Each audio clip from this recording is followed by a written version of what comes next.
very good morning to you and welcome to the first full day of action here at Rally Islas at Canarias. The sun is up and it is looking like a perfect day to go rallying, especially on this stuff. Myself and Julian Porter here as the sun rises behind us, getting ready for the first stage of the morning. Stage 2, just 2Ks that way.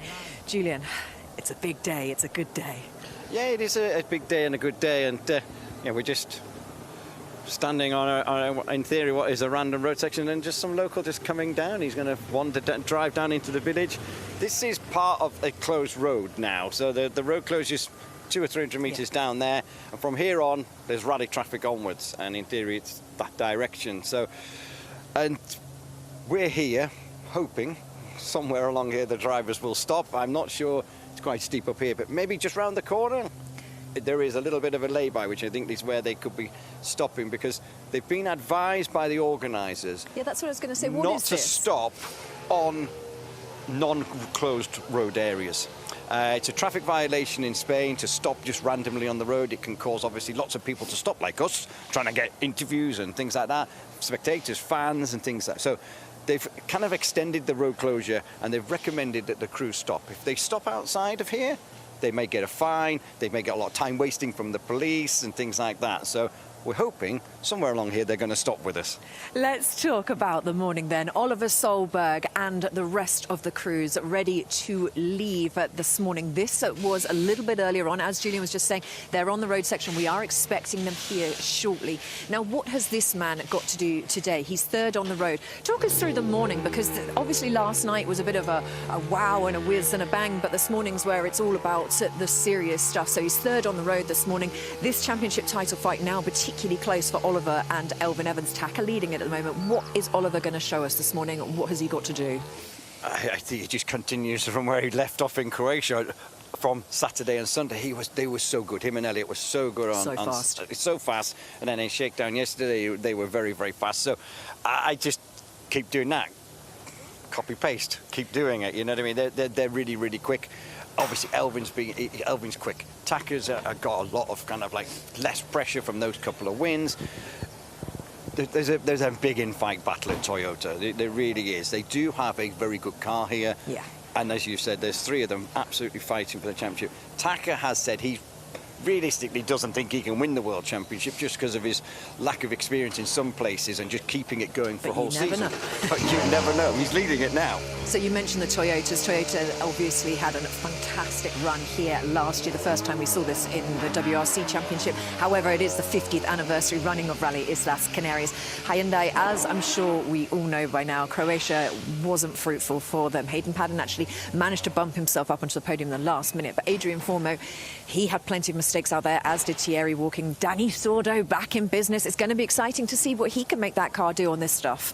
Yeah, it is. And what was interesting at the remote shakedown yesterday was, I can't remember which order it was. It was Formeau, Neuville. Then Sordo went through. And when Danny came into the service, the remote service, everybody kind of converged on Sordo. One, he was the quickest Hyundai of the three at that point, but everybody converged into him. What do you think? Because it's just a new, I know he's done the rollouts and things, but this is proper competition. How does he feel the tyres are? How does he feel the balance is? And everybody was in there, co-drivers, the lot, all chatting to him, kind of getting that debrief, getting that insight of what he can bring. And they were changing a lot of things at shakedown. There was diff changes and things, so just to see what works maybe better than others, things like that. So it'll be interesting to see.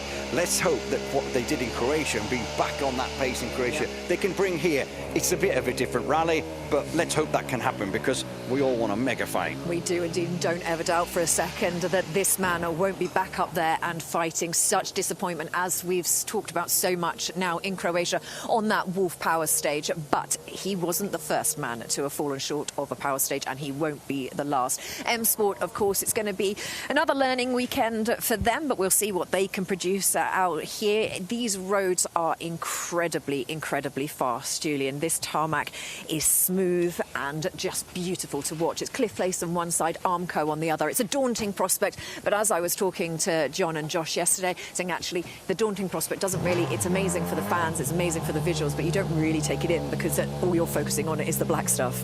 Yeah, that's it. I mean, I think the people who have the best places is the helicopter crew, because the view is just staggering. It is amazing. It is beautiful. But the roads are really, really nice. Yeah, there's a couple of bumpy bits and there's a couple of messy bits, but predominantly it's a very, very nice piece of road. And some of it is the more narrower, but we have this beautiful wide stuff, and it just flows. The biggest challenge they've got is there's a lot of downhill, and there's a lot of downhill at the end of stages. Yes. And that's where you're heavy on the brakes, the tyres are really, really hot. I think we can hear a rally car. I can hear something. And it should be heading up this way, so I'll keep our eyes on. No, it's the zero car, because I've seen Tackers a little bit further down the road. I just checked the map when we were watching John Armstrong just a bit leaving. So I checked that. I was checking the map when we were watching those pictures, and Tacker is actually just at the minute he's grey on the little tracker that we have, the map that we can watch. What does the grey on the tracker mean? The grey on the tracker means at the minute he's parked up. But to be fair, sometimes that can just be if it's a bad signal and things like that. But they're all just following their leader, winding their way up through those little villages. Let's talk about this stage. It is a tiny village down there. Let's talk about this stage then. What's in store? Starts a little bit different to how it did last year. We've seen this stage. It's just over the 13 Ks. It's not too much of a rude awakening. The next stage longer. This should be an okay stage to get them used to sort of. Obviously, last night they had a stage, but that's very different to what we'll see out here. Yeah, and 13 Ks. It's if you've not got that feeling very early on. 13 Ks, you're like, thank God it's only 13 Ks. We can kind of reset ourselves. But if you have a great feeling, you're wanting 28, 29, because then you can just hammer everybody. But yeah, I mean, at the minute, as you say, we're on this uphill section as it goes. It'll climb uphill, it'll get to the top, and then it'll go downhill. And this is what we were saying is, it's uphill is always nicer because everything, like gravity, just helps you a little bit. I mean, if there's a really tight hairpin, it's not great, but it's just that. Just getting into the groove, you know. I think there'd be a lot more. I mean, we were seeing about the weather yesterday, looking very cloudy, but we were seeing about the zero cars and the safety cars just going through the stage here. But the thing is what they were. Well, there was a prospect of rain overnight, or some quite heavy dampness, but that hasn't appeared. The road is completely dry. It's beautiful. It is freezing up here. The sun now just gone behind cloud, and it is freezing. It's still about 6 or 7 degrees. We've got stage end reporters, of course, at the end of each of the stages. They'll give you an idea as well of what the temperature is out there. But it is very, very cold. The sun, once it comes up, is not going to warm this road up for a good couple of hours. Tyre choice, Julian. What do they go for? What would you go for? I never got to this level because I didn't know things like that. So they've all gone hard tyres. Yeah. And I think a lot of that is just pure and simply because there's so many twists and turns. The tyre temperature comes up very, very, very quickly because of the movement from the car and, you know, the heavy braking area. Because what happens is that the tyre gets heat from the whizzing around and turn. The braking warms the wheel up. The wheel then warms the tyre up, and it keeps that temperature in there. So hard tyre is what they. Well, there you go, and that is the confirmation on your screen there. And of course, you might just be noticing, as much as we talk Dani Sordo, the man that the fans are here to see, as much as Sébastien Ogier. Sébastien Ogier back in business. He will be challenging out there, of course, podium last year. He will be certainly looking to make his mark once again. Missed a couple of rallies, so missed Sweden and missed Croatia.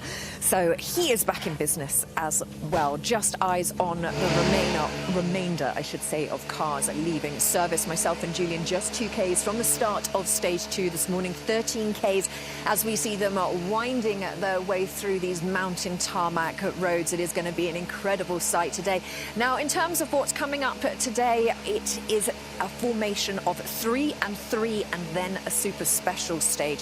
So that's what they're looking at. It is broken up by a midday service. Dani Sordo, Julian. No, what Dani Sordo on there, but what I'm looking at is something that Hyundai, they trialled once last year when they did an engine change.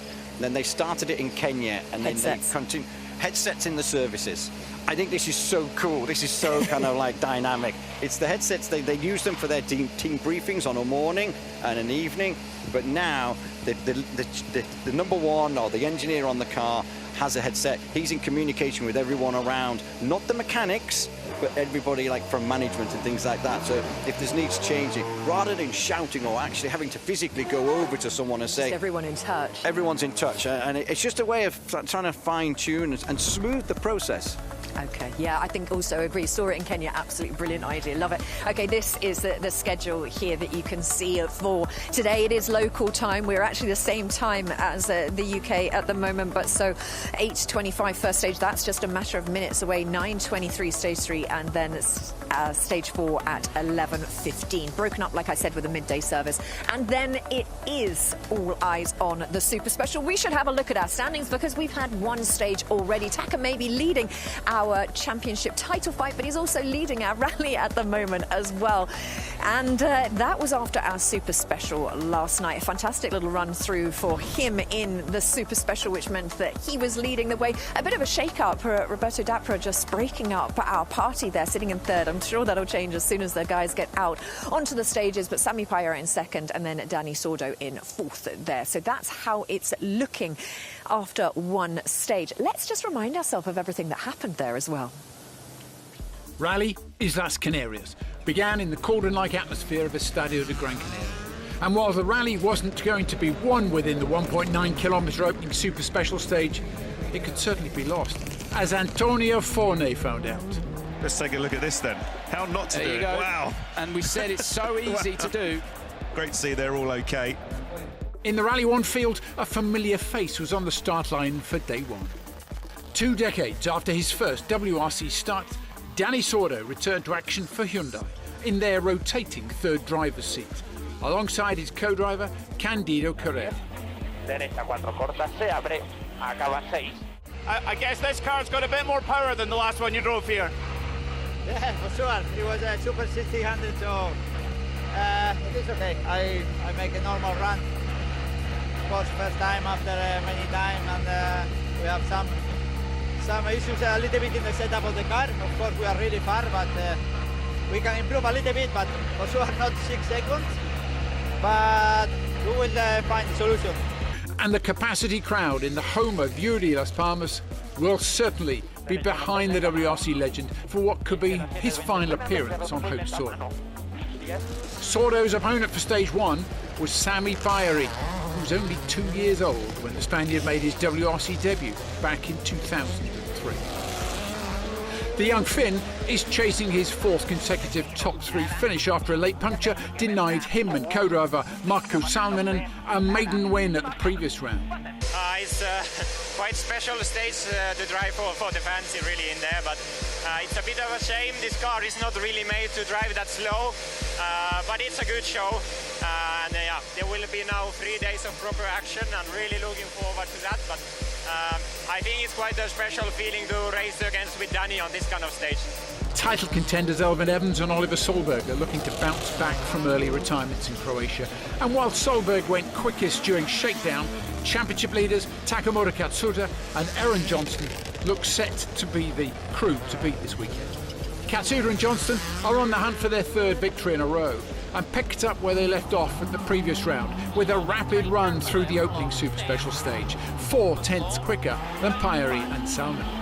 Tight block, and 2 high, 2 left sharp blocking. It is about the show, about the fans taking the sport to the people, but you are fastest through as well, so it's a double bonus. Yeah, double bonus, yes. Lot of people. I'm very appreciate so much people coming to see our sports, and yeah, of course, it's not a proper stage, but still showing is very important for our sport. So yeah, it was nice to see a lot of people here. So Katsuta opens the road on Friday with a 4/10 advantage over Pajara. A lightning-quick time from Roberto Dapra places the WRC2 driver 3rd overall, though tomorrow's stages will likely see him quickly drop down the order. Sordo went quickest of the Hyundai drivers for 4th, with Josh McAlean completing the top 5 for M Sport. Well, there we go. That's everything that happened yesterday, including a bit of shakedown. Now, I did get a bit excited before thinking it was Taka, but it might be. We can hear a rally car in the midst. It's in the distance there. It's roaring through the mountains. So hopefully one or two we'll see in just a second or two. Julian, just in case anyone's joining us and thinking, well, how on earth did Roberto Dapra get himself in the mix there? Go on, tell us how. He just had a good run. He had a really good run. I think, and I don't know, and I can't remember, I think he took soft tyres, but he just had a very good run. You know, he did stay. I set my car up for this stage. I'm not really sure for like a 1-point-something K stage around the football stadium what kind of setup you need, but it worked. He was in 3rd place at the time, so that was great for him. And you know, I'd be screen grabbing those results when you're sitting around, putting that on my wall of when you're in amongst like Katsuta and Payari and Sordo and Ogier and everybody like that. Yeah, I'd have that kind of like framed.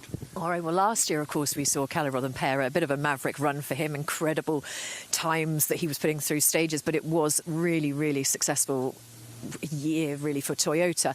In terms of what we'll see from Sébastien Ogier, he obviously was on the podium last year. What are we going to expect to see from him? We obviously didn't see him in Croatia, so he's not got as much behind him in terms of the others and in terms of knowing what the car's like on tarmac. Doesn't really worry Ogier. It doesn't really worry Ogier. It's a rally that doesn't have a huge amount of cutting. You can just actually see from where we are.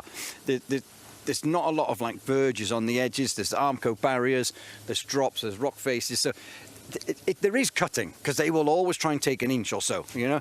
And I've discovered yesterday that drivers have like trim, you have cut. Nibble apparently is another one that one of the drivers has, as in you just nibble the edge of the road. So it is interesting. So there will be some dirt. Ogier hasn't got that tarmac freshness from Croatia, but you know, that's Sébastien Ogier, 9-time world champion. But it was this rally last year where he says, I'm maybe getting just a little bit old because some of those drops look a bit big. And he did say that to Piquet in his shakedown interview yesterday. There is some big drops again, you know, and you do start to just like think about self-preservation and such. But, you know, once that crash helmet goes on and everything's working right, if everything is good, it's a small little hiccup and something that you kind of worry about. So okay, well, we can hear rally cars moving towards us. Hopefully we'll see those in a minute, but with the mention of Paul King, let's have a check-in with him. He's at the stop line for this stage 2, first stage of Friday morning. PK, what's going on over there? Good morning, guys. Here we are at the first stage of Friday morning for Let's Go to Artenera.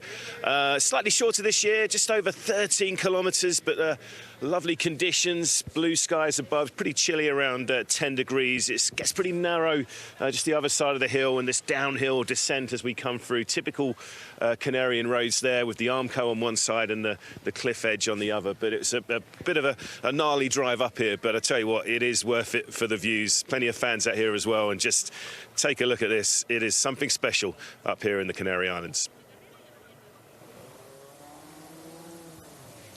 PK, you're not wrong. The views are absolutely incredible. The Canaries are roaring and ready to go for the first stage of Friday morning. 13 Ks to kick it off. It's not getting much warmer out here. I think this first stage will be cool tarmac, but then we'll get warmer as the morning moves on. And here we go, the first of our rally cars warming up their tyres there, Julian. Yeah, well, it's warming up the brakes. So you're like heavy on the brakes, crash helmet's already on. And so, yeah, warming up the brakes more than anything, because the wheel, as we were mentioning before, when the wheel gets nice and warm, it retains the tyre temperature a bit as well. It's just got that heat in it, the whole kind of front end. So potentially you don't want to overheat the tyre. So to get that general temperature in there.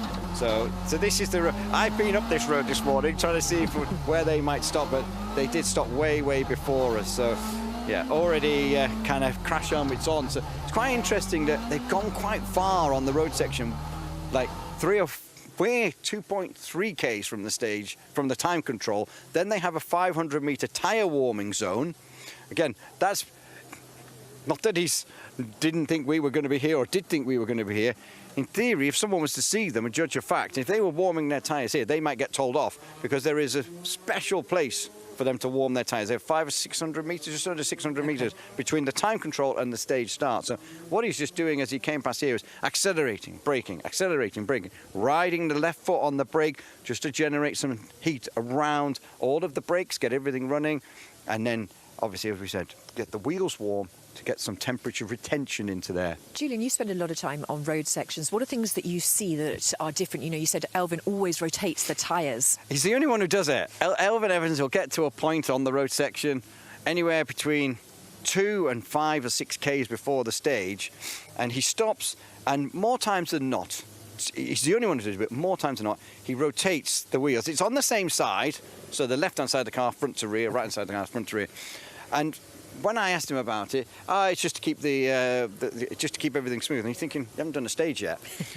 I think it's to do because the front tyres warm up faster because they're the ones that are doing the steering, the bigger brakes are on the front. So I personally think it is just something where the rear tyres take a lot more warming up. So he puts them onto the front and he can warm them up quicker. So here, this is Elvin coming up. So heavy on the brakes, get himself sorted. And then to warm the tyres up, when they do go into the tyre warming area, they zigzag the car just to get some movement in the tyre, get the tyres like scrubbing across the top. And, but the braking, the going straight and the braking heavy is a very good way of retaining temperature. Have you seen anybody else do anything you see a lot of windscreen cleaning? Is there any little rituals that you see from any of the other drivers on the road They do their warm-up exercises. That would have all happened down there. They're stretching their warm-up exercises.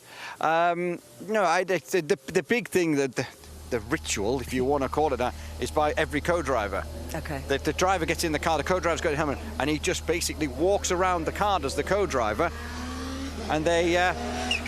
So Oliver comes up. The braking capabilities in these cars is incredible. It really is. But so Aaron's now out of the car. He's now, I can see him looking down. That's Aaron in the right rear. So he's just checking his tyre pressures because they've now warmed them up, checking the tyre pressures, getting them to where they want to be as an optimal thing. But the rituals, if you want to call it rituals, is the co-drivers. So the driver gets in, helmet on, co-drivers stood outside, helmet on, and they walk around the car, checking the front bonnet pins, checking the rear boot pins, that they are shut and locked. Also checking that blanking plate in the radiator. Just all the checks that you need It's just their thing, and you see them walking around the car. They do one lap, or they go round the front, or then they go round the back, or they do a whole lap. All right, Julian, I've really enjoyed being out on this road section with you. I hope you've enjoyed it, but there is plenty more to enjoy. Helicopters in the sky, which means only one thing. The action is ready.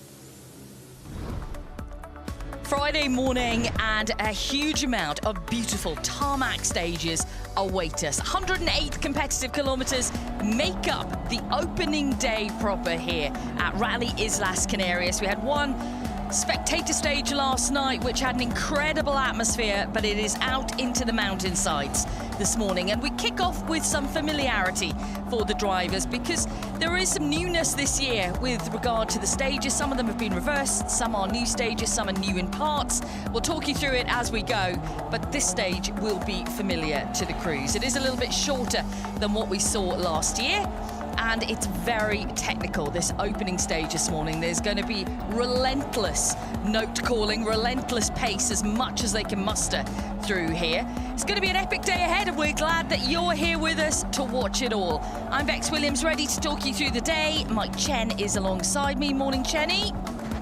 Good morning, Sausage. How are you? I am good this morning. How are you? Very well, thank you, and looking forward to 108 or so kilometres of what is going to be a fast, frenetic morning.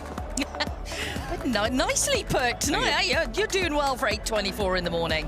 That's the road order then. Ahead of you it is going to be our championship leaders, Takamoto Katsuta and Aaron Johnson, who kick us off, followed by the rest of the field. And indeed it is Takamoto Katsuta who leads overnight coming into today. Sami Pyeri in second, WRC2 driver Roberto Dapra in third position overall. The gaps are, of course, very, very small after just a short super special stage last night. Here we go then.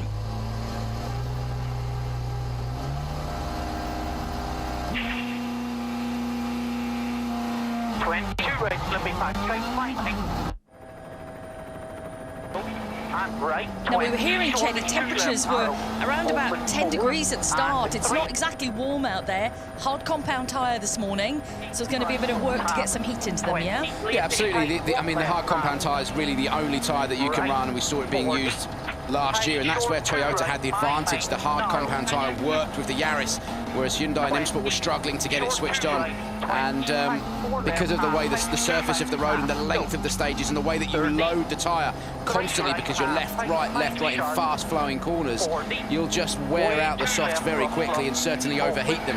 So you've got to run the hard compound tyre, and as we saw in Croatia with Oliver Solberg, unfortunately, you've just got to have a little bit of respect for it in the first few kilometres as you're building temperature. And as you mentioned, when the ambient temperature's low, the surface of the road temperature is low, that just slows the heating process down a little bit. And you're straight into it on this stage, as you can see from Taka and hearing the notes of Aaron. You're just climbing for the first half of the stage non-stop, and then back down the other side of the mountain. A bit of bright low sun on the mountainside as well. Big question is, you know, Takamoto Katsuta right now, championship leader, 2 wins in a row. I mean, it's been a really great season for Taka so far, hasn't it? But, you know, he's gone through it over the years. You know, he's gone through some really tough, difficult moments, and we've seen them all play out in front of us, and it's kind of spells. Drivers go through spells of that. It eventually breaks. It's certainly broken for Taka. What can he do here, though? He doesn't need to go out and win the rally this weekend, but that's exactly what he's going to be trying to pursue, I'm sure. Well, I mean, firstly, those spells of disappointment that he suffered over the years, those are what have created the opportunity for him now. You know, when you have to go through the bad stuff to get to the good stuff, and Taka's certainly done that, and learn those difficult lessons in order to, you know, to not make those same mistakes again. And you're right, he's had a brilliant start to the year. He doesn't need, you're quite right, to go out and win this rally. He needs to score points, Bex. You know, I mean, the top 5 is absolutely doable. A podium, I think, is potentially doable, but he should be aiming for a top 5 and a finish. Don't go and try and win the rally, because that's when you get sucked into a fight with somebody else, you end up making a mistake. You know, we said it yesterday, he's riding this wave at the moment after 2 wins, 2 in a row, brilliant. As soon as you crash or have an off, that wave's broken. Get it to the end, score points, and that's what Taka needs to do. A little bit of contrast for Elfyn Evans, the man who had consistently scored points on so many events, back to back to back. The most consistent man in the service park, and he's coming off the bounce of 2 difficult events, Elfyn, hoping to change that here. Almost at the top of the climb here with Taka. High 3 right, 9.5, short 150.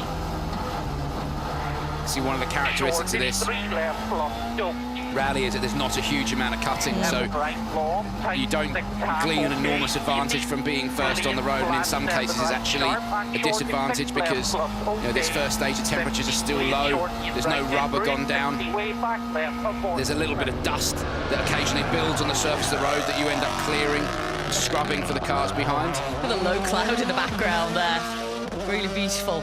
Yeah, you're absolutely right. You know, there's a lot of factors, isn't it? People think, yeah, first on the road, tarmac rally is going to be the place to be, but in some occasions, like you mentioned there, it's not. Yeah, and on this rally, that, like I said, there's not much of an advantage because you're not taking huge cuts, you're not pulling mud out for everyone else behind, and as I said, in some instances, you are clearing away just that thin, fine layer of dust that settles on the surface of the road. And of course the temperatures, you know, with every passing minute the temperature's slowly rising, which plays into the hands of people who are coming along a little bit later. Tight right half, open tight block 30. And we've got some opening splits coming in as Oliver Solberg heads into the stage. Elfyn Evans a little bit slower than Taka Katsuta by half a second. You can see the opening split at 2.5 Ks in, so we'll see what Oliver is doing at that point.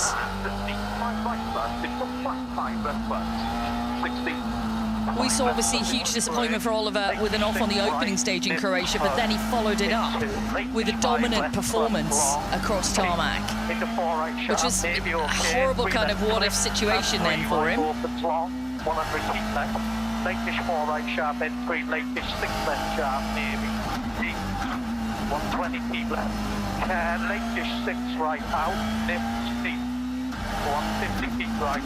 Be so careful of those armcos on the side of the road. You can get sucked into those, and if you do collect them, it'll pull a corner off the car instantly. We've seen that last year. It described him like a snowbank yesterday. Yeah, I mean, the thing is, if you go backwards, it's the polar opposite to a snowbank, isn't it? But it's the same effect. If you put the back of the car into it, it just pulls the front in as well, and you end up doing 2 corners on the thing. So you've just got, as I said, just pay a little bit of respect to them, because they line almost the entire rally, really. Elvin now 3/10 up on Takamoto. The traction of that Toyota Yaris Bex is phenomenal. We saw it last night in the Super Special.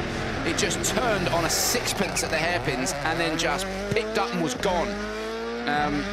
Car working really well. You're showing your age with that phrase there. Turned on a sixpence. Okay. It was turn on a sixpence. That's what you get.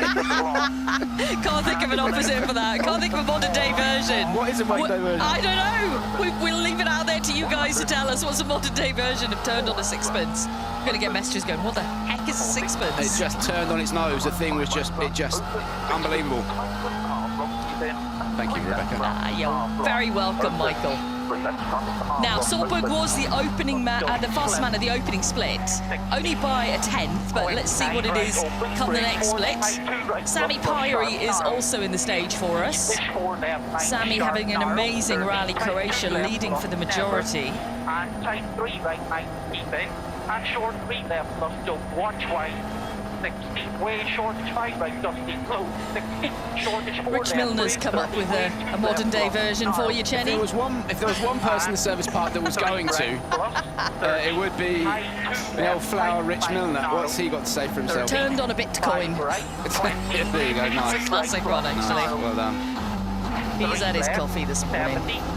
High, quick, 3 left, plus, smooth, open, and 3 right, very low, There is the yellow board then. We get our first time for this opening stage of the Friday stages here at Rally Islas Canarias. 7:40.5 for Taka. Latest split we had in from Elvin Evans. He was half a second up. That was at 8 kilometres. Solberg, though, is the fastest man in the stage at the moment. 1.2 up on Taka at 5 kilometres, 5.8 Ks. Quicker than Elvin there by 9/10. On the handbrake real early there. Again, just shows confidence in the car. When you're braking that deep and can nip the handbrake that early to tip it in. It just looks so planted, don't they? They do. That's the correct word, the correct phrase for it. PK's at the stop control for us. Let's cross out to him. Good morning, Taka. First of all, how good does that feel running first on the road as the championship leader? Give us an idea of conditions this morning. It's nice to find fast on the road for sure. Yeah, nothing special. A bit dusty in few places.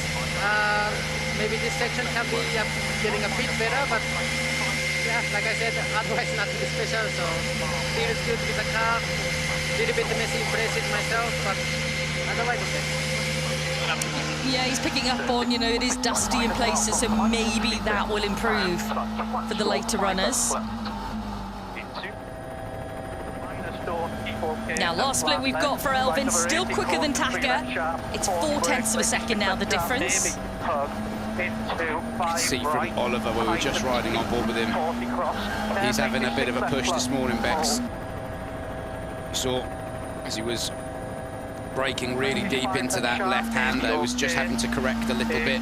Just shows that when you're braking that deep and you've got that weight transfer in the back of the car just stepping out a little bit on you, that you are pushing on. It's going to be quicker. 9/10 up then on Taka's time, 7:39.6. The time on the board for Elvin Evans. Behind Taka overall now by 1 second. Remember, Taka was the fastest through on the super special stage last night. Really looking forward to seeing what Sami can do here this weekend. He was massively impressive in Croatia, and his confidence level seems to have racked up quite substantially. So a chat with Elvin.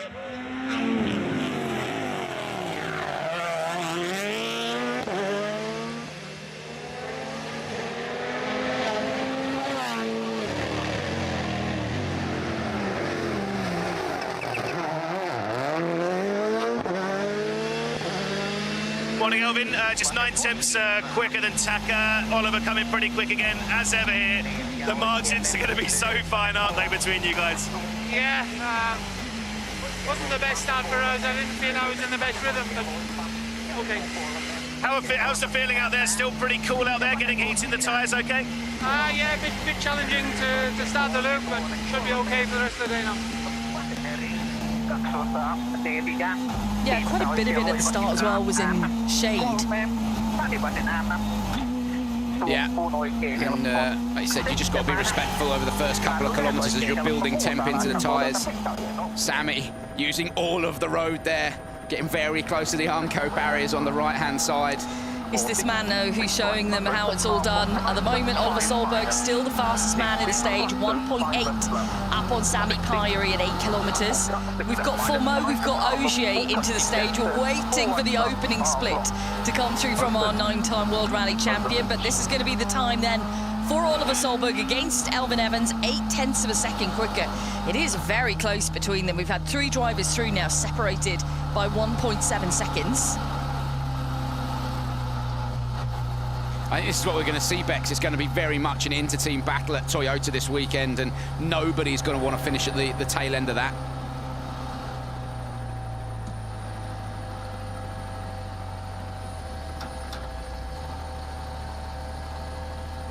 We wait then for Oliver Solberg to get to the stop control. 3 drivers in so far. Huge good morning to you wherever you're watching around the world right now. Welcome to round 5 of the championship.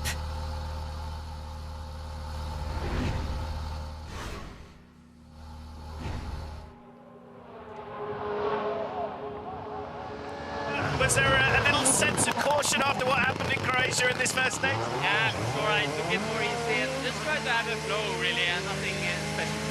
What have you learned, though, about these hard compound handcooks that you need to sort of bring for these long loops? Yeah, they're not easy. They're not that easy to drive, but it's just gonna stay smooth. And yeah, just start calm. Good run, well done. Start calm are the words from Oliver Solberg. He's currently set the fastest time on the board. Lessons learned, I think, from Croatia, though, Bex, as well. I think you're absolutely right. He was so gutted. I spoke to Oliver right at the end of the rally, and even though he'd racked up all those stage wins and showed us what he could do, Chenny, still he was ruining that opening mistake.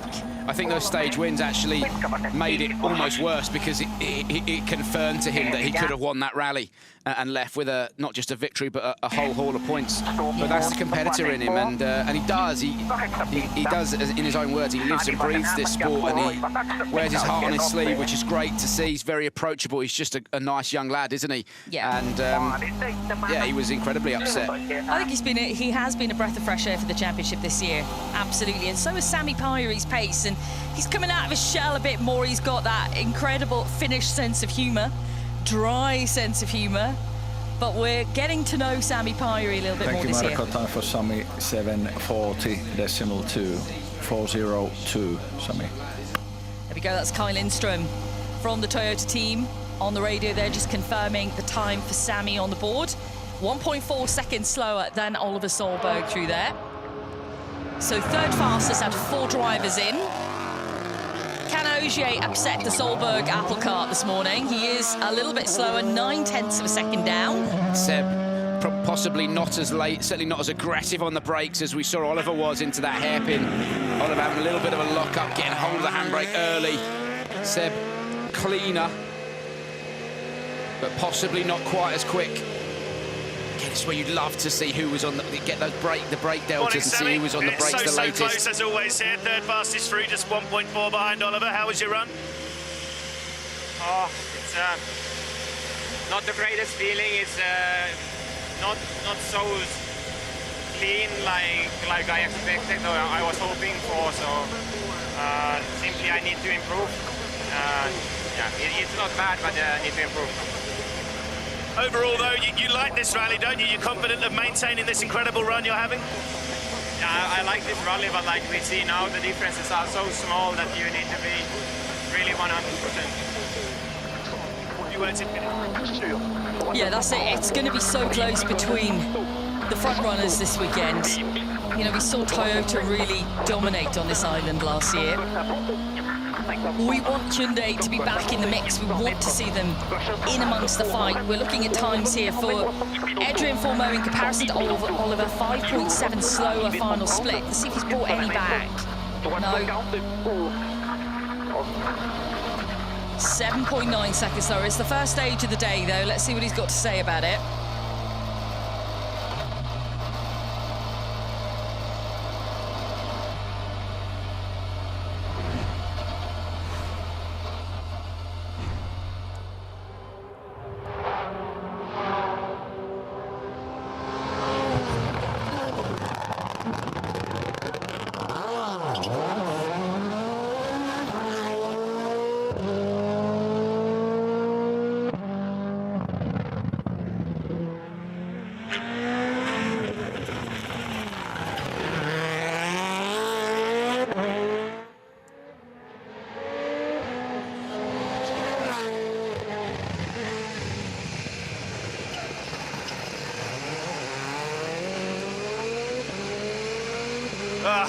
Good morning, Adrian. From your comments yesterday, you guys knew it was going to be tough to match the Toyotas, but that's almost 8 seconds in 13 kilometers. Is that kind of what you expected? Well, it's a very beautiful stage. We are lucky there was a lot of sun today, so really enjoyable rally. So really pleased to see all the fans also, so it's nice. Anything you can do to sort of get closer to them, or is this what you've got for the whole weekend, you think? Actually, I really like my shoes playing with the pedals. That's a great avoidance tactic there. Yeah, I think that said it all, really, didn't it? Yeah. Answer the question without answering it. It's going to be a difficult weekend for Hyundai. It's going to be, ultimately, it's going to be the Toyotas who are in their own inter-team battle. We've already said that. We saw that with the pace that they showed yesterday. And I think Hyundai and M Sport are going to be going at it. But trust me, once we get back on Portugal, on gravel, Bex, it'll be a different story. I agree with you. Look at the time then. Final split we had, they were level, Solberg and Ogier, and Ogier's just nipped it right in the final sector. Half a second faster than Oliver Solberg. 7:38.3. 7:38.3, 3:8.37.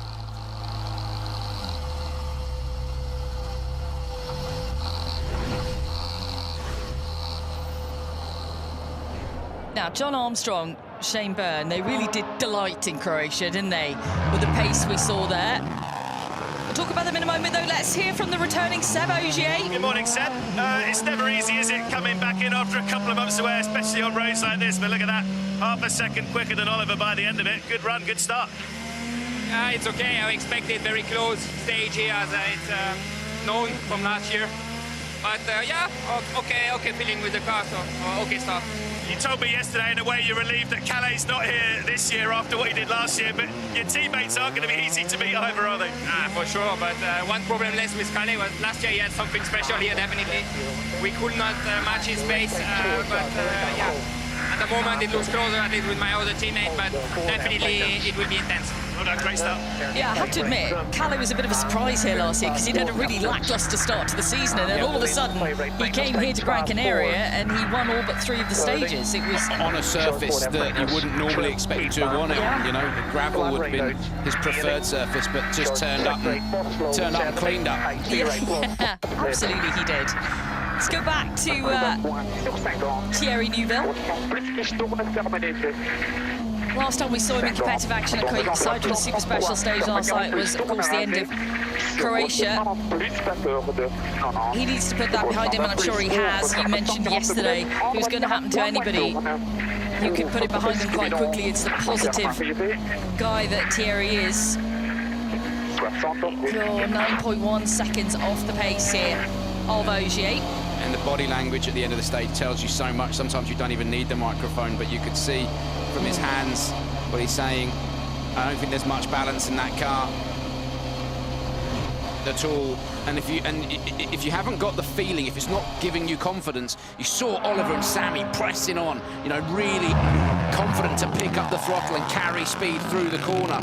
If you don't have the confidence in the car and it's not giving you that feeling, you never properly attack and you leave vast amounts of time behind. And I just think that they're just struggling to get that car hooked up in a manner that allows Thierry, Adrian and Danny to really start attacking the stage. They're always at 85, 90% only because they feel like they're always waiting for the car to step away from them and have an off.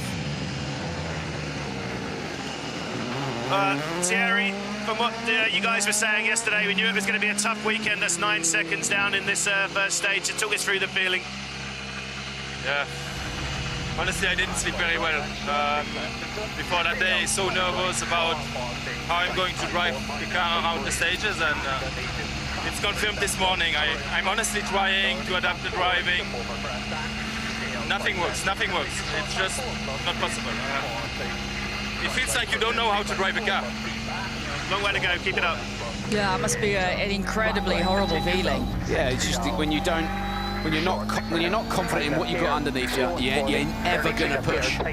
You're just not. And Thierry now trying to adapt his driving style to drive around the problem, which is all part of it. But unfortunately, you know, he sounds frustrated there, doesn't he? And I think it could be a difficult weekend. It's just really telling what he was saying about, you know, not really being able to sleep, having the concern overnight. John Armstrong about to go through the red boards here. It's 11.6 off the pace of the front. And I think this rally is very different from Croatia in its characteristic. We saw him strong there on roads that he had a familiarity with. And yes, he's done this event before, he knows the roads. I think Croatia will suit him better.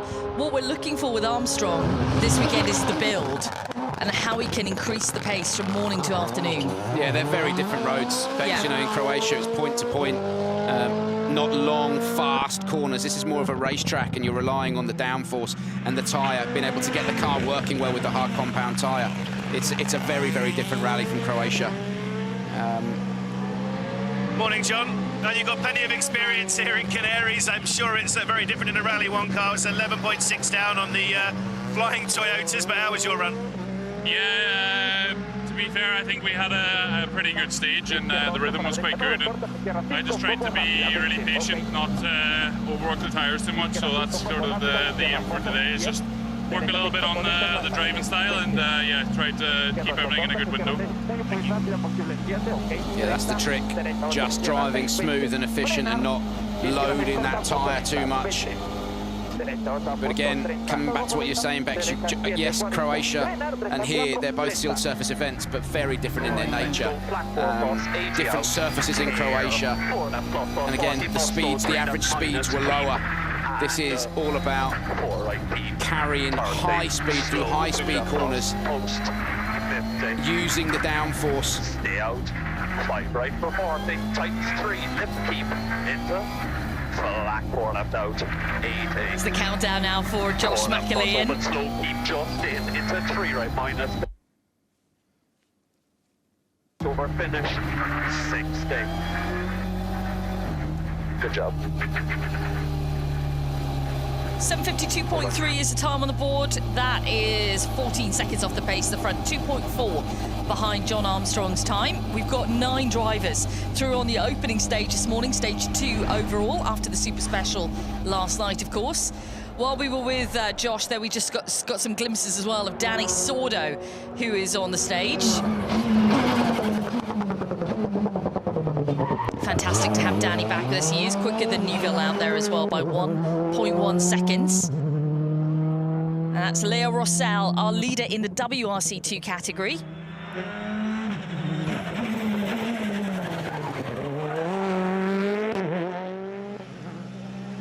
Championship leader. Morning, Josh. Good start to the rally last night in the Super Special. How was this run? A couple of seconds slower than John in there. Yeah, it was okay. Just trying to use all the road pieces, but yeah, it's been an okay start. But yeah, we just keep on enjoying. Well, thank you. Danny Sordo and Candido Carrera then returned. It was really great last night, Chenny. You were commentating on the Super Special. I went to the stadium just to absorb all the atmosphere, and Danny was out of the car, kind of waving to the fans. They were going absolutely wild. As soon as he brought his car out onto the track, he is adored here. Yeah, I think it's the world over. He's now accumulated legend status, I think, in the WRC. Bex, you know, he's had such a long career, but he's been around for so long and he's so good at what he does. And we're seeing that now. You know, we've heard the comments from both Thierry and Adrian about the car not being in the window that they want it to be in. Danny hasn't been sat in this car. You know, he's been struggling and he's just outpaced Thierry Neuville. And Adrian Fournier. And, you know, he's not been in the seat. So I think that just goes to show the kind of character and performance you can expect from Danny Sordo. Yeah, it's the 6th fastest time on the board, 7:45.9 for Danny.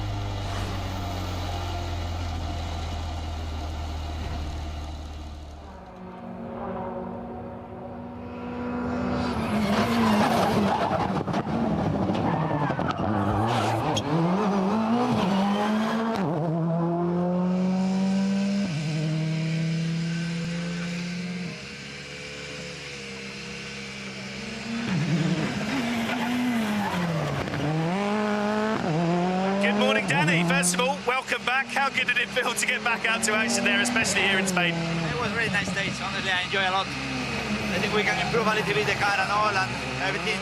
I can improve a little bit also, but for me it was some corners was a little bit dirty already, with some cuts, but for the rest it's okay. I'm happy. First time here also for the stage and all. It was okay.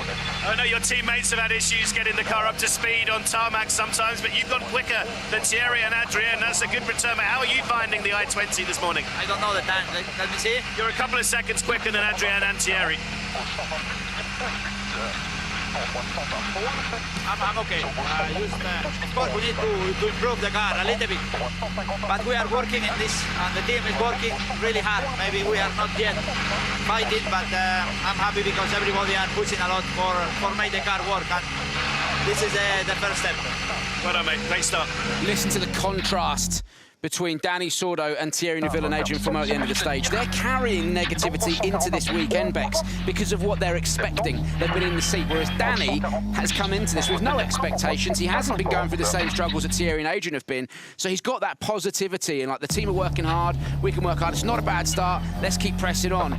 And that's, to be honest, reflected in the stage time as well. He's outpaced both of his teammates. Yep. Yes, it's not where they want to be, but that's the sort of attitude that you need to have. At the same time, you do have a little bit of sympathy for Thierry and Adrian because, you know, they're competitors and they want to be running at the front. Oh, but yeah, we want to see them in the mix. We want to see them competitive. But if you want to go quicker, that's the kind of attitude that you need to have from Danny. We're very much in the WRC2 category right now. Then we just saw championship leader Leo Rossell complete. He was second fastest on the Super Special stage last night. And it's a time of 7:56.4 in here. Johan Rossell is a little bit faster than him at the final split.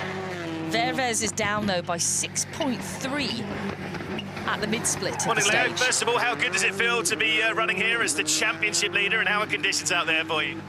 Honestly, it was good. It's really tricky with the grip. I don't have a lot of grip, but well, for the first stage, I am happy to my feeling in the car. I think the fight with Johan, it's really narrow. Yeah, he's just 3 steps quicker, as you can see. It's going to be a fun fight with your brother, right? Yes, it's really fun. I like honestly this road. We will see. I think the fight it's really hard all the week. I think. Well done, great start. Thank you. I think there's going to be plenty of drivers in that fight. But yeah, the sibling rivalry is rife, that's for sure.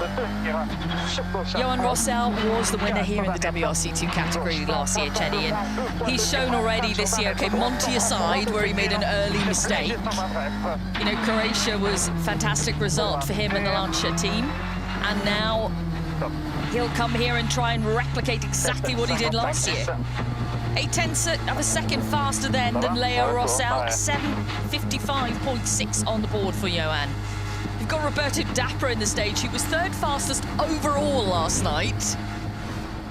That is going to be a classification I'm sure he's going to put up on the wall at home. Yeah, quite right too. It was a great drive from Roberto Dapper. Came into the stage last night, and he said the car was set up perfectly for that little super special, and he made it work for him. And it was just really, there was no drama at all in his run. It was really clean and neat and tidy. He just carried speed and ended up being, as you said, third quickest of everybody. So currently leading the WRC2 category into today. He was one of a handful of drivers that took some soft compounds last night. Morning, Johan. 0.8 quicker than your brother this time. I just want to ask you, how good is the Lancia feeling on these roads? Of course, winner here last year as well. I fight, to be honest. Yeah, we need to adapt the car. It's not perfect it's not a bad start for sure, but the feeling into the car is not great. I mean, the time is really good though. What exactly is wrong with the feeling? Where are you not feeling it? I want more speed. Thank you. That's one to clip up, isn't it? You've got the same problem as every single other driver out there, Johan. I want more speed. All of them want more speed. Everybody wants more speed. Everybody wants slap that on a t-shirt.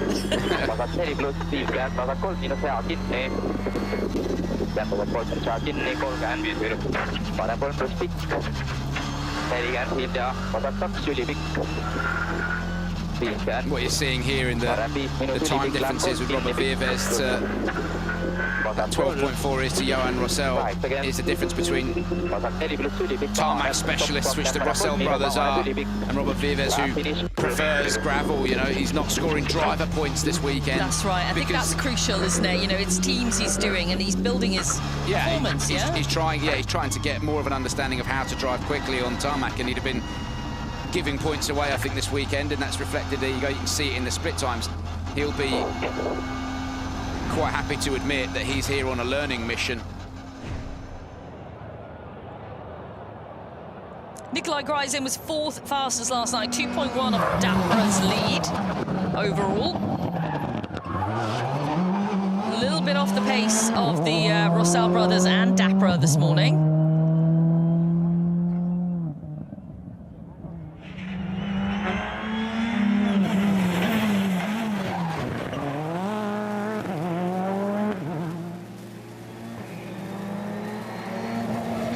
Morning, Robert. It's 15 seconds off the pace of Johan Rossell, who's always going to be tough to beat. But just explain the thinking. You're just scoring team points here, very much on a learning mission this week, right?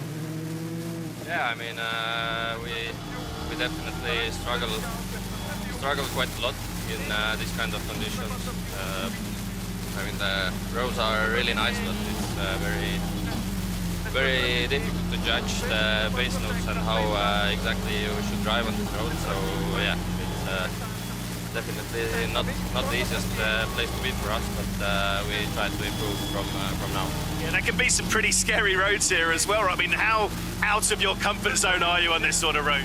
I mean, if you just look at the road, it's fine. If you look over the road edge, maybe not so nice, but we keep the eyes on the road. Keep her on the road. Yeah, keep your eyes straight ahead. Don't look down the edges.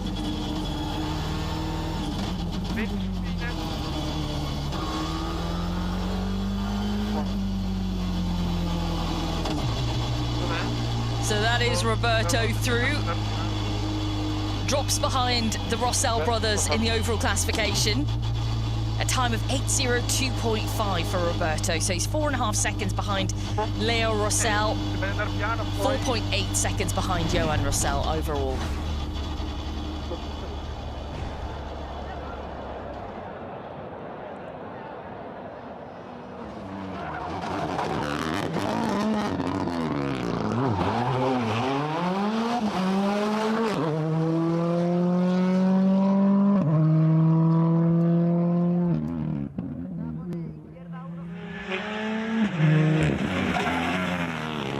Morning, Roberto.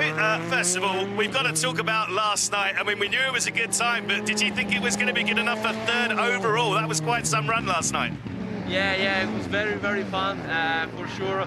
It was hard for Rally 1 cars because they are very wide, so yeah, we tried to enjoy it, and we need to see today what it will be, but quite hard, and we'll see. It's going to be tough to beat the likes of the Russell brothers, just 7 seconds almost slower than Johan. Is that kind of what you expected? No, I thought something less, but yeah, we'll see. Long way to go. It is a long way to go. We are just at the start of these beautiful stages, winding their way through the course of the whole island here in Gran Canaria.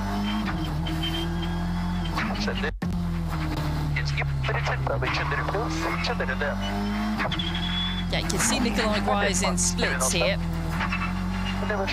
in relation to Johan Rossell, who's the fastest driver through in WRC2. He's 5.4 seconds off the pace of the final split.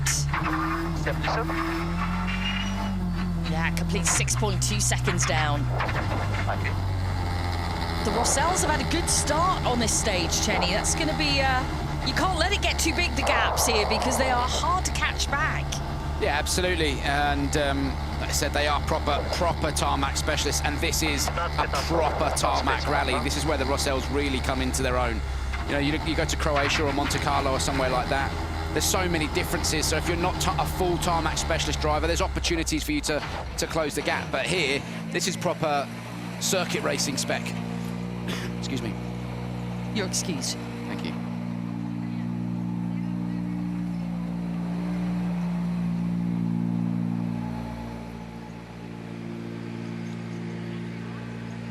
Morning, Nikolai.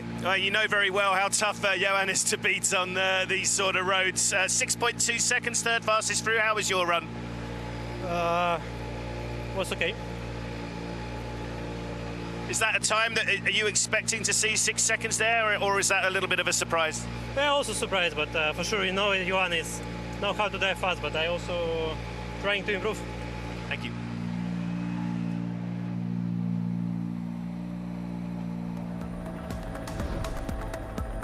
So, stage classification so far then on stage 2. Sébastien Ogier setting the fastest time, with Oliver Solberg second fastest. 1.3 seconds adrift was Elvin Evans, third fastest time through, then Sami Pyeri, then Taka Katsuta.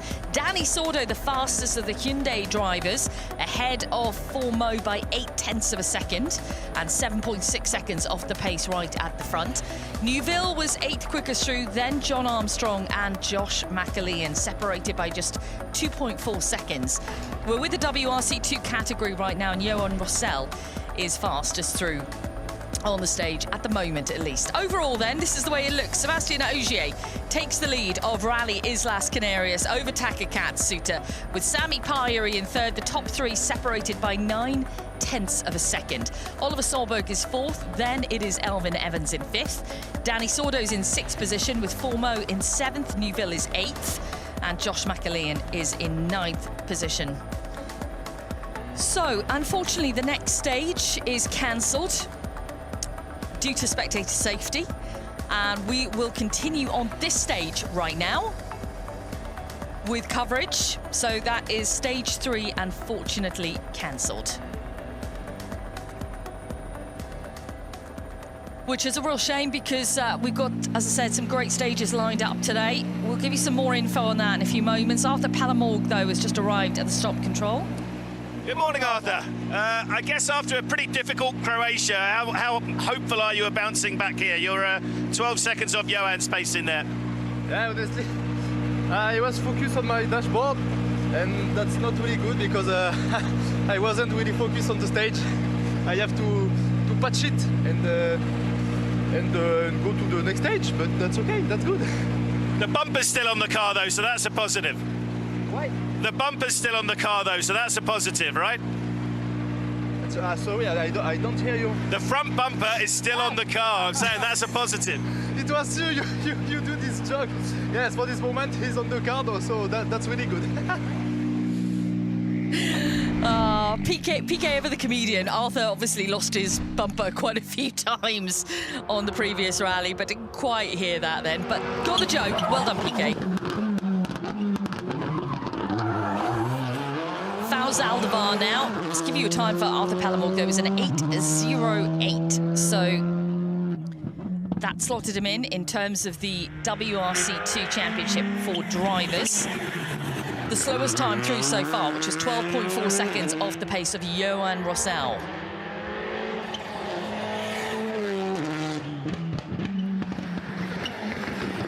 So it's Johan Rossell, Leo Rossell, separated by 0.8 of a second. Then Nikolai Greiz in 6.2 off the pace. Then Dapra, then Palamorg through the stage.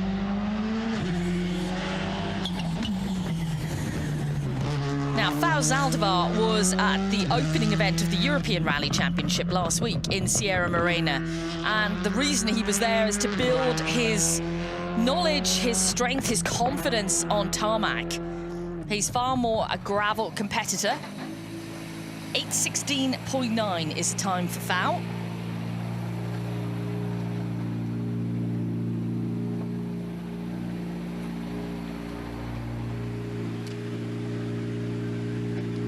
Morning, Val. I know you're not nominated to score points this week, aren't you? It's still very much a learning process for you on this surface, right? What's the thinking behind your entry for this week?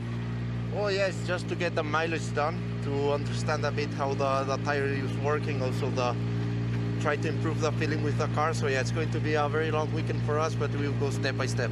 You did Sierra Morena as well last week. Are you starting to build your confidence a little bit with every passing stage? Well, we did with another tire, so now we are discovering this new tire. It's a huge difference, so yeah, it's a learning process. We are here for that, so yeah, we will take it easy and go step by step. Well done.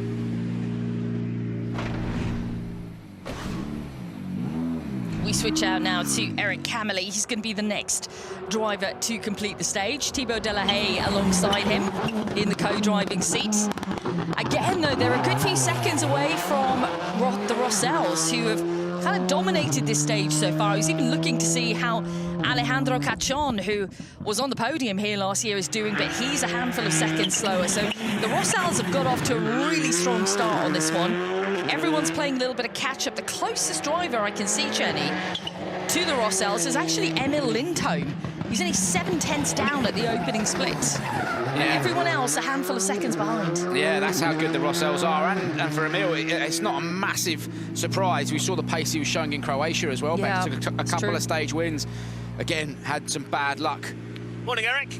Not a bad run, third fastest through. The Rossells really looking good, but 3.7 seconds slower. How was your run in here? To be honest, I discovered the stage of the rally, so something in between. Sometimes could be a bit better, but okay, I enjoy with the car, and I was at least able to enjoy to have a good push.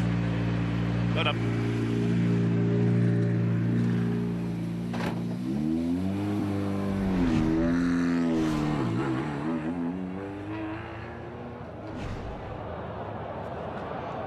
Switch out now to Alejandro Cachon. His co-driver Borja Rosada was on the podium in Sierra Morena last weekend,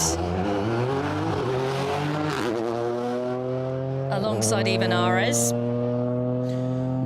This is the sort of surface that Alejandro really shines on. These sorts of conditions, fast, flowing roads, smooth. He is 3.6 down on Leo Rossell, 3.9 down on Johan Rossell at 10 kilometres. And I've got to be honest, Bex, I'm a little bit surprised by that. I thought of everybody in the field, he'd have been the man who would have been taking the fight right to the Rossell brothers. Yeah, I was looking straight to his splits. As soon as he started the stage, he was like, okay, come on. Potentially someone who's going to be faster than the Rossells here. But it is just the opening stage. Let's see how it goes and how it pans out. We know Alejandro's talent certainly is. That's not in dispute here. It's just the Rossells have had a cracker of a start.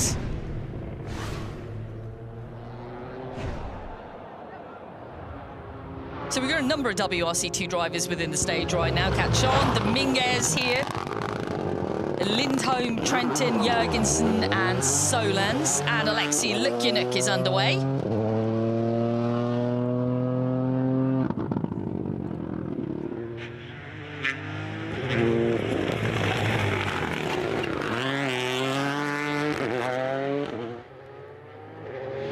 Alejandro I'm Cachon. sure the target's to get a victory on home soil, but those French boys are going to be pretty tough to catch, aren't they? It's that 3.6 seconds, your third fastest cruise so far. How was it?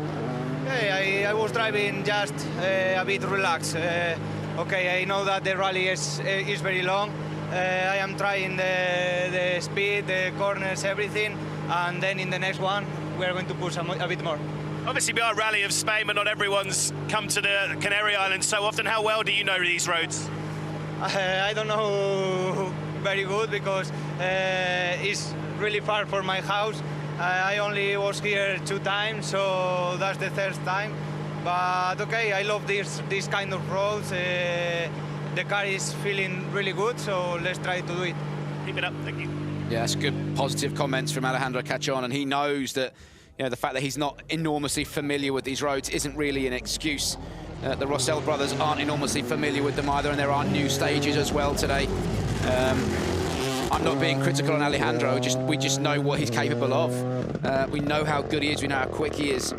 So now that he's got this one stage under his belt, now start to build in the speed, pick up the tempo a little bit.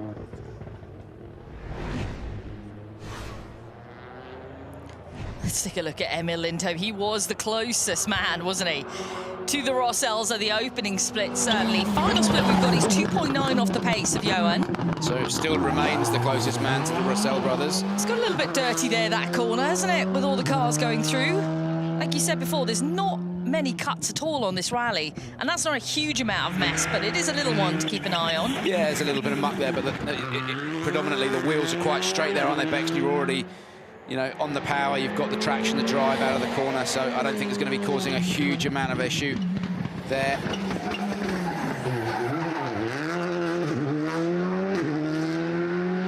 Gabriel Morales is sat alongside. It's 11.7 seconds off the flyaway Rossell brothers. I just wanted to ask you, how comfortable are you feeling on asphalt these days? I know you're gradually building up your experience on this surface. Well, yeah, definitely a lot better than last year, a lot more confident. I already know the road well, better than last year, and yeah, for sure it's Johan and Leo are very fast on tarmac. It's going to be very, very difficult to get to the pace of them, but that's what we aim. We need to build up the confidence and yeah, the experience on tarmac. So yeah, very happy to be here at the end and getting better day by day or stage by stage. Thank you.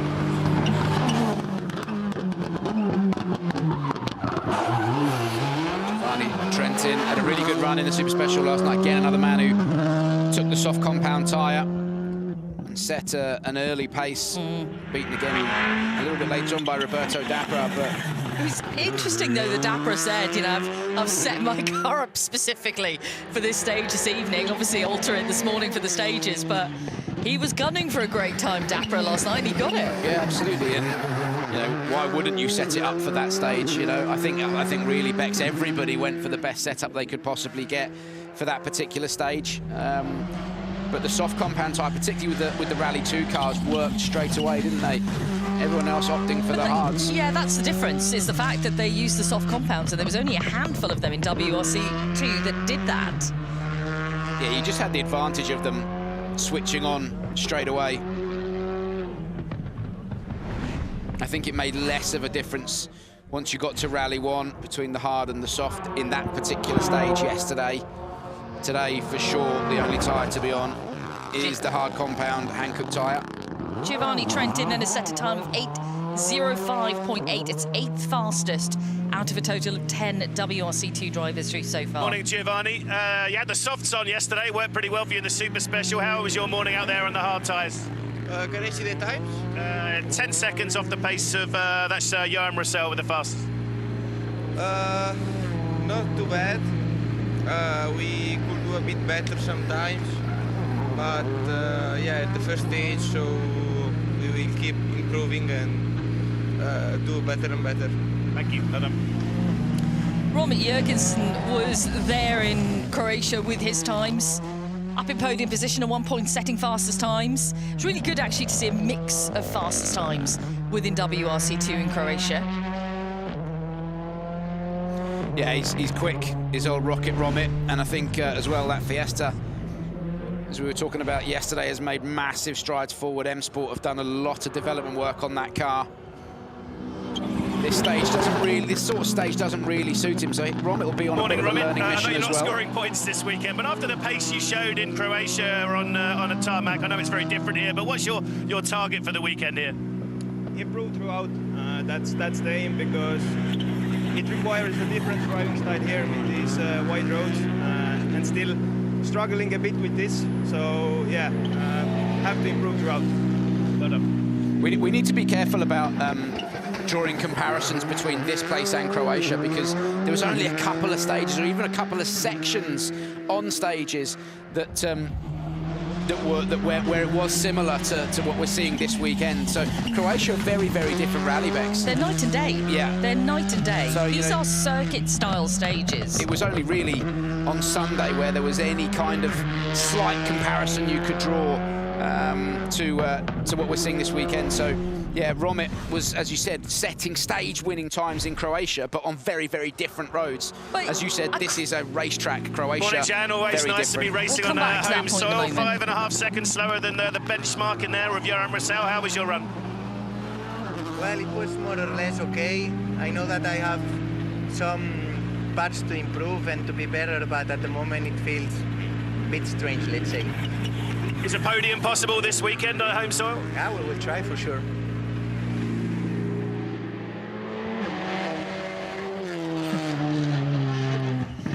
Yeah, I mean, what I was talking about really is on a tarmac surface. You get some drivers who are good on tarmac, some who are not. Romit is good on both surfaces, doesn't matter where, and he already showed us in Rally Ceredigion last year on tarmac how strong he is.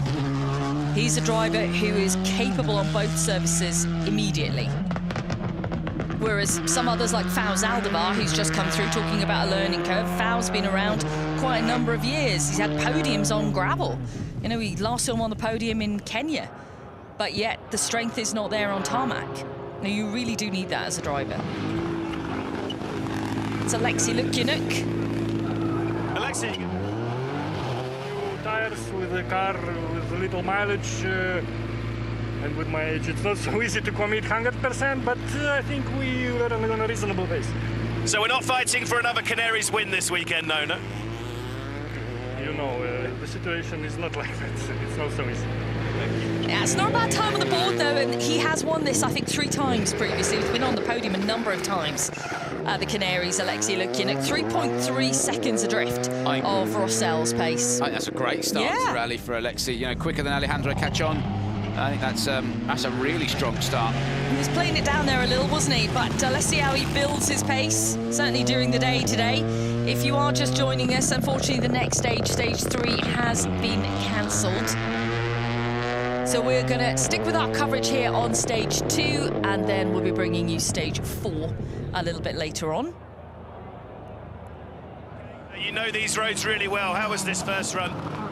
Feeling is okay, ha ido todo muy bien, el coche bien, intentando adaptarme al neumático, todo está bien. All good out there for Enrique Cruz, who's come through with an 8:02.6.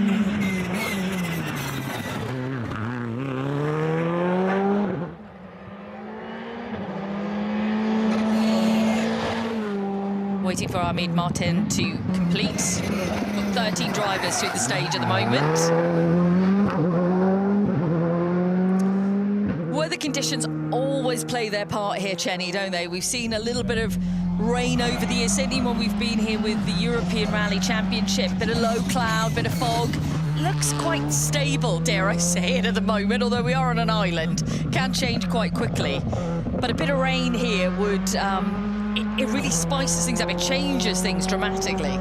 Yeah, it would certainly throw the cat amongst the pigeons, wouldn't it? I was chatting to some of the Meteo crews yesterday, and they said, look, to be honest with you, as far as they were concerned, and of course it can change. The morning completed.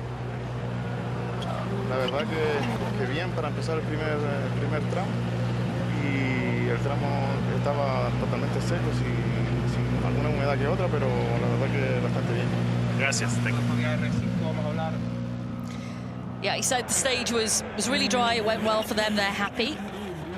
Samid Martin there. To finish my weather report, if I may. Let's go back to meteorologist Mike Chen. Go to Mike. It's not going to rain. The end. Wow, detailed report there. We like the way you did your research, and if it does rain, you're in trouble. It's not going to rain. Oh, your fighter. That's Mille Johansson screaming into shot there. Just testing the limits, finding what you can and can't get away with. The back of the car just a little bit lively coming through that fast left-hander.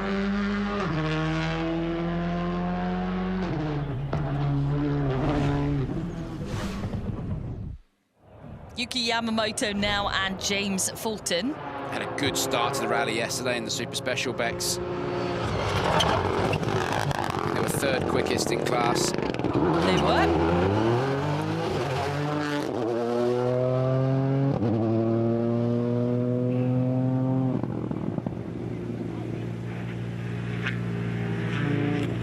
Back in the Skoda then, of course, this weekend. How difficult is it to be switching between cars like this? I guess you're getting used to it these days, right? Yeah, we had quite same last year between the Rally 3 and the Rally 2. But yeah, I was hoping to get into it a bit quicker in the car. Feel like I'm struggling a bit with the setup.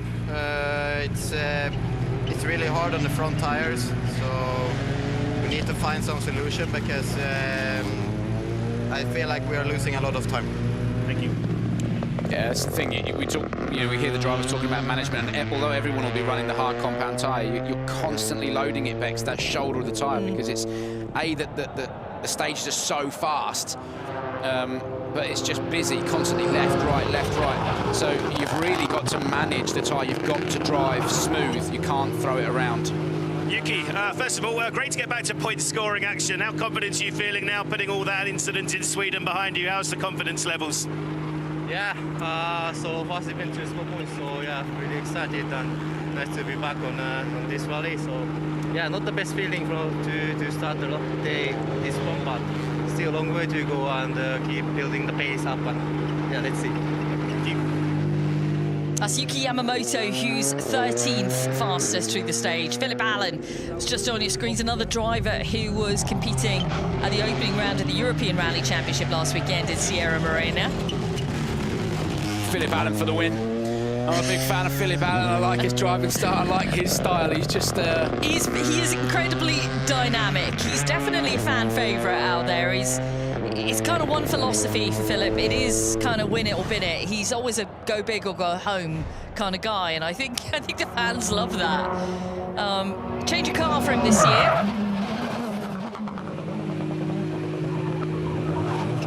Morning, Philip. I know you have plenty of experience out here, ERC days as well, and 11.7 seconds off the top pace.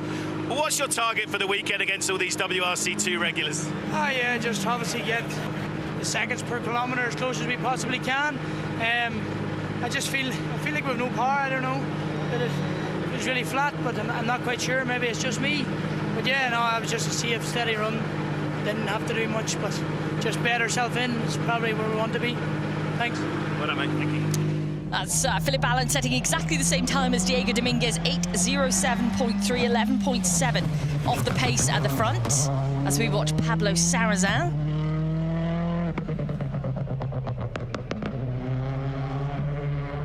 And what was interesting last weekend, Chenny, in Sierra Morena, was seeing quite a number of drivers stepping up from Rally 3 category into Rally 2, and how they were then dealing with the change and the struggles they were going through with the setup, maybe overuse of brakes on tarmac rallies. We'll talk about that in a little moment.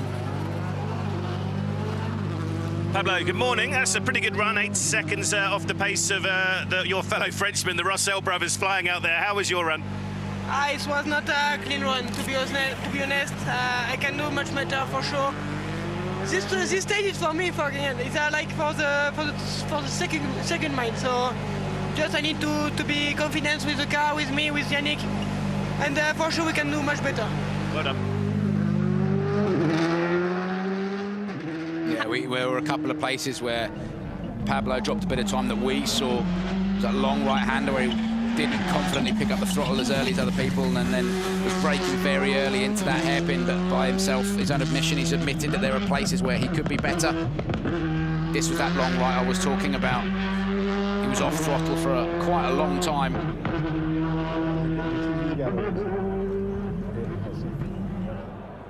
How difficult is it though? You know, you're a young driver still. You're trying to adapt to. Oh, I'll come back to that point. Yeah, it's really nice to drive here. It's awesome. The view is like cinema. You know, we have some brake problems now. I think it's because the pads. So we try to survive the next stage and go and change the pads. Thank you. Antonio Fawn, who's just made a mistake on that hairpin there. That was unfortunate. He had a tough start to the rally last night because he was upside down on the super special stage. Yeah, dropped it on its roof, had a hairpin left, and that hairpin left also made a mistake, stalled the car, didn't get enough of rotation on it and couldn't get it round the corner, and then, well, we saw the mistake. That was a bit better. But yeah, frustrating for Antonio Fawn last night. But again, with those stages, Bex, like I said, you've got way more to lose on a stage like that than you do to gain. And those concrete blocks were just waiting to catch somebody out. Yeah. It was this man they did, unfortunately. Yeah, that was a real shame for him last night. He's about to complete the stage. He'll be chatting with PK in a moment. 8:44.6 is the time. Antonio, first of all, glad to see you made it here. I have to say I'm sorry to bring it up, but what happened last night? Yes, in the stadium I have a big mistake in the 180 corner. I touched the new jersey and I roll up the car. Everything okay with the car now, though, yeah? Yes, only window screen, scratch, everything okay. Everything ready for the rally. Thank you, gracias. Yeah, there was very little damage to the car at all, Bex. It was basically he just cracked the windscreen. That was it. Unfortunately, they couldn't get it restarted though. It did sort of half fire and then stalled, and there was plumes of white smoke coming out of it. When the car's upside down, obviously the oils and the lubes and everything are going to the places they shouldn't be. So when you get it back on its wheels, just bang the master on, but leave the ignition off and just turn it over, so then you re-pump all the oil around the system, get it back to where it should be to protect everything, and then fire it. Unfortunately, they just couldn't get it started, so he did retire from yesterday. Adrian Mosca just completed an 8:28 is the Morning, time for Adrian. Our first 13 kilometers of this very special rally complete. Just talk us through how special these roads are. Yeah, it's so amazing to be here. Awesome for first stage. Okay, my rhythm was not the best, but okay, it was very good. And the stage is beautiful. So keep continue. Long way to go, just the beginning. Well done. Considering his experience, Bex, Adrian Mosca doing a good job. As we were talking about, he's running with the Prince Sport team and did a really good, solid test. Yuki Yamamoto and James Fulton were with him and showed impressive pace. That was just before Croatia. As we watch Carlos Moreno coming through on a steady-ish run.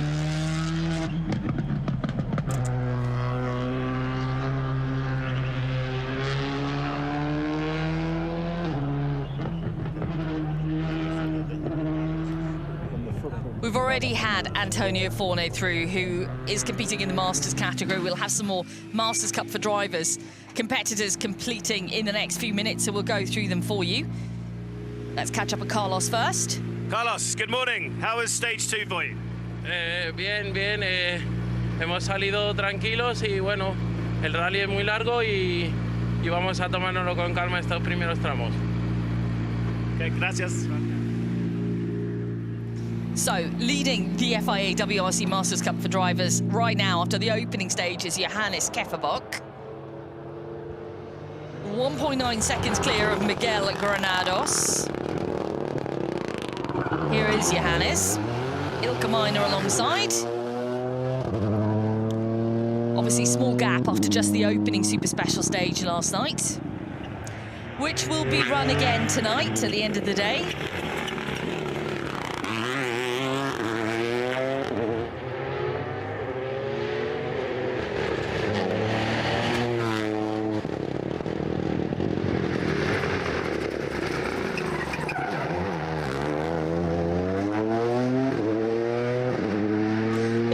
Stages, and you've got all these, you know, not all of them, there's a few tight hairpins. How much can be lost, you know, getting it wrong, because we saw Antonio get it very wrong just a few moments ago.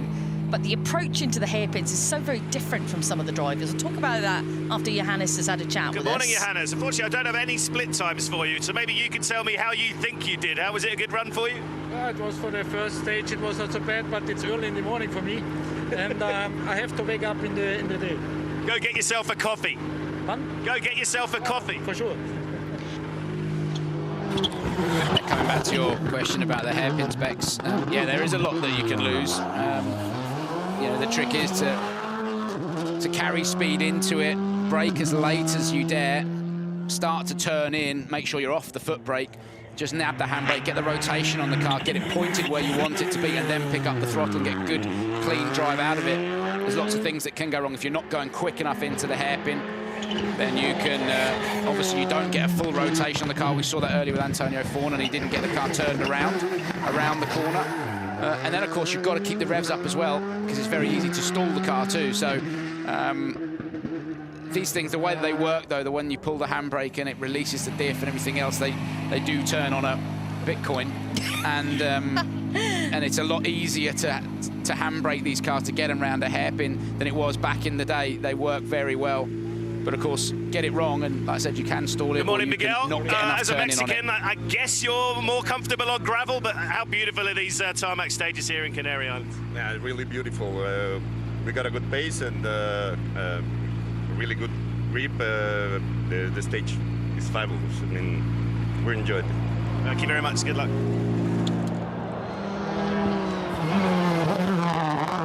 Yeah, Miguel Granados' time is 8:26.4. He's quicker than Kefferbach. He was an 8:32. We're looking at the Masters Cup for drivers at the moment. So it means Granados goes ahead of Johannes Kefferbach by 3.7 seconds.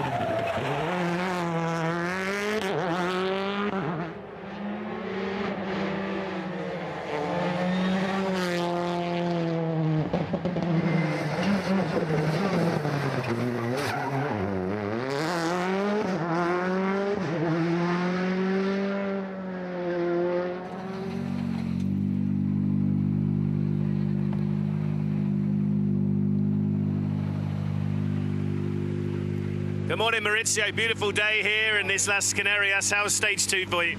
Sì, una bellissima prova, molto pulita, veloce, ci siamo divertiti molto. Numero 1. Keep smiling. He says it's a beautiful rally. He's enjoying his day out there. Who wouldn't be? Tell you what, PK's earning his Bitcoin this morning, isn't he? He's doing a lot of interviews out there. I think you and I are earning our Bitcoin this morning, Rebecca. If you weren't with us earlier on, that was a bit of a joke from earlier on in the... So this, sorry, okay, this is take a prime example. A good example of not getting it right at the hairpin. So didn't carry enough speed into it, pulled the handbrake, but wasn't turning in at the time, so didn't get any natural rotation on the car. So drove up to the hairpin, pulled the handbrake, but didn't turn. So you're not putting the nose of the car in and forcing starting the slide to get the car pointing to where you want it to go. So, and of course, that when you don't get that rotation, that turn in, you end up having to do a bit of a 3-point turn to get around the corner. Andrea dropping quite a lot of time here. She had a difficult start last night again. Not the cleanest around that hairpin either. You need to carry more speed into it, get it turned, tip the handbrake, and you've got all that space to play with as well. Here comes Filippo Marcino, who caught Andrea in the stage last night. He won't be a million miles behind her now. No, it was a pursuit style super special stage last night. So he had two drivers on the track. He started at the same time, but from opposite sides of the track. There we go. Again. I think that the organisers might have to do something about. I don't know if Andrea's got a problem here, but he caught her last night. He's caught her again now. Is there, assuming Andrea doesn't have an issue, perhaps they need to do something about the seeding.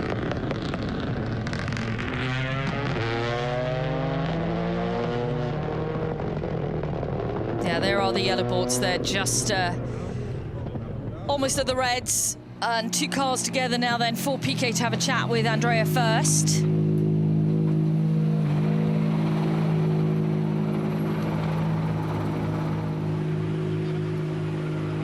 Morning, Andrea. I saw it was an eventful night last night as well. 2 minutes off the pace. How was there an issue in here? Problemático todavía, me cuesta mucho, pero voy a ir avanzando. Muchas gracias. Thank you.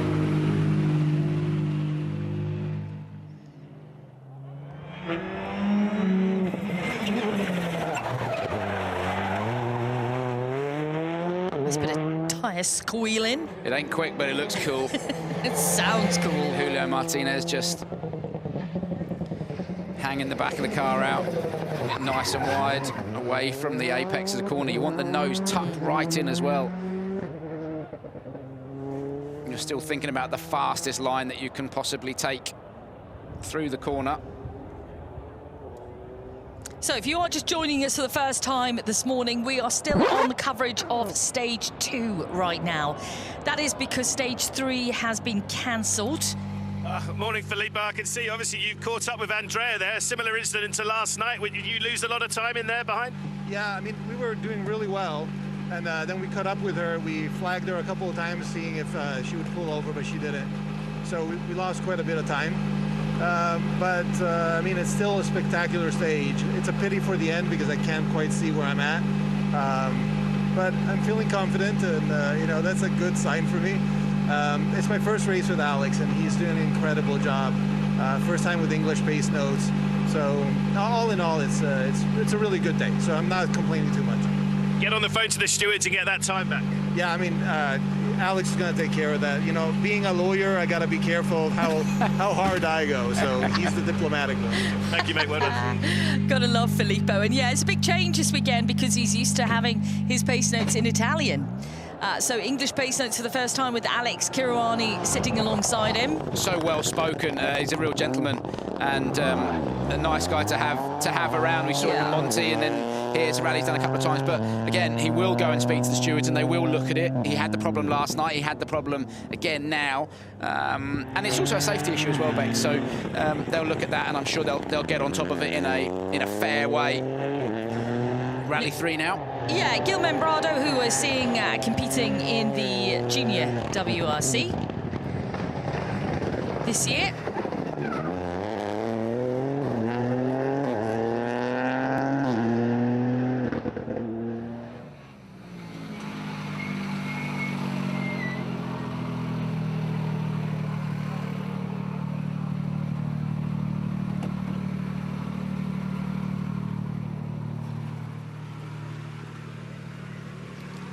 Morning, Gil. It was very close last night between you and Timek, but this is looking like a good run. Last bit, I've got your 5 seconds quicker, and everybody's slower than you. So good run, good start.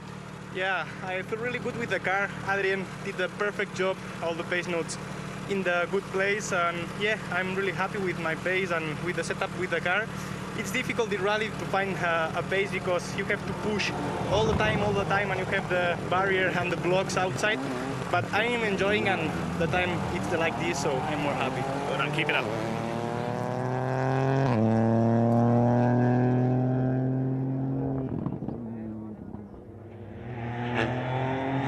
Luckily, we haven't seen too many dramas on this opening stage this morning. Just some unfortunate mistakes at some of the hairpins in here.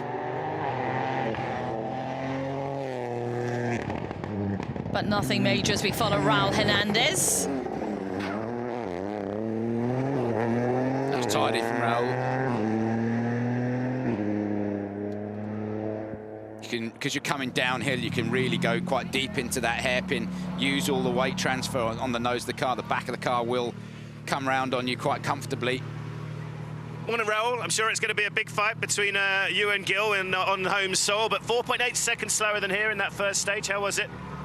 Bueno, la verdad que un tramo bastante exigente para empezar. Nosotros bastante cómodos con el coche, así que bueno, hay que seguir, que el rally acaba de comenzar, el día es largo, así que bueno, vamos a ir poco a poco, cogiendo un poco más de ritmo y confianza, que es lo importante. Gracias. Gracias. He said they're very happy with the car, happy with themselves. The day is very long. We have to continue on step by step.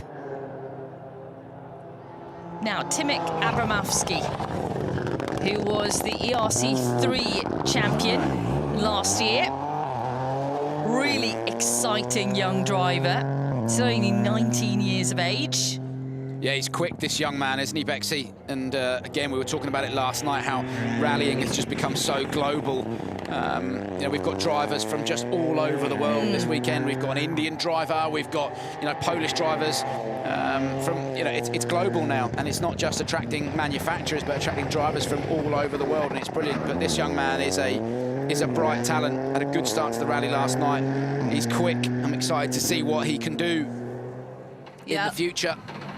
He's leading. He was leading the category, certainly, after the opening stage last night.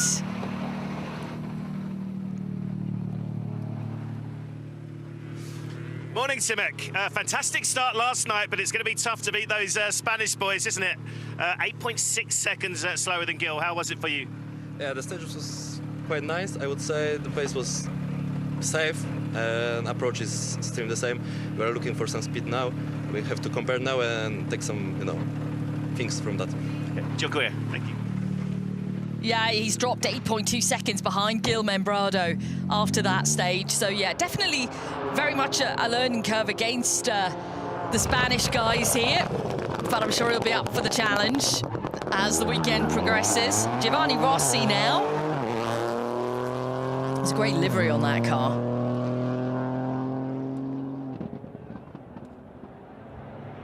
So after last night, he was in third position. He was just 1.5 seconds off Timek Abramovsky. It was Abramovsky, Membrado, Rossi last night, the top three in the WRC 3 championship. But again, we're seeing quite a change on this opening stage this morning. Let's see what Rossi comes through with.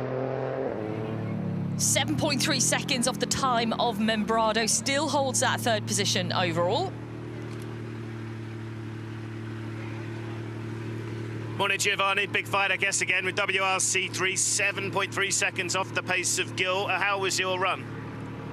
Not so bad, so good. So I need to be more clean on the driving. I was a bit slow, but it's okay.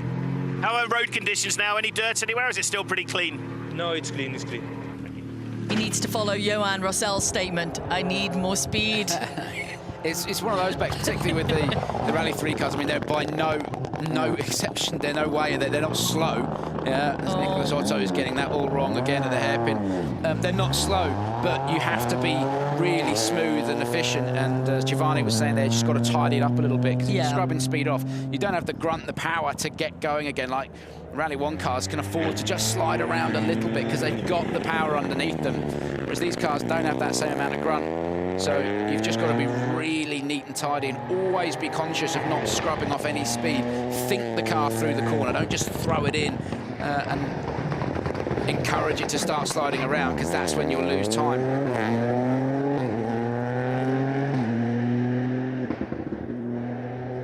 So Nicholas Otto came through 5th fastest out of a total of 7 drivers through in the WRC 3 Championship for drivers.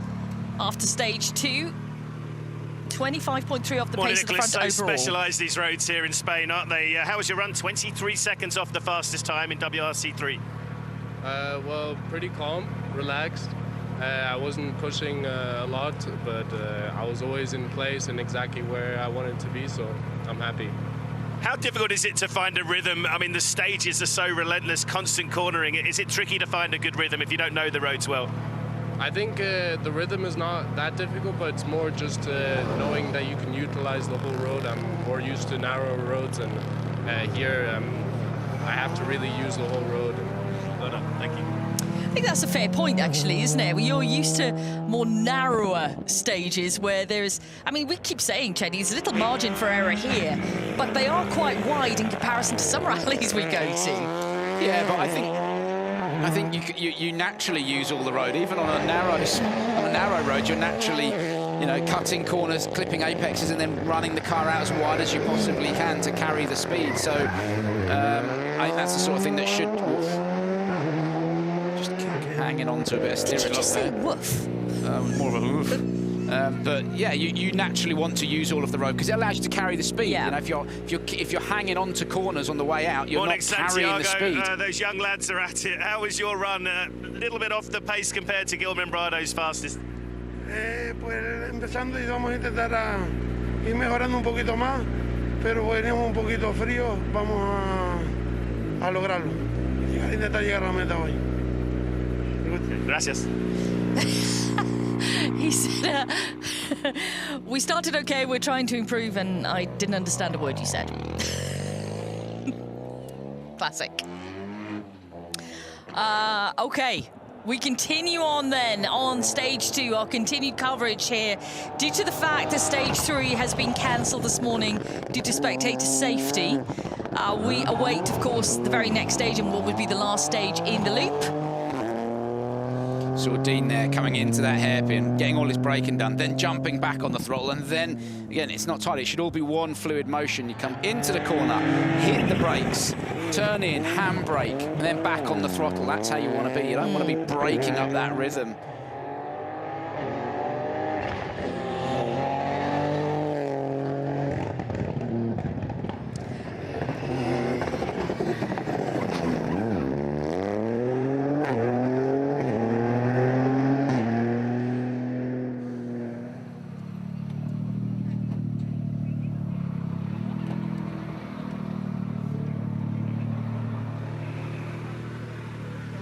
Good morning, Dean. Some incredible roads here, aren't there, in Canary Islands? How was your run here in stage 2? Yeah, brilliant start for the day. Felt very positive in the morning coming into the stage, and it's been good. The stage has been completely dry, and good conditions in the morning today. Quite a lot of grip than I anticipated, but let's see how it goes. We're going into SS3, and we have a long day ahead today. It's great to have an Indian driver competing. Just wanted to ask you, how popular is the WRC in India? It is very, very popular. There are a lot of followers in India, and you know, India comes from, it consists of so many people, and it's great. Everyone's so happy to see me here, and it's a huge opportunity, and it's great to be here. Thank you. Glad to have you here, Dean.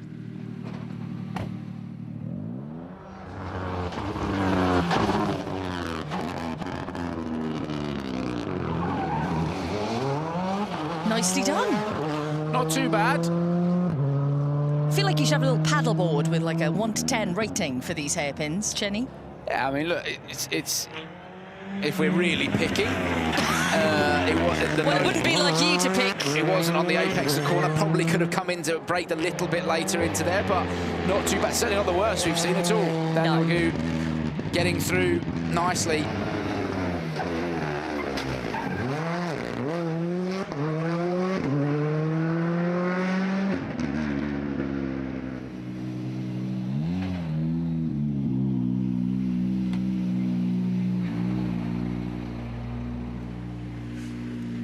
Morning, Daniel. We're up and running then on Friday morning. Special roads here. How was your run through stage 2? It's very beautiful, special. It's very happy. Très vite. Très vite. Well, thank you. Yeah, he's going to enjoy his weekend throwing that Hyundai around. So I think it's a great rally for anybody, in particular in a WRC 2 spec car, Bex, because they're so drivable. And as a product, it goes to show, you know, you've got these really young drivers, then you've got the slightly older gentleman drivers, but, you know, anyone can jump in them and drive them quite quickly. They're quite planted, they're quite a forgiving car. And these roads, I mean, when we talk about how beautiful they are, we went out, you know, we've been here, I've been here certainly with the European Rally Championship, gone out and recce'd the stages last year here and having a look at what they were like, and the flow and the nature of the stages. It is so beautiful. It's a full driver's rally, this. And yeah, okay, last year it kind of became difficult for anybody to make any moves, and maybe that's the only downside you can say, is once you build a lead, it's hard for anyone to catch you. Alejandro, pretty difficult in this car last night in the Super Special, but how is it now on these fast-flowing stages here? Yes, you are now in my village, because I live here, and I'm very happy to be here in my country, racing with the best World Rally car drivers in the world. Thank you. That's fantastic. We are literally in his village. Okay. This hasn't gone so well for Javier. Yeah, he struggled last night at the hairpins as well. Just couldn't get the car turned at all. Trick is now is just stay calm, don't stall it.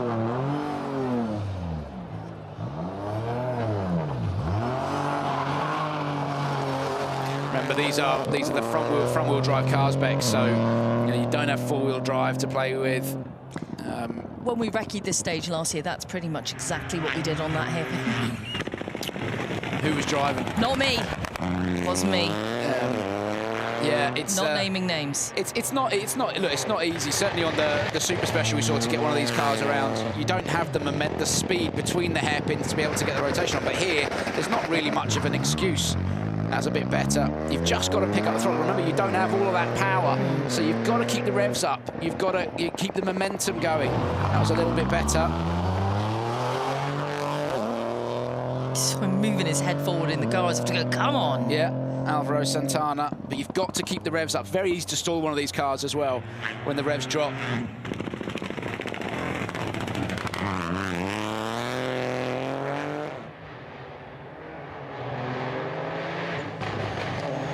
So it's actually easier, considerably easier at a hairpin in a WRC2, a Rally 2 car, than it is in one of these. You can see those front wheels doing all of the work, spinning up on the way out of the corner.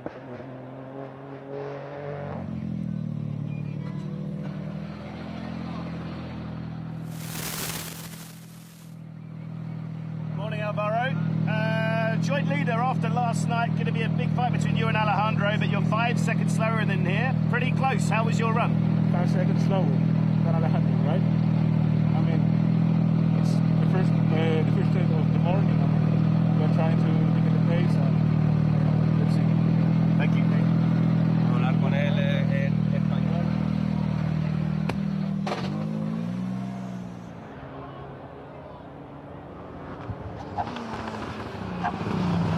Leonardo Vancel was in the RC4 category last night, 5th fastest through the stage. And like you said, it is a struggle for these cars to make it through the hairpin. Certainly was last night. It is going to be on this stage. And the stall as well.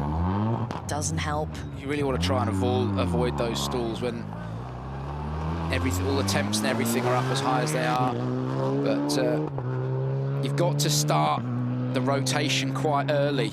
One of these cars, you can't arrive at the corner and then nip the handbrake. But again, like I said, it is really difficult to do it in one of these lower spec cars.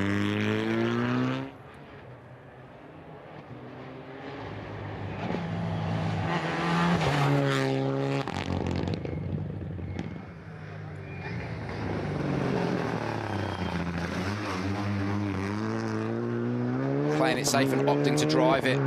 I think that's probably the quickest way in one of these cars as well, Bex. You're not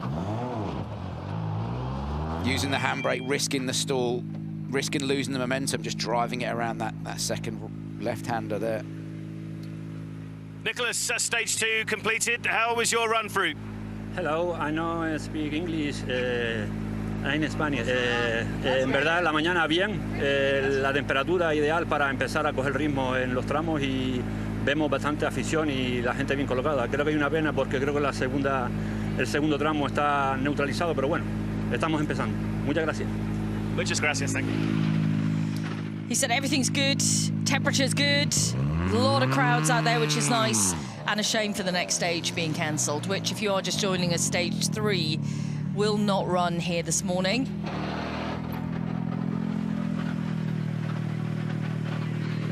Good morning, Leonardo. Thankfully, less hairpins than last night, but how was your run through stage 2? Well, good start in the morning, nice stage, very good one. Enjoying it. Thank you. Great to hear from Leonardo.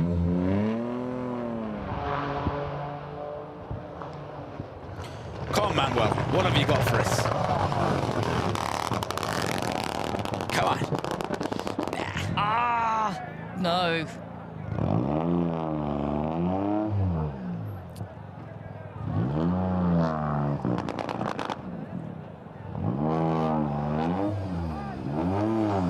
Yeah, you've really got to brake late into it and be carrying way more speed before you grab the handbrake, get it turned, and then drop the clutch and light up the fronts. That's the way to do it in one of these cars, ideally without... That protects you from stalling it, but you can't go into those hairpins that slow.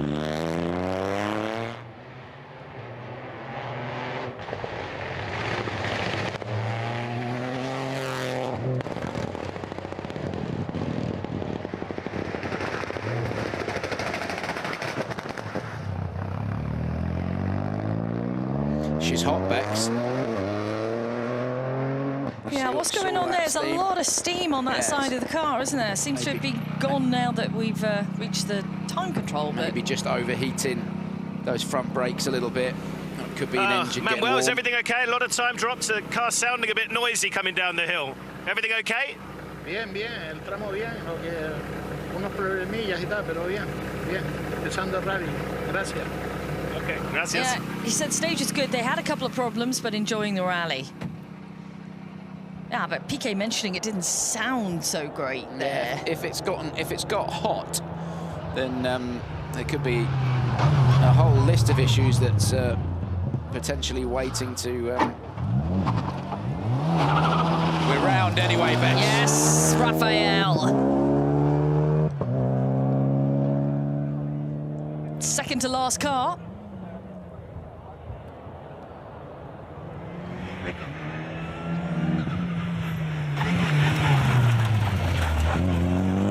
Just drive it.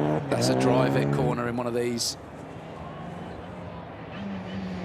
Now, what we found certainly last year in this area now that they're at, there's a lot of pine trees around. Certainly as they come around this hairpin and down the hill, they're all strewn across the road at the bottom here. Made it really, really slippy. Yeah. You can just see the hillsides are a little bit brown. It's just like pines from the trees. Good morning, Raphael. Very difficult coming down the hill. How was it? The tires are no good, no it's a good sensation, but this is the first train del día of the day, and it's okay. Okay. Thank you. Yeah, Thank you. Well done. as you said, it is just the first stage of the day. Let's see how it continues on for Rafael Oliveiro. Let's take a look at the results then for stage 2, with Sébastien Ogier taking the fastest time earlier on. Oliver Solberg was half a second behind that. Elvin Evans 1.3 off the pace. Pyuri 1.9 behind, and Takamoto Katsuta 2.2 behind.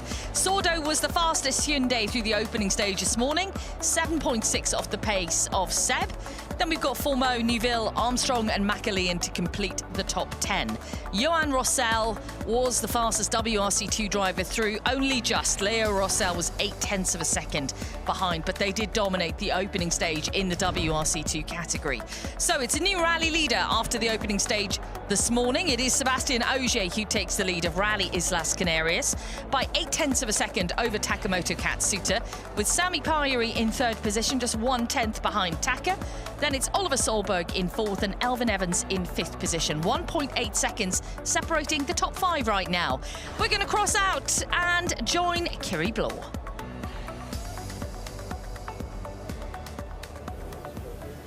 Yeah, indeed, myself and Julian Porter back in the glorious service park, shrouded in sunshine right now. Julian, well, that was a spectacular stage, and you just made a fantastic point. We've had 2 stages today and seen the whole field out there. Yes, stage 1 last night in the Super Special we saw everybody, and then tonight this morning we've seen everybody.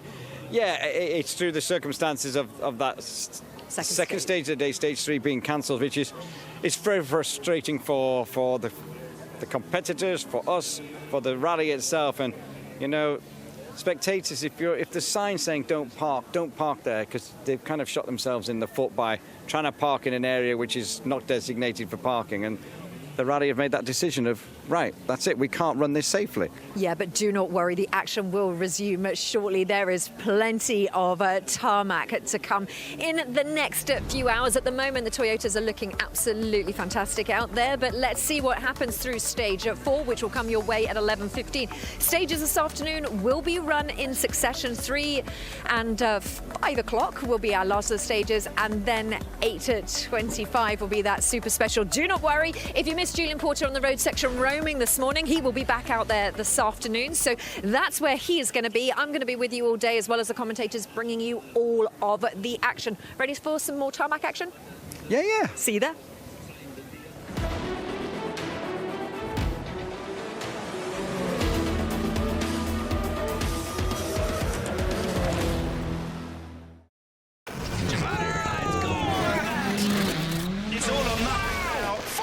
Seconds quicker. I love this sport. It just gives and gives. Press flat left, 100, 3 left minus. that it was there, and we managed to just turn around and get going again. But bit of a disaster at the moment.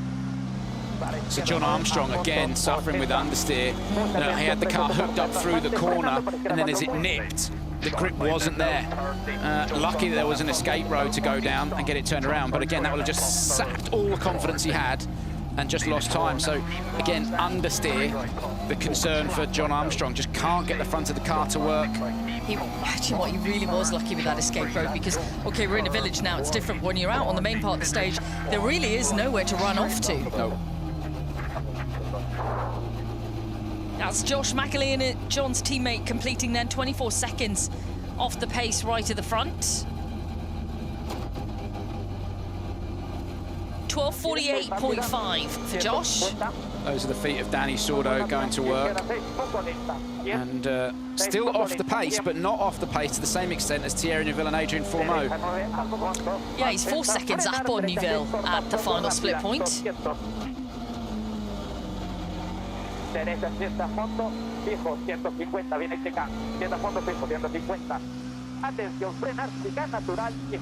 Josh, good morning. A lot of drivers are complaining about understeering here. What's your experience like? Yeah, it's massive. Whenever you're racing for the handbrake in fourth gear, it's not so good. So yeah, it's difficult. It's demanding. Obviously, it's quite a demanding stage for the tires, but yeah, it's really difficult to manage from the driving side. Yeah, Josh saying he's having to go for the handbrake in fourth, and you're doing well north of 100 kilometers an hour in fourth, and it's just to force the front of the car to point where you want it to go. Love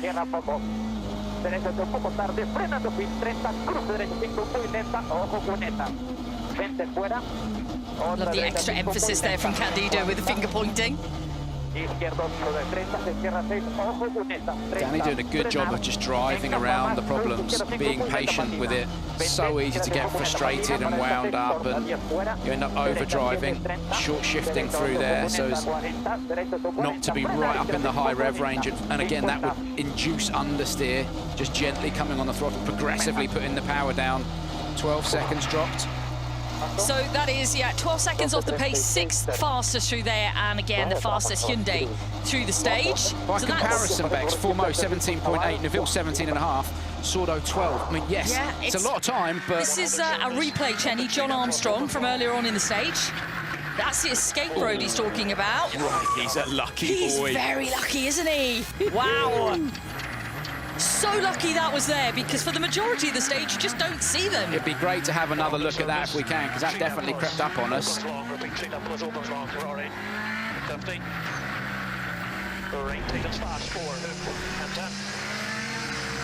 Danny, you're over 5 seconds quicker than your teammates. What do you think you're doing differently to them? I don't know, I take care of myself, not of the others. I just prepare my car with my people. I don't know, this is not my business to see what the others doing, you know. I try to do my best. We are happy with the whole setting we are making. With the engineer, with the people, we keep pushing, and yeah. We say we are a little bit far, but we are here to work, and it's quite okay. They might feel they're a little bit far. I mean, they're only 3.8 seconds adrift of Tacker's time in this stage. What's going to be interesting, Chenny, and I think he's right there, you know, it's very hard for him to say what he's doing differently to the others. He's doing his own thing. He's focused on his own thing. How much closer can Sordo get? And in which direction maybe has he gone with his setup? Or it can be small details sometimes, and it can be down to driving style as well. And you know, and mindset, which you pinpointed earlier. Yeah, I think a lot of it is to do with more mindset and how you feel when you're in the car, the opportunity you've been given, you haven't got the pressure on your shoulders. Yeah, it's a lot of that, I think. There might be differences in the way that the car is set up, and the fact that Danny's possibly a little bit happier with a bit of understeer. Doesn't bother him. Some drivers hate it. Danny might not mind the car if it's understeering a little bit, he's able to drive around that problem, but I think a lot of it is that Adrien and Thierry are carrying frustration from previous events, whereas Danny's just jumped in the car this weekend and gone, right, let's go at it. Right, well, with WRC2 now, Johan Rossell is leading the WRC2 category. but it is a very slim margin of 0.3 of a second over his brother Leo Rossell. Emil Lindholm is in 3rd position, 3.9 seconds off the lead. Alexei Lukianuk is in 4th, with Roberto Dapra on the same overall time. Nikolai Gryazin is in 6th position. Then Spaniard Alejandro Cachon is 7th.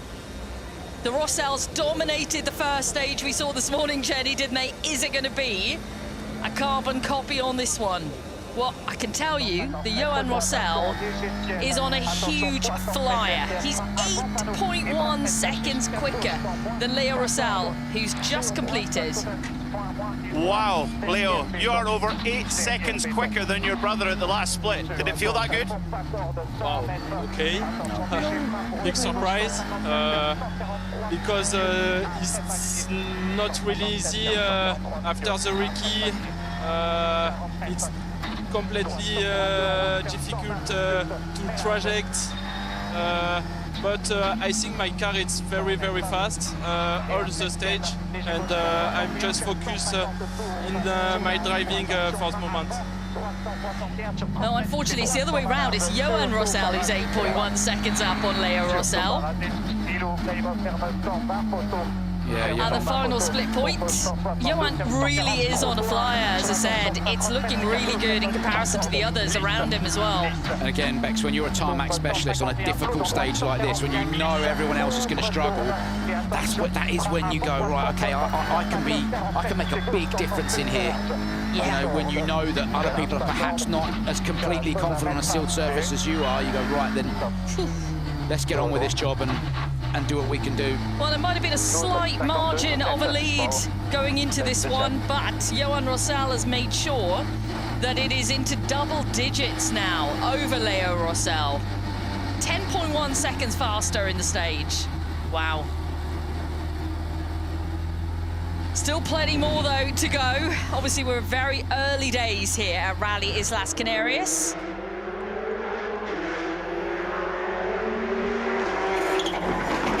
Robert Verves on a different purpose here this weekend. He's very much here to learn, not scoring driver's points in WRC2.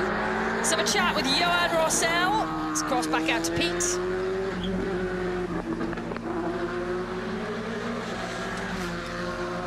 Johan, I tried to make everyone happy at the stage end, and I've just, in mistake, told your brother that he was faster than you, but actually you are quicker by over 10 seconds. Did it feel that good in the car?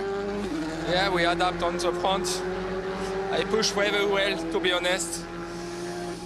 I have a doubt at the middle of the stage if I can keep the tire, but I manage a bit more.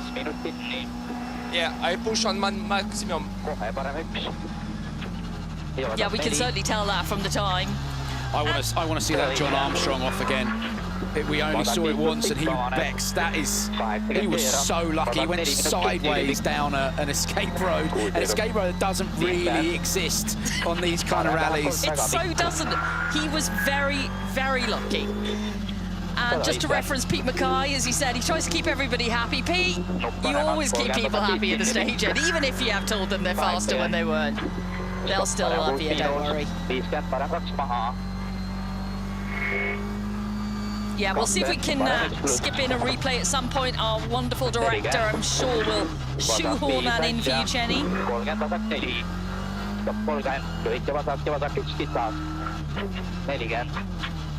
You can, what we heard from Johan then, he was really pushing it in here, as he said he was going for it, and he's made the difference. You said it earlier, on the longer stages, it's the real opportunity to make up time on your rivals. Johan had picked this stage, and he absolutely went for it. See how Robert Verves has fared, how the learning is going on tarmac. It's 21.9 seconds behind Rossell's pace. And everyone I'm looking at in WRC2 right now is just a sea of red underneath Johan Rossell's time. We're waiting for Alejandro Cachon's opening split to come in. This is Roberto Dapra. Final split to have him. He's 9 seconds off the pace of Rossell. Let's cross back out to the stop control. Let's hear from Robert.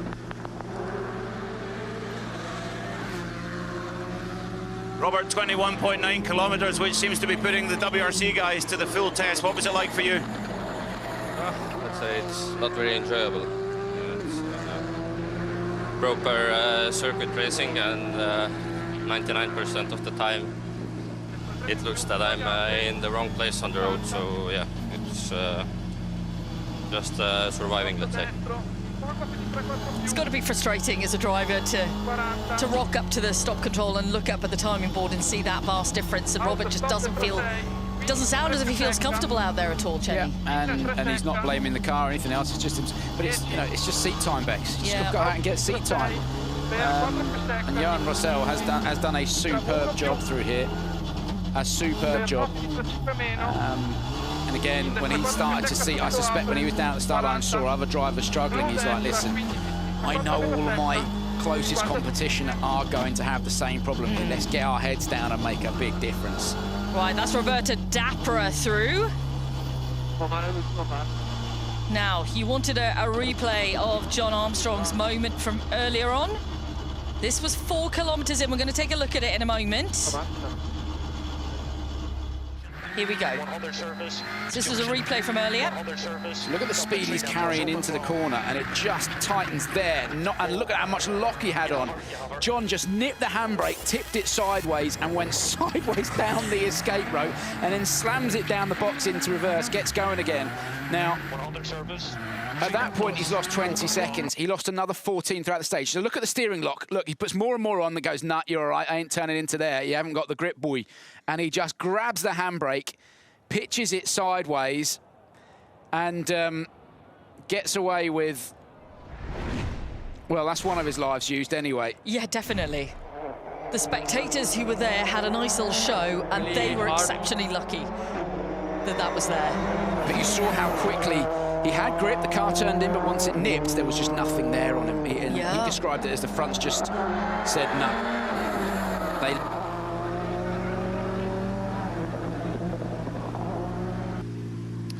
Roberto, just over 10 seconds of the quickest time. What was it like? Yeah, really hard to understand. Some places we have a good grip, some places not. So, yeah, hard to understand. We try to push something more than the previous one, but yeah, we need to...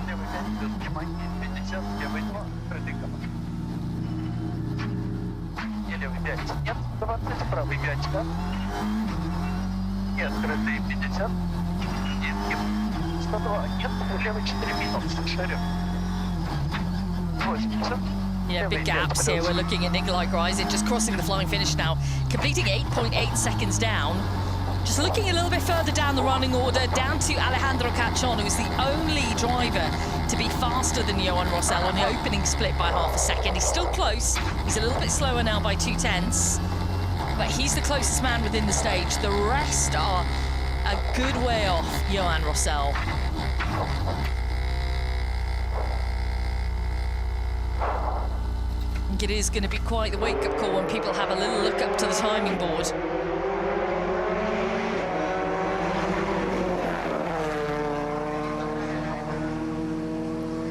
Gryzin has gone past Nikolai, that's second fastest, but 8 seconds up from your teammate there. What was it like in that stage?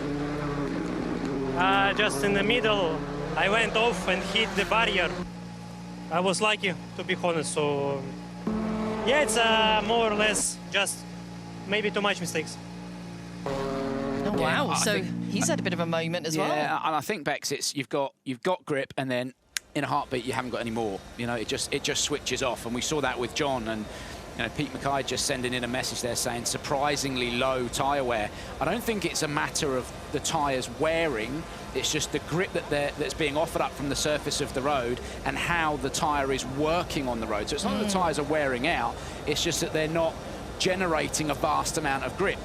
And I have to see, but we don't know what the tyre temperatures are doing, but we've not heard any of the drivers saying the tyres were going off towards the end of the stage, which would indicate an overheating issue. It's been fairly consistent throughout the entire stage, hasn't it? Yeah, it has. So I don't think it's a tyre wear issue, it's just how the tyre's working under these conditions on what is clearly a reasonably low grip surface.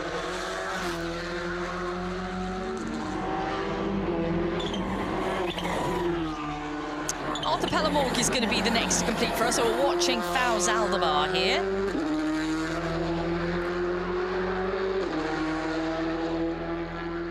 Fous, another driver who is trying to hone his craft on tarmac.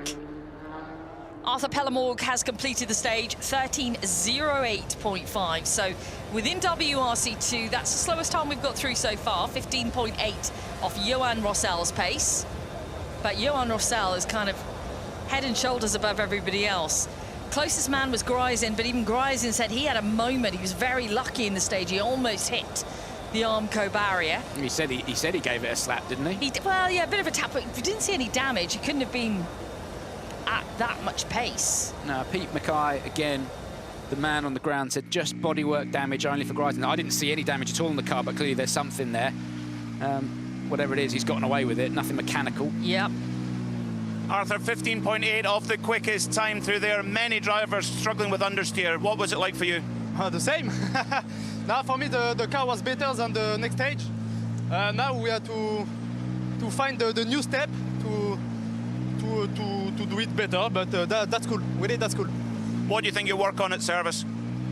A lot of little things, but we discovered the car, so we have to do step by step, but that's what we do.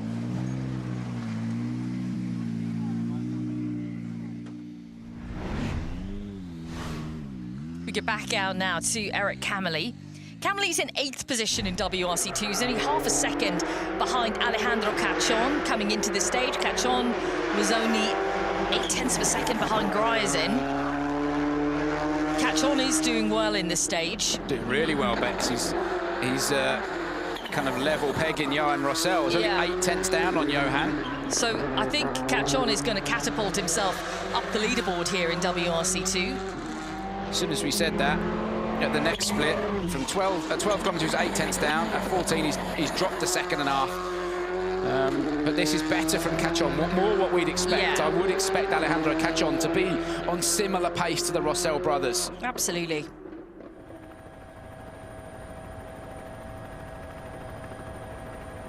The cloud bank, which sometimes early morning here, we can see stages shrouded in cloud, fog. We haven't seen it so far today, or indeed yesterday. Got anything on trees for us? There's quite a number of them on the island. Various varieties. How many exactly? I haven't done a head count this year. Okay.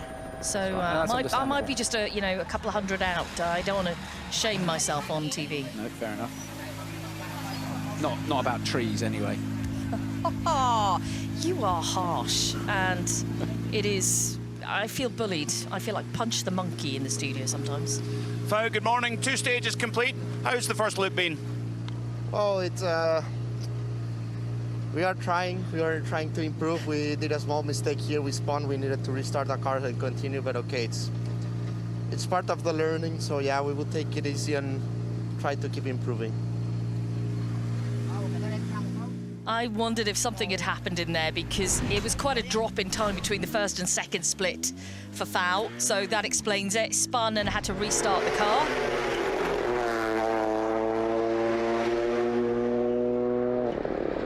Cachon now 3.5 seconds down on Johan Rosell. Yeah, I don't think that time's going to be beaten, is it? No, I can't see it, Bex. I think the only person who would have been able to give Johan Rosell a hard time would have been this man. And yeah, you're going to find 3.5 seconds in the final few kilometres. It's a great drive from Johan. And clearly the Lancia working very well in these conditions. Looking forward to seeing what it'll be like on the gravel. Yeah, of course.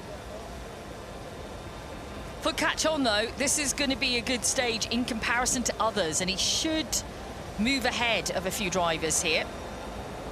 He should absolutely be looking for a podium this weekend. I think if he leaves with, of course, the competition is very stiff, but he's good enough to be on the podium. And he should, and that's what his aim should be, absolutely. He was in second place last year. Again, Rosell proved a formidable rival last year. And Alejandro has some unfinished business there, Chenny. He wants to try and get him, but it's proving difficult so far, but there's a long way to go yet.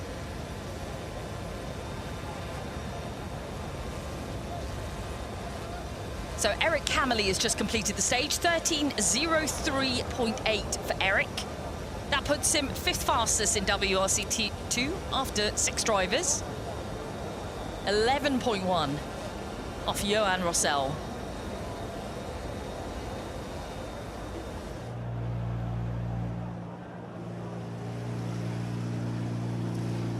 Eric, 11.1 off the quickest time. Where do you think the difference is? A bit everywhere, I would say. I was not so comfortable with the car, like too soft, and I couldn't push more, to be honest. Yeah, so if he's got set up a little bit too soft, you don't get that precision feeling back through the car. And again, that takes your confidence away. On a stage like this, on a rally like this, you want to be going, certainly from a damper setup-wise, super stiff. Maybe play around with roll bars, but super stiff. Get it set up like a race car. Diego Dominguez said at the end of the first stage this morning that he was looking to just improve, knows that he's not on the same pace as the likes of Johan Rossell, Leo, Alejandro Cachon, but throughout the weekend just wants to build. Cachon's completed 2nd fastest to Rossell, as we thought, 3.8 seconds behind Rossell's time. He moves ahead of Dapper, moves ahead of Gryazin overall. Only 0.4 of a second behind Leo Rossell now, so it's a good run from Cachon.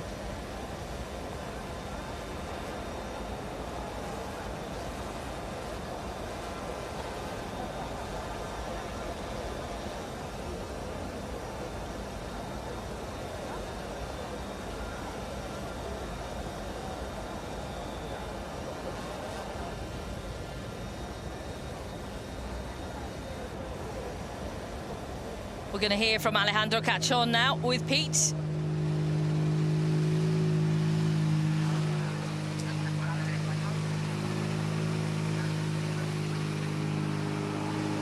Alejandro, you're the only driver able to get close to Johan Rossell. 3.8 off the quickest time. What's that stage like in there?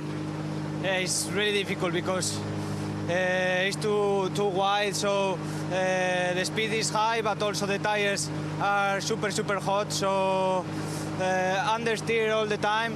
Then in the last downhill, I touched something with this front tire. I thought that I had a puncture, so there I lost a bit of confidence and a bit of time, but it was okay.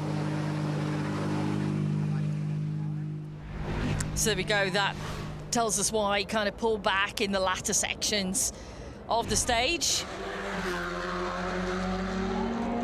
The driver, we haven't heard anybody talking about oversteer, just understeer. If you're just joining us, understeer is when you turn into the corner and the front tyres don't bite and go round, it just pushes on, it carries on in a straight line even though you've got steering lock on. Oversteer is when you turn in, the front bites, it goes around the corner, but then the back starts to slide and you have to feed in a bit of opposite lock. Understeer is when you see what you're going to crash into.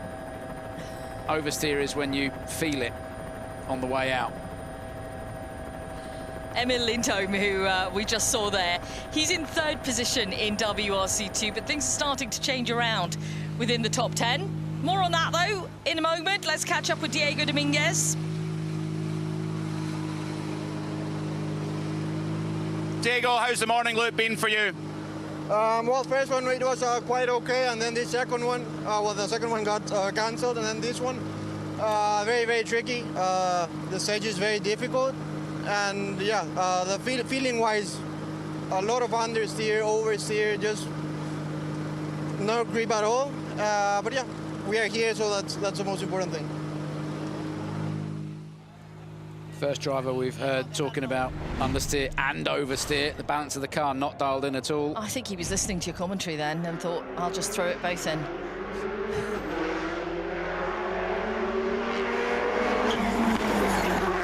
Giovanni Trentin honestly looked a little bit disappointed when he saw his time on the board this morning on the opening stage, didn't he?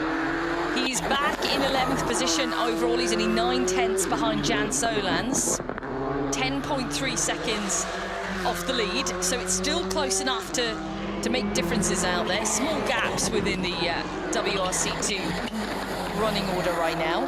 He you know, he's still so young, Bex, and still learning, and is so hungry to do well. And you're right, once he found out he was 10 seconds down, he was really frustrated. Well, you could just see it in his face. Well, no, that's okay, but there was disappointment there. Emil Lindholm's completed the stage. He's dropped behind Catch On. Overall, he's down to 4th now. Emil, that's a good time. 3rd quickest, just 7.7 off the best. You mentioned yesterday it was your favourite rally. Looks like it's going well. Yeah, obviously it would be going even better if it would be, what, 8 seconds faster. But yeah, tricky stage. Completely different than I thought, to be honest. And had some nice sliding around in the beginning, so it was not what I expected. But tricky one, yeah, and with the weightage here in the end, and she gains a lot of time, so okay, I mean, we can be happy if we're 3rd. He's 0.8 of a second adrift of 3rd position right now, 11.6 seconds off the lead, still close, but it is a position change.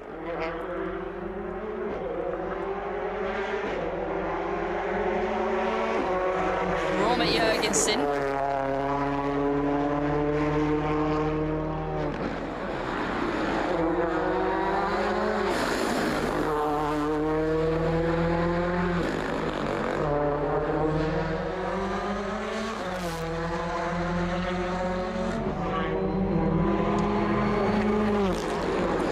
Not point scoring in WRC2 here.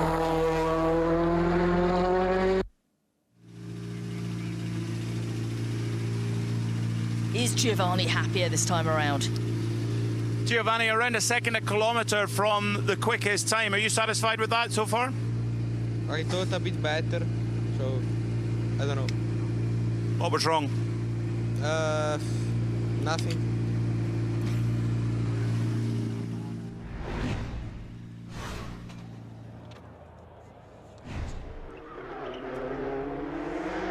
Just hearing that one of our drivers who's got underway in WRC2, Alejandro Mauro, has stopped 200 meters into the stage. So just waiting for more news on that. Crew are okay.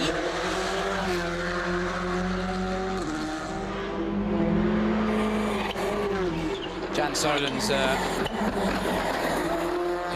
he's won in this category before. He's quick, he'll get to the end of this stage, and he is well down on the splits, 13.8 down at 18 kilometers, and he'll be wondering how on earth Johan Rossell has managed to find that much time. Now he'll know, he'll be suffering from the same problem everyone else will be having, you know, understeer and the balance not being quite right, but that's just the nature of this stage. I think everyone's had the same problem, it's not just specific to you.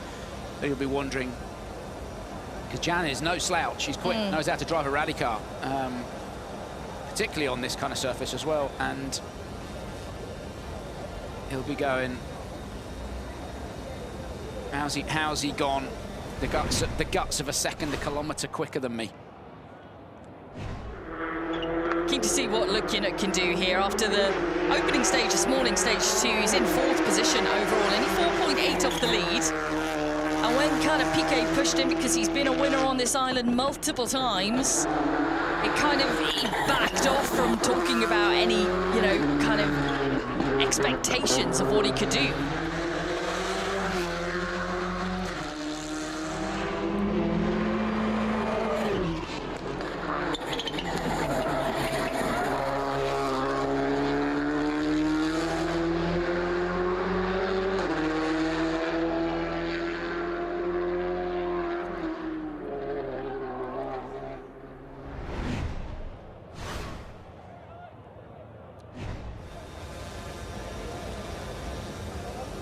We switch now to a firm fan favourite on this island, and that is Enrique Cruz.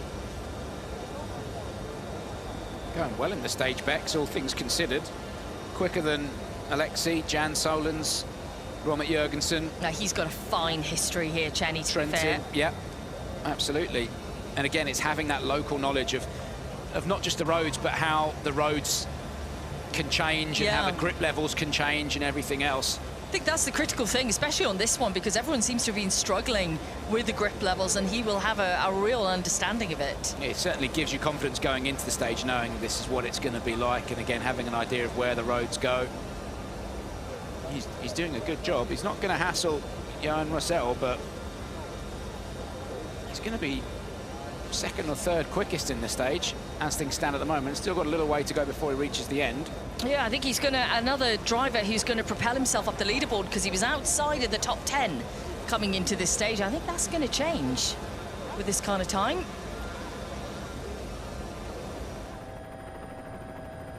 We wait and see. If you are just joining us, we are on a stage 4 here at Rally Islas Canarias. We've had one stage this morning which was stage 2 overall. Stage 3, unfortunately, was cancelled, and we're in stage 4 right now, ahead of the service break, which is back here at the Gran Canaria Stadium.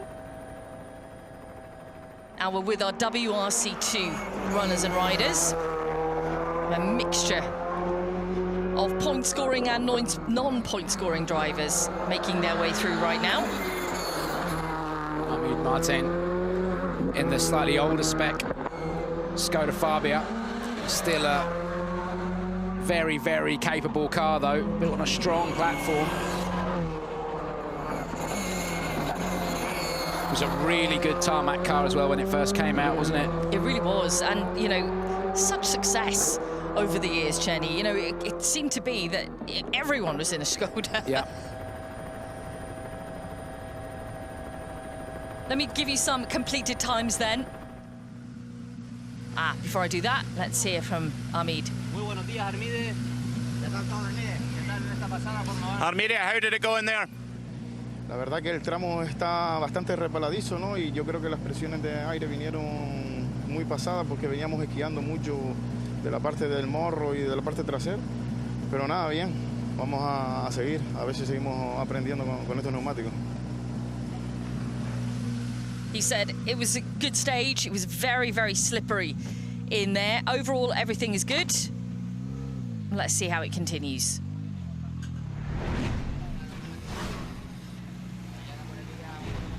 So, some times that come through while we were waiting. Alexei Lukianuk came through with a 9th fastest time. That drops him down to 8th position overall. Enrique Cruz, who had a really strong time, 5th fastest through, has moved his way into 9th position. Now he's inside of the top 10 and 1.7 seconds behind Lukianuk. This is Milja Hansen, who is our reigning junior WRC champion.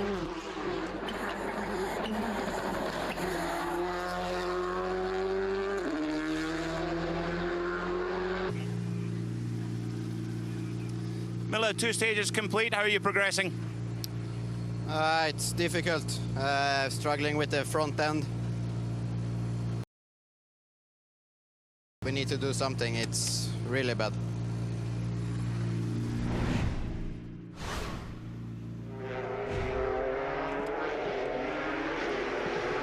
Right, we're back with Yuki Yamamoto. He was on the same overall time as Giovanni Trentin early. He seemed pretty happy with his run on the opening stage this morning. Yeah, I think, look, Bex, to be honest, I think for Yuki and James Fulton, they've just got to get to the end of this rally. You know, they had that big off, took a couple of, you know... That was a testing accident. Correct, yeah, they had a testing accident, and they were both okay, suffered some nasty bruising, missed a couple of events, went to Croatia, showed really good pace, but then Yuki took the rear right corner off the car, and again, just didn't get the result that they wanted. Now they've just got to get to the finish. Don't go chasing wins, just get to the finish. Yeah. Completes 14.7 down. Yuki, how's the first loop been? Yeah, shame that the second stage was cancelled, but yeah, the morning was a bit difficult, and then this one, okay, started to have some rhythm, but the stage itself is so like fast and intense, so with the pace, new pace notes and this speed, it's not easy, but yeah, I think we are doing okay, so let's keep like this and then try to find the room to improve. So Philip Allen coming into shot there just where he jumped on the brakes. He's got a little bit of a twitch on the back of the car. He still had a little bit of left-hand steering lock on. Just to confirm, Yuki Yamamoto now in 10th position overall. That's Philip Allen at the stop control. Time of 13:15.7, 16th out of 18 drivers. Philip, everyone seems to be struggling with grip in there. How did you find it? Oh, that was a complete disaster. Oh, I don't know if it's me or the tire, or I could get it to do nothing. If everyone's feeling the same, fair enough, but that was disaster for me. I'm afraid to look at the time, to be honest. It's horrible. But yeah, it is what it is. Same for everybody, Yes. Philip. And wearing his heart on his sleeve. What a boy. But this is what he does, and I think this is why so many people like him. Yeah, he's a legend. Because he does not mince words at the stop control, that is for sure. And he just tells it how he is. He doesn't dress it up. He doesn't try to cover anything. Philip Allen, you get to the stop control as a Philip Allen, you'll get at the bar. Oh yeah, you want to go for a pint with Chris Meek and Philip Allen. That's a good night out. Couple of cowboys going at it. That would be a very messy, messy night out. Let's follow Pablo Sarrazin, and I think we can predict what the drivers are going to be saying here, really, at the stage. And we've heard it right the way from the top now, through each category, Rally 1 and Rally 2.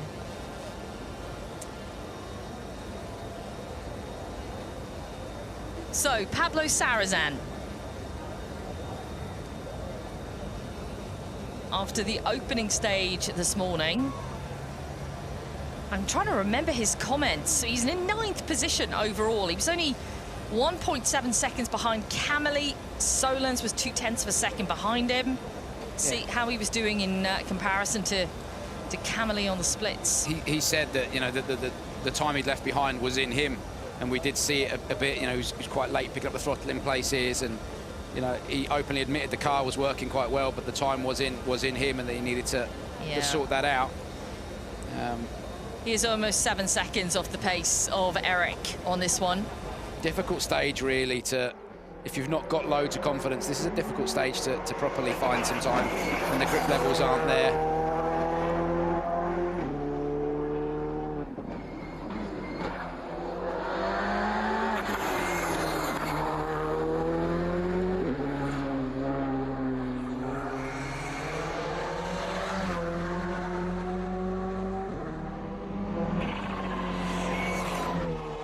Could this be the first clean stage for Antonio Forne? Yesterday in the Super Special, stuck that Skoda on its roof. This morning on the very first stage, had a stall at a hairpin, wasn't able to get the car around a very tight hairpin left. So it hasn't been the cleanest start to his weekend's rallying.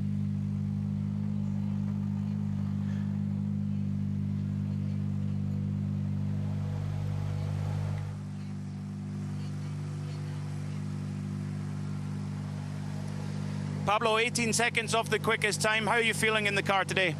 It was not a good stage for us, honestly. A lot of understeer crazy.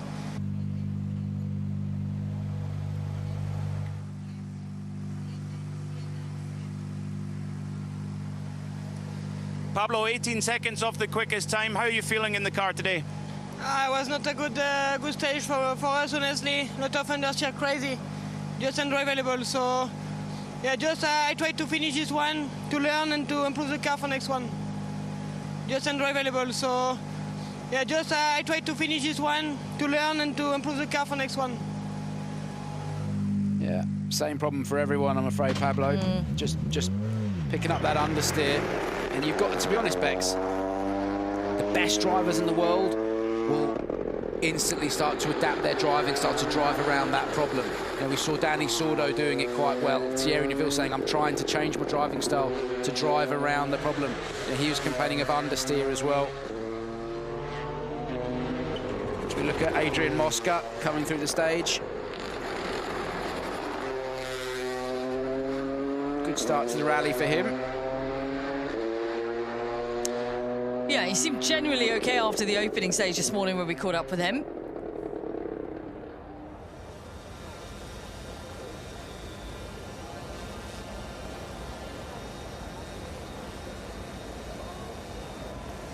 Back in 20th position in WRC2 right now. Sandwich between Alejandro Mauro and Miguel Granados. Well, Mauro, he's definitely picked up a place there, Bex, isn't he? Because Mauro hasn't come through. That's right. Yeah, Mauro was stopped just 200 meters into the stage. There's been no real update on what happened there, but we know the crew were okay. But for Alejandro Mauro, it ended very early on this stage.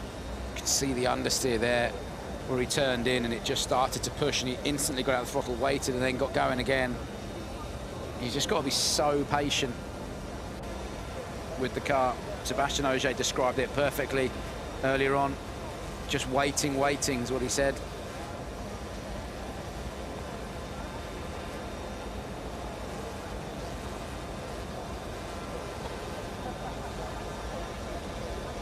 Drone stalks Adrian Mosca down the mountainside. Yeah, he's a young man. He's only 24 years of age, got underway in rallying back in 2023. I think that's sort of, Bex, what makes it quite impressive, because there's a lot of people with a lot more experience who are going slower than Adrian Mosca. 2022, I apologise. I'll give him an extra year. Yeah, I mean, it's always interesting when you see drivers come in, and, you know, Adrian Formeau, for me, kind of the latest one of those, and Romet Jurgensen, who hadn't been at the game very long, and they were already massively impressive. Yeah. Natural talent just shining through.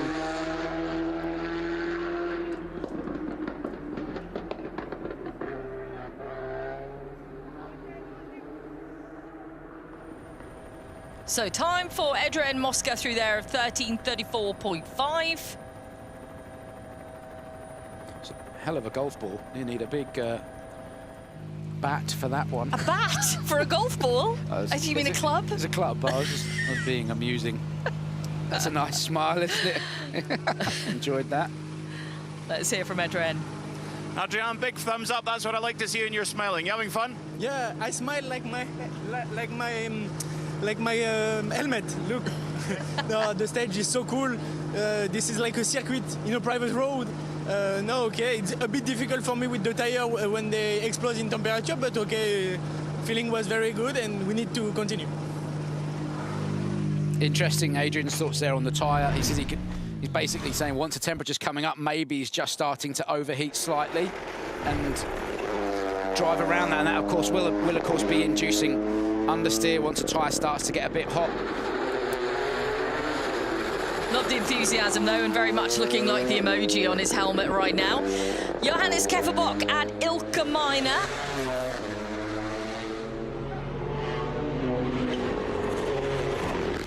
Let's get you the very latest standings in the Masters Cup for drivers. After stage 2, Miguel Granados went into the lead over Johannes Kefferbock. Only 3.7 seconds between them. So it's a good one to watch here.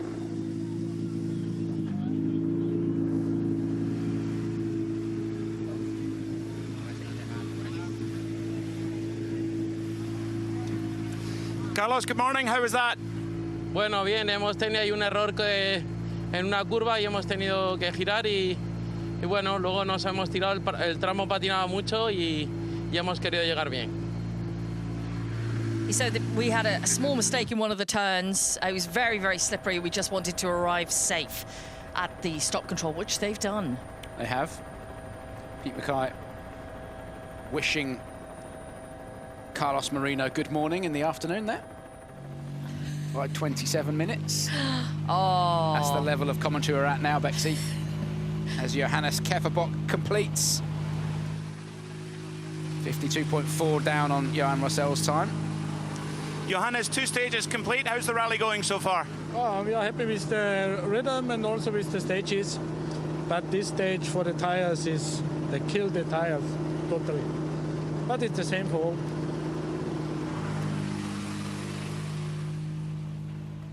Let's run you through the classifications for what is stage 4 of Rally Islas Canarias.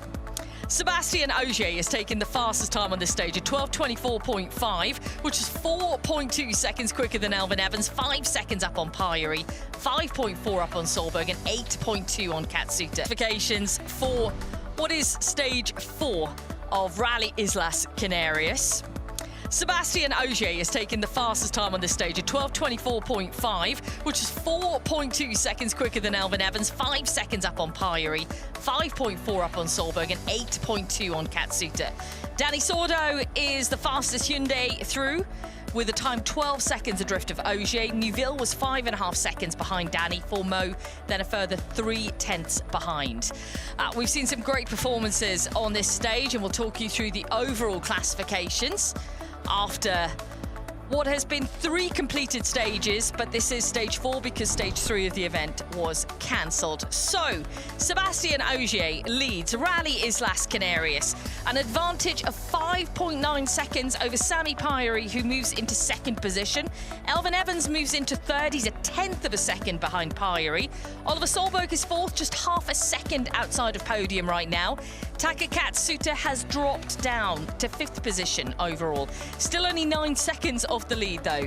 Danny Sordo is the leading Hyundai driver in 6th position overall, 19.2 off the lead, 10.2 behind the Toyota of Taka Katsuta. Then it's Formeau, Neuville and Macalean, with Johan Rossell leading the WRC2 category with a really strong time from Johan on stage 4. He targeted that stage and he was massively faster than anybody else out there. We're going to take a short break, then we'll be back with the media zone and all of the service chat in 2 hours' time. We'll see you then.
A very warm welcome back to Rally Islas Canarias. We are at the halfway point of Friday. 3 stages already done.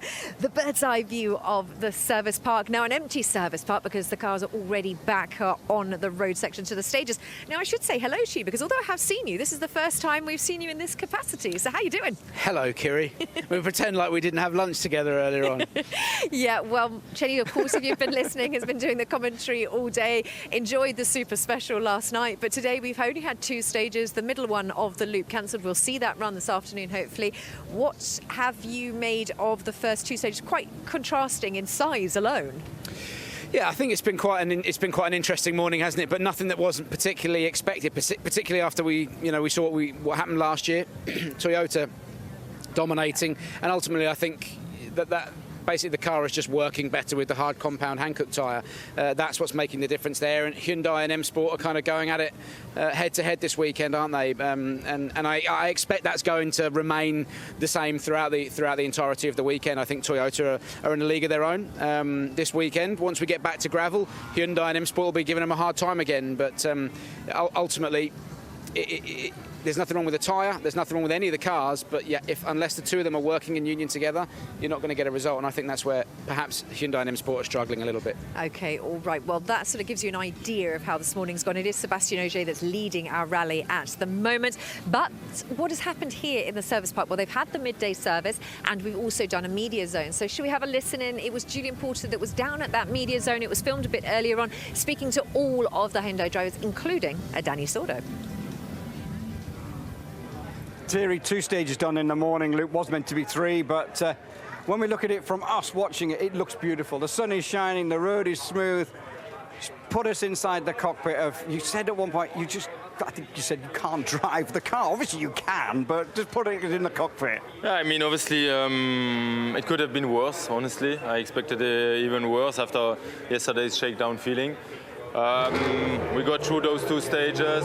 Shame the middle stage has been cancelled.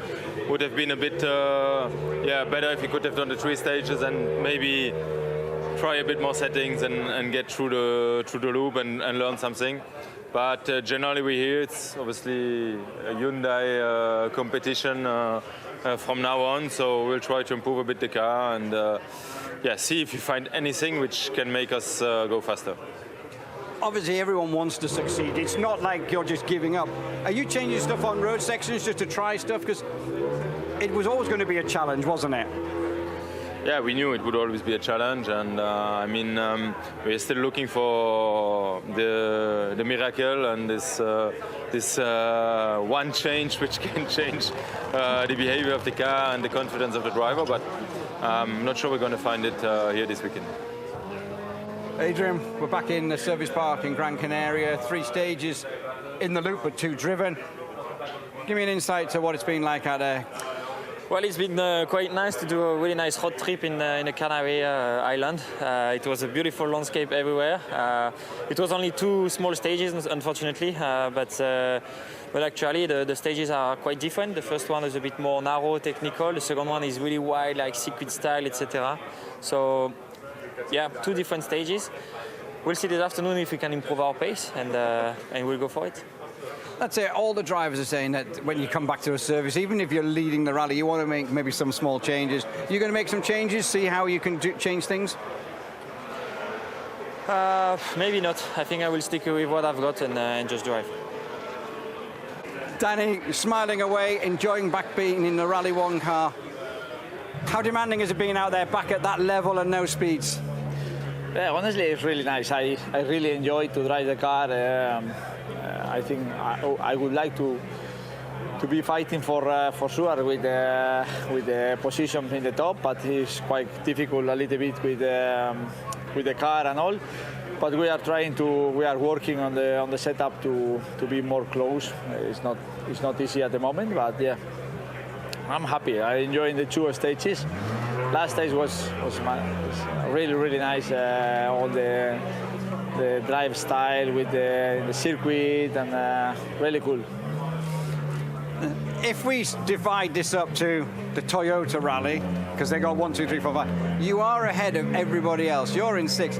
Are you surprised by that, having been out for not far off 18 months? Honestly, I have a good feeling with the car from the beginning, and we make a good setup. In the rally before, we make the small rally in Spain and in the testing. And I'm quite happy with the car. For sure, we need a little bit more potential, but yeah, I think the others are not really happy with the car. They know to drive very well, and they are really fast drivers also. And the problem in tarmac is when you are not have confidence in your car and you don't have a good setup and you don't trust your car and your front. The times is difficult to make it. So I don't know. I hope I will help them now a little bit to make a good setup and the engineers, and we can be the 3 a little bit same time, but still Toyotas are really fun. That a question that leads me to, is this now for you trying to help them with a setup direction, or mentally? Tell them to enjoy it like you are. Tell them to enjoy it. I think for sure I'm enjoying, because I don't know, I need to enjoy this year here. I'm back, and to have this opportunity to drive the car again, of course I enjoy it. But if you are not doing the good times, you are not enjoying. We can be here for fight. But we knew before like it will be difficult with the Toyotas in tarmac. But let's try. We will try to do the best as possible here, and then in Portugal maybe we can do a little bit better. Thank you. Well, there we go. That was the 3 Hyundai drivers, including Danny Sordo. There, of course, a service that happened earlier on. They're now on that road section. And I think we'll probably just focus in on what Danny's just said there. There's lots to take away from each one of those drivers, but we'll go with Danny first of all. It's interesting, the burden of the past rallies doesn't sit on Danny's shoulders, and he's coming at it with a fresh perspective, which does just show how much mentally the weight of everything that's happened over the last couple of rallies rides with those drivers. But also, what has Danny got set up different on that car to perhaps Thierry and Adrian? We do know that Adrian always runs differently as well, but what are the setup differences that Danny's being able to get more out of the car? Well, I wish I could give you a detailed answer on that one, because they're certainly not going to tell me. The one thing that Danny obviously wasn't in Croatia, and some of the parts from Rally Croatia Croatia are linked with here. Because Danny wasn't in Croatia, he can perhaps run a slightly different diff setups and everything else. But on the whole, I think as well there is a mental side to it, Kiri. You know, Adrian and Thierry are coming here and we're expecting to struggle. Danny's coming here and has been, you know, Hyundai have thrown the keys of a Rally 1 car at him and said, go out and enjoy yourself and see what you can do. So there's no pressure on his shoulders. So I think Danny's enjoying it, I'm always talking about the mental side of it. I think there is part of that. And there's the frustration as well. Danny said as well there, you know, when the front of the car is not doing what you want, you can't attack the stage. And we have seen it. Now, if you look at the Toyotas, when they come into a corner, and we've seen it on all of the onboards, when you come into Toyota, you see the guys just turn in, bang, and the front goes, and that's not followed up by any oversteer either. It's so planted. With the Hyundais and the M-Sports, we've seen them turn in and then gradually add more and more lock, and also it's taking them longer to pick up the throttle, so they're rolling the car into the corner, waiting for the front of the car to bite, and then picking up the throttle later. If you imagine that over 200 or 300 corners, you're dropping a tenth of a second at every corner. That adds up by the time you get to the end of the stage, and that's what they're struggling with, is understeer, ultimately, just getting the car hooked up. We saw John Armstrong. He was very lucky to get away with it. Yeah, he was indeed. We'll talk about John Armstrong in a bit, because if you missed that moment, we'll show you all of that. But let's go back to what you're talking about with these linked events. If you've just listening to that and wondering what that's all about, you might have heard us talking about it last year with Oitanak, because they managed to sort of move away from that situation, so then you can have a fresh setup for each rally rather than having linked events. That makes a difference, because the setup for Adrian and Thierry that they had, or the parts that they had, are linked from Croatia to here, whereas Danny can come in with a fresh sort of setup, basically. Yeah, and the truth of the matter is, I don't know. They could be running exactly the same setup. It's just, you know, nobody has told me whether or not they are running a different setup, but and there's not huge differences between them. The point is as well, and you can see slight driving style differences between them as well. Danny's using the brakes more, and he's not aggressive on the throttle picking up. He's very, very smooth, and he's always been a superb tarmac driver. Yeah. That being said, so is Adrian Fourmeau and Thierry Neuville. I don't know whether it's setup, I don't know whether it's just driving style. I don't know if it's mental. Whatever it is, Danny Sordo is the one making the difference at Hyundai at the moment. And what could they have done in this service in terms of fixing that problem? Because there was a lot of engineer concentration. They're going to be working through as much as they can. What can they realistically do to change this, or is it now a focus towards Portugal? No, I don't think it's a focus towards Portugal, because Portugal is such a different event, isn't it? I think they've got to try and focus on getting the car dialed in. At the moment, they can't get the front to hook up. So, and it's so stark that you start to make significant changes. This isn't just in damper clicks or anything else. You do make significant changes. Go big on spring changes, go big on roll bars, and see if you can get the front of the car to work better with the hard compound Hankook tyre. Well, there's 3 stages to come in that loop, and then there's a super special as well. So we'll find out if they've made any changes that work. The action is coming your way very shortly. But as we're working through those midday media zone interviews, it's Sami Payari and the rest of the Toyota guys that we'll listen to next. Sammy, you came into the media zone like undercover there. I didn't see you arriving, but out on the stages, we've seen you and everything. How's it been feeling?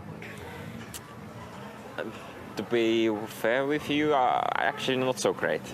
Somehow, somehow it wasn't, or the feeling on the stage, like while I'm driving, it's not just as good as I was hoping for. Still, the times are quite decent. We are really well in the fight.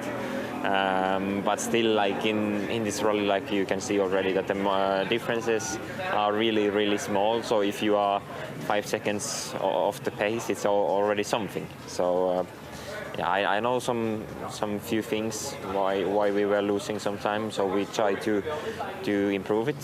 So yeah, then we just find out if we can make it happen or not. What are those few things that you know that you can change?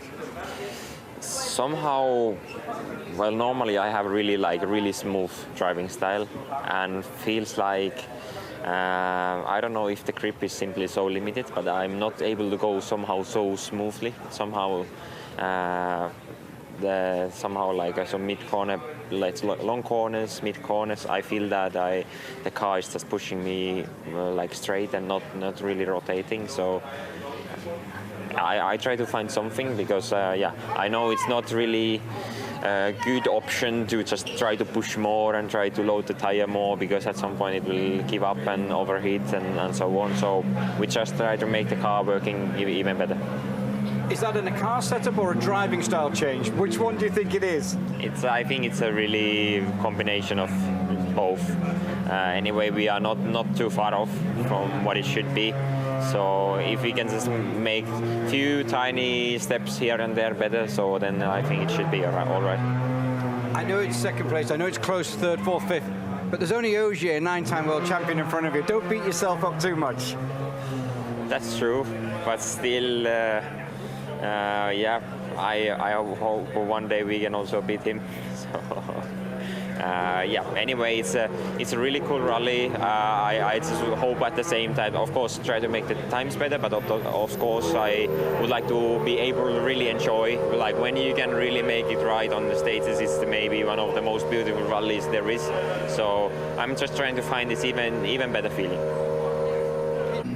Elvin, morning loop over in Dublin, a bit shorter than we were expecting, and from what I can gather from stage end comments, struggled on the first one, but the second one was, time-wise, looked a lot more impressive and happier. Is that how it's correct reading? Not exactly. I wouldn't say the feeling was amazing in that second stage either.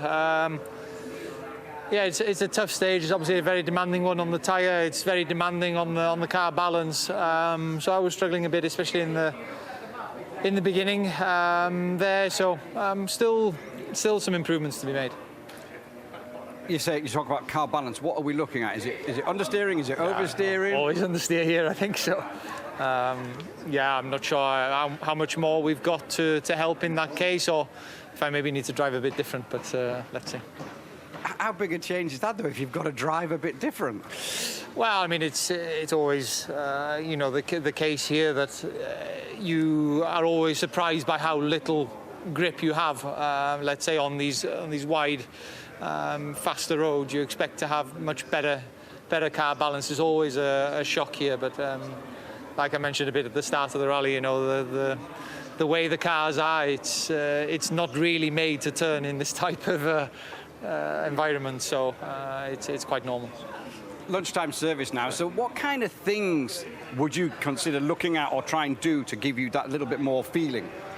Yeah, I mean, we don't have a lot of tools left, in all honesty. You know, the car is definitely not feeling bad, but it's just that I struggled a bit in that last one, and of course there's things I can do better. So yeah, it'll be minor tweaks and then minor tweaks for the driving as well, I guess. Great. Oliver, it's nice and warm out there, nice conditions to drive on, but how's the feeling been out there? It's been, I have to say, quite a tricky morning, actually. There is not a lot of grip out there, even if it looks nice and dry. Quite tricky with the hard tire on these smooth stages, but yeah, I just want to, you know, trying to start a bit more steady this time, just to get a little bit of feeling and just see a little bit what happens, and then, yeah, step by step increase a bit. I mean, it is close, your fourth place overall, but 6.5 away, it's nothing really, is it? No, not far from first, and only like a few tenths of second, I think. So, yeah, it's not so bad. Lunchtime service, any changes that you might want to make, or are you thinking you're happy with the car as it sits? No, I think I definitely want to try something just to see a little bit what can change in the car a little bit on these different every stage is a bit different surface-wise, so maybe on one stage is fine and the next stage is quite tricky, so just trying to see if I can get a little bit better edge on the others. And is there something particularly you're wanting out of a car? Yeah, I mean, the car is precise and nice, but just try to maybe get a bit more grip on that hard tire when it's smooth. Well, there we go. Just a few of the Toyota drivers. We will hear from Ogier and Taka in a minute. Just having a look at their service there. Right. So what do we make of Sami Pagliari being above Evans and Solberg? What do we make of Evans talking about the fact that he might need to look at his driving style, and what can he do to change his driving style? And then what can Oliver find, if anything? Well, firstly, Sami being ahead of Evans and Solberg, I don't think that's a surprise. I mean, there's only, 0.6 of a second between all three of them. But it comes as no surprise. Sami's properly quick, and, you know, he's opened up the wick a bit this year. He's desperate for a rally win. He's ready for a rally win. So confidence is there, isn't it? Absolutely. Yeah. And I think he's a little bit frustrated, listening to his interview there, that he's 5.9 seconds off Sébastien Ogier. This time last year, that wouldn't have been the case. He'd have been down towards the back of the Toyota runners and just learning and going steady. Now he's going at it and putting the pressure on Ogier and Evans and Solberg. So, I think Sami Piari is doing a good job. In terms of the driving style changes for Elfyn, I don't think there's, I think it's more, you can make small changes, you can try and be a little bit more efficient and be a little bit smoother, but Elfyn knows what he's doing with the car.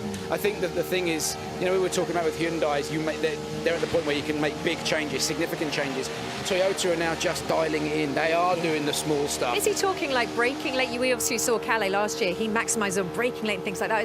Is Elfyn talking about things like that in his driving style? Is he talking? What is he talking about? What, his point of view? What's he talking about? I think it's probably a combination of everything. Of course, you want to brake as late as possible. You want to be as smooth as possible.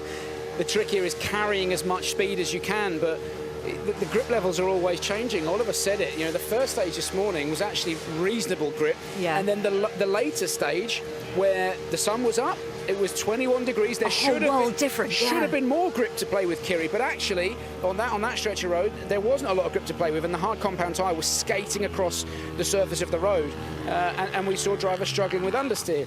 M Sport and Hyundai worse so than Toyota, but that's the thing. The grip levels are always changing, and as a result, you're constantly having to adapt your driving style and constantly having to second guess what you should be doing with the setup before you go into the stage. And that's going to, I think as the weekend progresses, that's when they'll get more experience and be able to have an idea and anticipate what it is they need to do to the car to go into the stage. Well, it's going to be a different setup this afternoon because they'll see that middle stage, so we'll talk about that in a minute, but we can't miss out on the man that's leading our rally at the moment. He's back, and he's back in full force. Sébastien Ogier, and then the man that is leading our championship title fight at the moment, Taka. So we'll listen to their Media Zone interviews. So I look at the leaderboard after those stages this morning, and it's 5.9 seconds. It's good. Everyone else is tenths of seconds. How was that feeling? It's actually not perfect, especially on the last stage. I think we all struggled a little bit with this wide road, and also first time in this direction, so always a bit needed to validate that the pace note is perfect, and never easy also to make a perfect pace note when you do recce with open traffic on those wide roads. There's always car coming opposite direction, so there's always one side where you're fine, the left side is always a guessing, so the first pass always need confirmation. But yeah, I think struggle a bit with the balance, quite understeery in this stage. Also the fact that the tire doesn't accept so much load on this long corner, it's make it more difficult, but we all have the same, so far it looks like we still managed it a little bit better than the other. Well, you're the fifth Toyota driver of 5 I've interviewed, and all of them have said the same thing. On the last stage of the loop, just this understeering, the car just wanted to push on. So I think all of you need to get together and try and work it out now in the service. Yeah, there's not much we can do. I think the tires is like this, it doesn't accept so much lateral, and I think on this stage you just have to be patient and accept that it will not be possible to really push hard. So yeah, at the end of the day, it's not that bad, we're still faster than a concurrent, and that means the car is still good, but there's still room for improvement. Taka, the morning loop is over and done. Obviously one stage less than what we were planning, but just give me an insight to what it's been like out there. Now you've had some time to digest what's gone on. Yes, overall nothing special. Okay, there was one stage cancelled, so a lot less mileage of the morning group, but obviously, first one quite dusty in places, like quite typical this kind of track. It's bit getting better and better, but overall nothing really special to complaining. So feels good, car is good. Few missing the commitment, but nothing really special. First on the road, like on a tarmac rally, is good, but there's no little black marks or anything. You're making those for everybody. Is that a difference in the mental side of it? Yeah, maybe. Few places, yeah, quite different. Obviously, this rally is basically no any advantage in the fast corner road, and maybe some places other way around because of a bit dusty and it's green and greener all the time, like a normal truck, But today stages are quite nice and not too dirty, quite nice and nothing too complaining. So yeah, quite tricky for the last one, big downhill sections, and it was very difficult to managing the car itself, but otherwise all okay. Anything to do at the lunchtime service to give you some confidence or more confidence going into the afternoon loop? Yeah, I need to have a big confidence for sure. I think everybody's struggling a bit about the confidence and the feeling in the car, so for sure afternoon loop you have to have it, and who get fast this big confidence, then will be much better. Perfect, thank you. Well, there we go. Hopefully Taka can get a little faster this afternoon. All right, well, we are on the road section. Julian Porter out there at the moment getting these pictures in with his crew, which is fantastic to see. Right, I think something that we can talk about now that we haven't perhaps touched on is this tyre situation. Also, the addition of that middle stage. So there's plenty more tyre wear. We've also got the addition of the super special tonight as well. What are we going to expect to see from tyre wear? I think it was Peter Mackay reporting that actually it wasn't that bad, but we did miss the middle stage. Yeah, I don't think tyre wear is a problem. I think it's the way that the hard compound tyre is working on the surface of the road. It's doing a lot of skating, so I don't think you lose. I don't think tyre wear is an issue. I think it's getting hot towards the end of the stage, which you would expect, and it's constantly loaded. That's why we'll never see the soft compound tyre being run here, because they're quite long stages and they're fast. So you're always loading up the tyre, which is obviously drawing heat into it. And that's what I mean by you've got to get the car working well with the tyre, because if it's not, you're leaning on the tyre more, and the more lock you're putting in, the more power you're putting through the front tyres, and it's understeering, you're just drawing more and more heat into it, which is accentuating the problem, which ultimately increases the understeer. So the last thing you want to do is overheat the tyres. If you've got understeer, then you are going to do that. So it's just it's the natural environment of this rally, because it is so fast, and so just confirmation, everybody running that hard compound tyre. I'll be surprised if we see the soft run at all. Well, unless you're Roberto Dapra. Yeah, maybe for the super special last night, a couple of the guys were running them, but out on the stages, unless we see a bit of dampness, you won't see the soft compound tyre, because of the nature of the stages. They're very fast, very flowing, quite abrasive in places, and as I said, they're constantly loaded. So time management is certainly a key factor here in Canarias. And we know Ogier is so incredibly good at that as well. Yeah, I mean, he's so smooth, isn't he? And that is the trick. If you're throwing the car around and you're turning in very aggressively and sliding the car about, all you're doing is just drawing heat into the tyres. And as I said, the more heat you draw into them, the quicker they reach that critical temperature where they overheat. And then you lose all the precision in the car. It doesn't feel sharp and pointy anymore. You lose the feedback from the tyre, and ultimately the performance drops off. Okay, well, we must talk about M Sport, and of course, we had a moment, but he managed to survive it. Yeah, John Armstrong. I mean, a very lucky boy again, coming through a real fast right-hander, and it just nipped towards the end. And I think we can see here. So he's coming through. So it's just the end of this section here. Watch him turn in. So he comes into this fire, and then it just nips there.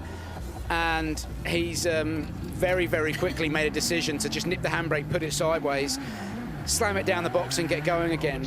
But he had the initial turn-in, so he was halfway through the corner when the car let go. His initial turn-in was there. And this is the thing about rallying on tarmac. You've got, particularly with high downforce cars, you've got loads of grip, and then you overstep the mark and bang, it's gone. And that's exactly what's happened to John. And he was very, very lucky. So look, the initial turn-in's there, it's good, and then suddenly, bang, he can't get the car around, and he was on full lock. The fronts had just surpassed the amount, the grip that they had. The car started understeering, and he was so lucky. He just yanked the handbrake, sent her down the road. That gap there, I can't even explain to you. We were driving these stages yesterday, looking for places to turn around. There are no places to turn around on these stages. There is literally no gap. He has found the only gap on that stage. It's just so, so lucky. Okay, we'll hear from him now. John, it's been hot work out there, lots of corners, lots of twisty stuff, beautiful scenery, but what's it been like inside the Puma? Yeah, it's been a bit of an interesting morning. I would say the first stage, we actually had a pretty good feeling compared to shakedown. We made some good steps with what we wanted to improve. Okay, it's still tricky to be anywhere near the front pace, but yeah, we're pretty happy with that. And then stage 4, we seemed to slip a bit more into struggling again to keep the front tyres from losing slip straight away. And then we come to quite a fast right corner that just tightened a bit, and yeah, I was expecting to have a lot more underneath me than what I did, and when I tried to turn in, the tyre just gave up and went straight down slip road, which was quite lucky that we didn't hit anything and then continued on, but just no confidence the rest of the stage. But yeah, it's just probably not easy for anyone at the moment with this package, but yeah, it's just part of the game. You have to learn, and it's my first rally in these conditions with the tyre, so yeah, we try to keep learning. So what kind of changes then did you make from shakedown to here? Is there a brainstorming meeting? Just give us an insight to what you changed. Yeah, it's good with Josh. You know, we can see what he was doing as well. We had a slightly different direction for shakedown, so we're basically just trying to stiffen the car up a little bit going into today. A bit on roll bars, but yeah, it's always difficult to know because the character is a bit different from stage to stage, but it seemed to be in the right direction. And yeah, we made a bit of a change before the last stage, which don't know if that was the right direction. It was a little bit just a balance of roll bars again, but yeah, it's hard to understand everything and know what's the right way to go from my side. Obviously, all of the teams, all of the cars, this rally is paired with Croatia. So you've had to go like a bit of a split with Croatia. Is that something in the future, maybe if that's the situation, you go more set up for Canaries rather than Croatia, or is that just something I'm making up? Yeah, no, it's true, and we did keep that in mind because you've obviously got two sets of differentials that you can have shared between the two events. So we did have a slightly different option for the front that we are using, but it's quite different than what I'm used to using as well. So there's a period of getting familiar with something that's a little bit less confidence inspiring, but might look after the tyre a bit better. So yeah, it's kind of just a whole new concept for me, and it looks like I still have a bit of work to do.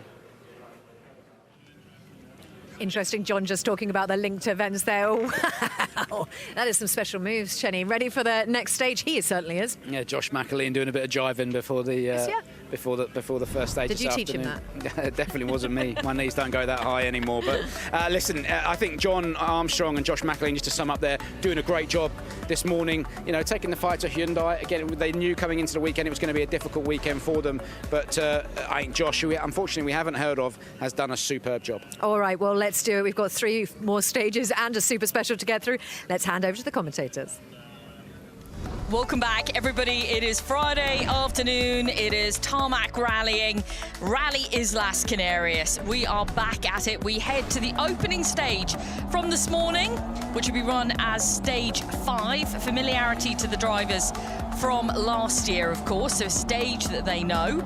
Just over 13 kilometers in length.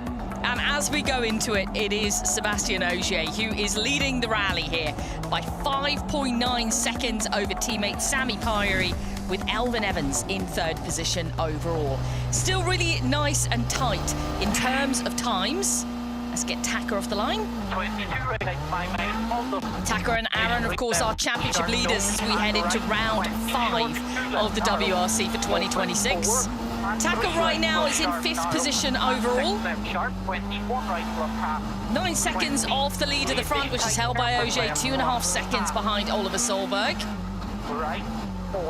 And he's got Danny Sordo, who's the leading Hyundai driver out there, 10 seconds behind him. At the moment, it's a Toyota 1, 2, 3, 4, and 5. Then we find Danny Sordo, the leading Hyundai driver, ahead of his teammate Paul Moe, with Neuville in 8th. Josh McAleen for M Sport Ford is in 9th, and then Johan Rossell, the WRC2, our leader there, is completing the top 10. So, big afternoon ahead for the drivers. They've got the 3 stages. Remember, we missed a stage this morning. The mid-stage was cancelled. That's back on this afternoon. 3 stages plus the final super special stage as well. Short 7, 40, short 5 right, tight 4 left, sharp, go. Way stop, 4 right, sharp, narrow, and tight 2 left, nice, go. 50, flat, 4 right, sharp, narrow, 20, flat, short, 5 right, open. Now, the more technical out of the group of stages that we've got right, stop, for you. Left, avoid. Open, 60. Flat, short, 4 right, plus, shortish, 4 left, plus, okay. Left over 60, short, 3 right. 20, flat, short, 4 I think it was interesting, if you listen to the media zone interviews with the drivers, especially with the Toyota guys, said, you know, there's not much more they want to change, not much more they can change out there. We had some kind of mixed comments from all of the drivers after the 3rd stage of the loop, the last stage of the loop. But that was more down to the surface out there, lack of grip, and working with the tyres. We'll talk a little bit more about that when we get to that point. 5 left jab, don't keep okay, and 3 right long, don't, and 3 caution, late 5 left jab. into 3 left sharp, door into 5 right sharp. Let's get underway with Elvin Evans then, who is just a 1/10 of a second adrift of second place right now, only 6 seconds off the lead. They want to make sure those gaps in front, Ogier's lead doesn't extend out too much this afternoon. They want to keep it nice and close.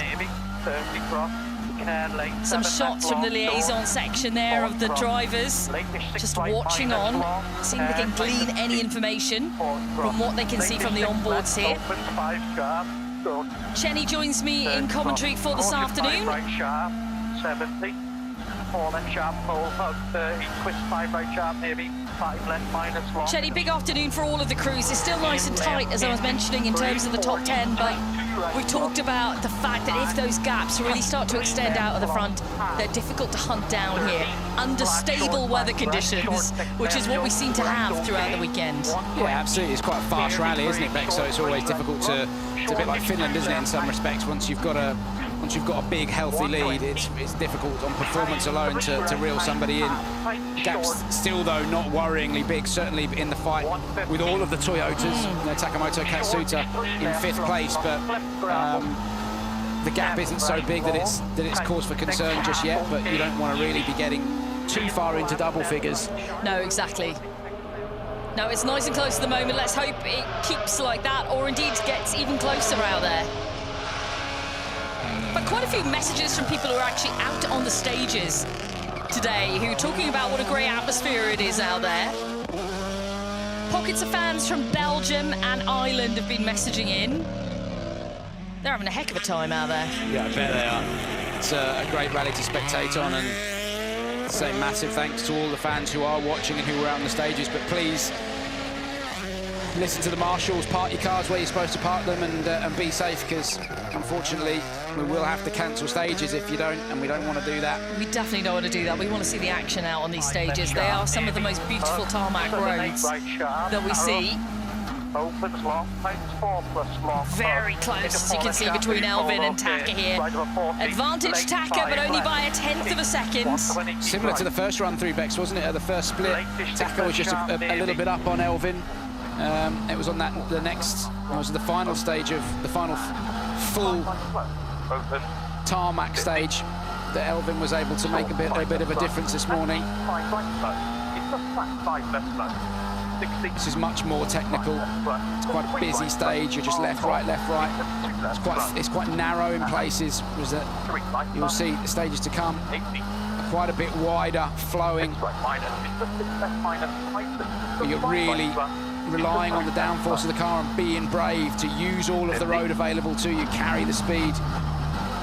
Grip levels change massively as well from this stage to the next. I think that was one of the major factors, wasn't it, between stage 2 and then stage 4, which we saw was the grip factor. Yeah, we heard kind of positive comments from the drivers after this stage this morning, but then after the last stage of the loop where the grip changed completely, everyone was all over the place. You know, there was not a positive comment out there, really. That's what makes it so difficult to judge, Bex, is how do you dial the car in for something that is completely different. Real tidy from Elvin Evans. Really clean and efficient into there.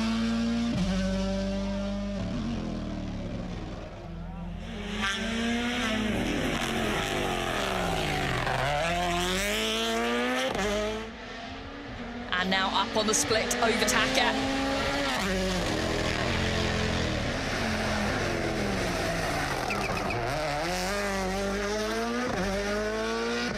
So we've got 4 drivers in the opening stage of the afternoon. Katsuta, Evans, Solberg and Pyrie have lined up. Good opening split in from Oliver. He's quicker than both Taka and Elvin. And some nice shots coming in from the liaison section here. We always like seeing these moments, glimpses behind the scenes. It's really interesting. Danny, remember, he's a member of the old school. He's not watching. And he's not sat there watching what's going on. He's driving his own rally. I love that. And you see all these young drivers sat staring at their phones, watching what's going on, and you get worked up, and you start thinking about, you start seeing things and thinking about this and thinking about that and overthinking it. There's so much to be said for just Sebastian loabing it. Just get in the car and drive the thing. Trust the notes you've made, get in it and drive it. It's working for Danny Sordo so far, isn't it? Absolutely it is. 3 right plus, 30, high 2 left, tight 9 narrow, 30, 5 right, 20, latest 2 right plus narrow, 3 left, 70, high quick 3 left plus smooth, open, and 3 right 9, very long, 60, shortish 4 right plus, done. 7:42 this time around for Taka Katsuta.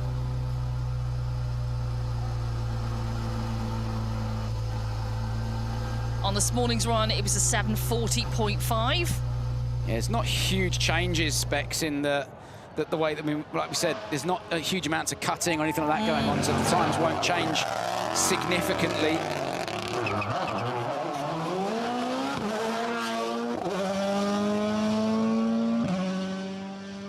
Oliver Solberg doing really well in this stage. There is Taka, though. Let's cross out to the stop control.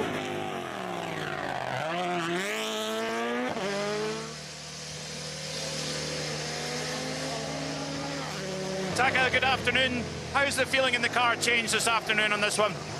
I don't know, it feels very strange, something wrong on tires or something. It's very bad. Well, not happy with the feeling. I'm surprised to see Taka go 2 seconds slower. Perhaps the hard compound tyre was working better this morning with the way the car set up with when it was a lower temperature, Bex. Yeah. Now the temperatures have come up, the surface of the road is a lot hotter. It'll come on quicker. Perhaps the tyre is just reaching its optimal temperature quickly and then starting to overheat. See what Elvin does now. Something to keep an eye on. Elvin did a 7:39.6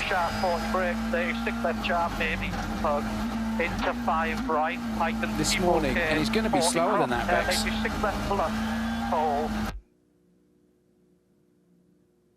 Right hug, and latest 4 left sharp, okay. 80. Sharp surface opens, tight 3 entry. Yellow ball's just around this corner. There they are. Hug. 60. Yeah, 7:41.1. What did you say it was this morning? 7:39? 7:39.6 this morning, yeah. So perhaps just road temperature just come up a little bit. And there will be areas where there's a bit more muck on the road and stuff like that from this morning's run. Thank you, Scott. Time for Elvin, 7:41.1. 4:11, Elvin. Kyle Lindstrom.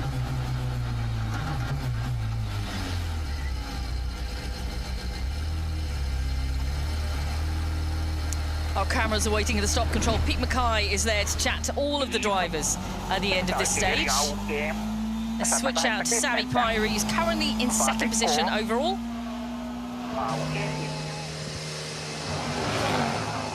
Elvin, that's fastest through so far by 9/10 of a second. Sounds like everyone's chasing perfection here. How many improvements have you found so far? Didn't feel like any in there. I mean, especially at the beginning of the stage, I really struggled with the car balance. A lot more understeer now on the 2nd pass for some reason. So a bit strange. It's bizarre because you'd expect it to be, unless they've made technical changes to the car, setup changes to the car that's caused that to try and protect the tyre towards the end of the stage, Bex. But you'd expect with the temperature having come up that the tyre would switch on a little bit quicker. So, and there is the theory that you would make some changes to just try and, because the temperatures have come up and the tyre will be getting hotter towards the end of the stage, that you just make some fine setup changes just to try and protect the tyre a little bit more at the end of a long run. Some great shots on board here with Oliver.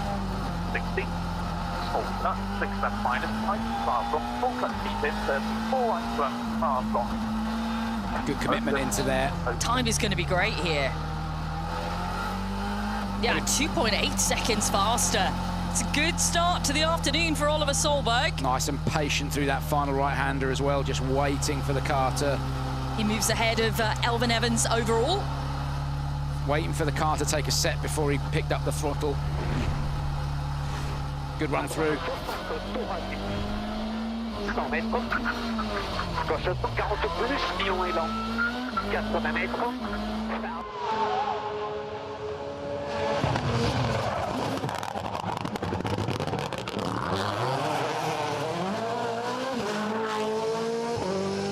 Oliver, that's fastest through so far by 2.8 seconds. What was working so well in there? Let's see with Seb, but I had a bit better feeling in the car now, trying to make some changes, but still, I feel there's some improvement to do, but at least the feeling is a bit better now. What area did you change to make the improvement? I can't tell you that, can I? True. Even if I like you a lot, but I can't tell it. It's worth asking though, Pete, isn't it? Yeah, of course. Always worth the ask. Can't tell you that, can I? Worth a rattle. Can't tell the man with a microphone. He's giving away all the secrets. Now remember, Sami Pari went into this in second position. Elfyn Evans was a 10th behind. Oliver Solberg was 0.6 of a second behind. Pari 2.3 slower than Solberg. Final split points. We are going to see some shake-ups within that Toyota top 5.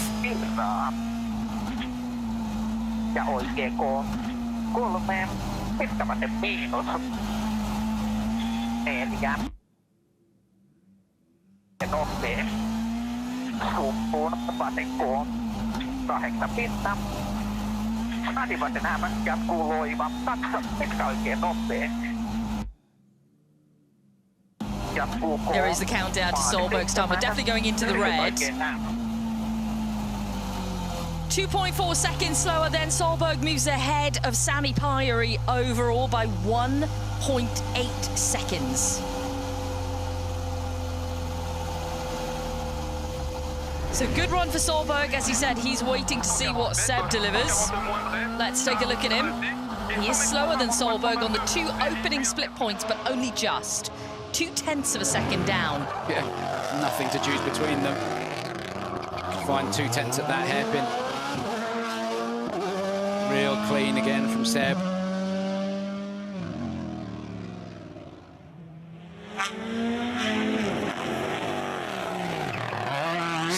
He's so smooth, Bex, isn't he? And so mechanically sympathetic. Yeah, it's been the kind of standpoint of his career, hasn't it? Smoothness, preciseness, manages time as well. Second quickest, but 2.4 dropped to Oliver in there. It's mighty close. What was it feeling like? Not good. I felt like I drove better than in the morning, but time is basically exactly the same. So we changed something, and I guess it was not good. What change did you make? Something on the car. No. At least make something on that car. Oh, Craig Breen used to at least make something up, didn't he? You go, oh yeah, we put the giggling pin out the Raffen shaft and all this kind of stuff, you know. Come on, Sammy. Make something up. Next time, we deserve better. Just make it up. It throws the teams off as well. You know? What did you do? You just put an extra wheel on. Whatever. There's an octopus power in it now.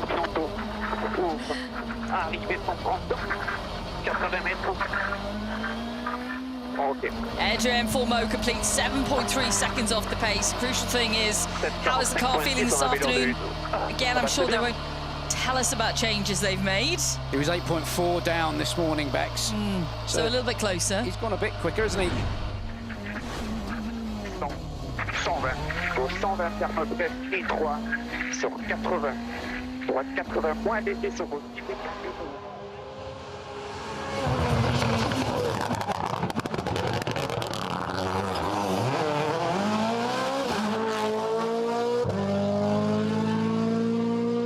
Thierry Neuville powering up the mountainside there.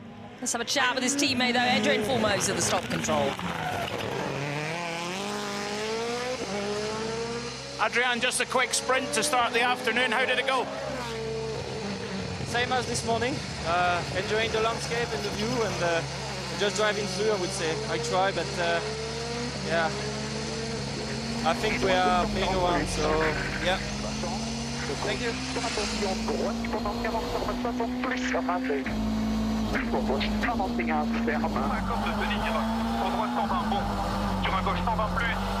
On all 4 split sectors, he is slower than Oliver Solberg. He's come very close.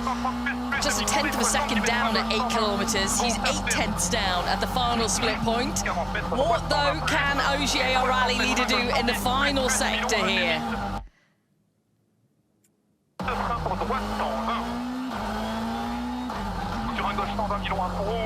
7:38.3 is the time for Oliver Solberg. That is the fastest on the board. There's the countdown. Again, good commitment through there from Seb right at the very end. He's definitely found a bit of time. You can see he was really visibly pushing towards the end to complete just a tenth of a second slower than Solberg, Bex. Yeah, the difference between them overall is 6.4 seconds. Good run through. Because Ogier's so good at protecting the tyres, and it's not to say Oliver's not. 7:38.4, 3:8.4. And it's not to say Oliver's not good at looking after tyres. But I think at the end of the loop, that's where Sébastien Ogier again can make the difference, like he did this morning. Interestingly, this morning, Ogier won this stage with a 7:38.3. He's just done a 7:38.4. There's some consistency for you. Well, Seb, it's very close. Just a tenth of a second slower than Oliver. I know you two have a good relationship, but have you stopped telling him your secrets? Don't need to. How did it go in there?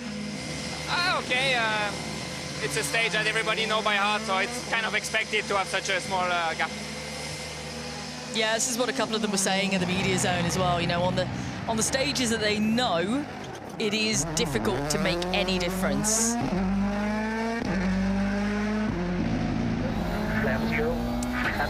Into the car, John Armstrong, and if you are just joining us for the first time today, John Armstrong had a very lucky escape this morning. Down an escape road.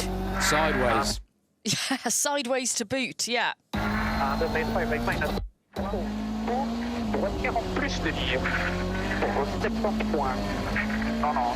Droite de 110 glisse en bogey 80. Attention, gauche 80 plus sur 55. Gauche 42 points arrière. Last split we've got, he's 9.4 seconds down from Oliver's time. This is Thierry Neuville. Remember, there's only 9/10ths of a second between Fourmeau and Neuville going into this stage, but Neuville is a good bit slower than Fourmeau. He's 3.1 off the pace of his teammates.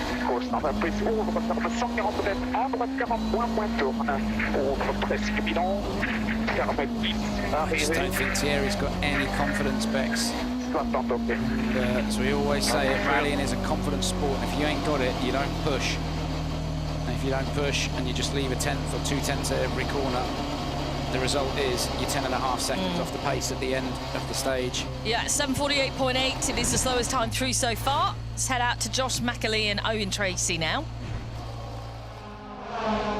Oh, we've got Danny Sordo into the stage as well. We'll be checking out his splits. He is the highest placed Hyundai driver at the moment.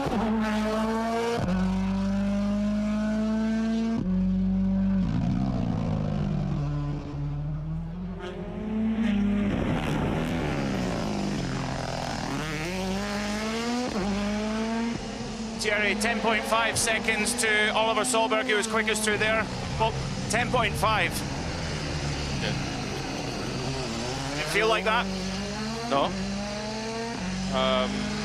Struggle is similar to before, but generally you know the road, so you compensate and try to give it a go.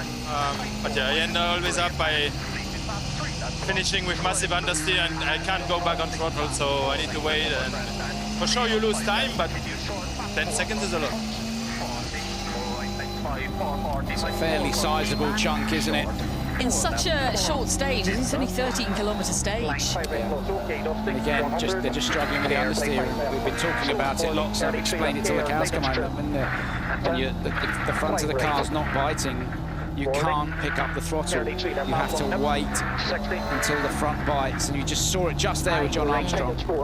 Again there, you see, he's coasting through the corner almost.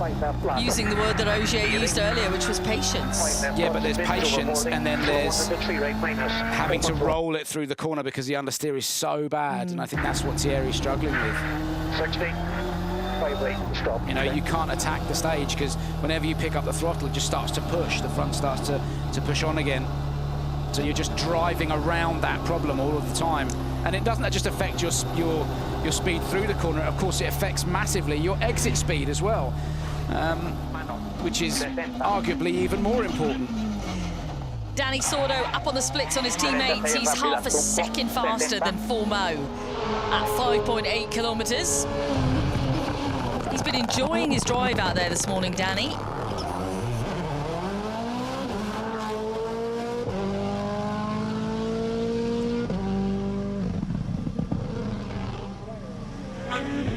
John, 12.9 off the quickest time of Solberg there. How did it go? Yeah, it felt quite good, to be fair. Okay, still struggling a bit with front tyres, but yeah, at least I was able to feel and predict it a bit more. So yeah, it's just not so easy, but it's okay. We're still chipping away, and hopefully we can keep getting a little bit better. Rápida posible, 7:30, derecha 8, se cierra 6, 20, frenar, izquierda 6 con out, 40, 3 left, keep and 3 right, keep, and don't 3 left plus out, flip 60, right side, don't flat 4 plus, easy out, care, 4 left plus out, 40 up, slow, 3 left minus, keep, and 4 right, keep, 30, slow, 2 left plus post, 50, stay out, 5 right, 4, 40, tight, 3 left, keep, enter, flat 4 left out, 80, 4 left plus, open, slow, keep, just in into 3 right, minus, continues, opens long, 3, out over finish, 60, over, north 7. Just listening into the dulcet tones of Owen Tracy, just taking us towards the end of the stage there. It's a little shake of the head from Josh. Yeah, he's frustrated because he's gone 2 seconds slower than he did do this morning. That's the first thing he said, wasn't it? Slower? Yep.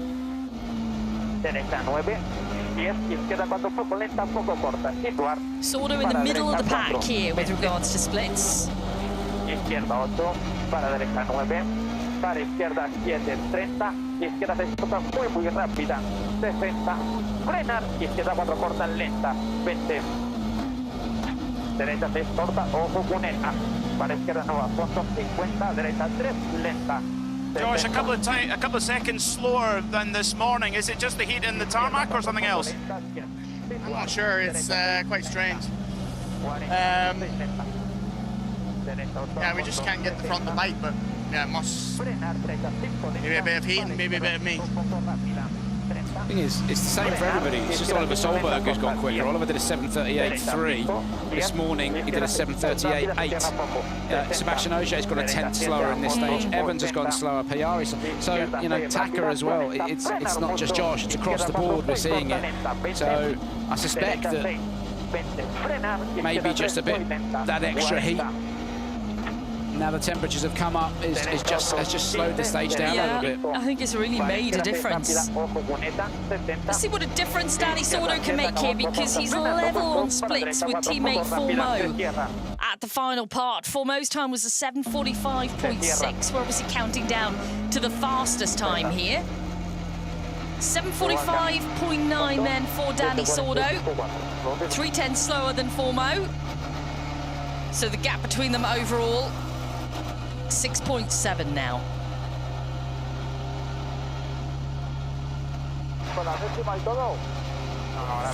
Time for Danny is 7:45.9, 7:45.9.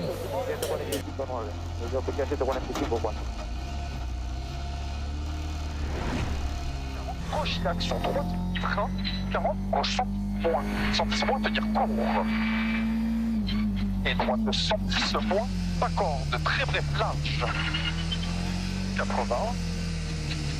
Danny, 7.6 off the quickest time through there. What was it like on that second pass? Exactly same gaps than before. We are stuck there. We make some modification in the car. We're struggling a little bit more maybe now, but I think temperatures are higher also. We have a little bit more understeer at the end of the corners, but I don't know how it was for the others, but for me it was a little bit more complicated, but the difference between first and second pass it was less than 1 second, so yeah. I think we drove at the maximum of the car, and maybe we can do a little bit more, but we don't have much more, you know. I think it's exactly the same as what everyone else has said. I think he's phrased it quite nicely. It is more complicated in the second pass, but we've seen everyone come through and have a little bit of a kind of scratch their heads as to why it is a little bit more difficult out there this afternoon, and they're all thinking, is it the rise in temperatures? Yeah, it's got to be. I mean, that's the thing, isn't it? That's the variable that's changed. It's the commonplace, yeah. So you know, it's just, and you like I said, you're constantly loading the tyre. So the temperature comes up in the tyre, and you start to get that understeer. You lose the precision in the tyre. And that's just the nature of it. You know, it's the same for everybody. So, and that's how a motorsport tyre works ultimately. And it's also very difficult to anticipate how to set the tyre up and how to set the car up on these stages, because it is, in terms of temperature, vastly different from what we saw this morning. And then again, going into the next stage, the drivers drove through it at road speed this morning. And we have seen the grip levels changing massively from one stage to the next. So anticipating how to set the car up for each stage is very difficult as well. Yeah, absolutely.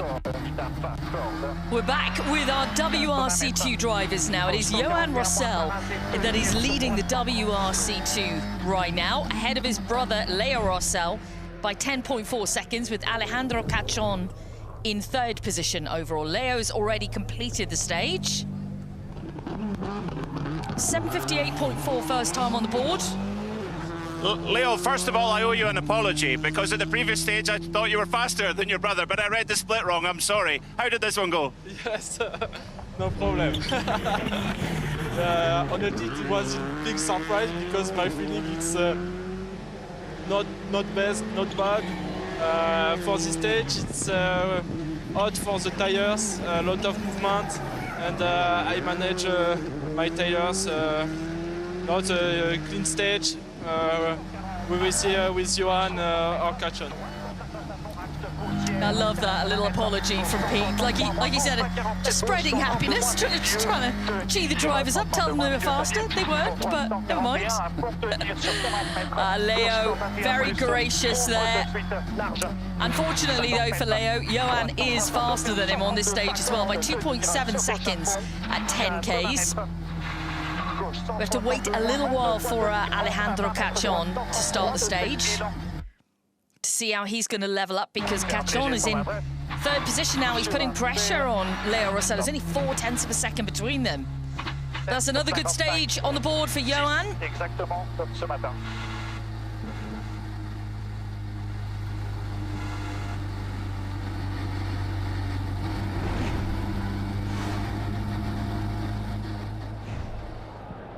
That's a really good stage time from Johan Rossell. I don't think that's going to get beaten, Bex. I think that's a stage-winning time in the class. That's superb.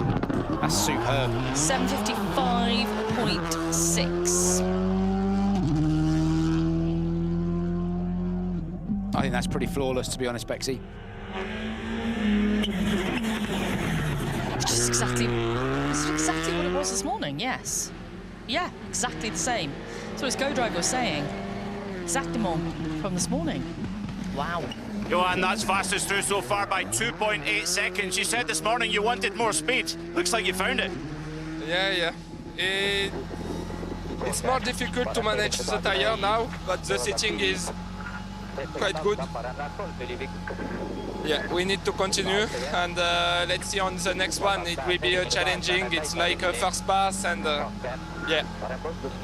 Is it the heat in the tarmac that makes the tire more difficult to manage? Yeah. Yeah, at the beginning I understand the difference of the temperature compared to this morning, but it's for everybody the same. Yeah, it is the same.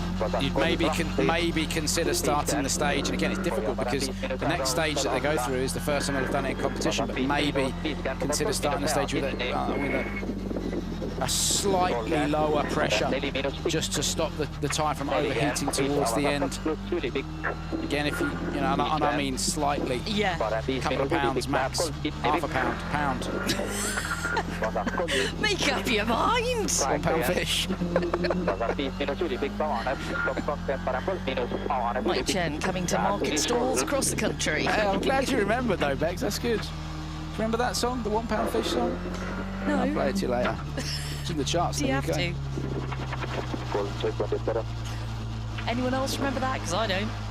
11.7 seconds off the pace right at the front. Robert Verves is very much on a fact-finding mission and a mission to make his tarmac driving better here. He's not registered for driver's points.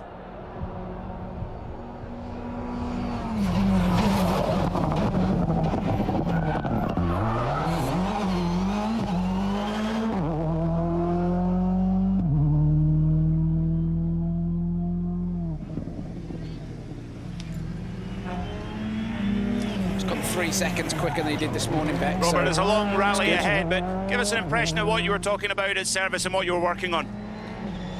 Let's say the biggest thing is now myself. We also tried something with the car. Let's say the understeer was bad now, so didn't go to right direction. But we will keep trying.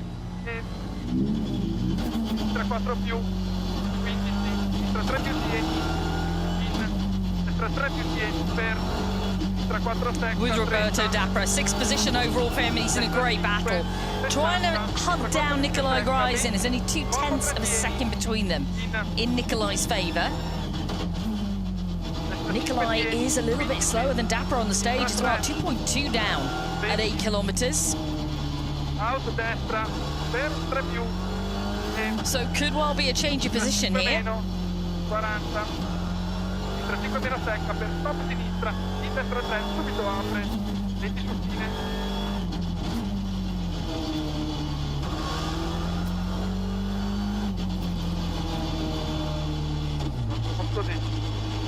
And there we go.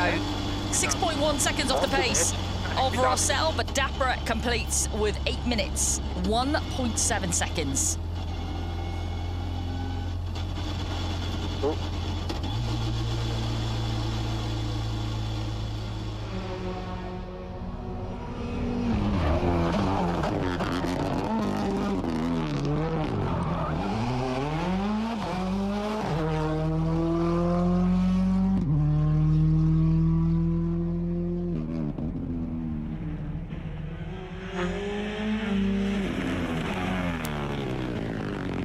Roberto, that looks like a good start to the afternoon. At the last split, you're 2.2 faster than Gryzin. How did it feel? And the time is? I can't remember. Yeah, we changed something in the setup. Sometimes seems better, sometimes not, but it depends on the time. So, yeah, we will see, and we try to do something better, and yeah, we will see.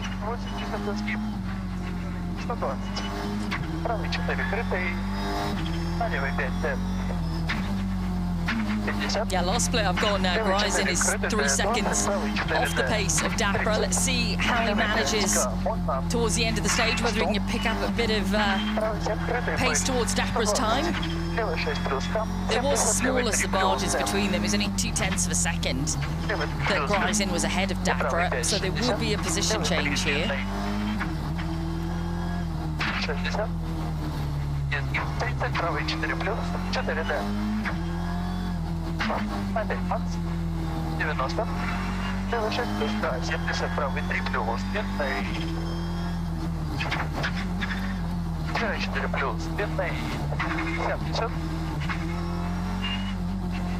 I think Nikolai will be frustrated with that, Bexy. Yeah, he's 2.7 seconds off the pace of Dapra, so that means Dapra moves ahead. 2.5 second advantage. Yeah, let's see what he says to Pete Mackay. He's 8.8 seconds off the pace of Rossell as well. Yeah, that's what they're looking at. They need to get that dialed in. That's not right. Because Nikolai Greisen's quicker than that, and the Lancia. As we know, we just saw what Johan Rossell did with it. There's nothing wrong with that car. And Nikolai, as I said, he's quicker than that, Bexy.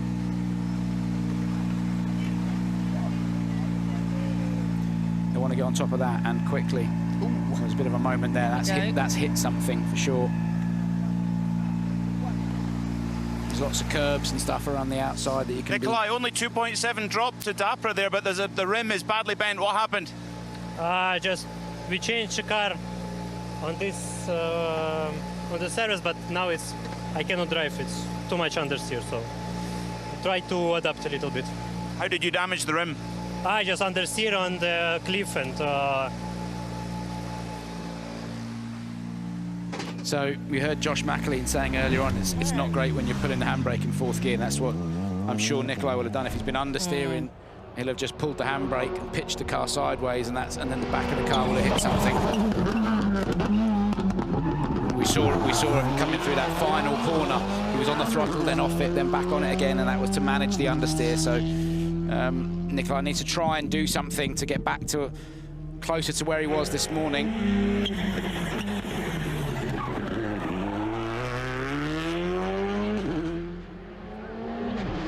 It's interesting, all the top guys coming through there were driving that right-hander at the top of the hill. We're starting to see the WRC2 drivers, not all of them, but a handful of them, nipping the handbrake at the top of the hill. Yeah. I don't think it's necessary. Just drive it.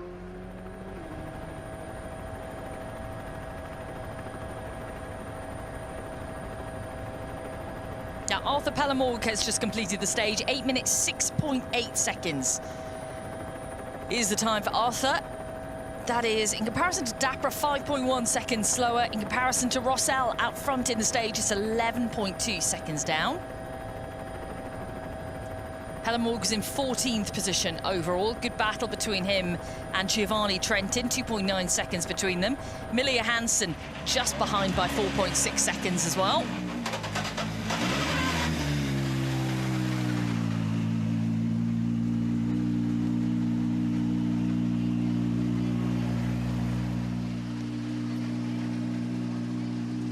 Arthur, good afternoon. How did it go in that second pass? Honestly, I tried to do my best, but I'm not happy with that. That's not what I want, but we try, that's okay. Just want to say, Bex, well done to Mr. Nash in Ireland, and of course our very own Gus Greensmith, who got the £1 fish. Knew exactly what I was talking about. Anyone else? I have no idea what you're talking about. But I'm sure in the next break, unfortunately, I will find out exactly what you're talking about, because you're going to inflict it on me. The floodgates of your social media will open shortly, I'm sure. I'm picking up my phone to check social, see if there's anyone talking about the £1 fish. No. Strangely, weirdly. Give it time. Eric Camilli doing a good job through here, Bex. Only 2.1 down on the pace of Johan Rossell, similar to what we saw this morning. Really quick through here, and then struggled a little bit on the final stage of the loop. He said the car was just a bit too soft in the setup. Yeah, he's up on Dapra as well. He's just behind Dapra in the overall classifications. So he'll take a little slice out of him here, I think. Much better from Eric. I've obviously made the changes and gone in the right direction with the setup of the car in service.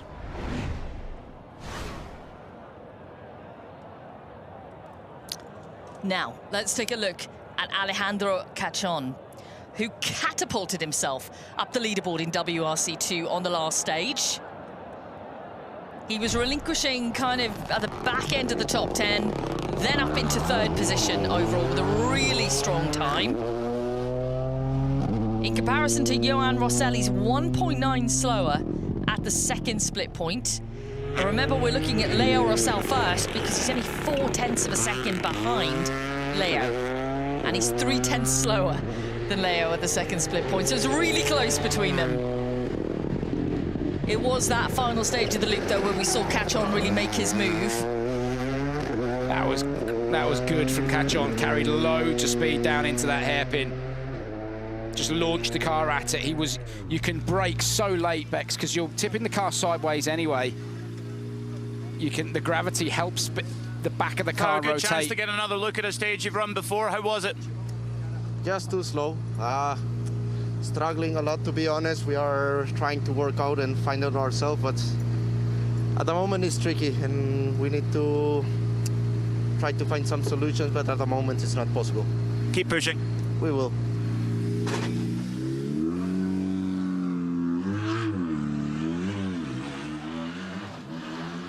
Stop control camera awaiting next car. And that next car will be Eric Hammerly.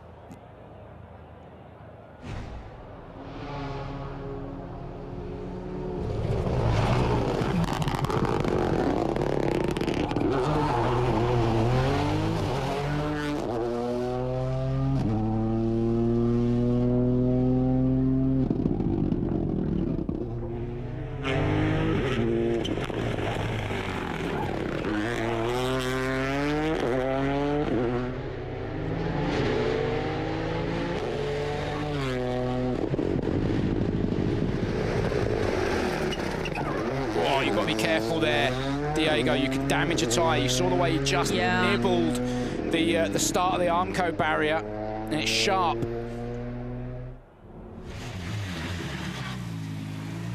That is Eric Hammerly then. Third fastest time on the board. He's quicker than Dapper by 2.1 seconds, which brings the gap down between them to just 1.3. Game on. Eric, that's a good time. Third quickest through there. Explain the changes you made to find that pace. Yeah, we said to beat the car. You say it's a good time? 4 seconds off you, Rosell, Johan. It's correct. But we enjoyed. I'm sitting well because mechanics did a good job to my seat position, so maybe this helped a bit. Yeah, if they change your seating position, obviously, if you're not sat in the car, it sounds silly, Bex. It's not so much, yes, it's comfortable, but it's also, you know, being sat in the right position. And if you're not, then, again, you can't really press on. So they've obviously changed the seating position, and which is the sort of thing you'd expect would be, well, that's the sort of stuff that should be absolutely perfect before you turn up. Obviously, Eric himself will have wanted to make a change. And then, of course, I think on top of that, possibly stiffen the car up a little bit. Lindholm splits, again looking strong here. A reminder, Emil Lindholm is only 0.8 of a second outside of podium right now. 0.8 behind Alejandro Cachon. Cachon has just completed 7:58.9, and Lindholm is actually 0.6 up on Cachon at the third split point in the stage. So could we see Lindholm trying to grab back that third position?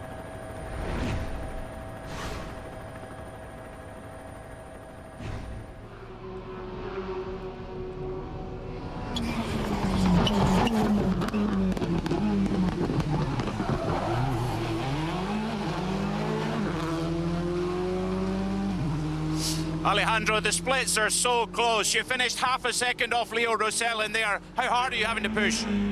I'm trying to push. I'm pushing really, really hard. But I try my best, like always. But here in Spain, I want a bit more. But it's difficult with manage the tire. Here, now in the afternoon, it's very hot, so it's not easy. Can I just say, Mike Chan, I don't like you at the moment. Because you've started some kind of ridiculousness now on my social, and everyone is messaging me It's your own fault. You should have said, oh yeah, that'd have been the end of it. That'd have been the end of it. You brought it on yourself, woman. Don't blame me. I blame you entirely. Whatever, I won't lose any sleep over it. You will. I'm going to be knocking on your door at 3 a.m. That's a terrifying thought, isn't it? Robert For me more than you, believe me. Robert Jurgensen. Pressing on 4.4. Romer, he was a little bit frustrated. Saw him at lunchtime, and you know, he wants to be fighting up at the front, Bex, and he was comparing it. You know, he was saying in Croatia we were right there. Why not now? It's a different rally, Romer. You can't compare this place to the roads of Croatia. You know, the way the car behaves, the way the tyre works and the surface, everything is completely different. Yeah. You know, there was maybe 2 stages which were similar, and that was it. So just needs to keep his head, and this is not a bad run from Romet. 6.3 down on Johan Rossell at 8.13 kilometres. He's getting more into the window of where he needs to be. This is Diego Dominguez, who's come through with an 8:05.6. That's 7th fastest out of a total of 8 drivers in WRC2.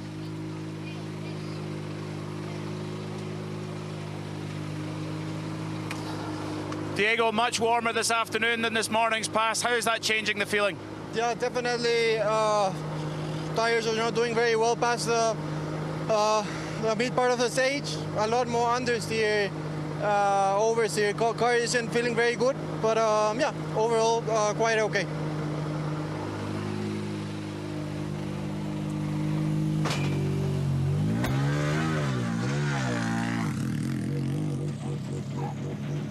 That's Diego heading away to the very next stage of the rally. We have a couple more drivers to go here. And this is Emil Lindholm, who's just slower than Alejandro Cachon by 0.3 of a second. That means now, overall, there's 1.1 seconds between them. Lindholm had done a really good job throughout the stage of being ahead of Cachon, but not at the end. Cachon still 3rd, Lindholm 4th. Emil, WRC2 as always, it's the closest championship in the world, I think. You're 0.3 slower than Cachon, but describe to us just how small a margin that actually is. Well, I mean, 0.3 you can lose in one throttle application. If you're 3 meters later than your peer, you lose 0.3. But yeah, in a way, a bit trickier now in the afternoon with the temperatures going up. Obviously, need to adapt to driving a bit, the car balance. Try to keep the pace up, but honestly difficult to go much faster than that. But let's see, we have a few tricks up our sleeve. Many drivers are mentioning understeer. Are you having the same issues? Oh yes, yes, we do. But they have a few tricks and up their finish, sleeve. Please. That's an interesting statement from Emil Lindholm. He's very close to the podium still here, just 1.1 seconds adrift. So we wait to see what he can do then on the next 2 stages before we get to the final super special stage of the day, which is, of course, what we run last night.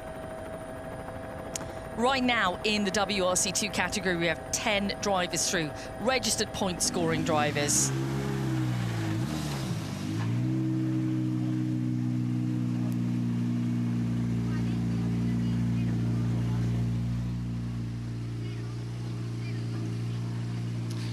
Giovanni, good afternoon. How's it going on that second pass? I don't know. If you show me the time, I tell you. 6 seconds off the fastest. Not so bad. Was for me a good run, and I tried to be as smooth as possible. So yeah, keep going like this. I love Pietro's little glance over to Giovanni there. It's like, it's got better. The time's got better. It was 10 seconds Be off the pace happier, this morning. Giovanni. Yeah. Be happier. Yeah, definitely going in the right direction, and you're pitching yourself against one of the best in the world on tarmac now. Yeah, absolutely.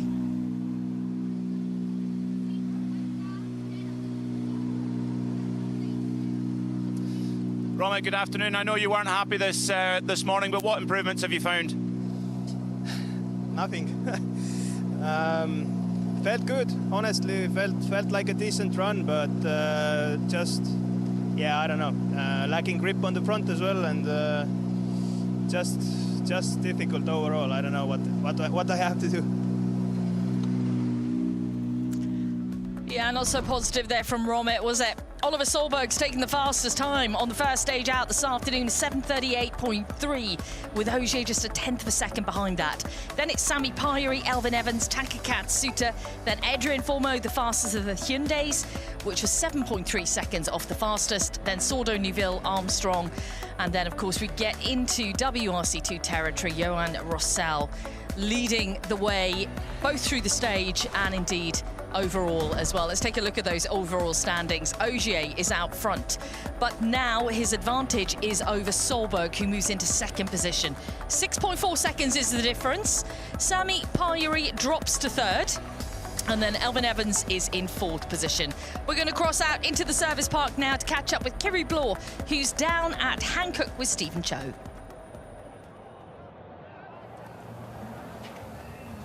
Talking all things tyres for the moment here at Hankook. Thank you, Stephen, for joining us. As always, you're giving us a fascinating insight into tyres. Well, I hope you are. Actually, I put all the pressure on you now. I'll try my best.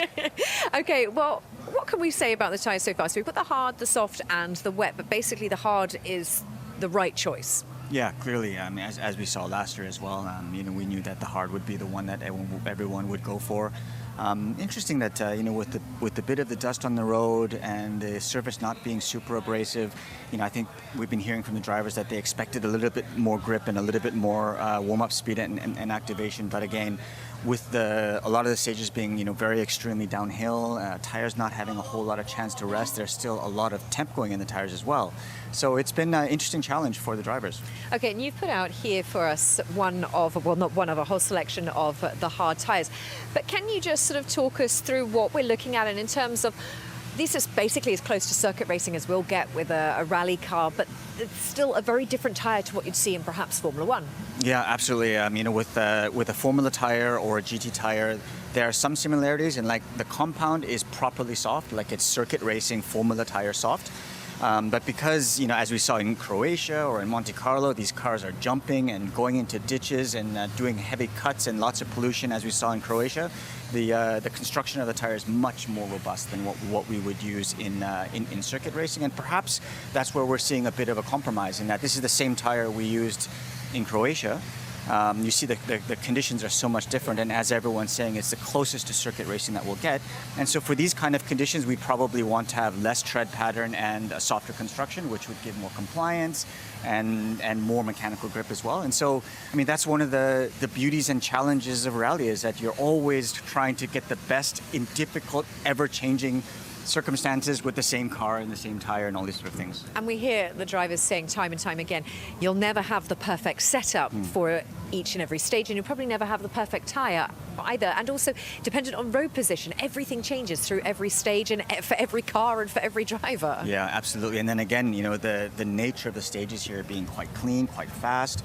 We see much less stage evolution here than we do pretty much anywhere else on the calendar. And so what that means is that, again, the best drivers in the world are fighting for such a small margin now compared to some of the other events, which means that doesn't make it any easier. It just means that all the little minute details and feelings and responses become that much more amplified and important.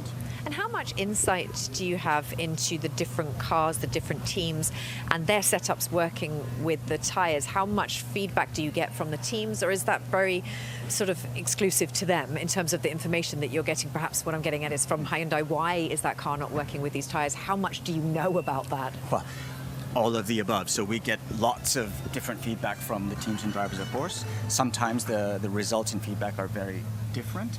I wish, but I can't really share all those sort of details, but it's fascinating, I can tell you that. What's interesting is that we saw less wear than we expected, and the wear pattern was actually quite similar across the different kind of cars. Usually we see distinct characteristics, and fortunately that usually results in a pro and a con that somehow results in very close stage times.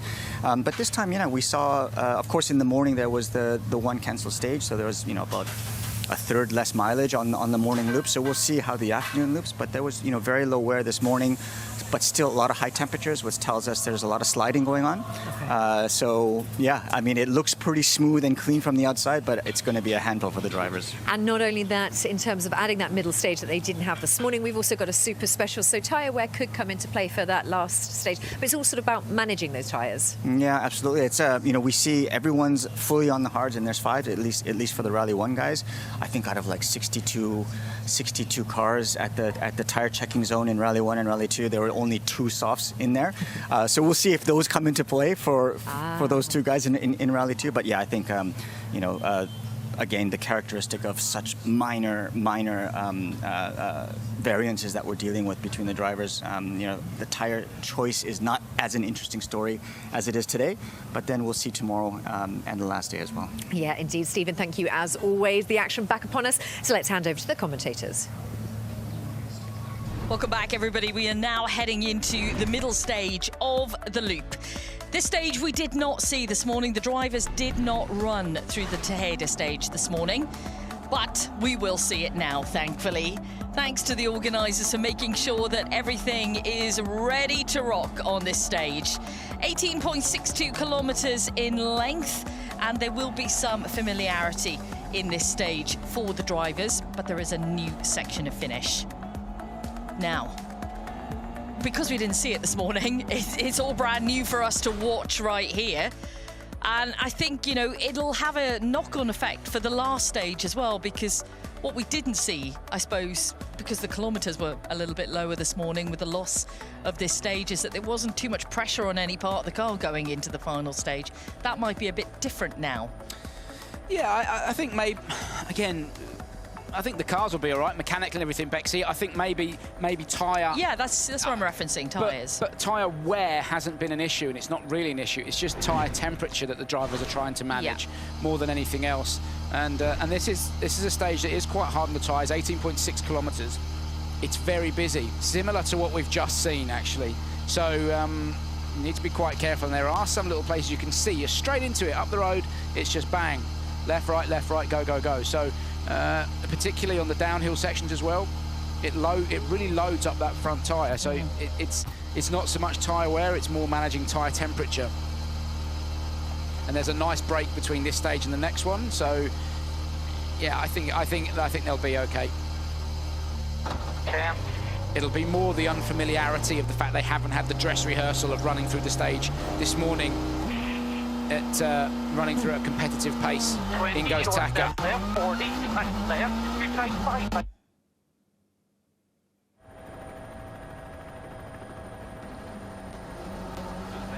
And away 5 left, 90 don't brake, 30 short, 3 right, 20, tight short, 3 left, minus, don't narrow, 20, way short, 3 right.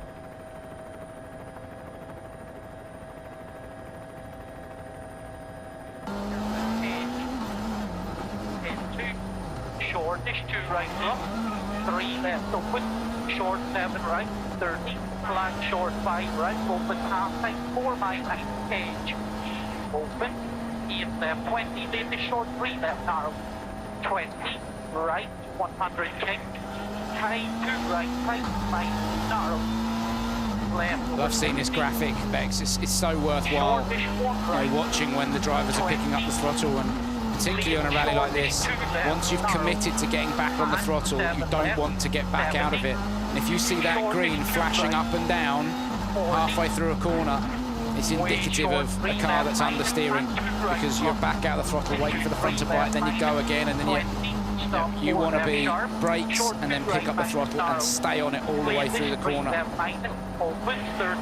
You can see that with Taka here. Hits the brakes and then builds the speed, and that's, he's not having to get on and off the throttle through the corner. Left over 80, tight 4 left, minus half, defense, and 30 right, minus 8 and go, 40, flat short 5 left, early, open long, tight short 4 minus 50, flat shortish 5 left, minus 30. Jenny just looked at me, kind of like, what? Really? We've done this before. We've been here before. I've messaged Aaron during a stage to say, well, not during a stage, obviously. What does that mean? And do you think I can remember it? Hold on, I'm going to look back through my messages. We did both look at each other and go, what? You do hear a variety of different words in the notes from drivers, from co-drivers rather, but they've come up with this word together, which can be an abbreviated form of something that's a lot longer,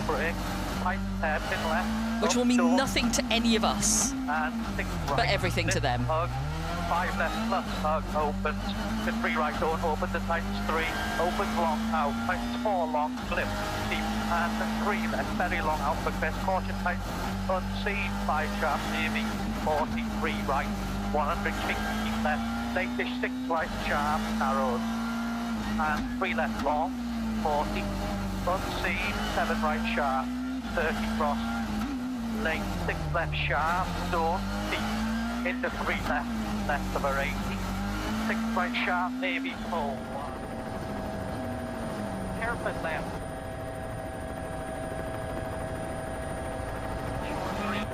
Gone back through my messages with Aaron. He says, because I hear oodly, but he says it's ooly, which means over crest. So there we go. Problem solved. There you go. Thank you very much, Bexy. Translation services on request here.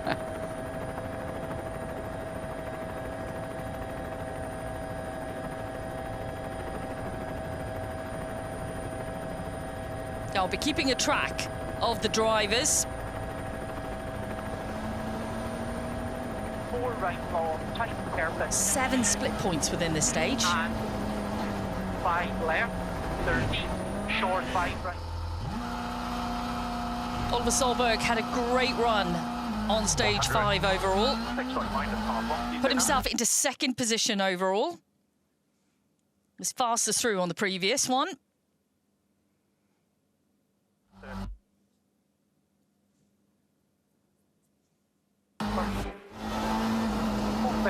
Early flat 7 right opposite, 20 early brake 6 left sharp, 30 stop short 2 right narrow, tight 3 left half, 40 slight left okay, 30 late tight 4 left 9 long, 20 right long brake tight, sun late 4 left 9, 30 shortish 2 right plus Quite a long downhill section here, Bex. It'll be, by the time you get, I mean, you're going downhill for about 12k or so, and you're just, those front tyres, they'll just be building and generating heat non-stop. So you just want to be mindful that towards the end of the stage they'll be starting to scream for mercy a bit. Got the opening split in for Elvin against Taka here, and the 2nd split now actually. Elvin is 1.6 seconds up on Taka. So Taka is in 5th position overall after the previous stage. He's 3.9 seconds behind Elvin. He's got Danny Sordo 14.1 seconds behind. 3 right, very long hug, 30 breaks down, 55 left sharp, maybe, keep, and 4 right sharp, maybe, okay, into 3 left plus long out, watch tight blade 4 long, flip, 60, unseen, caution, 5 left sharp, Elvin's got to try and get ahead of Sami Bayari now, Bex. Only half a second between them, and then try and clear Oliver Solberg, get himself into the fight for the win of this rally. He wants the points. Whatever happens, I think it's going to be so close by the time we get to Sunday in the Wolf Power Stage to decide who's going to win this rally. I think we're going to have a real fight on our hands between the Toyotas, but after what happened in Croatia, Elvin needs to start to bank some solid points here for his championship campaign. 50, half long, open, 100, 5 right left, 150, 6 right minus, over crest, 120. You mentioned Sami Pyri. This is a stage where he made a mistake last year. 60, 6 right minus, tighten, open long, tighten, 5 plus, open, into 6 left plus, 100, slight left, into touch, 6 right plus, 40. Lead flat, 7 left, half, tight, 9, in, brake, 40, short, 3 right, narrow. And nips, opens, caution, tight, 5 plus, flip, keep, and open, 4 right, opens, 50, 3 right long, entry, 4 left, minus, hug, 50 breaks down, late shape right plus, 40, flat left, and flat right, 50, 3 left sharp, maybe okay, 100 feet left. Caution late, 3 right sharp of a crest, slip into flat left, 60, 3 left open, wrong left. Evans is quicker than Katsuta, Solberg is quicker than Evans. We're waiting for Pyri's first splits to go on the board. Caution wall, into late-ish 7 right plus long hug, into sharp narrow, 4 right, minus half, tight, minus half, narrow, 40, avoid 2 left, half, 30, slow, short, 4 left, minus, 3 right, half, tight, 30, check, stop, short, 2 left, sharp, hairpin right, wide. This is where it gets more technical towards the Embex. Remember, you've been working those tyres quite hard coming down the mountain. Easy. Shortish, 2 right, block. You see there was initial understeer at the start of the corner. Taka picked up the throttle quite late. 5 left plus. Open. And cut. 6 right plus half long. It's a 5 left plus. Keep it 30. Short. 5. Open. I think this will be one of those stages that if you have been suffering a little bit with understeer, the end of this, the final 2 kilometres of this will be fairly testing, I think.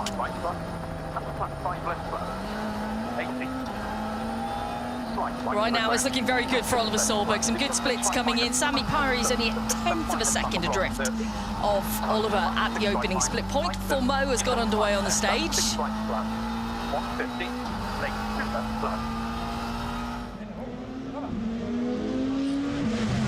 This is Taka now approaching the final split points towards the end of the stage. 100 only. Shortish, 5 left, minus narrow, 30, tight stop, 4 right, half tight, 1 sharp. 2 left, half, 50. Keep right, crest, caution, 120, narrow, avoid left, way short, 2 right, left. 60. Shortish, 3 left, high, minus 150. 50. Hairpin right, don't. 40. Stop, short, 4 right, never, sub, 2 left, right. Shortish, 3 right, never, and tight, 1 left, plus, long. 30. Short, 3 right, open, even, and tight, 3 left, right, sharp, avoid. 30. 3 right, plus, sharp, and 3 left, plus, open, long, brake, and slot, tight, hairpin right, to 4 side. And back left. The amount of people out, especially when you get to the villages, they are just lining all of the walls. Super narrow through that little sector. It's a great shot that as well, as they come up over that crest and land into the village. You can very easily overcook it and end up in the wall. 4 left plus and tight 2 right. Great finish to that stage. Brilliant opportunity for the spectators to see. And one of these cars, the sound through there echoing between the buildings will be epic. 10:43.4 for Taka. Everybody in the stage, Evans, Solberg, Piari and Formeau, currently quicker. With Sami Pari now, Marco Salminen, who are faster than Solberg on 2 split points. More on that, though, in a moment. You can see Taka's just arrived at the stop control. PK is out there.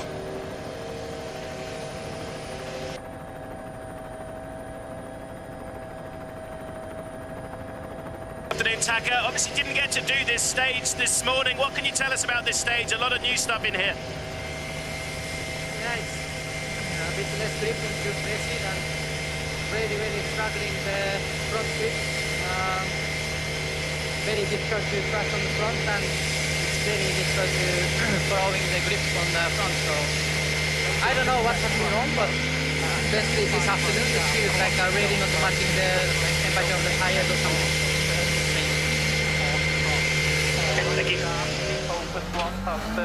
Taka talking about that he can't trust the front of the car. It's very different from what he had this morning. See what some of the other drivers have to say when they get towards the end of the stage.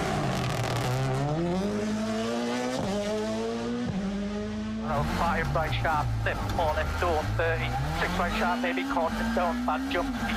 This jump into the right entry, 6 left sharp, 4 left, 3 left, right, long, hug, and slot 8 left sharp, green hole open, right of a 70 surface, late 4 left, minus long, entry, slot unseen, lane 6 right.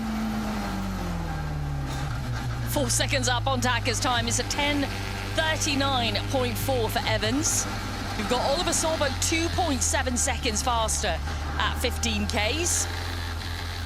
But it is Sami Pyrie right now, Scott. who's the quickest man at 12 kilometres. 39.4, 394, Elvin.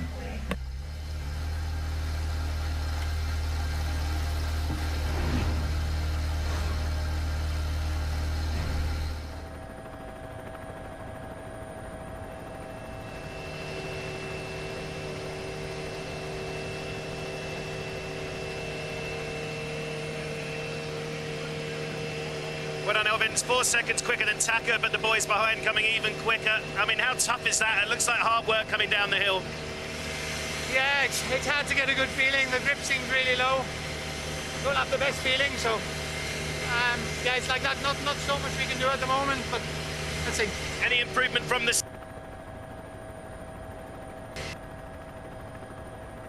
Yeah, apologies for the breakup there. Let's take a look at Adrian Formeau, comparing him to Sami Pyrie, who's doing well in this stage. He's 4.3 seconds off Sami's pace at 10Ks. Oliver's going to be next to complete. Obviously, he was fastest through on the previous one. And it's very close between him and Sami Pyrie right now. 6 right minus, into 6 left minus, 5 right plus with jump, 100, 6 right plus, 2 left plus, into zone 1 right, keep in, into 2 left plus, 60, flat plus 6 left minus, over finish. Okay. It's a great time. Is it going to be beaten now there? 10:35.2 is the time for Oliver Solberg. He's monstered Elvin's effort, hasn't he, Bex? Yeah, really has. And now Sami Pyrie is behind him. 10:35.2, 352, Oliver.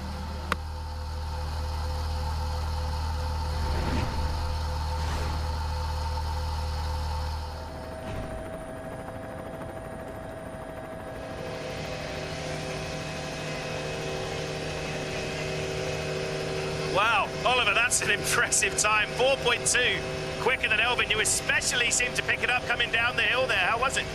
Yeah, it was a bit better. I tried to be a bit careful with the tires and with the temperature, but I think I was a bit too slow in the beginning with the tires to get the temp up again.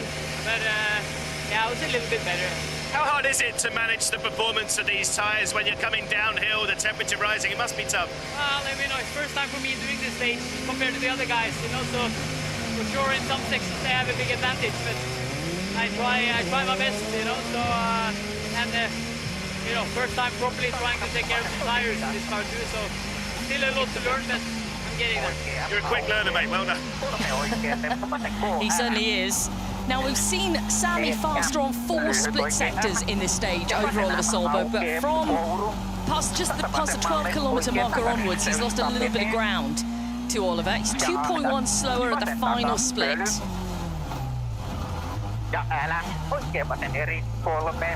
It's a really tricky little section, isn't it? Yeah, complete contrast to what you're seeing elsewhere. But I quite like it, Bex. Yeah, I think it's great for the fans. You know, and it just adds another little challenge for the drivers at the end of the stage, just a couple of kilometres through the town. And completes 3 seconds off Solberg's pace in there. Oliver did really well to manage the tyres down towards the end of the stage, I think, Bex, where everybody else is just starting to cook them a little bit. Oliver, perhaps, and it was interesting, he said at the start of the stage, I was perhaps too gentle on them, but perhaps that's why he's not been punished at the end. You know, he didn't get lots of heat into the tyres early on and then find that they were going off towards the end. Maybe he's, because he protected them more at the start of the stage, he wasn't caught out towards the back end.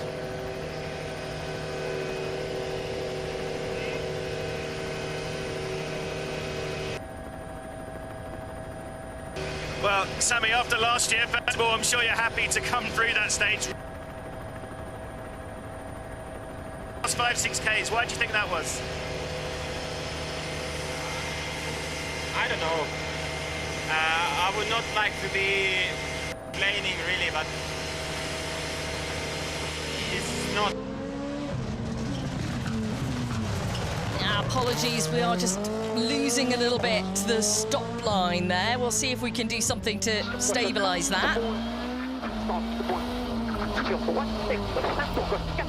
This is going to be one of those stages, Bex, where you really need to look after the tyres, because all this downhill section is just cooking the fronts. Well, have a look at Sébastien Ogier's splits, because especially in relation to Oliver Solberg, you know, slower at the beginning, but now we're getting towards the end, his splits are picking up in relation to Solberg. Managing the tyres, and again, coming back to that mechanical sympathy, and that's not just relative to how he treats the car, it's how he treats the tyres as well. So this is the sort of stage where you would expect Seb to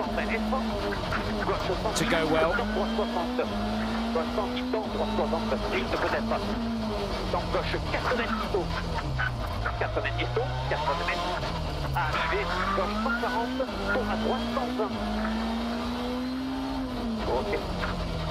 Bien roulé, Adrien. On va faire beaucoup plus. Non. Là, on a trop roulé. It's a time of 10:45.2, which is 10 seconds down from Oliver Solberg. We take a look at John Armstrong now. It is going to be Ogier who'll be next to complete.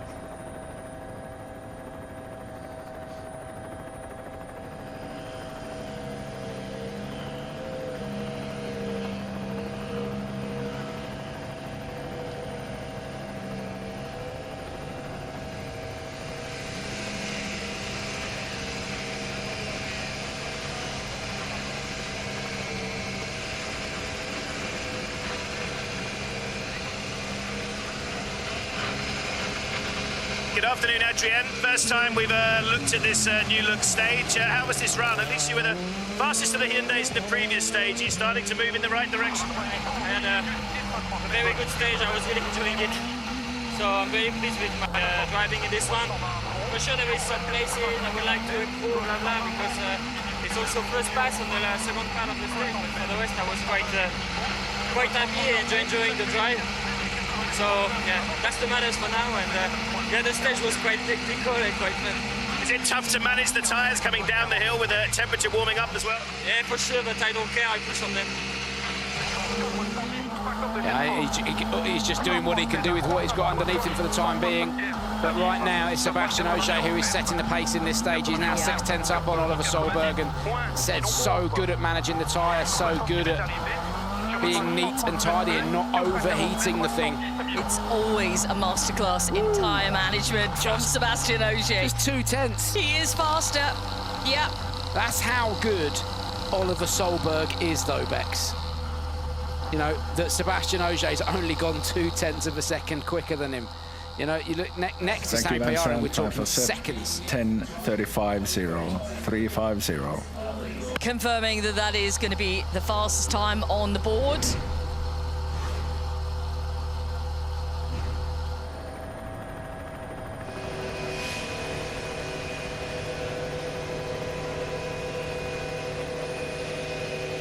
Seb, all about tyre management, I guess, coming down that hill, but it's so close in you and Oliver, just 2 attempts in it.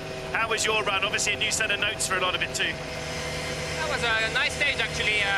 Nice flow, beautiful profile. Are you impressed with this pace of Oliver? He's got so little experience on these sort of tyres in these sort of conditions, isn't he? He's a quick learner, right? Oliver, so little experience. There's not so many kids in town which have run as many kilometers in a world rally car as him. But yeah, it's for sure a quick learner. He's doing well. It's not a surprise anymore because he had proved it on the previous rally already, so it's kind of expected. Thanks, Seb. Have a good afternoon. Yeah, I think Seb's right. It is expected. We are expecting now great things from Oliver Solberg because he's proven it so far. Last year in Estonia, this year in Monte Carlo, we are coming to expect him to deliver these times. Yeah, that might be putting a bit of pressure on him from our side, I guess, but it's the fans who expect it as well because he's already delivered. And, you know, Seb is right. He has got a lot of experience under his belt. Yeah, living and breathing this sport since he was a little boy. Yeah. You know, and he's been driving something since he was a little boy. It's in his DNA, it's in his blood. So, yeah, he's naturally very good at feeling what a car's doing underneath him. So you're right, we do expect it from Oliver. And it's going to be a hell of an adventure watching his career unfold, Bex, and there's going to be lots of highs and there'll be some lows as well. That's what this sport does. Yeah. It's what makes it so good and so personal. And we're already on that roller coaster this year, aren't we? When you look at Monty and then you look at Croatia just a few weeks ago. Neuville has completed now. It's 13.4 seconds off the pace. One more stage in the Time loop. for Thierry, 10:48.4. 10:48.4. That's team manager Pablo Marcus, you can hear confirming the time. One more stage in the loop out in the hillsides, then back here for Las Palmas de Gran Canaria, the super special stage.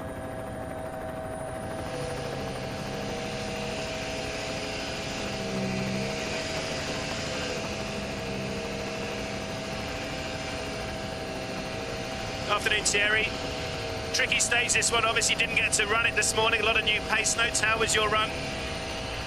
I cannot commit.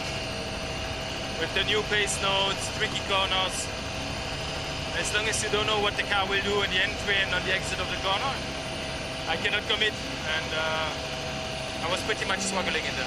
I guess it makes it even worse when the gravity pulling you down the hill as well. It can't be nice if you're not feeling comfortable. For sure, I had the rear tires who started to overheat, so the car was sometimes engaging too much, but never when I needed the front I could turn. So I was trying different driving styles, trying to be more smooth, sometimes more aggressive. It's all the same. that's really frustrating. You know, he's starting to lose the rears as well, Bex. So he's just coming down the hill. He's already explained to us that he's suffering massively with understeer. Yeah. But when the back of the car's starting to move around a little bit as well, you've got no balance front to rear, and you're fighting the car all the time, and it shouldn't be a fight. It should be a dance. You know, you should be in union with it. You become one with the car and you get into that flow state and off you go. When you're working against each other, it never ever works, and that's where Thierry Neuville is right now, and you can feel his frustration.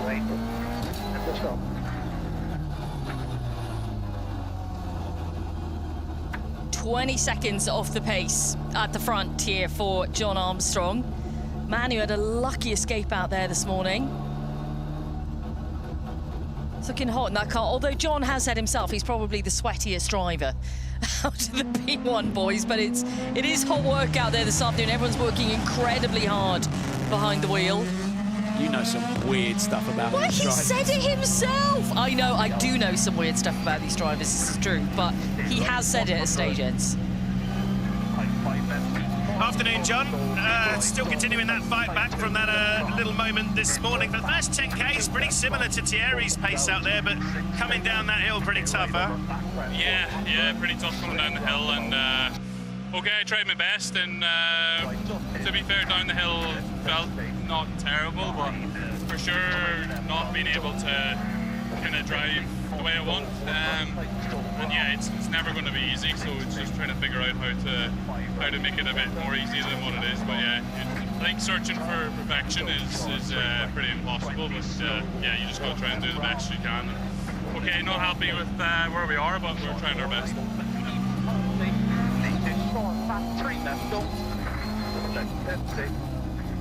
I have to say, John and Josh are really evenly matched. There's only a second between them at the final split point in John's favour. It's kind of swung back and forth between them in the early part of the stage.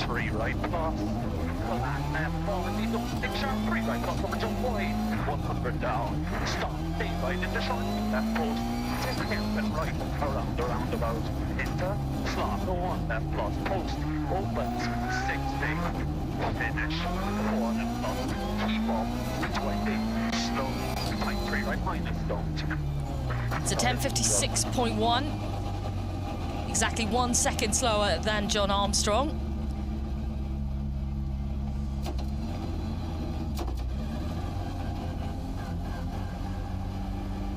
After we speak to Josh at the stop control, it'll be Danny Sordo who completes next. Danny just 1.4 seconds off the pace of Formeau at 15 kilometers. He is up on Neuville at that point by 2.6 seconds.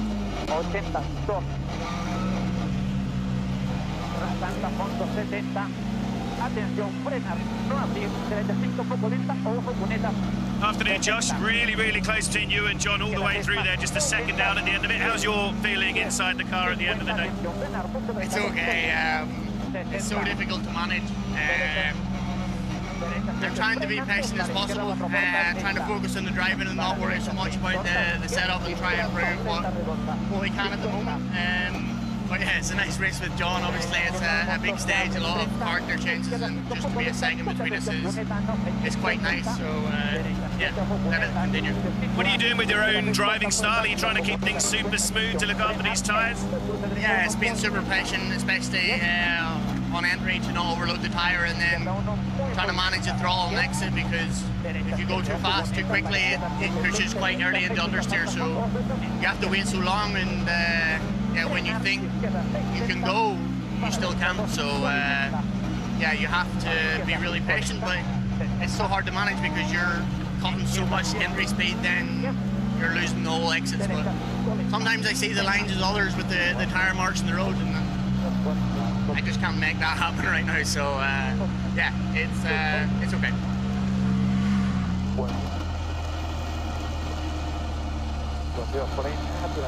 Time for Danny 10:45.8, 10:45.8.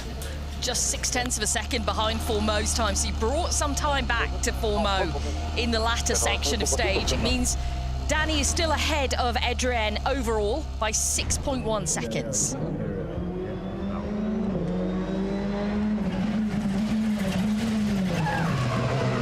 Afternoon, Danny. Obviously, first time to run this stage in anger. Very, very close to Formeau again, but that's still about 10 seconds off the top Toyota. How was your run? Sorry? About 10 seconds off the top Toyota, but very, very close to Adrien again. Yeah, I make some mistake a little bit, but not. I didn't lose a lot of time, honestly. I don't know, maybe some few corners. Yeah. I tried my best.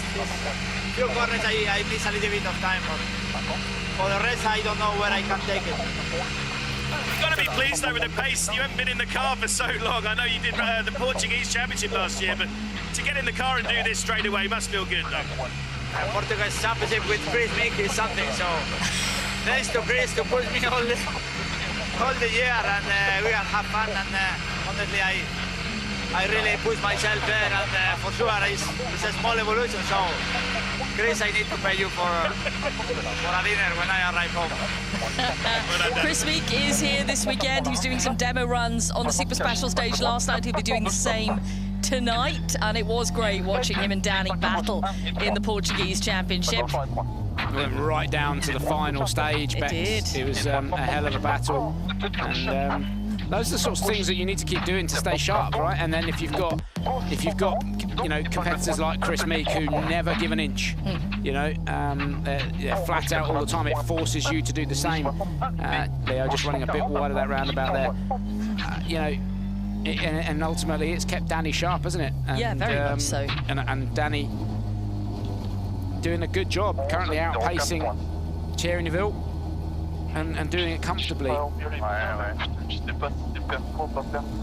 Now we're into WRC2 territory. That was Leo Rossell just completing 11:04.6 is the time. Johan Rossell is 4.9 faster at 15 Ks. It has been a tour de force performance from Johan Rossell today. It really has.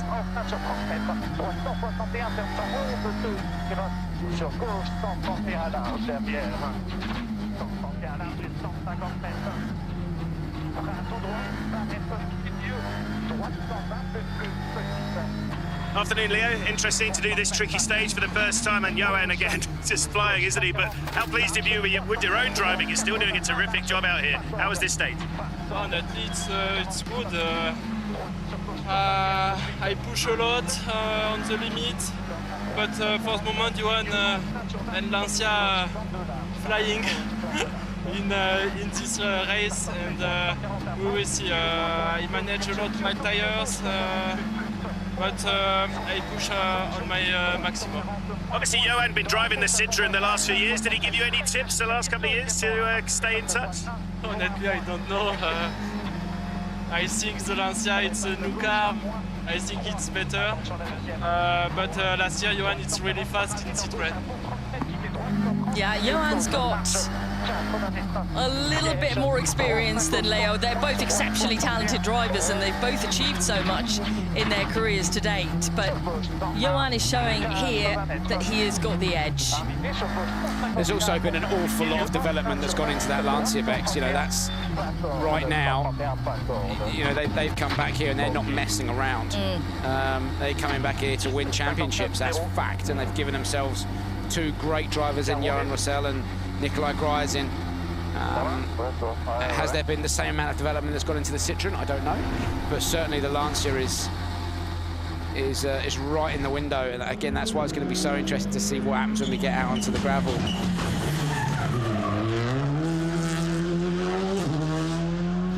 Can it do on gravel what it's doing on tarmac?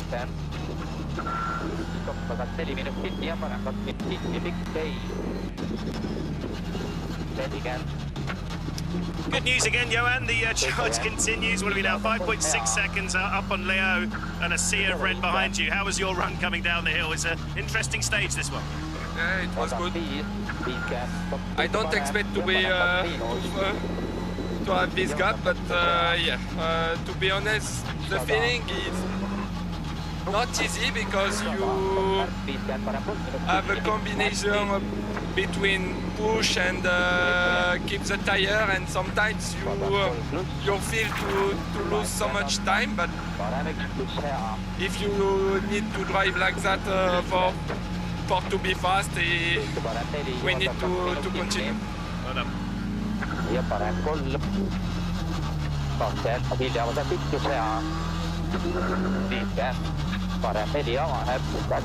Just to confirm, in the overall classifications of WRC2, Johan has extended his advantage over Leo to 18.8 seconds now.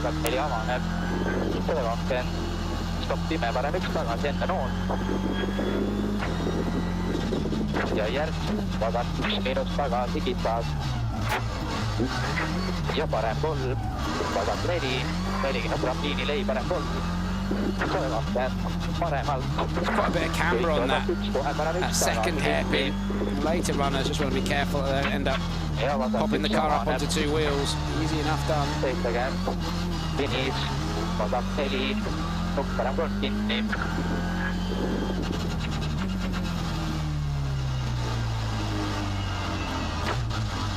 22 seconds off the pace of the front. Robert Verves completes.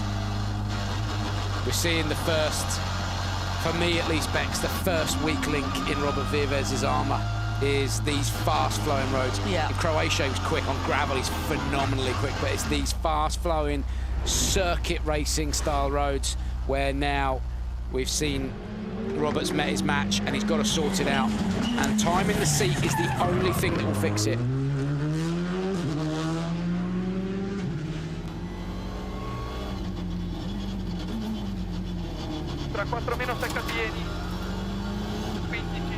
Well, Robert, another stage completed, tricky one coming down the hill. I wanted to ask you, when you see the times of these asphalt specialists and you see what you need to do to build your experience here, what goes through your mind? To be fair, I'm not going to even look at the time. I mean, I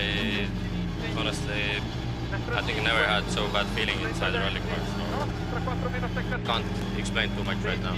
Do you feel like you're learning, though, with every stage, or is it still a long, long way to go, obviously? Let's say, I wish I would have learned more already. It reminds me of what Marco Balassia said at Sierra Morena last weekend. He's learning on tarmac also, and he said, I'm realising now that I should have done a lot more tarmac rallies in my career.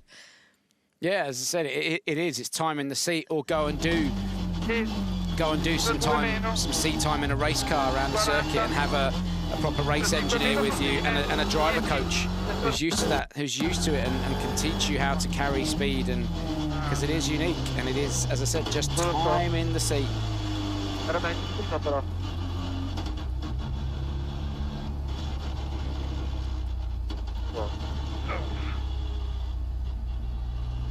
The old mobile phone pencil there. Dapper 9.3 seconds off the pace of Rossell. He had a good time on the previous stage. He was a lot closer to Rossell there, and he moved himself up the leaderboard. Didn't seem altogether happy over the flying finish then, did he? I couldn't, my Italian, not great. Couldn't work out what he was saying. Good afternoon, Roberto, in a big fight for position, just outside the top three. 9.3 off Johan's pace, but no one's getting near him. Sounds like you're trying things with the car. Any improvements in this one?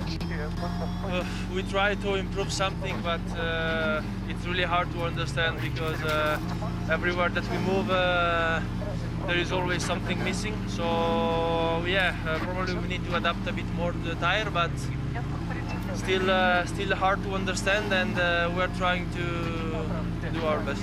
What sort of things are you trying? Is it driving style or setup or both? Everything. Keep trying. That's fair enough. Just all of it, mate. I'm looking at the splits, you know, Gryzin, Pelamorg, Zaldivar, in particular Gryzin. So obviously he moved ahead of Gryzin on the previous stage. Gryzin is slower than him here. Yeah, Nikolai's obviously made some significant changes in service, parts changes that he now can't undo this afternoon. Otherwise, he'd have gone back and made the changes before the start of this stage. You know, if it was just a matter of damper clicks or something simple like that, he'd have done it. And he hasn't, because he's still so far off the pace. So I don't know if they've gone with springs or dampers themselves, roll bars, whatever. But whatever it is, whatever change he's made in service, he can't undo it now, Bex. And he's got to drive this car, and he's gone the wrong way, and he is struggling. Yeah, it's 2.5 seconds off Dapper's pace. 11:10.8 is the time through this stage. It's 11.8 off his teammate Johan Rossell. Yeah, I mean, the gap to the lead now for Gryzin is 35.6 seconds.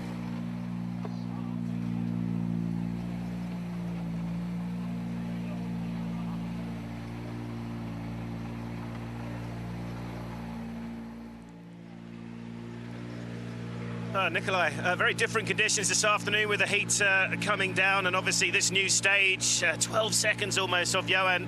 I understand you made some setup tweaks, maybe not working out for you this afternoon? I lost the damper from first stage, so I'm driving like on the gravel car, so I need just to survive to the afternoon, so there's nothing. I'm still trying to drive somehow, but it's undrivable, just sliding everywhere, so I just need to finish today. Sorry to hear that. Thank you. So if he's had a failed damper, that thing will be wandering around all over the place. Sebastian, and no fixing that until tonight. No, unfortunately not. Seb Ogier is taking the fastest time, 0.2 of a second faster than Oliver Solberg, with Sami Pyri setting the third fastest time through this stage. Then it was Elvin Evans, Taka Katsuta, Adrian Formeau, the leading Hyundai driver, then Danny Sordo and Thierry Neuville with John Armstrong. For M Sport Ford, a second up on Josh McAlean. Then Johan Rossell, who's leading the WRC2 category, setting another stormer of a time. So far, at least, more WRC2 drivers left out there to complete the stage. Let's take a look at the overall classifications for you. The all-important gaps. Ogier is out front by 6.6 seconds over Oliver Solberg, with Sami Pyri in third position. Sami's 4.8 seconds adrift of Solberg, with Elvin Evans in fourth, 1.7 behind Pyri. Takamoto Katsuta is in fifth position overall. And that's the way it stands within the top 5. Now, our presenter, Kiri Blore, she likes to get out and about. She likes a good jolly. Blore's Tours is coming up on her little mini tour of Gran Canaria.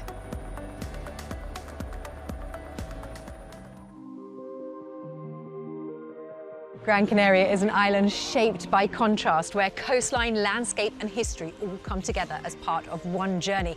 And right here is where the story really begins. Founded in the late 15th century, this district grew with the Spanish settlement and has just transcended time, and now is this vibrant hub of Gran Canaria.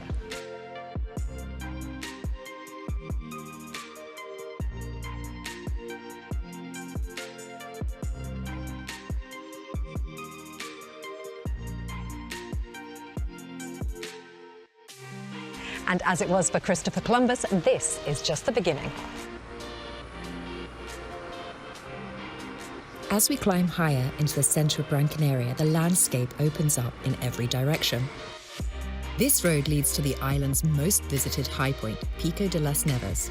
And we are in fact driving on stage 3 and 6.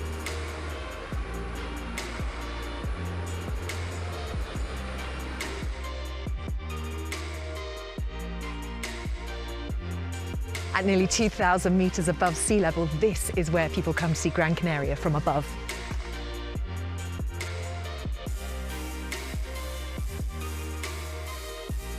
Well, this is the exact highest point, and on clear days you can see the entire island from one end of the Atlantic Ocean to the other.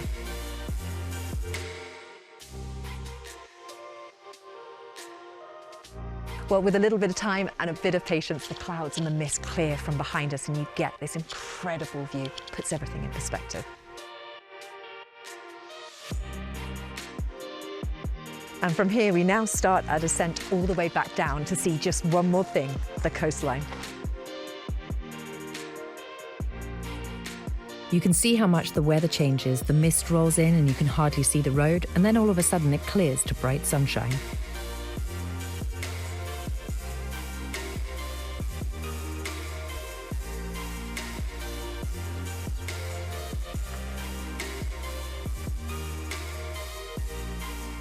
Well, of course, no tour of the island would be complete without visiting a beach. Now, there's about 100 beaches around the island alone. There's big tourist beaches like Maspalomas and sort of secret coves and villages like this one. This is Playa de Tufi, and this is a perfect diving beach. Of course, the sand is that volcanic black sand, but still a brilliant place to while away the day.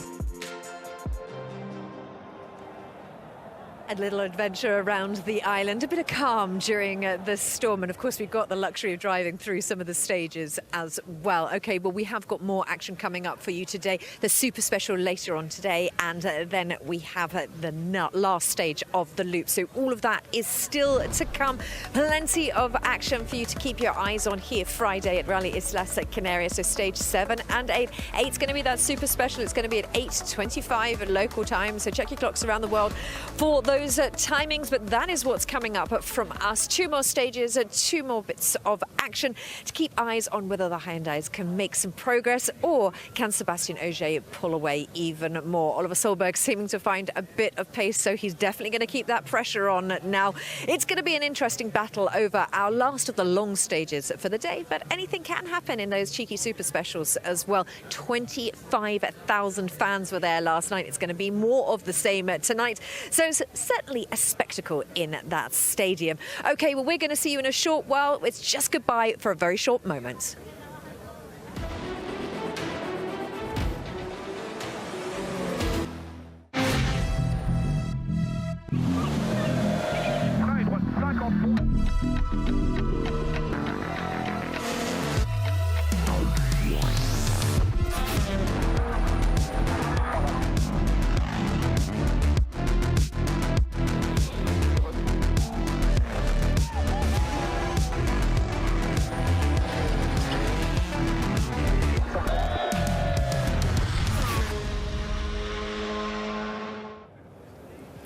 Welcome back to Rally Islas Canarias. We are in the final throes of Friday now. The service park is bubbling with fans because we are heading into the super special in a matter of hours at time. So they are getting poised and ready with their merchandise. There's some quite cool merchandise down there, Jenny, just in case you wanted to go shopping. Just letting you know.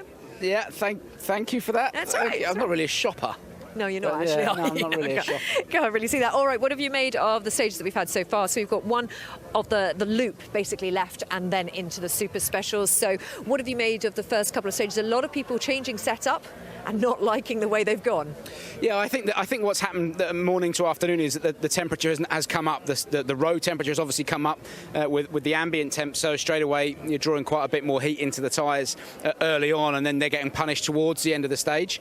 So it'll be interesting. This next stage is quite long. So, you know, it'll be interesting to see whether or not they go into the stage with perhaps a slightly lower pressure, so that you're not overstepping the mark and drawing too much temperature into the tyres early on and then getting punished a bit later.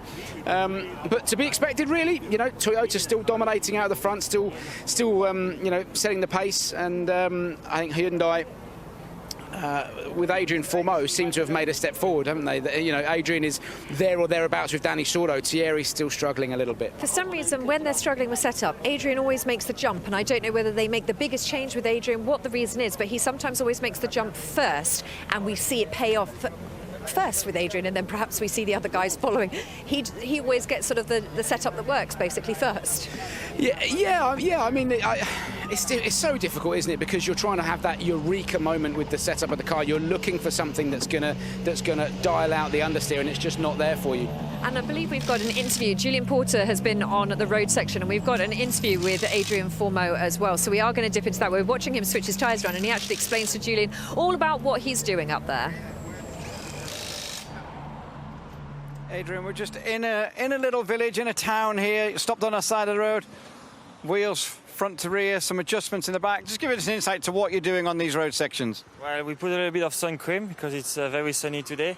A little bit of cream also for massage to feel really well, and then we take care of the car for the next one.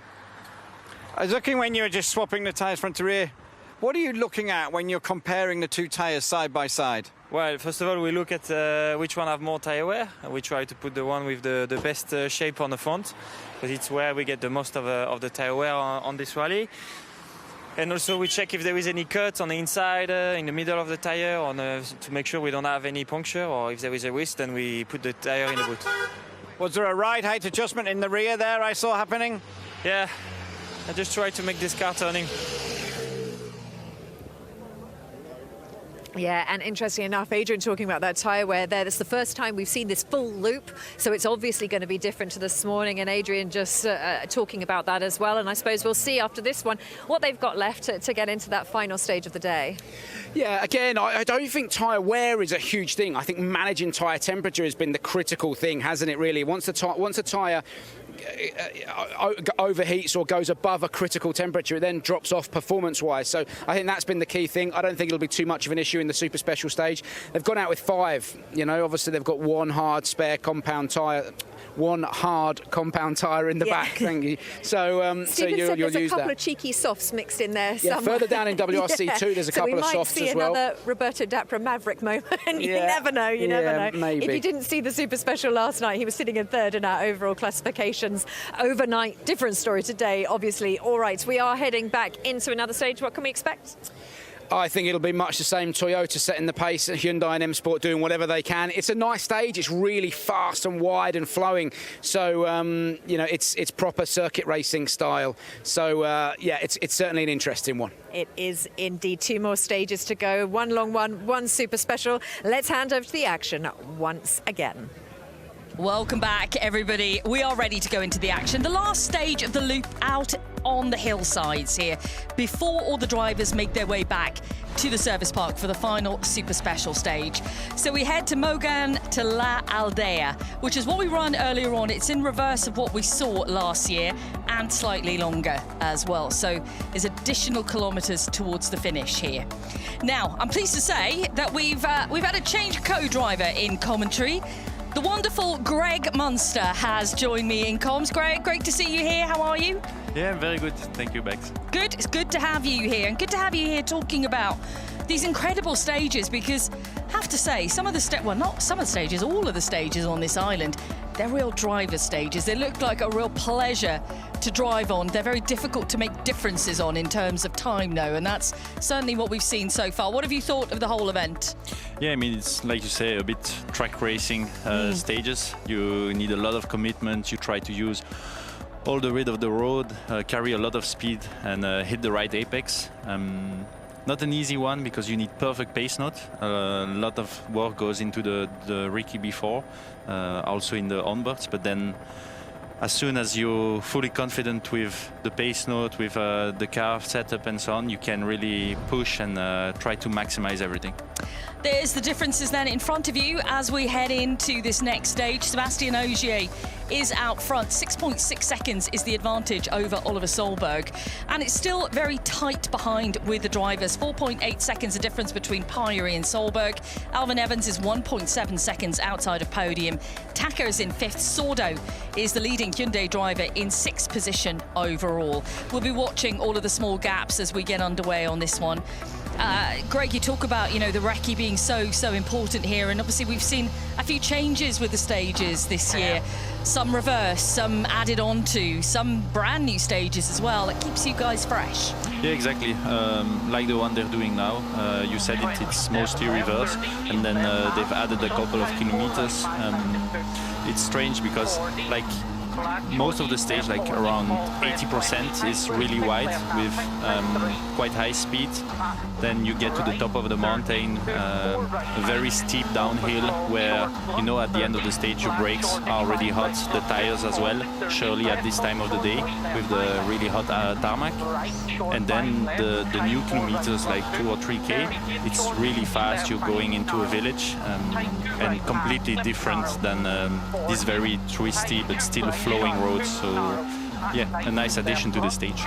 It is. And talk to me about, we've been talking a lot about tyres, especially throughout this afternoon, because it feels like, in a way, the drivers, they're not perplexed, but they've all kind of responded to the fact that it's heated up out there, and they feel as if maybe something is wrong, but it isn't. It's just the way the tyre is feeling on the surface. Yeah. Can you try and describe that for us? Yeah, so typically you would have, the air temp that goes up, but in the morning, if you have like 20 degrees of air temperature, then the tarmac will be around 16, 17, always a bit lower than the air temp. And then when you get into the afternoon, you will have probably around 25 degrees. But as the tarmac is black and has been exposed to the sun for a very long time, then it might climb up even to like 35, 40 degrees. So it's difficult because the tire is getting so hot.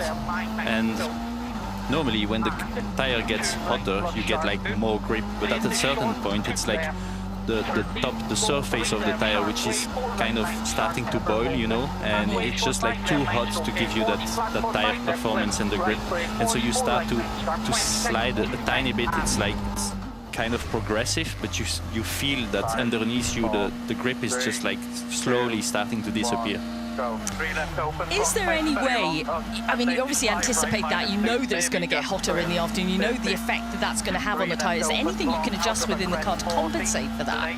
Yeah, so ideally you try, to manage the tyre a bit. So I would say just try to avoid sliding typically with a lot of aggressive acceleration out of the corner. You want to be kind of gentle and smooth on the throttle, but then also as soon as you start to have understeer, you're putting a lot of load on the tire, and it's where it will start to slide a bit.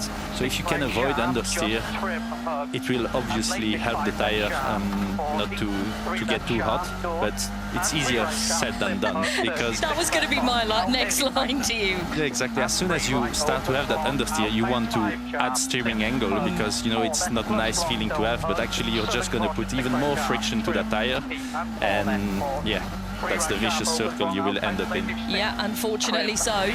Right, what can Alvin Evans do out there this afternoon then? We're seeing a Toyota battle right now within the top 5. It's Ogier who's leading the way. Evans is back in 4th position. He's now 13.1 off the lead, but just 1.7 out of podium. It's been quite close between them all, but the gaps now are starting to grow. I've said it, you've said it, it's difficult to make up time on a rally like this. Yeah, exactly, because it's so, how will I say, like performance biased. You try to maximize everything, and it's just like a small apex that you miss, or not using the complete road at the exit of the corner. Maybe you don't enter early enough in the corner, and so your exit speed will be a tiny bit lower, and all of these small things add up. It doesn't make a huge difference at the end of the stage, because everyone is kind of on the limit everywhere. Yeah. But like you say, now we are already on stage 7, and it's where it starts to add up. Yeah, it is starting to add up now. Some great shots here of Taka Katsuta. So many people love the tarmac specking car. It's so low to the road. It looks super aggressive because you want all that downforce and to have a lot of aero support from the front end to enter the corner, unlike the mid-fast corner or faster corners. Short 2 right, 9 narrow. 30, short 2 left.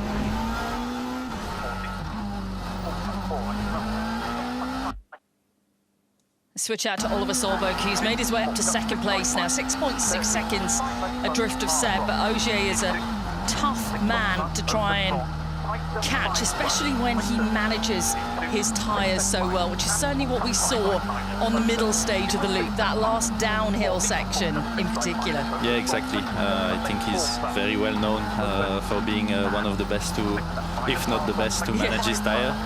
And yeah, it's something you could even see here with Oliver, with the steering angle. You see that he's struggling a bit with understeer. And that's where you need to start in managing the throttle, not to have push from the diff and create even more understeer. You need to be really gentle, surely at the beginning of the stage. How much have you been watching today? Have you been out and about? What have you been doing? I've watched a bit, not all stage to be fair. I commented one on the Belgian channel, the 5th it was, I think. So yeah, I've been following, but it's difficult, you know, to access the stage. So yeah, there's not a lot of access roads here to be able to get in. That's true. So if you are in the stage, then normally you stay there for the rest of the day. You have a barbecue at midday or enjoy some cool drinks. That's not a bad thing. Greg Munster is in commentary with me for this stage. And for the super special stage, we'll be welcoming in Sean Johnston. So if you have any questions for Greg or for Sean, make sure to get them in using the hashtag WRC Live. Elvin Evans doing a good job on this stage so far. We can see, though, Oliver Solberg is slightly quicker at the start by 0.6 of a second. On cross, ladies, 5 left plus target to caution, 6 right sharp, in, door, deep, into cross, lane 6 left, keep, into 3 right door, into 3 left, and ladies, 5 right sharp, flip line on the crest, deep, into flat left, right for 50, 5 left sharp, heavy, deep, into 5 right plus, open, 50. You could see that Oliver was struggling with understeer there, under trail braking into the corner. I don't know how far he's in the stage, but well, he's pretty early on. I mean, he's approaching the 6 kilometer marker. I mean, it's looking good on the split, so it's not a concern so far. No, not so far at least. This is the longest stage, though, of the 3 that we have out there at 21.7 Ks. Just the short super special stage like that looked awfully close to the Armco then, but I think the camera might be deceptive as well, but it did feel very close. I think he was.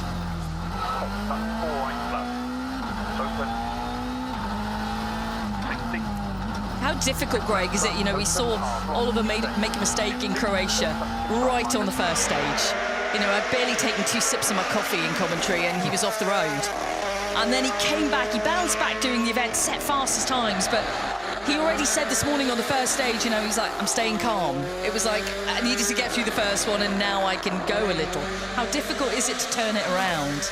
Yeah, I think, you know, one thing as well is Oliver has done the rally last year, but with a rally too. Yeah. So when you need so much commitment with these cars, if you have the experience from last year, it's quite helpful. So I think it was good from him, you know, to have a clean approach on the first pass. Now I think on the second pass he's trying to make that up and push a bit. His split is looking really encouraging, but he's taking some risks to get it by the looks of it. Yeah, there was a couple of moments with understeer. I've seen 3 or 4 already, and then now it was like a bit of understeer, then pulling the handbrake. Let's just hope that it's not going to cause an issue with the tire overheating later on in the stage. Typically where Taka is now, you see that's the steep downhill I was speaking about.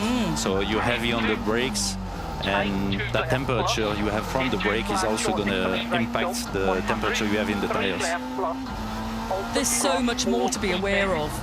You know, and a lot of people watching who are very experienced rally fans, there's rally drivers out there, but they've been watching rally for years.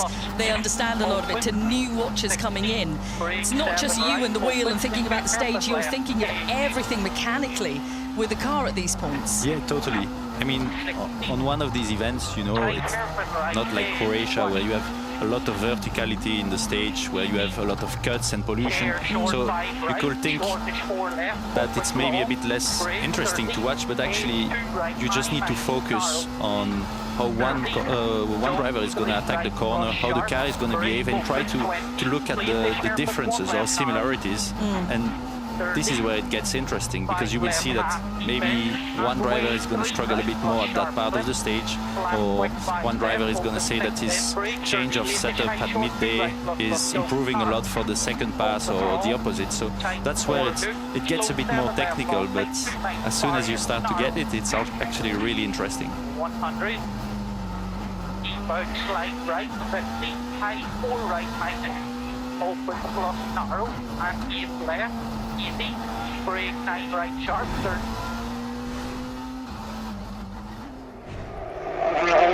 We switch out now to Sami Pajari, who is in 3rd position overall, but being chased down by Alvin Evans, who's just 1.7 seconds behind coming into this stage, and Pajari is slower than Evans, not by much, it's only 0.4 of a second at that point. 6Ks in. Sami's had a really good run so far this year, hasn't he? I know Monty was not what he wanted at all, and I think he was, you know, he'd be the first to say, I'm so disappointed with what I did in Monty, but then 3 podiums in a row and leading in Croatia the way that he did, it was really impressive. Yeah, exactly. I think Monty is a bit one of a kind, you know. If you have a bad rally there, it's not like you have to rethink your approach or anything. It's so easy to get caught up by the snowy condition, the ice and so on. So, but like we said, he actually bounced back really well with consecutive podiums and on different surface. Yeah, I think that's the impressive part of it. And his confidence has just grown. You can see it in his driving, but also in his comments at stage ends. You know, we're learning more about Sami this year, it feels.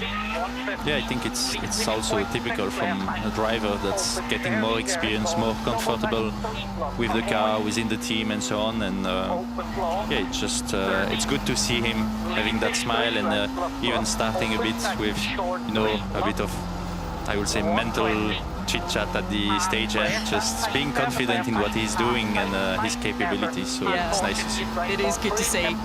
Taka's not too far away then from the stage end. Pete Mackay is going to be there for us doing the interviews. Tricky little section through this village first. Coming from that beautiful fast-flowing road, and then you're into this kind of environment, it's a bit of a wake-up call. Yeah, and it's quite narrow, a bit dusty, you know, because you don't have that many cars passing by. So, and the tire is already suffering a lot, so you want to keep it tidy till the end. 12:30.9 for Taka this time around. It was a 12:32.7 this morning. So we'll get a couple of words with him when he reaches the stop control. Thank you, Aaron. Time for Taka, 12:30.9 Taka. Dulcet tones of Kyle Lindstrom there from Toyota.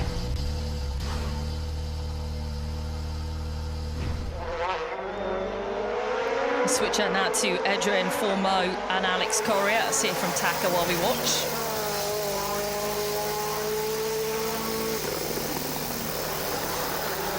Taka, a couple of seconds improvement on this morning's pass. Where do you find the game? Few things for sure it's better than last 2 stages. It was a bit better and easier to drive, so yeah, let's see. I don't know, it's I am completely lost. Need to find something for tomorrow. Yeah, okay, I think it's a fair comment. He's not that far away, but when you put it in the Toyota battle, then he's not the one that's at the top. And, you know, he's got used to winning ways now, hasn't he? Yeah, yeah. 2 consecutive wins, so for sure you want to get more from it. And yeah, like you say, it's not far, but as we say, the margins are so small. You only need like a tiny bit to gain in confidence and then in commitment, and then suddenly instead of fighting for 5th or 4th, you fight for 3rd. So. And then goes as well your motivation and mental. So hopefully he finds something at the overnight service and he can fight with the others tomorrow.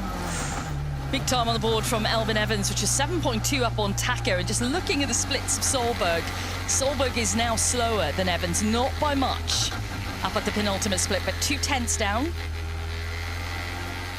Yeah, let's see if it's what we were speaking about with the overheating of the tires, maybe later on in the stage. It will be interesting to see. Yeah.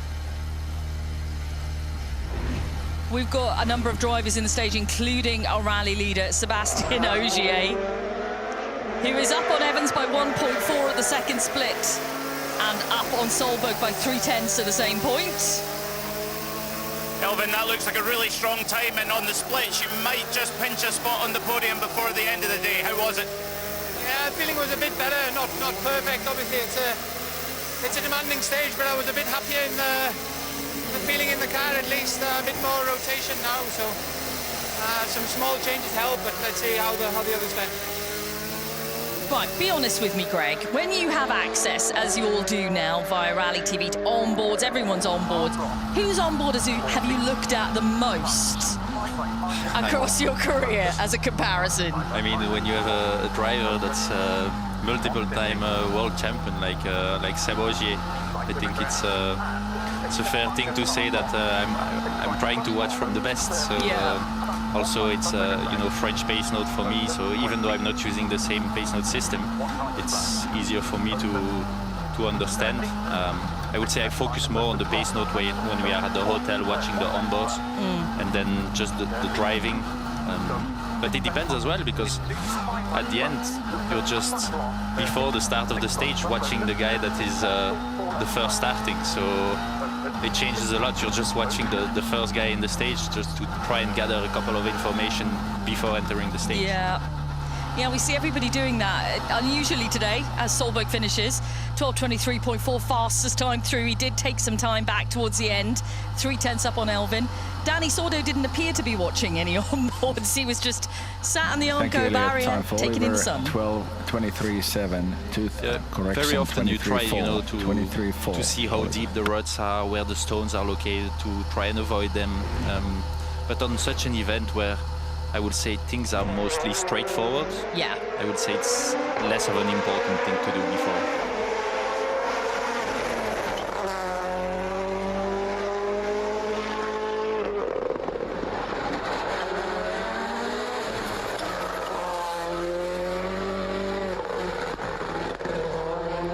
Just wait to hear from Oliver before we have a chat about Thierry.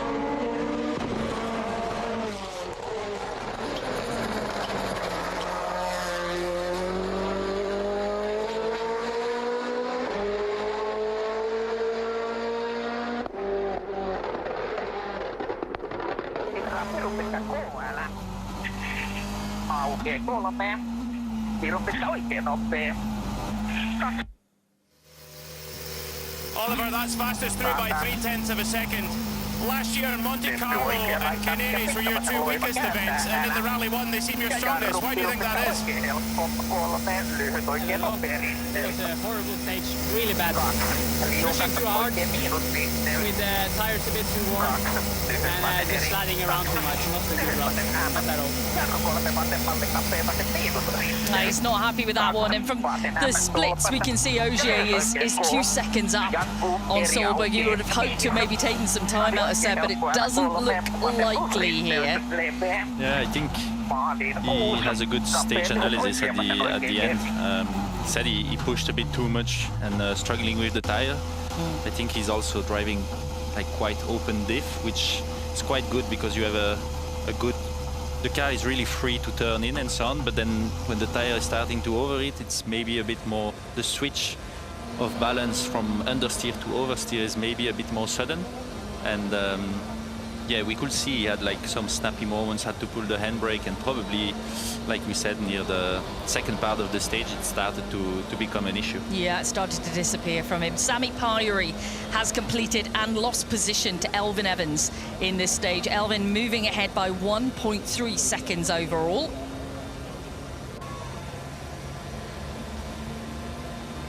We were talking about these kind of drainage ditches at the side of the road earlier. We'll talk about it a little bit more once we've heard from Sami. There he is.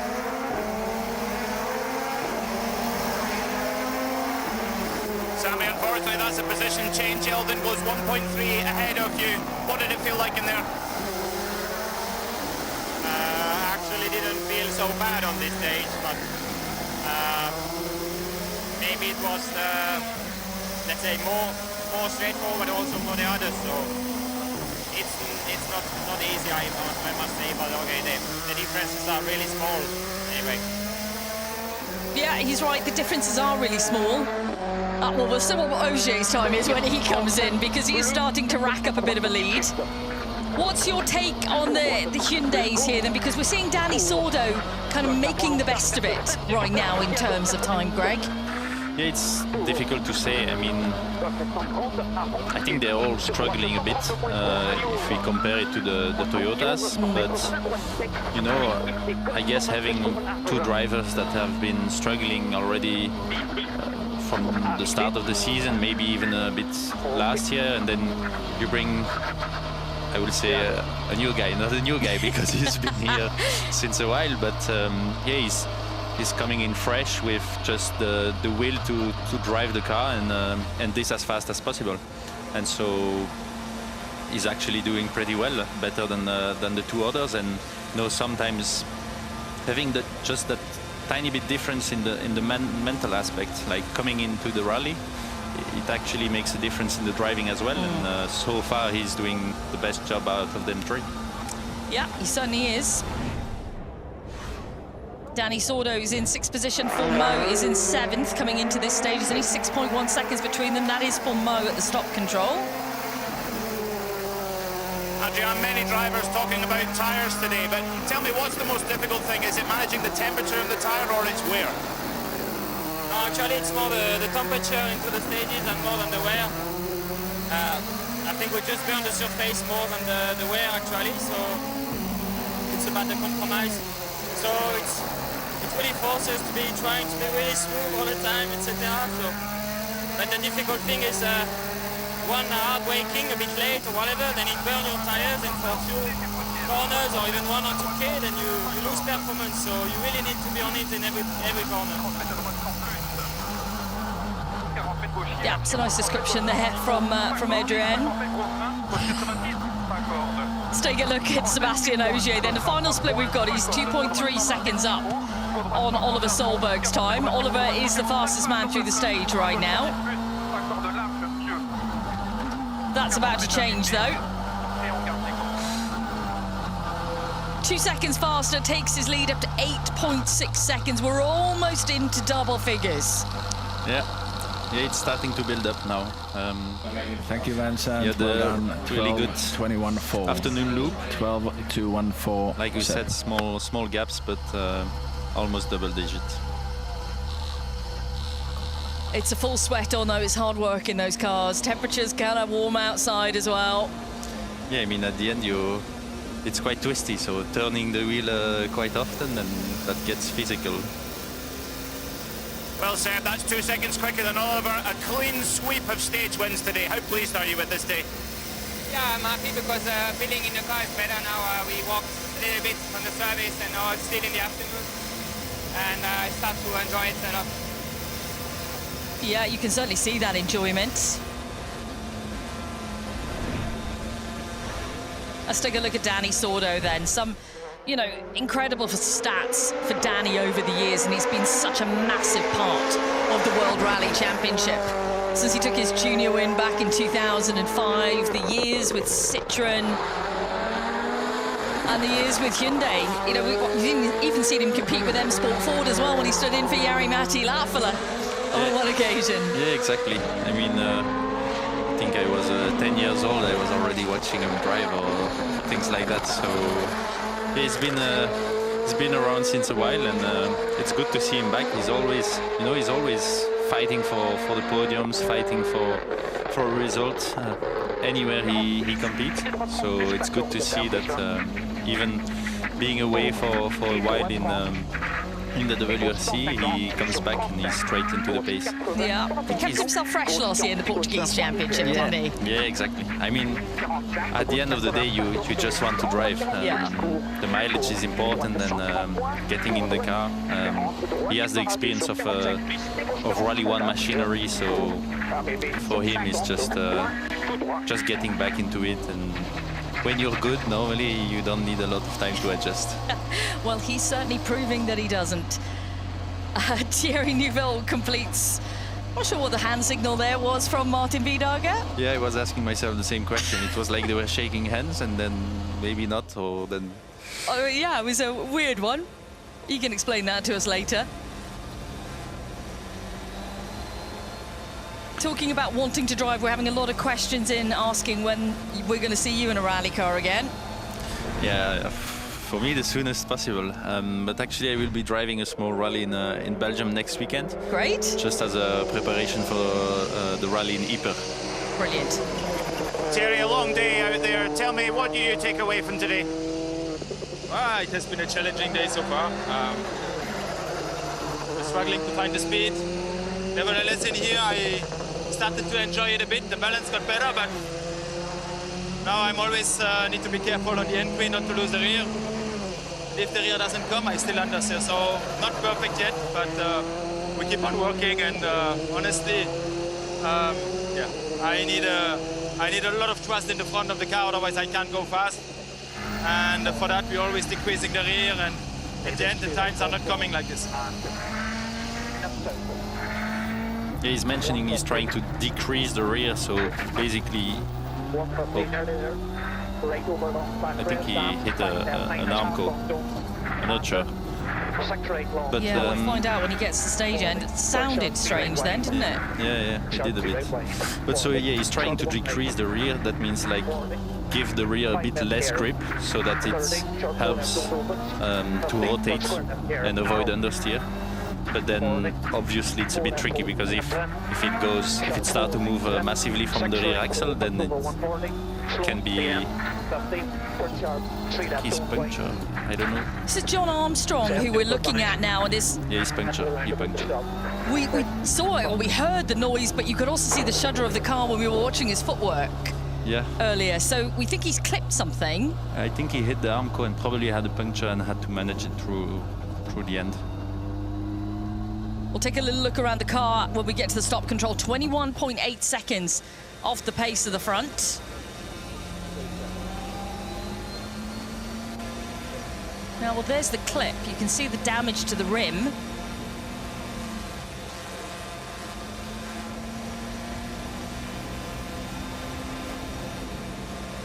There was definitely some movement from an axle or something. John, you can see the damage to the rim. What happened? No, we had a pretty decent stage, with just probably a kilometre from the end.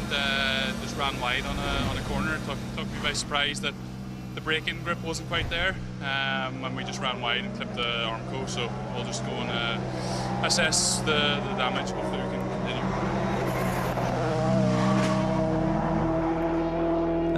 I suspect there is more to it than just a rim, because Is it something on the other side potentially? It was moving a bit under braking into that narrow village. Yeah. So maybe there is an arm bent or something. But seeing the corner it happened, I think he probably understeered, pulled the handbrake into right-hander near the end. Not sure. I will take your assessment on that, Greg. We're going with that. As we watch Josh McAlee and then through this final sector, you know, we've been kind of comparing the M Sport Fords throughout this year, and John has come in. It's the second season for Josh. John's come in and seems to have really kind of got to grips with things. Okay, it's not maybe the times he wanted here, but he was impressive in Croatia. Yeah, for sure. in Croatia, even in Monty at good pace, and in Sweden as well. I think he's doing really well, putting the times. He just needs to find a way to, how do you say, add everything up and get the result at the end. But so far, really encouraging in terms of stage time. Josh is searching out for a good result during the weekend. He's had some dramas over the first few events. Yeah, I mean, people call it character building. I'm sure he's sick of hearing that phrase. Danny was screaming because he had a bit of a moment in that left-hander. The rear snapped, and I think he maybe have to look at the spoiler at the end. He probably has a small scrap. Josh, this morning you told me you were having to grab the handbrake in 4th gear. What was it like this time around? It's a bit more predictable, I think, where you know where the notes is, where you have to be a bit more patient. So yeah, it's been okay. It's been a big day still. One more stage to go, but yeah, still learning how to drive. Yeah, so you were speaking about Josh. I think, like you said, he had a very tricky Monte Carlo, and it's difficult then to build on the next one. You go into Sweden, then into Croatia and Kenya. It's always like switch of surface, of condition, and yeah, he's not been very lucky as well in Croatia and so on. But I think he wants a clean result here and then go on to Portugal, where he knows the stages very well, and try to have a proper go at that one.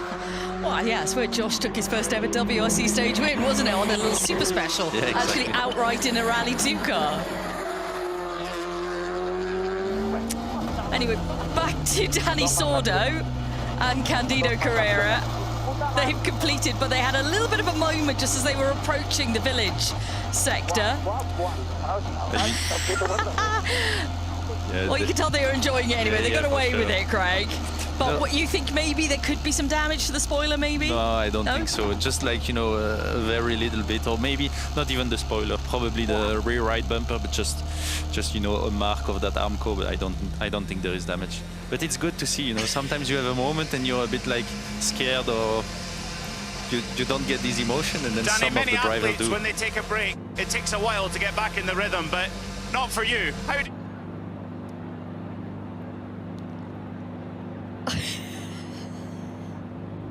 Why? Just the barrier with the rear a little bit. Amazing. This stage is something amazing. I can be here all the time. It's really amazing. You need to calm down. Eh? You need to calm down. Oh, but the stage is fantastic. It's really proper style of drive and all. Really nice. He is brilliant. That's the kind of energy we want to see at the stage end. Yeah, he had quite the moment that we saw as I was chatting about Josh, and Greg spotted it. But I love that reaction to the stage end. Like you said, sometimes, you know, you have a moment and it scares you. You get to the stage end, it's like, we survived that, we got through that. Yeah, but they're just having so much fun, and I can understand him. When I was rigging that stage, I was thinking that's probably my favorite one, because it's long. You have some very twisty sections, some where you need more commitment, a very steep downhill, the very fast bit at the end where he got his moment, and then a super technical, dusty end, and that's what makes it so special. Yeah, it does. Now, we are with our WRC2 runners and riders.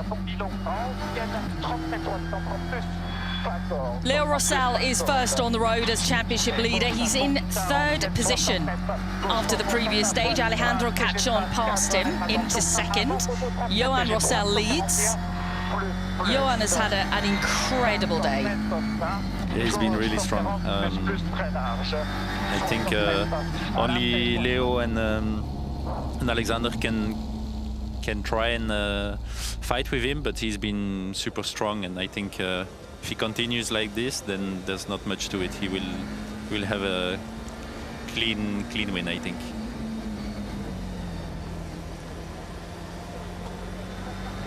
Great to see the Lancia brand as well within WRC2 this year. That's something really, really special. Yeah, a comeback of a historical brand like this is always nice to see. It is. And it's nice to see the two brothers as well fighting for it. Well, Leo, on the splits, you're faster than everyone, apart from Johan, unfortunately. But it's been a great fight between you two. How much have you enjoyed it? Definitely, it was really good. The feeling, it's perfect, but the time it's not really fast. I don't know. I think my car it's fast. I think the problem it's just me in this stage. No, honestly, for the moment was a good day, and now it's the stage. It's more important with the battle with Russell brother. It's nice, you know, on the Super Special they were against each other, and it's Leo who won it. And they made a post on social media saying that when they were very young kids, they were playing in the garden with some small go-karts, and now they're doing the same, but in the WRC. Yeah, it's pretty incredible, isn't it? Those stories are great. That's another amazing time on the board, though, from Johan. It's 7.4 seconds up on Leo, and a sea of red splits underneath him as well. Robert Vervez is not scoring points in WRC2 this weekend. He's here to learn on this type of rally, this type of tarmac. And Greg, we were talking about it earlier with Chenny, you know, we have very different tarmac rallies. This one, though, he's tending to struggle with a bit with these fast circuit-like stages. Yeah, I mean, it's always, you know, the case as a driver. You need to be good everywhere, but you need to grab the experience as well somewhere. And that's the case now. He's just participating to get up to the Johan, that's another great and, stage time. 7.4 faster than Leo. How pleased are you with how this day has gone? I try to do my best. At the beginning, it was a bit too much hesitation, but after it was a clear stage, to be honest. For the moment, we understand the tire, we understand when he is out, and the chassis, the balance is very good this afternoon. We can push when we want, and yeah, it's an incredible feeling, to be honest. Up next, we have the big one, the head-to-head with Leo, and he sounds very determined. Are you going to beat him in the stadium? He beat me yesterday. I tried to beat him today, but no, the plan is just to enjoy. Yeah, I mean, it might be a short Super Special stage in the stadium, but you were watching in the crowd last night, Greg, so was I, kind of taking up all the atmosphere. It was a great watch. I mean, it's easy to make a mistake, and we saw some drivers making mistakes last night. Yeah, exactly, because you have so many concrete blocks, and yeah, the tire is starting to overheat after a couple of laps, so yeah, I think he's probably gonna let his brother win as well, and not take too many risks. At the end, if he's fastest on the proper stages where you can make a huge gap, he's gonna be happy with winning these ones and letting the small Super Special for his brother. Let Leo take that. Robert Perez then comes through with a 13.08, which is 17.7 seconds adrift of Johan Rossell. Roberto Dapra certainly did well on the Super Special stage last night. He was third overall come the end of it. Very impressive, but it's, you know, with this Rally 2, they are a tiny bit more agile, and actually you can do quite a good stage time in this one, and that's exactly what he has done. Robert, lots of tarmac kilometers under the belt today. What have you learned? I've learned that we struggle way more than I was hoping, maybe.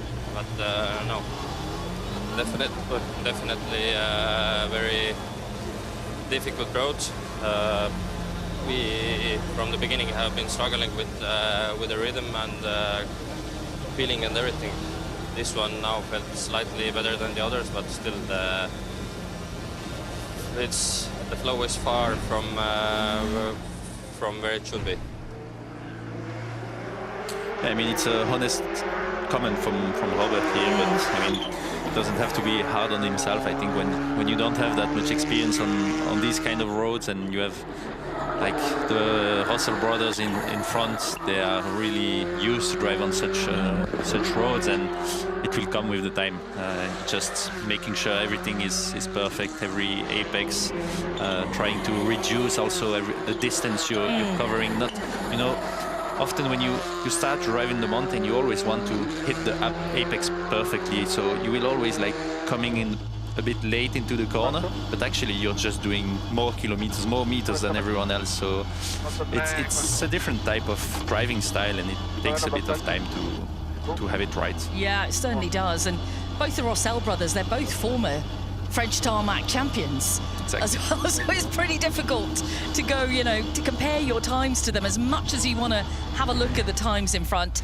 That was Roberto Dapra just slowing down, heading towards the stop control. He completed the stage with a 12:59.7, which is 9.4 adrift of Johan Rossell. Dapra is in 6th position overall, just 2.5 seconds behind Cameli coming into this stage. Roberto, 9.4 from Johan Rossell there. How did you feel it went? Same like this morning, because the time is the same. So, yeah, need to see the time of others guys. And, yeah, very hard to understand how to drive. Really hard to understand the grip in the front. And, yeah, still continue, and let's try to do our best.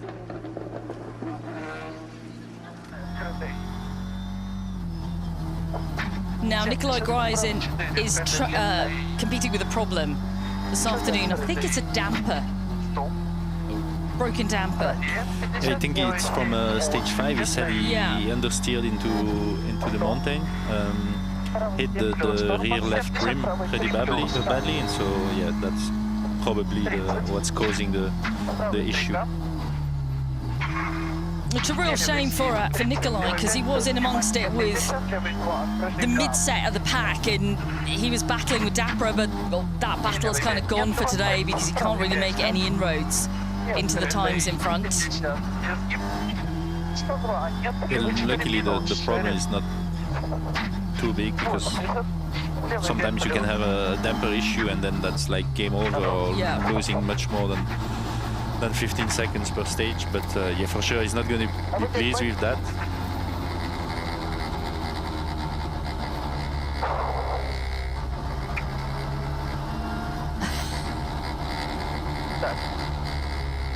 And it's mentally it's hard as well, you know, because obviously you want to compete with the others, and that small mistake is causing you to lose time on every other stage, and mentally it's just adding up.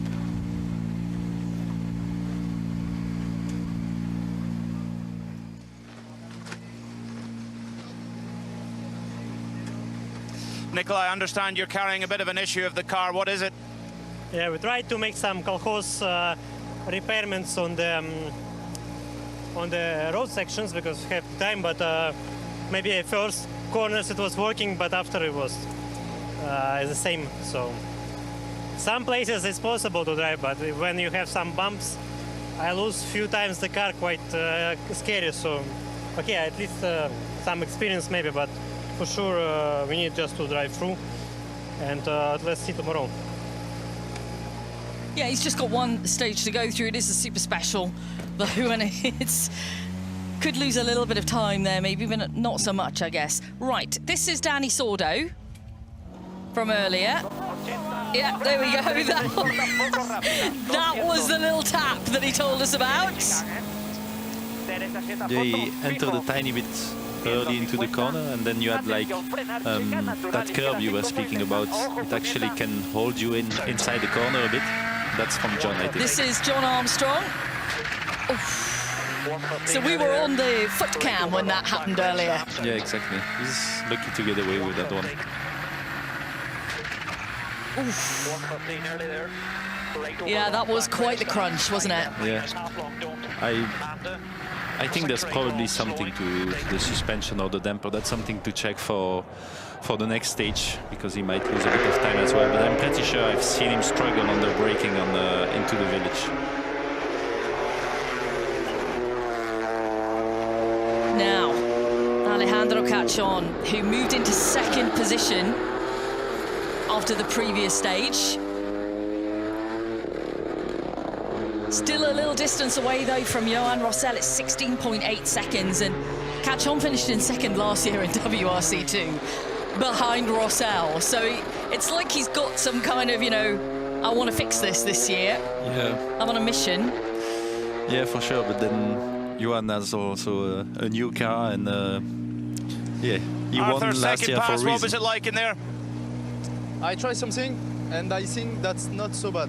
We have to try other things, but at this moment, maybe the first stage when where I'm happy about what I did, really. Explain to me what you changed. Just to be clean. So with the driving, not the car? No, the car, like I said at the first loop, little thing by little thing, but the big problem, if it's a problem, it's me. Honestly, I've really enjoyed Arthur's stage end comments over the past few rallies. Yeah, He's trying to be more precise then, by the sounds of things, Yeah, cleaner. Probably a bit cleaner, managing a bit the tire better, maybe not entering with too much speed, and wait a bit for the apex to go on throttle. Just be a tiny bit smoother, 1% everywhere, but then it makes quite a difference at the end. But yeah, it's nice to see him at the stage and always with the big smile and with some nice stories to tell. Yeah, definitely. Diego Dominguez now. And again, he's been talking about the learning curve on this surface throughout the event. And Fau Zaldivar has just completed 13:17.1. We did see Fau competing in the ERC last weekend in Sierra Moreno. He told us then, you know, I'm learning on this surface. He's had podiums in WRC2 on gravel, but it's tarmac that he wants to strengthen. He's doing his best to do that right now. Yeah, exactly. I think he's just in the same situation as Robert Wirfers or Diego Dominguez, so they need the experience, and like I said, it takes a bit of time for sure, so that's a good way to get to it.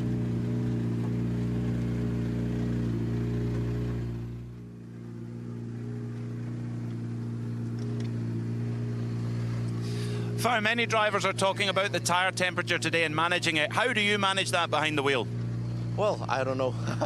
I'm just feeling that the nose is going in everywhere, so yeah, I'm trying to back a bit in the downhill section just to try to carry a bit of less speed into entry, but okay, it's really challenging at the moment, to be honest, to feel the tire, to trust on it and to trust that the car will do the corner and have the proper speed. But okay, we're learning a lot, to be honest. We are trying, we are understanding a few things, so we will keep working. And do you work with a coach, or do you analyze it yourself on the video? Now I'm using ChatGPT. Good idea. I'm hoping he was joking. Yeah, I can imagine ChatGPT, how should I take the corner?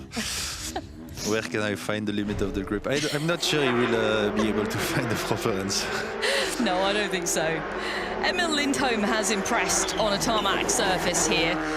He is, though, unfortunately, kind of down at the back end now in 17th position. Not sure what went on in the previous stage with Emil. We'll find out with Pete at the stop control, because he was up nicely battling for podium. He was in third position this morning. He was battling to try and get back into third on the first stage out this afternoon.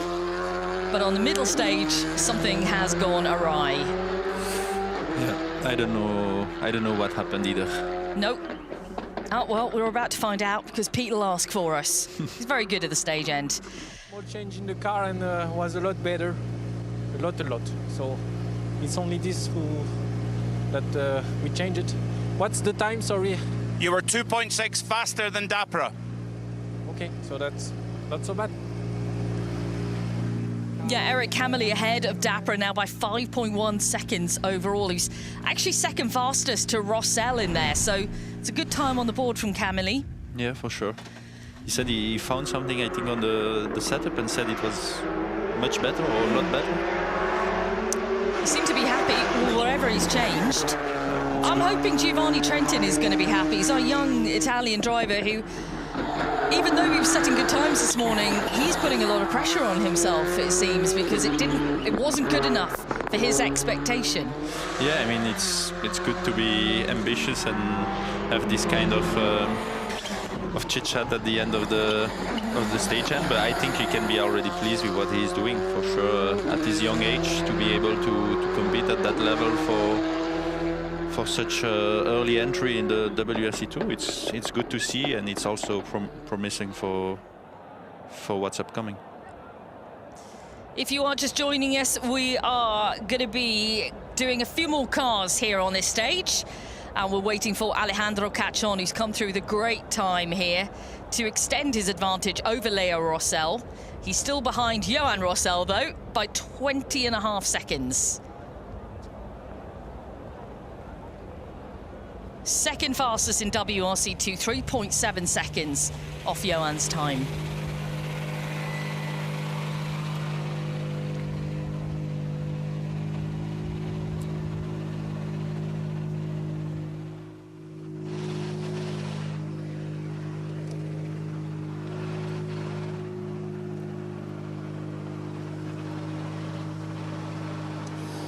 Alejandro, that's 3.7 seconds off Johan Rossell's second quickest, so you extend your gap in second. How was it?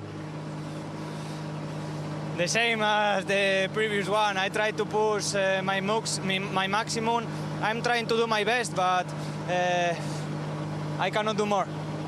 How high is the pace in WRC2? It's really, really high. I am all the day pushing like corner to corner.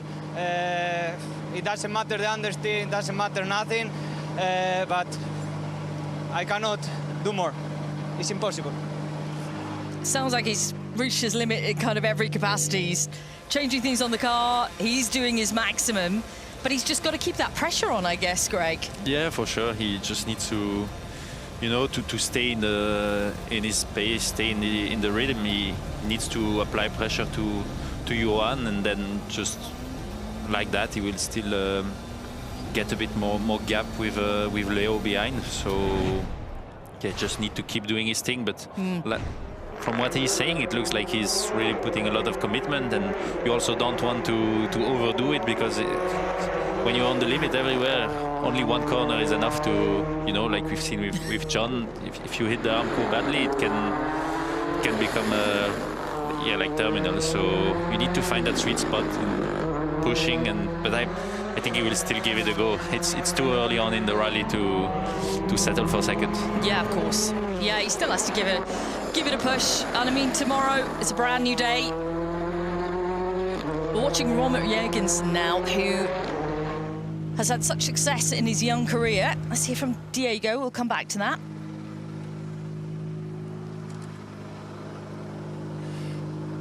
Diego, all I could see was big smiles in the car as you guys came to the stop line. What are you talking about? Yeah, we had a massive save on the last junction.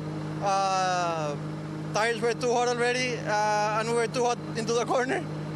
Just went in sideways, and yeah, luckily we didn't stall it or had to reverse or anything. We just kept moving and just came back into the road. Just a couple of seconds there, but yeah, it's a nice one. I think Danny Sordo maybe made the same mistake, so you're in good company. Good then. Yeah. Right, there is Emil Lindholm. Third fastest time, 5.4 seconds behind Rossell, but why did he drop down the order on the previous stage? Let's find out.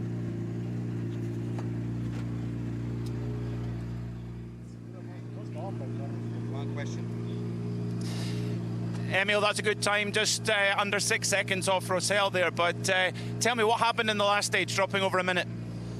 Hey, no, my mistake completely, tightening place, just pace was a bit too optimistic, and we touched the barriers, punctured the rear, so yeah, that's it. Yeah, it's disappointing because he was right in the mix towards the front of the field. So yeah, disappointing for Emil Lindholm, but it's easily done, isn't it? You know, an optimistic pace note. I'm sure you've had one of those in your time, Greg. Yeah, for sure. Typically, you know, on this event, you you have Armco everywhere, so or the mountains. So normally, if you hit something, for sure there's going to be damage. And then pace note, you know, you're making pace note driving 80 kph on the Ricky, and then you're carrying probably 110, 120 kph in some corners. And if you have surely when your tires are already starting to struggle with understeer or being on the limit of the grip, you enter the corner with 5 kph too much, and that's enough to go and slide wide into the barrier. Giovanni, 12.9 off the quickest time. How did that one go? I don't know, it was a bit strange. I thought a bit better, but yeah, I don't know. I enjoyed, and this was important, but I don't know if it's a good or bad time or pace. I don't know if the pace was better before or now. I don't know also if the times were higher or lower than the other stage, like the Scott or the other guys. So I don't know, we'll see. At least he enjoyed. he enjoyed, but he was very uncertain on a lot of things there, Giovanni Trentin. I would say it's typical from when you're like a bit more of a rookie or young driver. You had fun, you know you've been committed and you push, but you don't know if it translates into a proper stage time. So it takes a bit of years to know how it's going to translate on the timesheet. So a chat with Romit Jørgensen. Romit, second pass complete. What was it like in that one? Yeah, the last two stages have been actually quite decent. So we found something with the driving and the car as well. So we have some more front grip, and it's actually easier to drive. So at least some direction. It's positive stuff from Romit. Sandwiches in between Giovanni Trentin and Nikolai Gryazin, although not scoring points. Now, as a popular man on the island, Enrique Cruz, who's won 17 regional titles. And he's the Canary Islands champion from last year, but he's won multiple Canary Islands championships. 17 championships. 17 regional titles, yeah. I mean, it's pretty impressive. I've been driving for 10 years only, so... I mean, the cheers that went up for him certainly last night when he drove onto the super special stage. Yeah, it was quite impressive. But he's making his debut in WRC 2, so it's the first time he's competed on, you know, the world level. We've seen him in the European Championship, and obviously he's competing on the islands at home. Jan Solens now.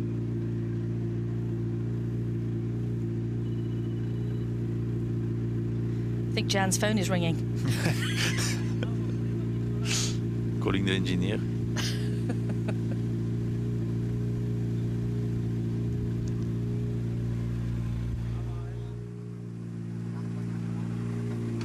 Jan, 8.4 seconds off the quickest time. How did it go? It's been better than this morning. We did some setup changes on the car, and also on the times where we are closer, so in that way it's good, but we still to find a bit more. Everyone's looking for a bit extra, aren't they? I mean, it just wouldn't... I don't think I have ever heard a driver get to a stage end and go, that was perfect. I don't need to find anything else, I'm happy. Yeah. It just never happens, Greg. I mean, except from Johan, who was quite pleased. I think all the others obviously want more, you know. Yeah, Johan was saying he was happy with the balance. He could feel and know when the tire was going to start to give up, and just to manage it. The others, yeah, obviously they want more from themselves, from the car, and I mean, that's the standard story at the end of such stages. Yeah, pretty much. Amide Martin now. Got another, I think, few cars to go before we wrap up on this stage. Take a break before the super special stage. And that is Enrique Cruz, who's just pulled up at the stop control. Peter Mackay doing sterling work with a microphone at the stage end.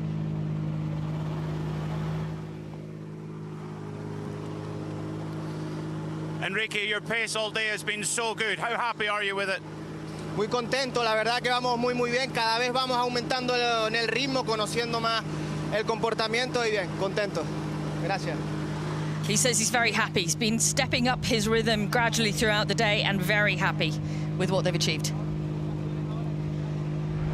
Oh. We're just hearing in that Alexei Lukianuk has stopped crew okay. I think it's 11 kilometers in. That's a real shame because he was right up there. He was in 4th position, Lukianuk, just 7 seconds away from podium. Yeah, that's a shame because, like you said, he was on it. He knows the stages in Canarias very well because he's done them a lot of time in the European Rally Championship. Yeah, he's won here. Exactly. Many times. So yeah, I was sure he was going to be really competitive and with the others, and yeah, it's a shame to see him stop. Yeah, it really is. That is, just to repeat that, Alexei Lukianuk, who stopped at 11 kilometers in.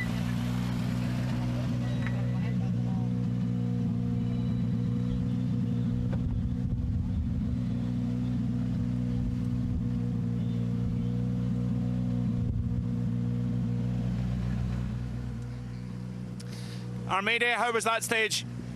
La verdad que ahora parece que está mejor el tramo, ¿no? Como que ha caído, no está tan caliente el asfalto y parece que el coche viene un poquito mejor de eso. Hemos hecho unos cambios en el vehículo de barras y un par de cosillas y me parece que vamos más a gusto ahora con el coche. Okay, he said he's made a couple of changes to the car, which is making him feel better. The tarmac is not, he's feeling not so hot out there, which is good for them. So that's Armidi Martin, who's completed. We've got Yuki Yamamoto in the stage, Millie Johansson, Philip Allen. Yuki's been happy with the progress he's been making so far today. I think it's difficult, you know, we talked about it earlier, when you're up against the might of the Rossells, especially Johan, who won on the island last year in this category.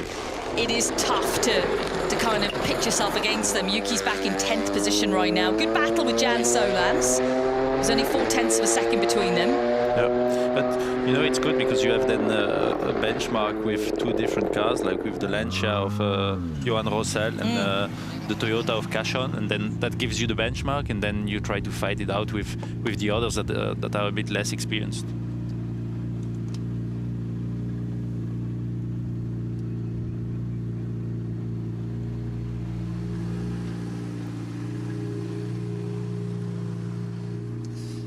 Mile, just over 15 seconds from Johan Rossell, who's a maestro on this service. How do you feel it's going today? It's been a difficult day. Didn't really have the best pre-event tests for this event. And last time I drove this car was in Croatia last year. So it's not been easy, struggling with the setup. We made some changes in the service. But unfortunately in the wrong way. So yeah, it got worse this afternoon. But yeah, we will see what we will do for tomorrow. Hopefully we can find something, because I feel like we shouldn't be this far off the pace. Yeah, it's pretty hard to hear, isn't it? You know, he's the junior winner from last year, the junior champion from last year, the prize drive then, you know, stepping up into Rally 2 machinery. It's a difficult change. Yeah, for sure, you need to adapt to the car, and like he said, he doesn't have a lot of experience with that car. It's been like 1 year in Croatia, and then he didn't have a really good pre-event testing. So not ideal condition to start an event where you need to commit that much, and then obviously, you know, you're making changes at service. Like he said, it didn't go the way he hoped it would. And then also you have the road condition that evolved with more temperature, the tire that's getting hotter, and so not only you change the setup, but also how the car is going to behave to the different condition is an impact as well. Yuki, just one more stage to go in the stadium. How has the day been for you? Yeah, it's been, you know, always getting better, like step by step. So that's the way, you know, you can't get the huge step immediately. So yeah, I think we managed well, and still, you know, one stage to go in the stadium. I like the stage. yesterday was really good, so I enjoyed that and then go to sleep. Yeah, same for us all, Yuki. Absolutely. After that stage is done, we're all going to bed. For another 5 minutes of coverage of this stage to go, and we're watching Pablo Sarrazin.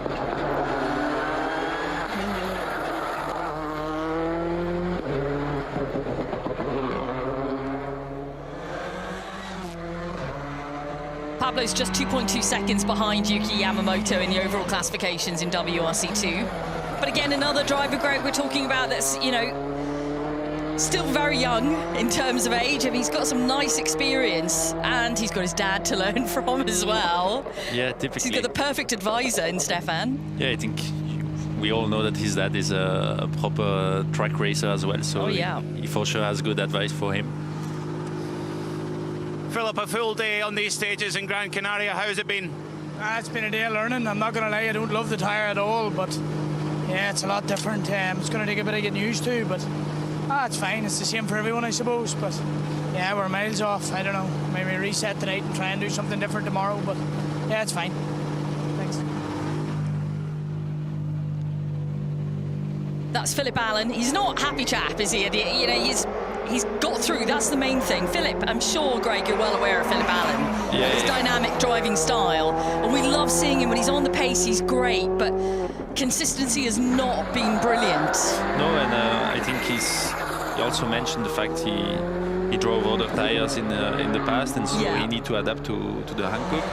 And it's a tire that's, like we said, can get heated up quite quickly in the surface, so you need to manage it. And if you have like an aggressive driving style, maybe it doesn't suit it. So you need yourself as a driver to adapt to the tire and to the car. And I guess it's a work in progress. It is a work in progress at the moment. Let's hear from Pablo Sarrazin.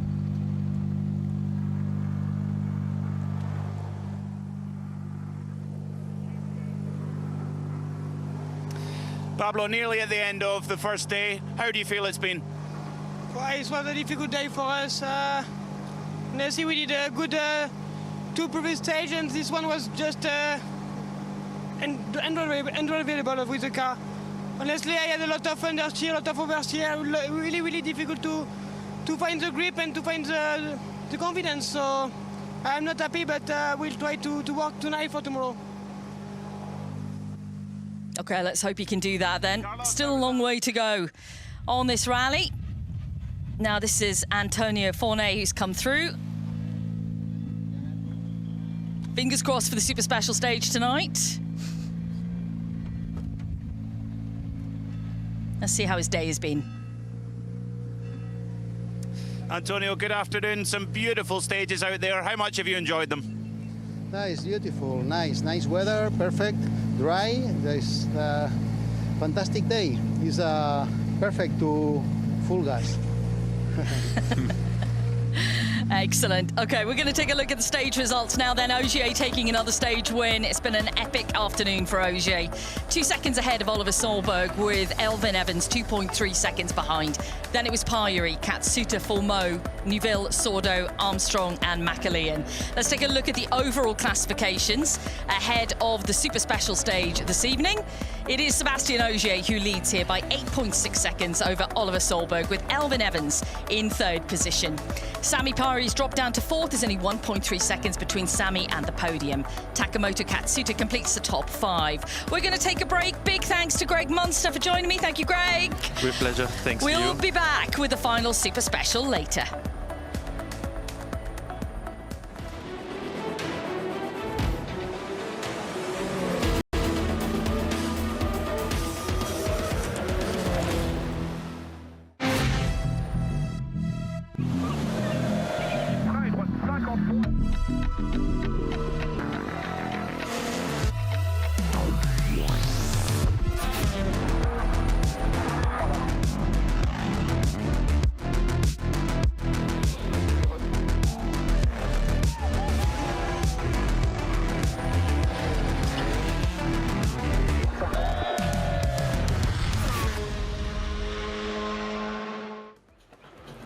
A very good evening and a welcome once again to the final stage of Rally Islas Canarias. We are back in the stadium for one final showdown in this incredible stadium here in the Canaries. It is just an absolute spectacle that you must not miss. The fans packing out the stadium. Last night it was 25,000 fans. Tonight it'll be much of the same. Myself and Mike Chen here with you for the next few minutes before this gets well underway. Well, last night we had huge entertainment and the crowds absolutely loved it, and it's all going to happen once again. Yeah, I've got to be honest, I've been locked in a commentary box all day. I'm buzzing to be out here and to see so many people. Well north of 20,000 tickets sold for this, so it's quite incredible, and just goes to show, you know, globally as a sport, because it's not just the local fans that are here. There's lots of fans from all around the world who've come here to watch the rally. So yeah, it's special, and it's not the easiest stage in the world. It gave us some action last night, didn't it? But yeah, it's very, very cool, and for the fans it doesn't get much better. Exactly. Well, last night is where this rally got underway, and the fans got to see sort of a demi-football team of our rally drivers. They all got their football shirts. It was a fantastic atmosphere, and it will be a fantastic atmosphere tonight. We've had, I think, Petter Solberg out there. Chris Meek, and you said that we've also had... Yeah, Greg Munster's been doing a few bits as well in the Hyundai, and these are all the shots from last night as well, before the rally got underway. And it's so important as well that the drivers, you know, get the access to the fans, and the fans get the access to the drivers. You don't get this in Formula One. And if you go into the service park, which is literally just outside the stadium, again, the drivers, you know, or the fans can walk right up to the service area and see exactly what's going on. And 9 times out of 10, the drivers come in off a loop of stages, talk to the engineer for 5 minutes, and then go straight to the fans and start signing autographs. That's what it's all about, the access in this sport. Yeah, it's very special, Kiri. Yeah, it is indeed. Actually, I walked out of the service park and I didn't realise that you could literally just walk straight back in. It is very, very cool. So these are the scenes from last night. This was the opening of Rally Islas Canarias. So from that point on, we've had a good chunk of stages. One more stage still to come, which is the stage that they tackled last night. Like you said, this cheeky super special provided much entertainment last night. Taka was fastest through, which was a fantastic way to start off this rally. He's still well in the mix today, in that Toyota mix anyway. Oh, absolutely. I mean, look, it's a Toyota 1, 2, 3, 4, 5, sort of as we expected, but Taka started the rally better than he could have imagined, and he is leading the World Championship coming into this weekend, and won the stage by a couple of tenths as well. So, look, it's not been the perfect day for him, but it has to be said, last night it was the perfect start. Well, if you are just joining us at this point, well, where have you been? We've had 6 stages today, well, 5 stages, because one of those was cancelled, 1 last night, so 6 in total, and then this super special coming up for you, which will make it 7. Sébastien Ogier is leading by 8.6 over Oliver Solberg. Elvin Evans in 3rd. I think that's a bit of natural progression. I think perhaps that's where, if you could write the perfect day for those guys, that's where they'd sit. If you're going to hedge your bets, I think I'd have put my money on those 3 being there. Yeah, I think for sure Sébastien Ogier would have been looking to start the weekend with a big bang. You know, he needs to score solid points here for his championship campaign. Elvin had a slow start to the morning, he's now working his way up the leaderboard. But the thing is, Kiri, on a stage like this, you know, you've got more to lose than gain, so you don't go into a rally like this completely flat out. We saw last night some people coming unstuck. There's a lot of concrete blocks out there, and if you hit one of them, you will cause damage. As you said, if you've got more to lose in here, if you're trying to find a couple of tenths and you hit something, you'll drop minutes. So just get the thing through. Okay, well, have a look at this, because this is someone that hit something last night. One of those concrete blocks. Forner, he had a bit of a whoopsie, let's say, last night, but all fine and well. Got it back on it, so, well, the right way up. I was going to say on its roof, but back the other way. Yeah, I mean, this is Antonio Forner who basically went off. He just collected. Look at this, just nibbles the inside of the concrete block, and it tips that Skoda on its roof. The only damage to it was a cracked windscreen. Unfortunately, they couldn't get the car restarted, so he wasn't able to rejoin the stage. But it happens in a heartbeat. heartbeat, you know, and you make a silly little mistake like that, and your rally's in tatters. And these little super specials, especially when there's a pursuit on, you're chasing somebody, you get lulled into this false sense of security and end up making a mistake. So if you didn't see last night, just to explain, one car will start this side, one car will start that side, and it is kind of a pursuit, isn't it? Yeah, absolutely. You end up chasing somebody. I think at Rally 1 level, you know, those guys are so good, they'll never catch anyone. But further down, and we did see it last night, people were catching some of the drivers. So you've got to be a little bit careful. This little boy to your right, I absolutely swear is you when you were younger. He looks quite like you as well, and I can imagine you doing this in the background of a TV camera as well, especially at a rally event. Well, this is the perfect atmosphere to finish off what has been a very exciting day in terms of the speed that we've seen out there. Fantastic to see these cars at that pace. Yeah, look, I think the good thing is we haven't seen anybody going off the road. We haven't seen any big damage. John Armstrong's had a couple of moments, hasn't he? But it's been a rally where, a little bit like circuit racing, where you've got to be absolutely pinpoint perfect. You can't afford to make mistakes. You've got to be smooth and efficient, and that's what we've seen. And, you know, from that perspective, it has been exciting. The times are very tight at the top between the Toyotas. There's a good inter-team battle in Toyota. The same with Hyundai. Danny Sordo's been properly impressive today. So I think we get this stage out of the way tonight. It's a party, that's what this is, and then tomorrow we go at it again. Yeah, indeed. Well, we might see a few wild sort of variations of the stage wins here in the stage classifications. Last night, Roberto Dapra put some softs on and was sitting in third overnight. He said he'd set everything up. His money was on last night. I think he just wanted to get up there, and so he did. We've seen from Stephen Cho earlier, he said a couple of the cars a bit further down the field have taken some softs, so we might see a little bit of a shake-up in that overall classification. But nothing as dramatic as last night because it was the first stage, obviously. Yeah, Roberto Dapra bolted 4 softs on that Skoda, and the tyre just switched on instantly. And you know, he capitalised on it. He ended up being third overall at the end of the evening. It won't be like that tonight. There's only a couple of WRC2 cars that have taken 1 soft, so they'll still be on 3 hards and 1 soft. Nonetheless, it's a good do, it's a good party, and I'm excited. I'm excited to watch it. Yeah, it's a bit of fun whichever way you look it up, but it's also very important that there are no mistakes out there. All right, just so you know, there's extended coverage all the way past 10 o'clock here, but for now, it's your commentators taking you through the super special that's behind us. Welcome everybody to the final stage of the day. Rally Islas Canarias. It's Friday night, and believe me, the party is just getting started at the final super special stage. We saw this stage in the Gran Canaria Stadium last night, and we saw a little bit of action on it. We saw some impressive times on the board, but most importantly, we saw the fans out in force, and the atmosphere was just incredible in there. This is taking rallying to the people that we maybe ordinarily wouldn't see a rally car in action out on the stages. Maybe some kids getting their first glimpse of rallying in action, and it didn't disappoint last night. Yes, it's a short stage, but believe me, it was all about the atmosphere. And like I said, there was a little bit of drama in there, so we'll have to keep our eyes peeled tonight. That's the top 3 then as we head into the evening. Ogier is leading by 8.6 seconds over Solberg, with Evans moving up on the penultimate stage to 3rd position. Sami Pyre is just 1.3 seconds behind. Then Takamoto Katsuta is in 5th overall, and Danny Sordo, the returning Danny Sordo, is in 6th and is the leading Hyundai driver. Other than that, it's a Toyota 1, 2, 3, 4 and 5 out there. It's been an impressive day for the team, very reminiscent of what we saw last year.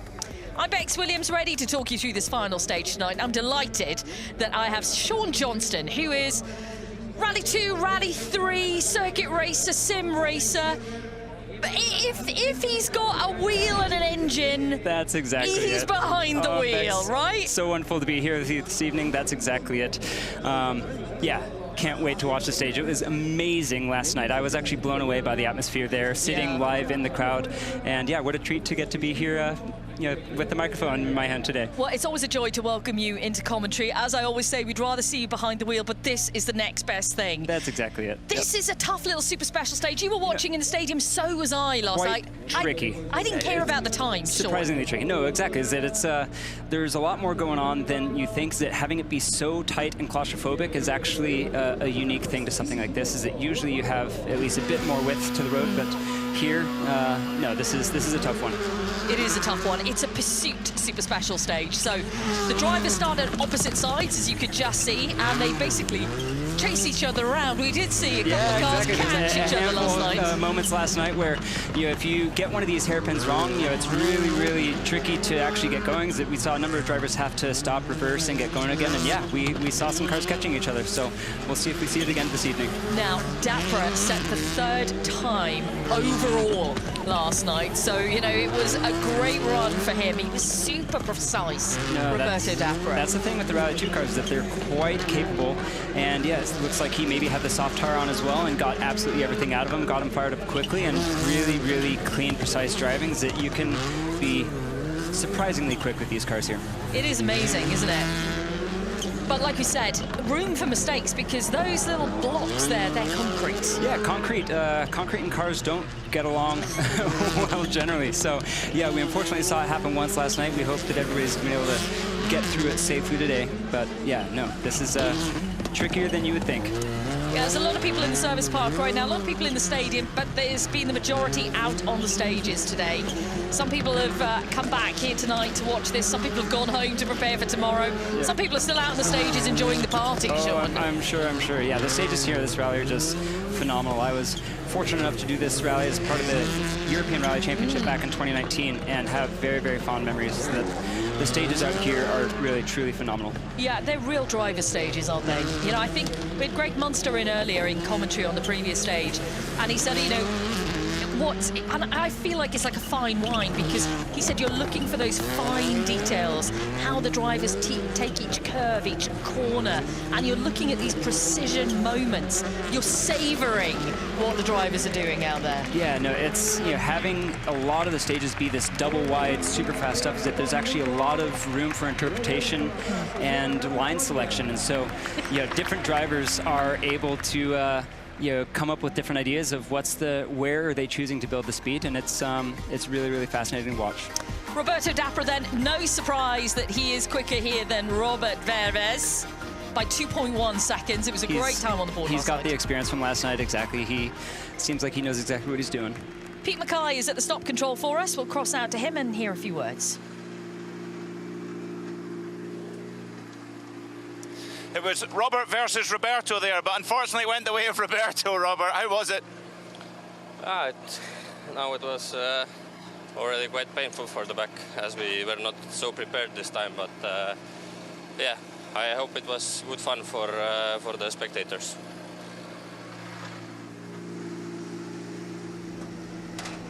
We'll just pop down to Roberto Dapra and we'll talk about what Robert just said in a few moments.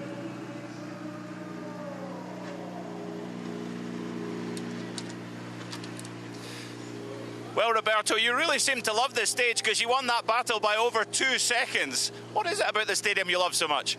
When I started racing, I was driving Gincana with an old Apollo G40. So, yeah, I really love that kind of stages. And, yeah, we'll see, but we enjoyed a lot. Gincana is obviously the secret there. Yeah, no, he's got the experience, he's got the background. He feels right at home there for sure. Now, Robert mentioned, a little bit of back pain after the jump, and the jump they're artificial jumps, obviously, within the stadium, as we can see. Right. And talk to me, Sean, you know all about this better than most. It's the length of the... Yeah, the length of the jump, the speed at which you hit it, is that it looks like the jump is just short enough that, the drivers, they're catching air and landing all the way down in the flat, which means if the front axle hits first, as the rear of the car kind of slaps down, that can be quite jarring, to say the least, for the back. And yeah, no, it's these are one of the times that jumping is not fun. I mean, you have to do it. You have to try to go fast if you're trying to, not lose time on something like this, because you can't really win a lot of time on one of these stages, but you certainly can lose a lot. Yeah, and, you absolutely can. Yeah, no, so it's a tough thing to be in pain with the back and be hesitating, not wanting to go particularly fast on these. Now we're going to have a mixture of WRC2 drivers, then Rally 1, then WRC2, then Rally 1 this evening. Great to see it mixed up like this. I like that. Danny Sordo, we welcome back to the championship, and it really has been a welcome return today. He's the highest placed Hyundai driver at the end of the day. He had a wild moment at the end of the previous stage where he clipped some Armco barrier, but his reaction was absolute gold, I have to say. Yeah. It was an immediate kind of oof, but smile because he got away with it. Yeah, no, those are things that you laugh about once you're through and you know that the car's okay. But yeah, certainly I'm sure heart in his mouth and as it was happening. Very much so. Now, Sami Pyri lost his third position on the previous stage. Now, there's only 1.3 seconds between him and Elvin Evans. And you never know what the time differences can be here. Sometimes they can be a little bit bigger than expected. If you get one of these hairpins wrong and you don't get the little drop of the clutch right, is that it wouldn't be out of the ordinary to drop a 1.5 seconds in a stage like this. Is that it's a small mistake can add up pretty quickly here. Now, you can see from all of the cars we had through last night, it's quite a lot of rubber laid down on the track. How much is that going to help, Sean? I really don't know. Is that it seems like it's relatively new tarmac.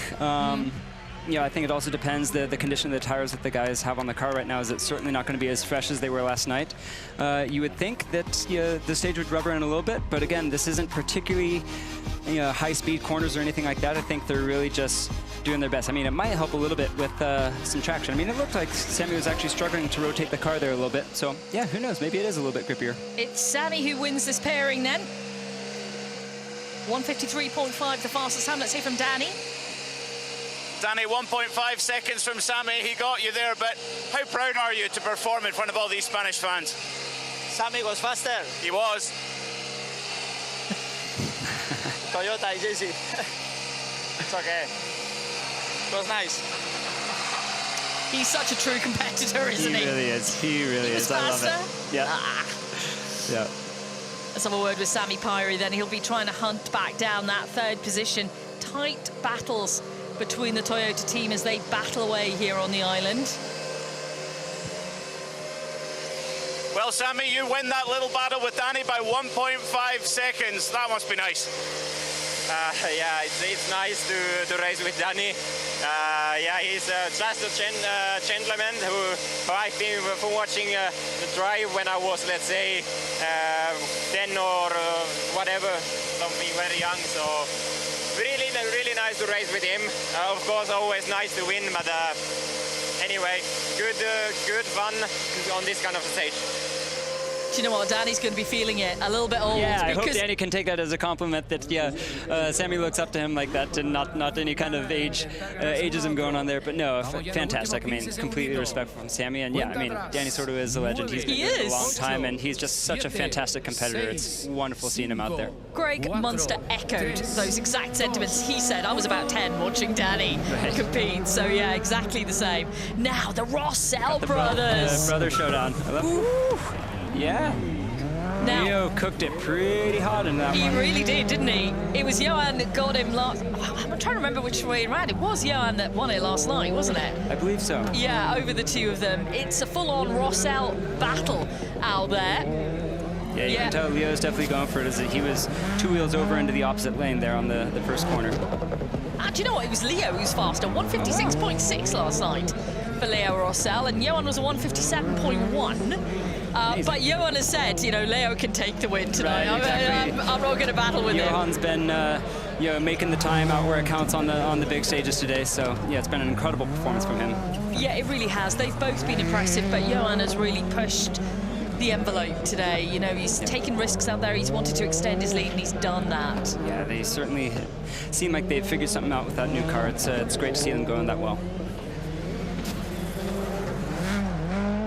Yeah, we see the launcher name back into WRC, which has been really proud, especially at the last rally, to see two of them on the podium. Yeah, amazing. Yeah, you can see there, that's where they're landing just at what should be the transition from the jump, is that the jump seems maybe just a tiny bit too small and they're landing in the flat, and that's where, yeah, that can be painful for the back for sure. I can see you really studying this track. It's like, you're doing your own personal recce here of how you would do it. Imagining how I do this, yeah, for sure, for sure.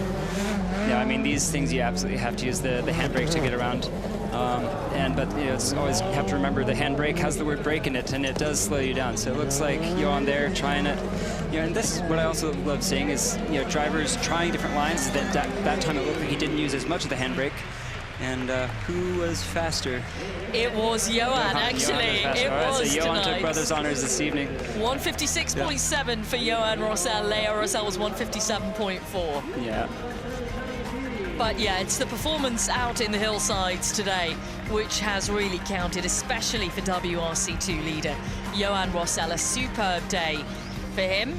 And the battle continues on tomorrow. That was the first corner for Leo. He's lucky that he didn't have a bit more speed, because if you hang the right rear corner of the car on the barrier there, that's not going to be fun. By 0.7 of a second. I hope you didn't make a bet on it. No, it's really fun, honestly. It was a revenge. No, for the fun, for the old people, it's good for the rally. But after that, my day, it's clean day. We will see for tomorrow big fight with Alejandro and Camille. But for the moment, Johan is really fast. Yeah, Johan is out in front. Alejandro Cachon is in second in WRC2. Leo Rossell is third. Eric Camley not far behind in fourth. What you say? You said you were going to give him a chance. You beat him. I beat him? By 0.7 of a second. Oh, sorry. Got to make sure he gets to the time control. Oh, hold on. Did you make a bet on it? No, it was fun, for sure. Not for the family, to be honest. My uncle and my aunt was on the stadium, and yeah, but it's not for me. It was a bit great day, to be honest, for the team, for my co-driver also, to have this feeling into the car was incredible. We need to continue. Now, talk about, you know... Massive day for Seb as well. But I was just noticing, it looked like John was slow off the line there, so I don't know if it was just a poor launch or if there's something going on with the car, but it certainly looked like he struggled to get going there. And it looks like Seb may be catching. He did clip the Armco barrier on the final stage. Looking like he's got some understeer there. Yeah, it was quite a crunch towards the end of the stage. But yeah, what a battle royale between Sébastien Ogier and John Armstrong here. But John with a little bit of damage to the rear. John is having some pretty serious understeer there. Yeah, what a day from Seb. Oh, I mean, yeah. Incredible performance. You kind of run out of superlatives for him when you're talking about Sébastien Ogier, but he really has had a strong day, and the master of just maintaining his tyres as well, especially this afternoon. Yeah, his ability to just manage the event is something that makes it really, really special. But yeah, you can see there, John having big understeer, definitely has something with the car. I'm trying to look at the corner, see if there's some part of the car. Yeah, he's struggling. It would be certainly from the hit, I would think, from the Armco barrier earlier. Oh, and he's gonna do the Seb gentlemanly go thing, let past. Seb go by, make sure he doesn't hold him up at all. That's incredible sportsmanship. Wouldn't expect anything else from John. He's a top lad for sure. Yeah, he really is, and he's had a really good start to the season as well in his debut year in Rally 1. It's been such a joy to watch. I've been really, really impressed. I think many people have. You know, the expectation was, from him, he didn't have a huge expectation on what he could do, but I think he surprised many out there. The step up from the European Rally Championship last year, and he comes through now, still needing to do that final sector to complete his lap. Yeah. There he is. Nicely done. And a story to tell to Pete Mackay. Yeah, I'm going to be really curious to hear what exactly is broken on that car, because he sadly was struggling in there. But certainly when you have something mechanical with the car, to be on such a tight, twisty stage like this, it's brutal. Let's see from our rally leader first then, Sébastien Ogier, 9-time World Rally Champion. Well, Seb, it's not an absolutely perfect day, but nearly every stage win, but near perfect. Yeah, it's been a good day. Little bit strange here to see John just in front, but he was very fair, pulling away to don't disturb me. But yeah, happy with the day. Yeah, let's get back then and have a chat with John Armstrong. Like I said, he clipped some Armco barrier on the previous stage. Let's get the full story from John. John, it's been a tricky day. What happened in there? Yeah, it's not been our day. On the tyre warm-up on the way to the stage, we broke something in the rear transmission, so we had to do the whole stage with front-wheel drive only, and yeah, there's a lot of power going through the front wheels, so yeah, it's just not much we could really do, and yeah, just had to get around, and we just let Seb pass whenever he caught us, so I don't think we held him up, but yeah, it's days like this that test you, but yeah, we'll try to improve, and it's obviously quite a tricky time, but yeah, we're in a lucky position to be here, so we just have to try and pick ourselves back up and get back at it tomorrow. Yeah, tough when things go wrong. Yeah, obviously, like you said in the tyre warming section. Tyre warming, yeah, it's, you know, when things are cold and then you're being hyper aggressive trying to warm everything up quickly, it's not unheard of that you can have something go like that, but very, very unlucky for John. Yeah, like you said, he just has to pick himself back up. Luckily, though, that happened here just at the beginning of a short stage. That would be even worse if that happened before, you know, one of these super long stages up in the mountains. So, and you know, there's a nice long service, so I'm sure the M Sport guys will get that car ready to go for tomorrow. Yeah. Now let's talk about Eric Hammerly, Arthur Pallamorg here. Eric Hammerly has worked his way up to 4th position today. He had a really strong afternoon out there. Incredibly consistent drive throughout the day.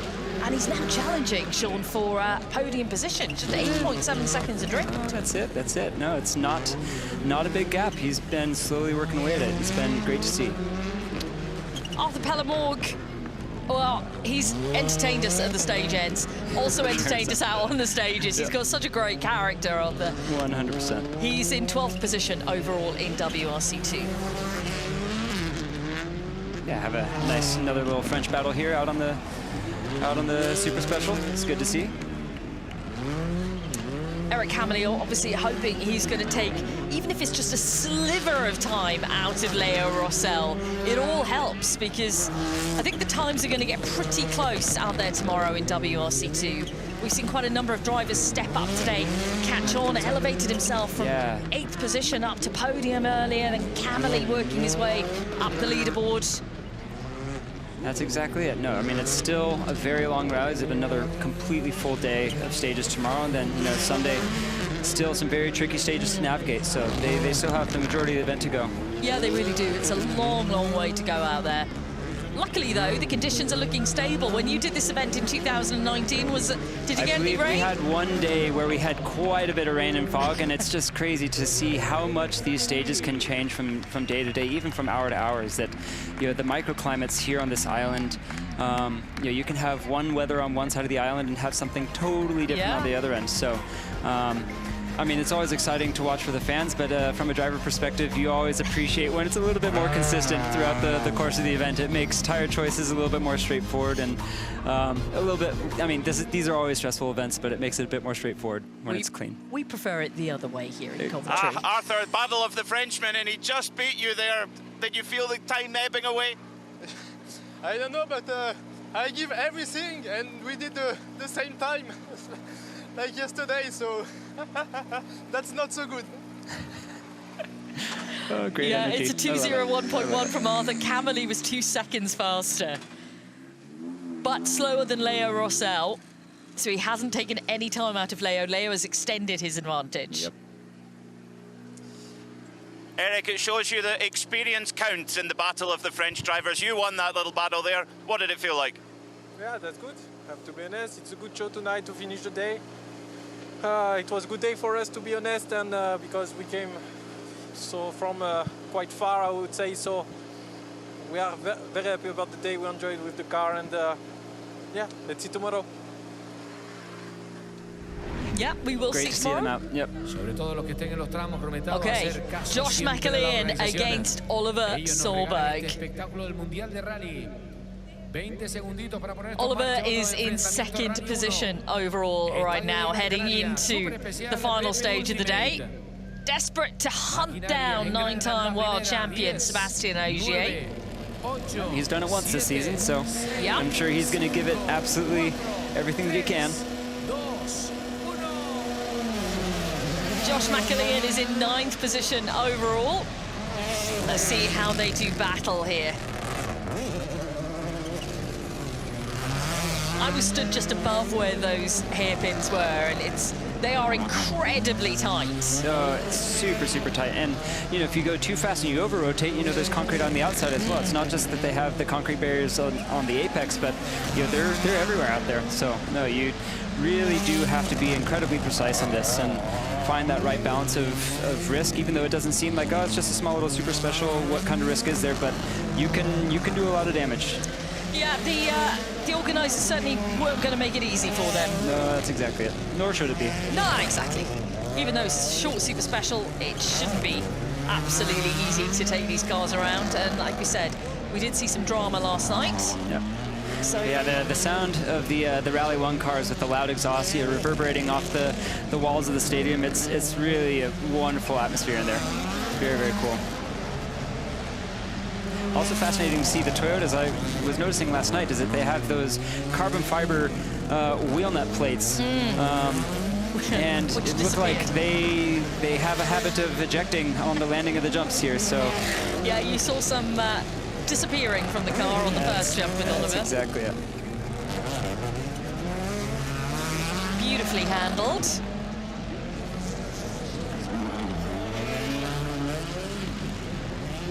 You know, the drivers had a lot of fun here last night because they were walking through the stadium before the stage started, firing t-shirt cannons into the crowd once they've worked out how to make them work. They know how to do cars, not a lot else. No, exactly.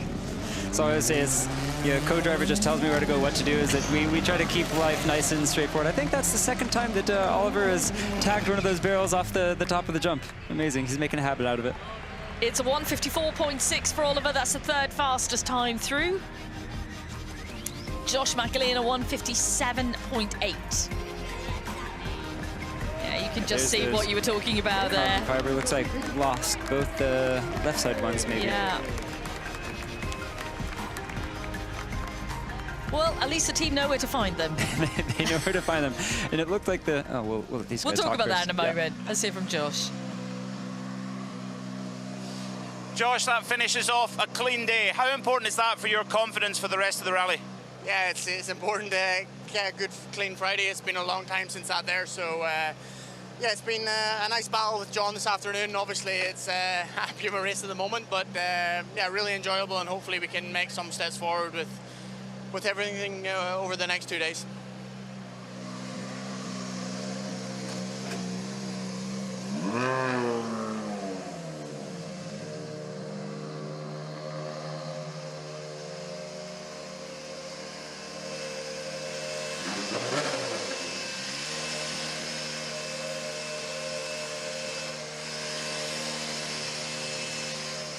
Oliver, good news and bad news. You won that battle, but you're 3/10 slower than Ogier. How was it? It was not good. The first lap was not good at all. It was much more grip than I thought, and I was a bit too careful, but it was okay afterwards. But yeah, it's easy to stall or do a mistake or something, so just try to not do anything silly.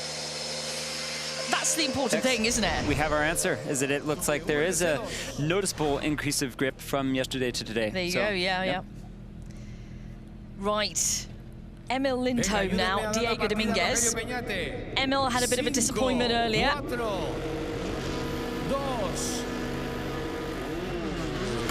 He clipped an Armco barrier, punctured a tyre, dropped down from 4th position, plummeted down the standings. Yeah, unfortunate.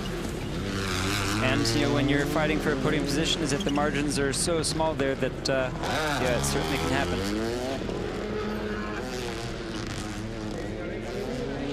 That's the great thing with these Rally 2 cars, they're super agile. Yeah. Oh, they are so much fun to drive, it is. Unbelievable. I miss it. I miss it. Yeah, well, that's a good question now then, Sean Johnston. Well, we've got a moment. When are we going to see you back behind the wheel? So I've been back behind the wheel in the US actually recently. Is that I've been doing quite a bit of coaching this year, and one of my clients actually gave me his Rally 3 car to run at the 100-acre wood early this year. So I was in competitive action and actually was able to beat all the Americans on the opening Friday and all the in the Rally 2 equipment. So I was happy to kind of make that statement drive, but then unfortunately we had some electrical issues. But so yeah, I'm still staying sharp as much as I can, and actively working on trying to raise the budget to get back to competing at this level, because it truly is just an incredible thing, and I miss it dearly. Yeah, of course. It's in the blood. That's it.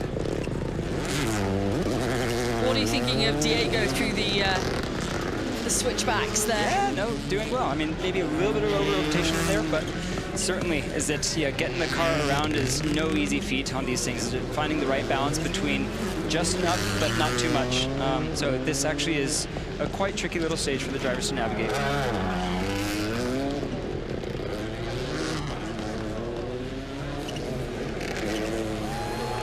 There's a nice big drift. Yeah, not sure it's the most efficient way, but it certainly looks good. I like how he's getting the car active on the entry, though, is that we haven't seen so much of that from other drivers. Yeah, I think we'll see the time, see if it worked out. Flamboyant is good for the crowd, not good for the time, unfortunately. Yeah. It is Emil Lindholm who wins the battle between them. It's nice to see. It doesn't look like there's too much more suffering with that cut other than just the punctures. That mechanically looks to be more or less sound. Emil is actually the leading WRC2 driver through this stage. He was quicker than Rossell by 0.6 of a second, only 1.1 off Danny Sordo's time through here. Yeah, that's the thing. I mean, wasn't a particularly, quote-unquote, spectacular drive, but incredibly precise, good traction, good drive, efficient. Yep.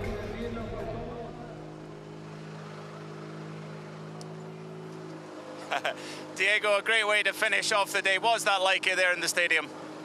Really fantastic, really, with all the fans there. Just gives a really amazing atmosphere. So yeah, wouldn't be the same without the fans. No, I really wouldn't, that is for sure. No, that's why we do it. We don't want to do motorsport in front of an empty stadium. No. Emil, I've got two bits of good news for you. You won the battle and you're fastest in WRC2 so far. Did it feel that good? Yeah, it's some consolation after a hard day. I mean, it won't help us a lot, but I think this is what we have to do at the end of the weekend. Yeah, he's got to try now and kind of haul himself back up the standings after, dropping down on the previous stage. Not the previous stage, the middle stage of the loops. Yeah, exactly. So it was 15th position overall coming into this stage. But already, with just this one, he has moved ahead of Diego Dominguez. Nice. So he's made up a position, at least. And again, tomorrow's a long day. Is that who knows what's going to happen out on the stages tomorrow? So I think he's just got to keep his nose clean, and there's every reason to believe that he can try and make his way into the points.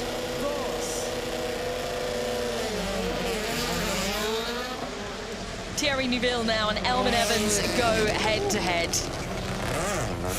That was quite aggressive onto the entry of that first corner there for Thierry. Good to see. He's certainly going for it. That's what we like to see.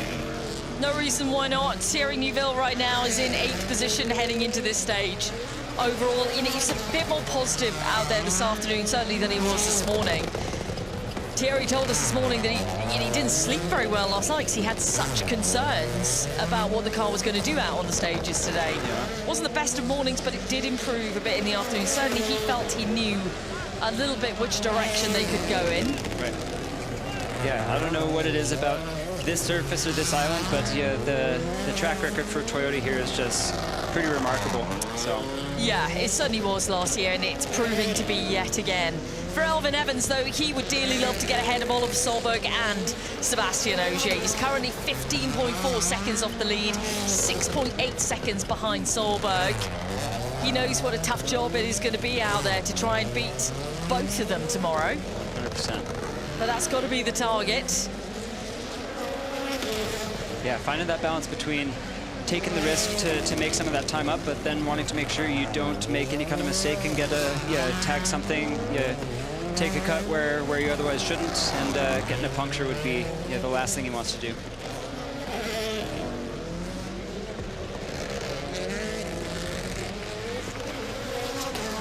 Thierry rotating the car well through there.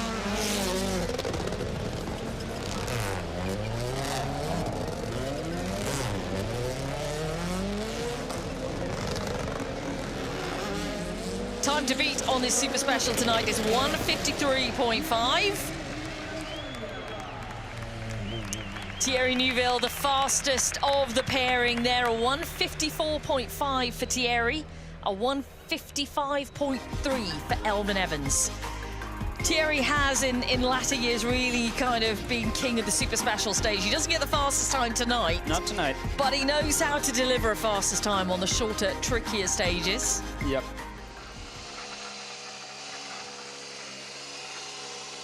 Thierry, you are the winner of that little battle with Elfyn. You're always the best at explaining what it's like in the car.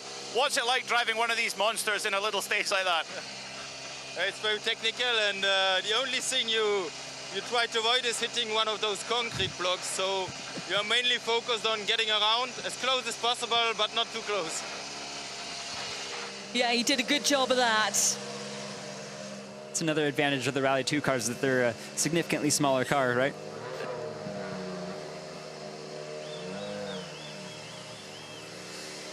Elfyn, Thierry just nipped you there, but I think you've had a better day overall. How pleased are you at the end of the day?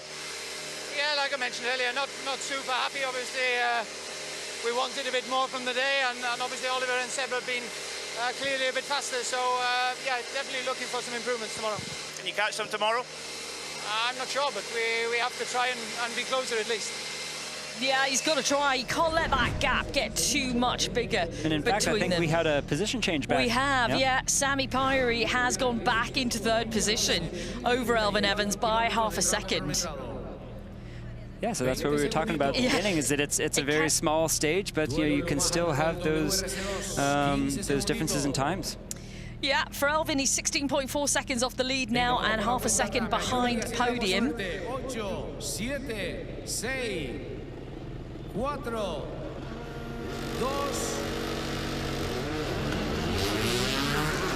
Giovanni Trentin and Alejandro Cachon now. Cachon has done a wonderful job out there to elevate himself to second position in WRC2. Yeah, great drive today.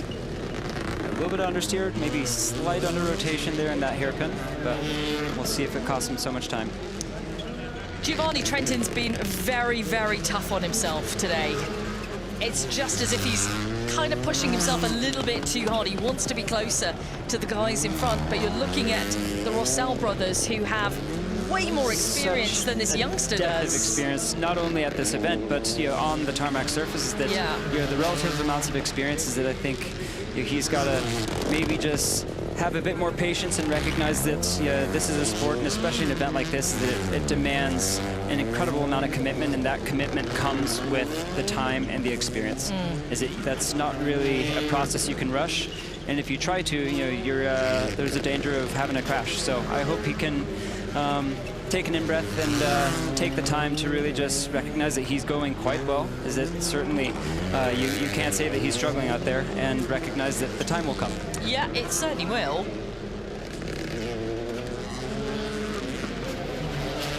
For Alejandro Cachon, he admitted that trying to catch Johan in front was difficult. There's 20 seconds between them going into this stage, and he said he tried everything.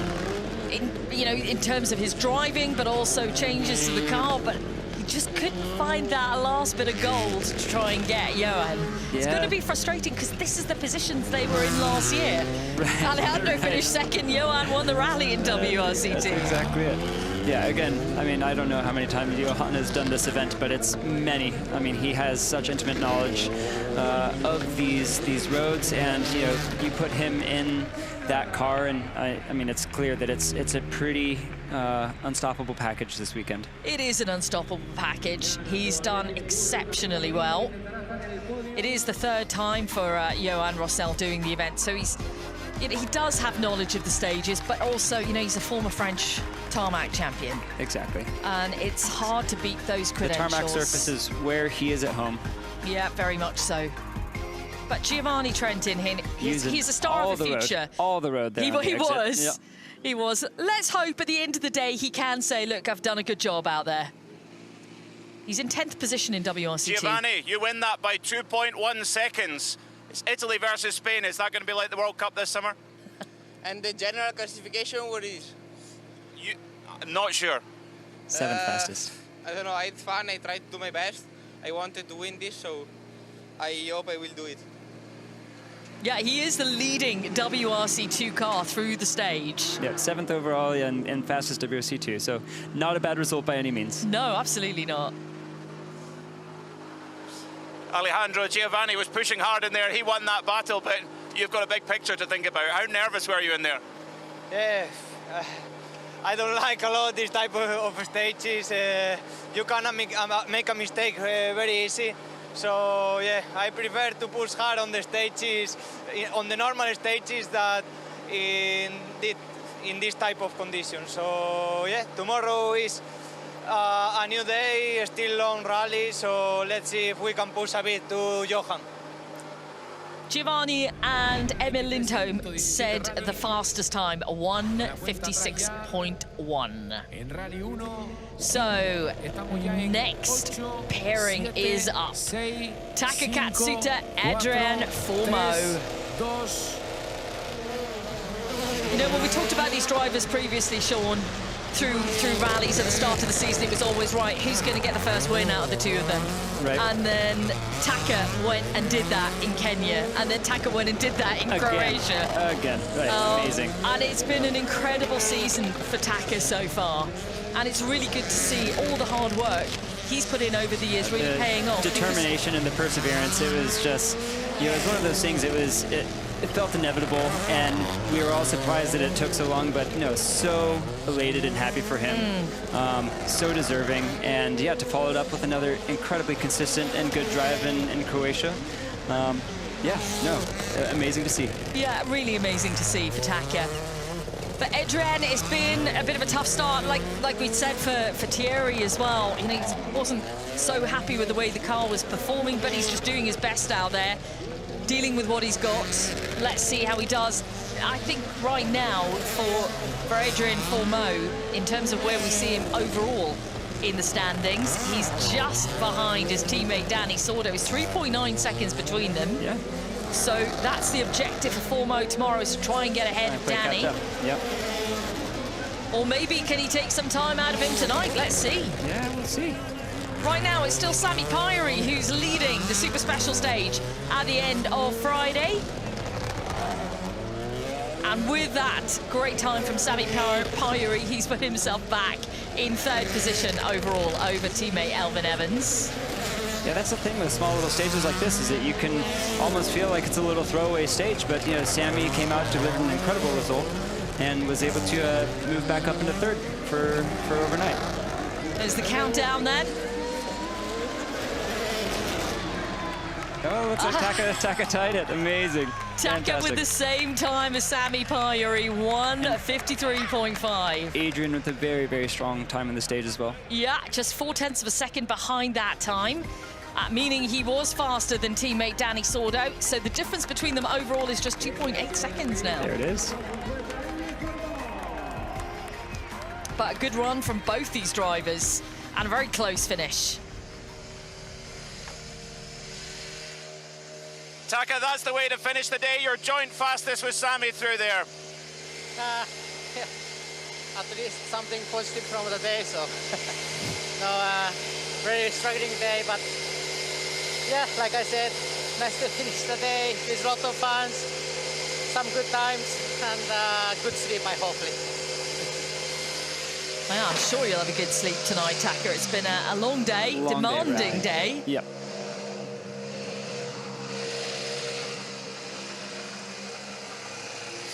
Adrian, Taka just got you there, but you're 3rd quickest in Rally 1. A good way to finish the day, I bet. Well, it's I had as we said in French, a passage in the first corner. The car just oversteered, and then I did all the corner until the hairpin. That was a big show. It's not that efficient, but yeah, it was quite fun. Very nice atmosphere with all the fans tonight. So thanks to them, it was a great show. For sure, it's different than in the stages, but at least it's something. Thank you. Yeah, it is different in the stages, and of course, this is taking rally to the people tonight. There are they all the still need to fans. perform in here, though, and so I think it's good for him that he knows that he did a good job in there. He did do a good job in there. So we've had 20 cars through the Super Special stage so far. We continue on here with Fauzi Aldevar and Jan Solans. I competed against both of these guys in the Junior WRC back in 2019, so it's good to see old friends out there still out on the stages. Yeah, Jan Solans was so successful in the Junior WRC. He was champion that year. He was. He had a great season. There's a great camaraderie in the Junior Championship, and it's great to see the drivers then moving on up, like we've seen, with obviously, Romic over the years. When you look back to Ogier and everyone who's moved up from the see Junior the champions Championship. just taking the next step. I mean, Sammy Pyrie as well. Yeah, like he came up through the ranks as well. So, no, it's a great championship, and no, I have very fond memories. Good. See how these two perform against each other. Yeah. 2019 Junior WRC Showdown is what we have going on right now. Yeah, we're throwing it back old school right now. That's it. Can't believe I'm calling 2019 old school. Yeah, I know. What's happening? What's going on? Yeah. That's like 7 years ago, Sean. I know, it's crazy. Where did that flies. go? Time flies when you're having fun. Yeah, it's scary. Okay, so in terms of the classification in WRC2 after the previous stage for these two drivers, Jan Solans is currently in 6th position. He's worked his way up. He's 11 seconds behind Dapra. So it's been a good run from Jan Solans out there today. Fauzi Aldevar's under a bit of a, different kind of mission here this weekend. We talked about it. He's on a learning curve on tarmac. That's the plan for him. Yeah, no, he has a ton of experience on gravel, and good to see him that he's not just picking gravel events. Is that that's one of the things about the sport of rallying, is that we need to be fast on all the surfaces. So, no, great to see him here. And he's not registered for points in WRC2 this weekend, so no pressure on Fauzi's shoulders at all. He's just here to learn. And it is Jan Solans then who takes the honours in that battle between them. Solans with a time of 1:57.2. Fauzi Aldevar with a 1:59.4. Yeah, when you see the rear of the car hit like that, it hurts. Jan, you win that little battle and only 1.1 seconds off the fastest time. It's been a whole new project for you here. How has the day been overall? Yeah, they with a lot of learnings, to be honest. As you know, first time driving this car on proper tarmac in WRC, so getting used to it, feeling comfortable with the car, to be honest, and enjoying quite a lot.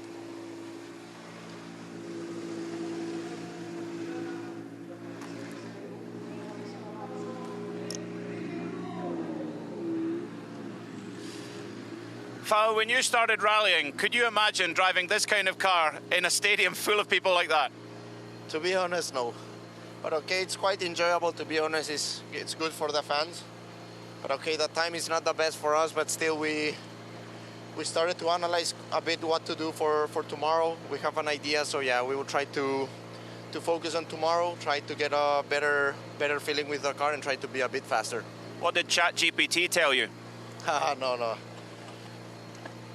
I was just joking, but we managed to find some solutions now with we swapped from ChatGPT to Gemini now. Fantastic. Yeah, you talked about, he's trying to improve his performance on tarmac, and he was in Sierra Morena, the first round of the European Rally Championship last week. So was Marco Balassi doing the same thing. And Marco said, I kind of wish now I'd done more tarmac rallies in my career. Right. Because on gravel, both of them are superb. Wicked fast. And, I mean, that's where... a little bit of an over-rotation Minde there. Martin really swinging it wide there. That's it. you get a little bit too much handbrake, and keep it locked up too long. That's where, and also being slightly too aggressive back on throttles. That any one of those things can lead to an over rotation like that. Now you've got Enrique Cruz on the stage as well, who is the 2025 Canary Islands champion. He's won multiple championships in the Canary Islands. We're running out of lists long enough to really rack up what he's won. It's like 17 regional titles. Fantastic. But the Canary Islands championship he's wrapped up multiple times. But it's his debut in WRC2 here in Gran Canaria. So it's, it's a big step up and absolutely on the world stage for Enrique Cruz. No, that's the thing, is that, it sounds like he went from being the big fish in a small pond to, being chucked into the ocean of the World Rally Championship here. So no, it's nice analogy, Sean. I like it. This is certainly, I think, the highest level of competition in the sport of rallying in the globe, and the people in the Rally 2 equipment here are all vying for those next seats in Rally 1 equipment. Is that this is, you don't get a deeper pool of talent in the sport of rallying anywhere on the earth. Yeah, that's absolutely true. For Enrique as well, he's worked his way into 8th position overall. He's battling Nikolai Greisen's only 0.3 of a second behind, 0.6 behind Solans. Yeah. So it's game on tomorrow. These are incredibly experienced, profoundly fast individuals, so I think he can be really, really proud of his performance so far this weekend. Yeah, I think he can. Let's have a look at the times then on the board for both these drivers. It is Enrique Cruz who wins that battle. From where our commentary position is here, we can just hear some of the cars kind of preparing to either go in or come back out of the stage. I'm not sure which direction they're coming from, but we hear the rumble, Sean. We certainly do. A couple of angles from our TV, but also from outside. Let's cross out and hear from Armide. Armide, you're putting on a big show. What was it like in the car? Sí, la verdad que muy espectacular el tramo, ¿no? Para la afición y al final a nosotros también nos divierte bastante. Y nada, vamos a ver qué tal nos sale mañana la cosa. Yeah, said it's very spectacular out there for sure. And we saw that first corner pretty much. Enthusiastic, absolutely. He certainly was trying. Oh, we just need Enrique to move a little bit forward. Find out what he is going to do out there tomorrow.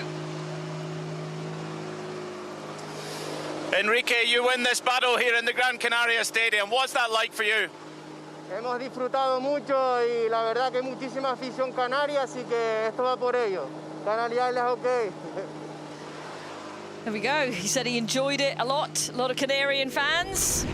Everything okay. Everything's okay. That's what we want to hear at the end of the day. Now, got Yuki Yamamoto here, building up to his battle. Nice little pre-stage routine going on there. Every driver has their own way to get into the zone, get focused, get ready for the stage. What do you do, Sean? I tap my feet.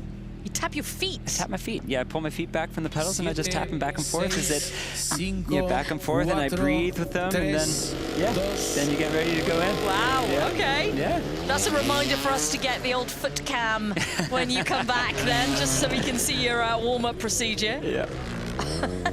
Well, I suppose your feet are doing the talking on the stage, so it's wise that you warm them up. Yeah, no, it's getting both sides of the brain back and forth. Is that you want and then with opposite hands I actually tap in or squeeze the steering wheel a little bit. So as I'm tapping one foot, I'm the opposite hand I'm squeezing a little bit and just going back and forth and coordinating both sides of my body, getting ready to go. Yeah, sounds very, very wise to me. Yuki Yamamoto is in 9th position overall going into this stage. Nikolai Greisen in 7th within WRC2. There are small gaps between very, very small gaps. Jan Solans, Greisen, Cruz, Yamamoto. Lots to look out for, certainly on this stage and, of course, tomorrow. And it sounds like Greisen had been nursing some kind of damper problem throughout the afternoon as well, which certainly has slowed him down a little bit. But I think he's managed it quite well, all things considered. Is that if you have a problem with a car like that, is that it can be easy to kind of get down on yourself and not drive to the limit of what is available. But it certainly seems like he's gotten absolutely everything out of that car, all things considered. Yeah, I agree with you. You know, sometimes we can see drivers a little bit angry if they've made a mistake and they've damaged the car, and you tend to see another mistake coming quite quickly if there's any anger there. But he, like you say, he's managed it really well in terms of mentally, but also mechanically as well. He's tried to make some fixes along the way. Yeah, looking very clean and precise in here.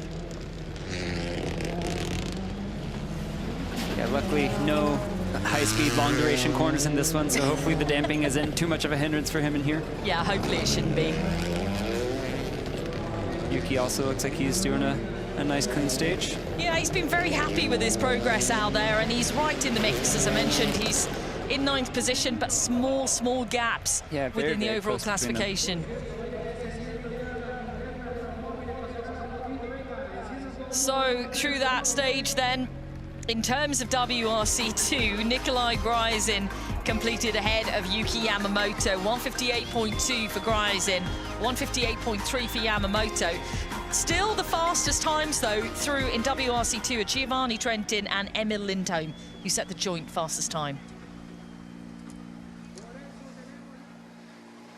Well, Nikolai, you win that battle with a broken damper. What did the car feel like with that? I don't care. It's already, we will change them, so just kill them in the last stage of today. New day tomorrow. Yeah, he's understandably a little frustrated. He would have wanted more out of this afternoon, but unfortunately that mistake put pay to that. Let's hear from Yuki.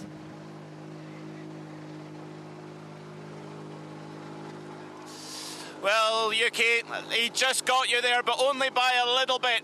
How difficult is it to get through that stage?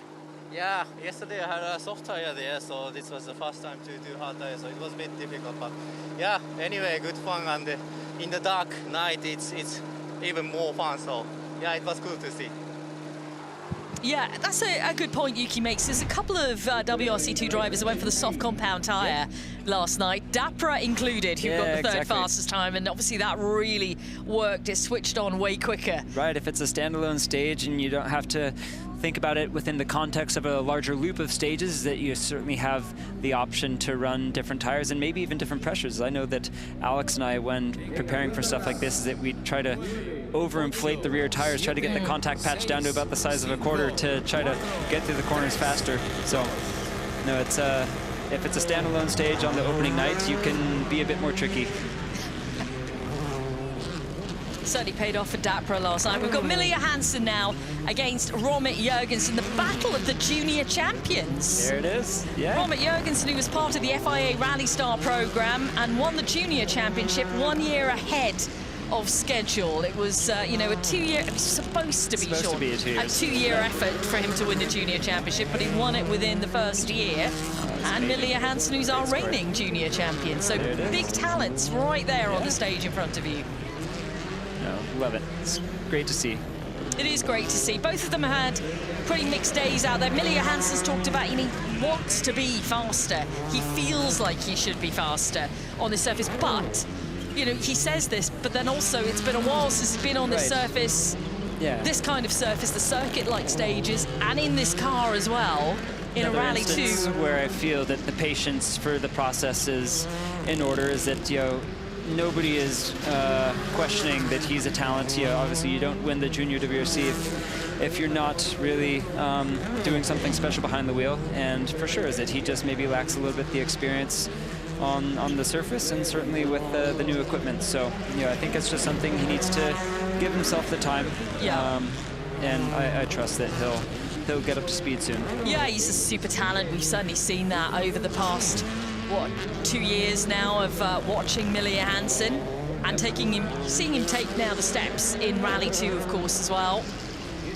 And like you said earlier, there's no better place right now to be comparing yourself to the best in Europe, to the best in the world. This really is in this category. The best Rally 2 drivers on planet Earth they're all right here right now. Yeah. You know?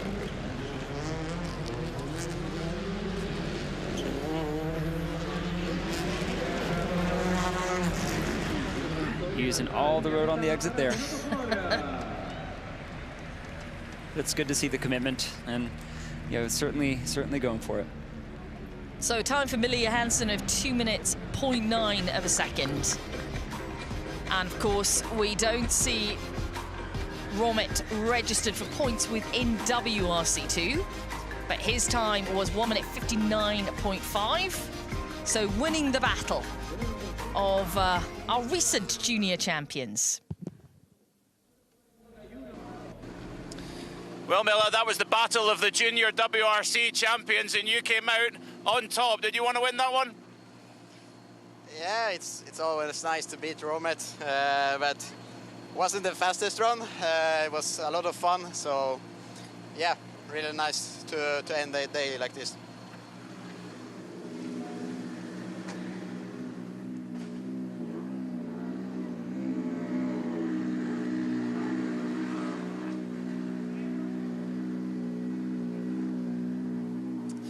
Romet, a very close fight between you and Millie there, but what was that one like? Much better than stage 1, so yeah, at least smoother through that, so something positive.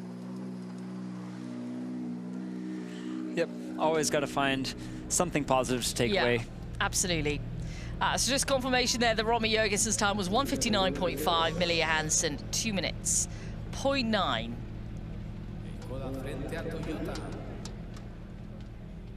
Super especial Pepe Ultime y Las Palmas de Gran Canaria. We're hoping that this guy has a more straightforward run through the stage this evening. Antonio Forne, who made like a turtle last night and was on the roof of his car. He demonstrated what we've been talking about, is that as unassuming as this stage looks from the outside, is that it is very tricky and it can bite if you get it even just a little bit wrong. So I was really bummed to see him end the evening like that, but it looks like this is already off to a better start. Yeah, which is a good thing. Philip Allen as well on the stage. Philip has made no secret of the fact that he's just not kind of got to grips with the tyres here this weekend. He's still trying to adapt to understand them on this surface. Yeah, and he's been doing a lot of driving. I haven't been paying attention to what tire he's on in the ERC, but that's always such a if he is switching back and forth between different tires, is that the tires all have a different characteristic, almost even a different personality to them. Is that how you need to treat them, how to warm them up?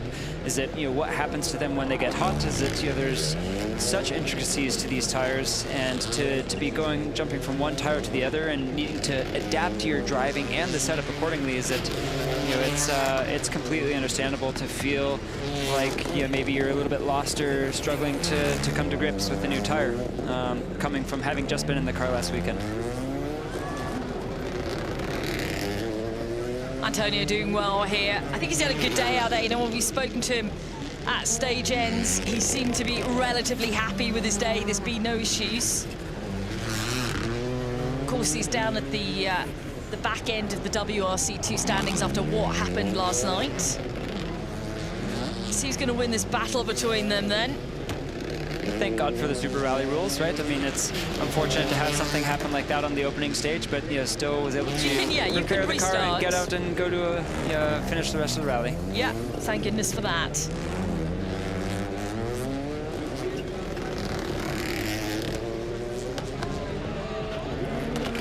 It's nice to see it in darkness tonight. The lights are just really firing up. The hold on. Some kind of half spin somewhere. Yeah, something happened there. Yep. That's Antonio Forne. I think we may have seen a stall there, or we just came onto the car when he'd already stopped. So we think he's just stalled. I think he'd be glad to get this super special out of the way and done. I think let's take a look at it. Oh no, that's him leaving now. He'll be happy that he doesn't have to do that one again. Yeah, absolutely. The lights are really bringing out the liveries of the car. Philip Allen's looking particularly nice in the lights of the stadium. Build on what we've done today, but yeah, it's been a difficult day regarding pace, but yeah, it's been good enough. Yeah. I know the car's the same as what you use in ERC, but switching between different tires, how big an adjustment has that been? Tire's definitely a big learning curve, I'll give you that, but yeah, no, I'm happy enough. It's just a lot different than what I'm used to be honest, but tomorrow's a new day and try and get a little bit closer. Thanks. Good, it's positive stuff from Philip Allen. We do love watching him compete. He's starting to to pick up the consistency that he needs. He's here at the end of the day without any major dramas, and that's a big tick in the box. Antonio, a bit of time drop. What happened? Yes, it's difficult to enter in the stadium, but it's okay. Okay, now more calm with safety. I do a little bit mistake in 180 turn, but for me it's okay. Just pass. It's through, Antonio. Yeah, exactly. It's done now. You don't have to go back there. Exactly. It's over. They can be, though. I mean, you know, last year as well, he had a problem in the super special stage in the basketball court. So super special's not his thing. Not his favorite place. No, definitely not. Out on the stages, on the big stages, yes. Having a blast, but yeah, it's something with the super specials. I feel like you either really enjoy them or you don't. You know, like they seem like a kind of a polarizing thing amongst drivers. Yeah, very much so. So Simo Hernandez was a little wide there, a little flamboyant. Yeah, a little bit. He's up against Pablo Sarrazin. Again, another driver, Pablo. A long jump there. He landed quite far down the road. He did. Yeah. So that means good exit speed from the previous corner. So we'll see how his time looks. He said to us at the end of the previous stage, Pablo, that he's happy with what he's done out there today, but he really does feel that there's a lot of room for improvement tomorrow. He echoed the quotes of a lot of drivers actually, who felt that the day had gone fine, there'd be no major mistakes. However, there was a lot of room for improvement. Oh, hold on, Hernandez has just stopped. So we've slowed Pablo Sarrazin down now. He's gone past Hernandez. Bummed that we won't get to see his proper time because it looked like he was driving quite well. Yeah, he was very, very neat, Pablo. But what has gone on with Hernandez? Yeah, I'm not entirely sure. I mean, it looks like, I don't know if we heard a crunch. I don't know if he might have touched the concrete and, impacted the suspension somehow, but he looks stopped.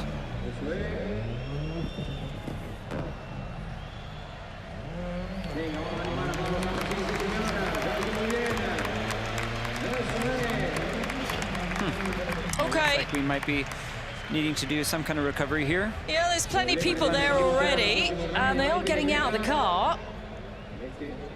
At least the rear corners of the car look like they're straight. He had already come to a stop at this point. I wonder if some kind of transmission issue or something causing him to lose drive.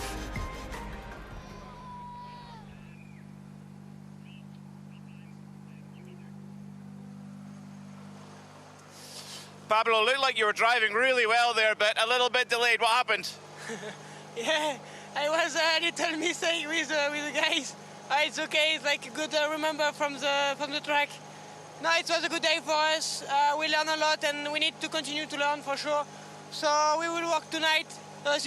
Tonight, sorry, for tomorrow, and we'll try to improve. It's all about improvement, and if you're not looking to improve, then you may as well go home. That's exactly it. Everybody and in this sport, there is always something you can do. Oh no, we have a very, very upset crew here. Understandably so. This is not a comfortable or enjoyable thing to come to a stop in the middle of a super special like this. You can certainly sympathize with that. Yeah, no, absolutely.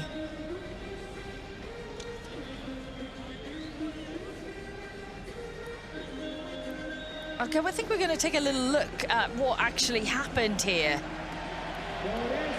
Okay, so we're over the jump. Oh, did something break on the landing?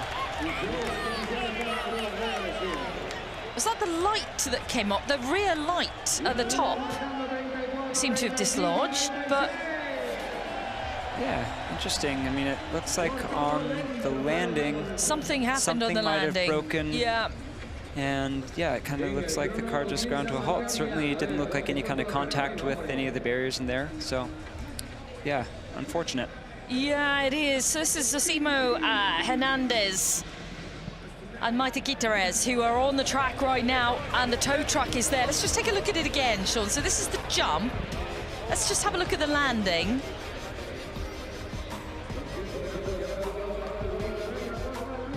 Yeah, I wonder if it might be some kind of suspension failure. It's just the light, just the light covers that have come off there. But has that landing, broken something else? It must have. I mean, if the impact was enough to break lights on the rear, certainly lights braking wouldn't cause the car to grind to a halt. So I imagine there must be some kind of mechanical drive shaft, differential, something happening at the rear of the car that's causing the car to just grind to a halt. It's never the sight you want to see, and you never want to see a tow truck on the Super Special. I've got to admit, I've seen quite a few of them in my career doing this job. Right. No, it happens. It does happen, but it is heartbreaking, especially when you see an upset crew there. But it's great to see so many fans still sticking around, even though all the Rally 1 cars have gone and passed through the stage. Is that there's still some incredible action with all the Rally 2 crews. So good to see. It is good to see. I mean, everyone's settled in. They've got food, they've got drink, they've got rally cars. No, it's a great atmosphere. Is it what's not to enjoy about this? Yeah. You might see a lot of coats here and jumpers. For the people here on Gran Canaria, it's a little bit cold outside, but for us who live in the UK, this is practically high summer, these kind of temperatures. And okay, the temperatures are dropping maybe to about 13, 14 degrees overnight. But it's a pleasant evening out there, but we do have a pause on the track right now while the tow truck tries to remove Hernandez's car. We still have quite a few cars to go through yet before we get to the end. Sean, are you good? You're right. Do you need any supplies? No, I've got my bottle of water right here. Good. I'm set. Excellent. So you can just see up where the switchbacks are that it is a tow truck there ready to take away Hernandez's car. So far on the stage, we have joint time overall for Takamoto Katsuta and Sami Pajari, a 1:53.5. Formo was only 0.4 of a second behind that. It was a great run from Adrien to round out the day, and rally leader Sébastien Ogier was 0.8 of a second off the pace of the front. Then it was Neuville, Solberg, Sordo and Evans. Giovanni Trentin and Emil Lindholm are the leading WRC2 pair on a joint time, both of them 2.6 seconds off the pace right at front. Remember last night we saw Dapra in third position overall, but WRC2 car hasn't quite done that this time around. But I think, from the way Giovanni was asking at the stage end, I think he was hoping for the general. I think he was really inquiring about the overall classification there. Where in the general classification am I? Am I on the podium? Yeah, exactly. Not quite, Giovanni, but a great time. Yeah. Tell you what, should we have a look at the overall classification while we wait for this tow truck to do its thing? Sébastien Ogier is leading the rally by 8.9 seconds overall of a Solberg, with Sami Pajari in third position overall, up to third on this stage. Yep. And, it might be a short stage, but as you mentioned, you can make a difference. And Sami Pajari's done that.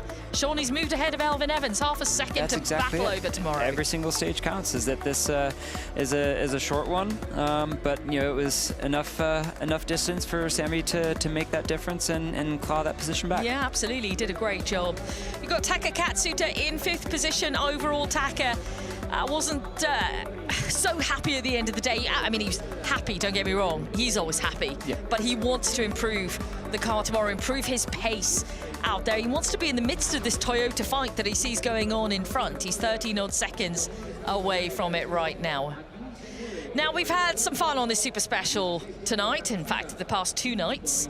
I think we're going to take a little look at the best moments we've seen on the Super Special stage here in Gran Canaria so far. Here we go. In a couple of moments. Here we are. the psyching up we like on the start line. And those dramatic switchbacks have really entertained us. I love the way they just set up for it. Yep. Everyone's just a little bit different, yeah, Sean. Exactly. It's where, there's, even though it's incredibly narrow, that there still are some small little line compromises that you can make, and you see drivers doing different things. And also, I mean, just hanging on, is that they're you have to be pretty aggressive to get the car to go around. So they're quite active behind the wheel, just managing and trying to get absolutely everything out of the car in these. Yeah. Giovanni Trentin has set the joint fastest Rally 2 time with Emil Lindholm. that was a great run. And Taka Katsuta and Sami Pyeri are the Rally 1s out in front with the time of 1:53.5. Some great moves by the guys on this short super special stage to end Friday night. The atmosphere has been pretty amazing here in the stadium, and all the drivers have appreciated that. 100%. As a driver, when you can be sitting inside the car and hear the cheers of the fans, and under the lights like this, is that it's always something special for the drivers. And it means a lot to us to have such a stoked group of people out there just enjoying the evening and celebrating the rally like this. Nice. Okay, we wait then for the stage to get underway again.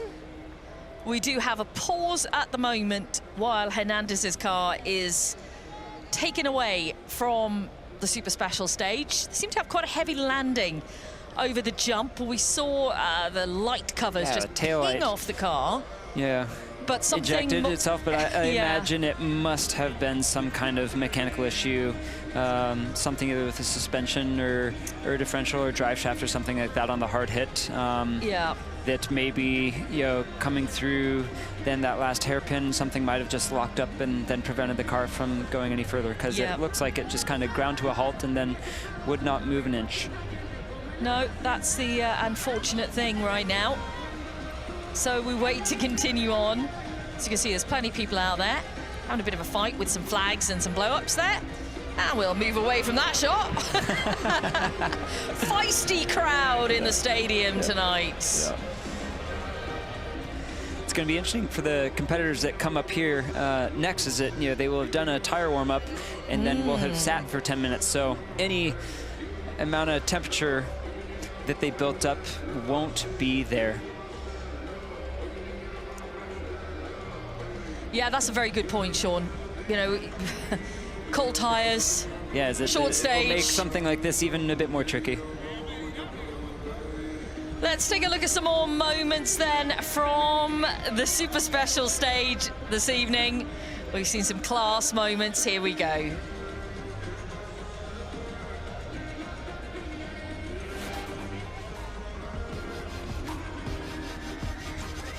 I think, to have a super special stage on both nights, and this is just the zero car, I believe. The zero car, this is from last night. Yeah, I was going to say, with the lighting, it seems like this might be last night. It's a bit brighter. Whale of a time, the zero car. When he came out, the crowd has rapturous applause. And he went for it. That anticipation to see the first proper rally car on the stage, I think all the fans last night were very, very excited to see that. Yeah.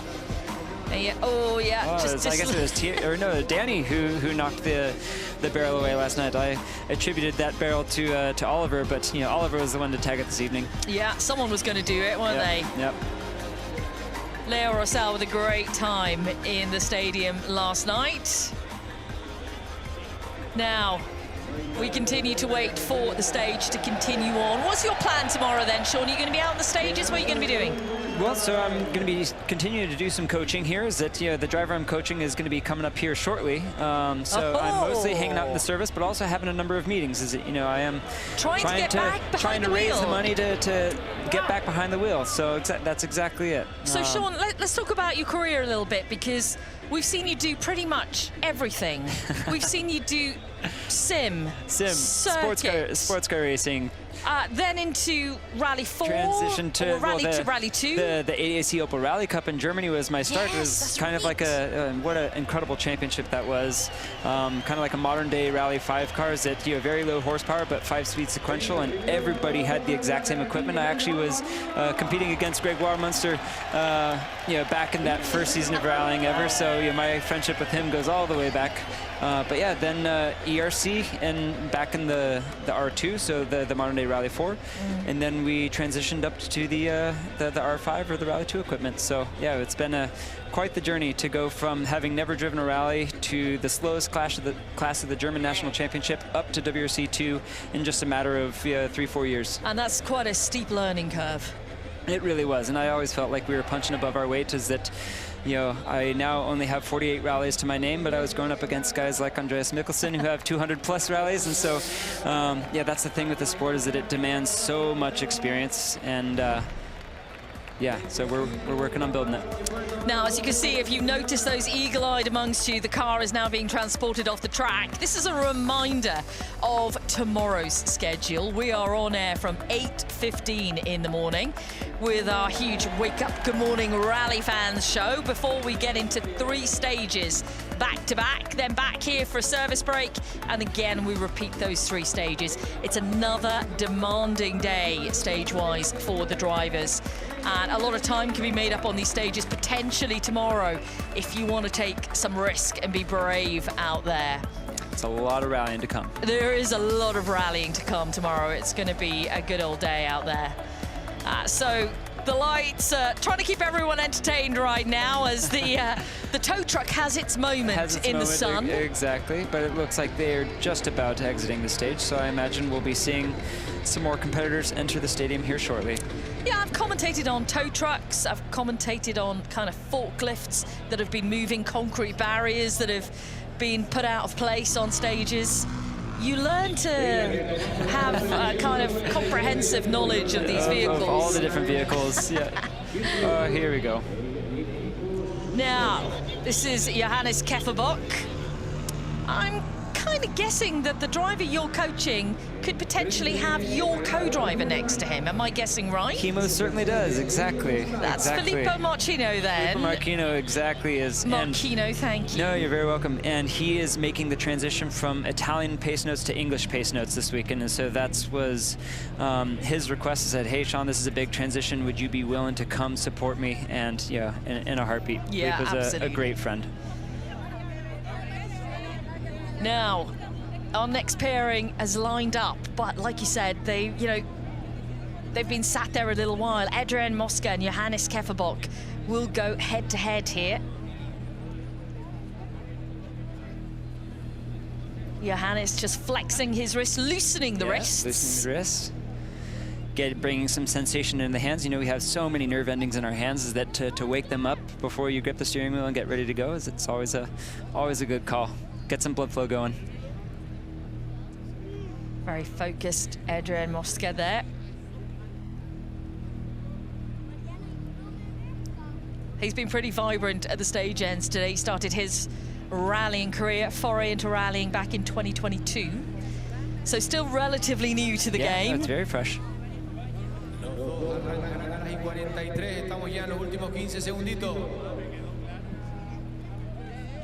And still we wait to be absolutely ready to get underway. Super especial PP Ultimate, Las Palmas de Gran Canaria. Se pone en marcha en 5, 4, 3, 2,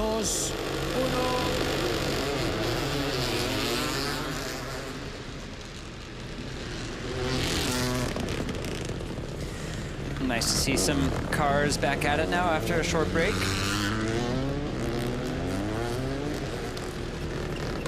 That's the trick, to get the car to rotate enough and then to be able to pick up the throttle in a way where you continue the momentum and don't have that little bit of a bog there, is that sometimes you need a dip of the clutch in order to do that. It's a pretty complex orchestration of multiple different controls to get the car to go through these things smoothly. Complex orchestration. See, that's why we've got you in commentary this evening, Sean. It's for words, a combination of words like that. That's why you're here. Well, thank you very much. Doing my best. Doing a great job. I always love seeing Johannes Kefferbock because he's got one of my favourite co-drivers in the car Ilka Minor, who's done over 350 rallies in her career. Amazing. She is a legend. Yeah. She has such a wide array of talent, you know, and she's been consistently within the championship. She's been right up at every level within the WRC and outside of the WRC with all the rallies that she's done. Her knowledge and her experience of the sport, it's just phenomenal. It's amazing. It really is. I always enjoy is that they're one of the few crews that I get to speak German with. Is that, you know, I lived in Germany for a decade and I speak the language fluently. So, yeah, they're a crew that I really enjoy getting to speak my second language with. Stop being so talented. Tell me something you're rubbish at. Basketball. Okay, great, good. We'll take that. We'll take it. Football as well here. Is it finding me on a football pitch? Yeah, no thanks. Not my environment.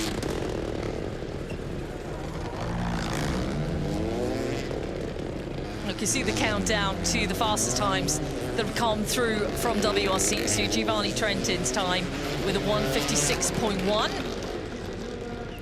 Both cleanly through. And Adrian Mosca wins that battle. 10.6 off the pace right to the front.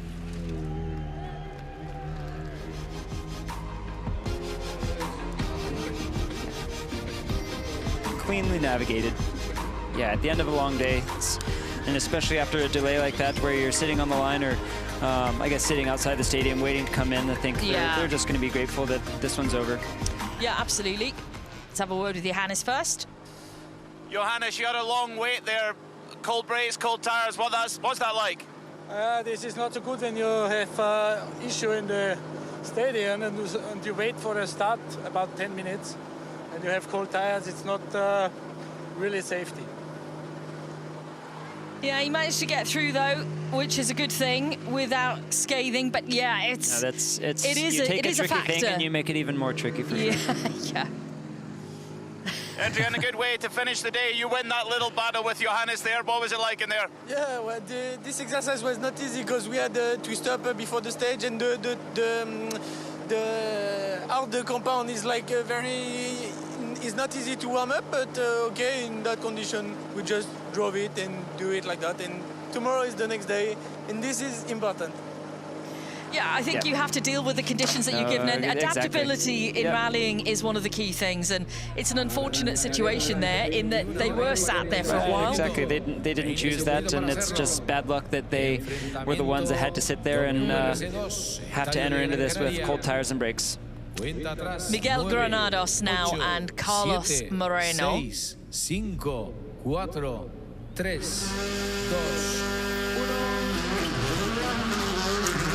You know, for Johannes Kefferbock, he'll be thinking, you know, we're looking at Masters Cup with these drivers. Miguel Granados, Johannes Kefferbock was in second position. He's 26.9 seconds off the pace of this man. Yep. Miguel Granados. Oh no, this is Carlos Moreno, apologies. Yeah, no, the Masters Championship is, I love it. It's so great to see these guys out there. You know, this isn't their profession, but they take it very seriously. They're incredibly competitive guys, but there's amazing camaraderie between them. I love watching it. Yeah, Miguel Granados had huge success last year. And Miguel has another co-driving living legend alongside him in the car in Mark Marty. Certainly does, yeah. Yeah, it's one of those names that you just see and there's just such history. Yeah, I mean, I think for everybody, you know, you say certain names and you remember certain times in rallying, certain times in WRC, and definitely for me, I remember, you know, Mark with Carlos Sainz. Right.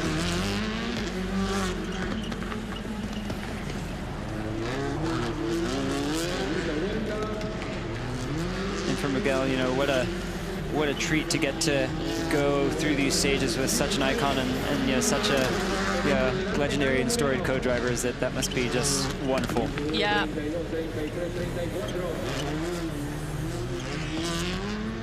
I mean, again, like Ilka Minor, Mark Marty has racked up the numbers over the years, sat alongside many, many drivers in his career. And I think this is what, you know, you have a huge amount of respect for co-drivers who've sat with drivers who are at the very top of their game, but they come in, they sit with younger drivers, they teach them, they impart their knowledge. And I think, you know, for younger drivers, you know, sometimes they really do need that guide, not just the guidance, but it's the reassurance of a co-driver who's been through all these various moments.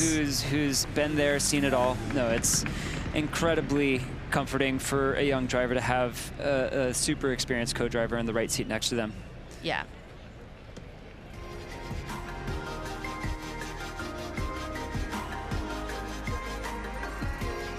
So time-wise then, Miguel Granados was a 2:10.4, Carlos Moreno at 2:08.4. So Moreno winning the battle. Nice.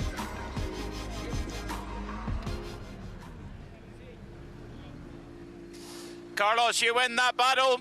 How pleased are you with that? Bien, bien.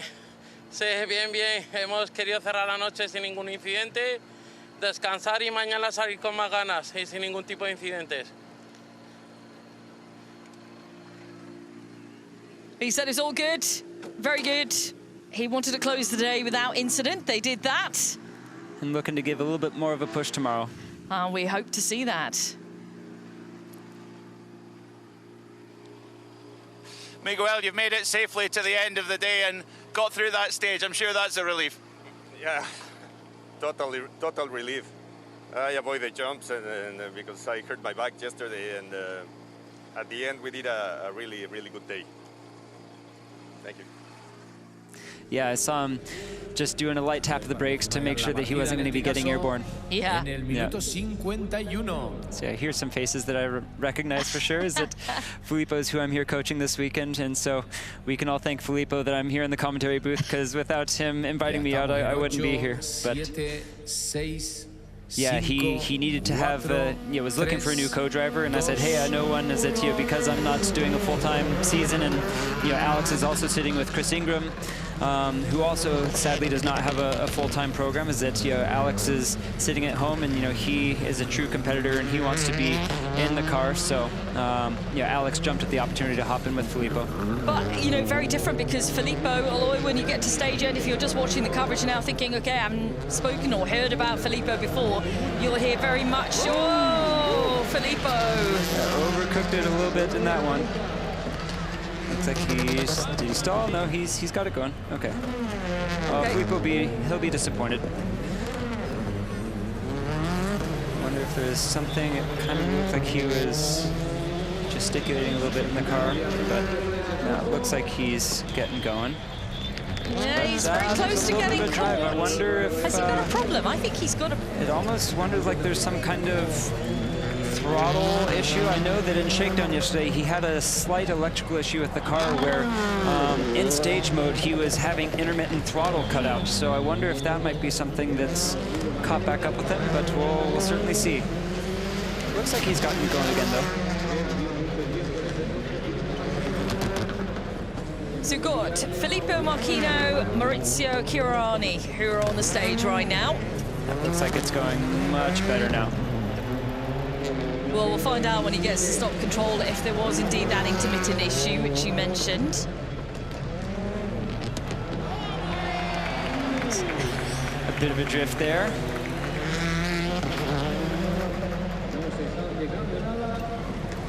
Certainly looks like the car is more active now. I don't know what it was there at the beginning.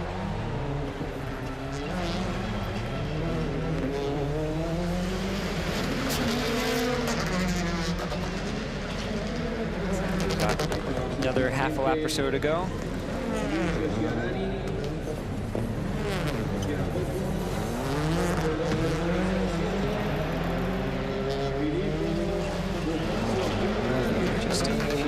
Corners to navigate here.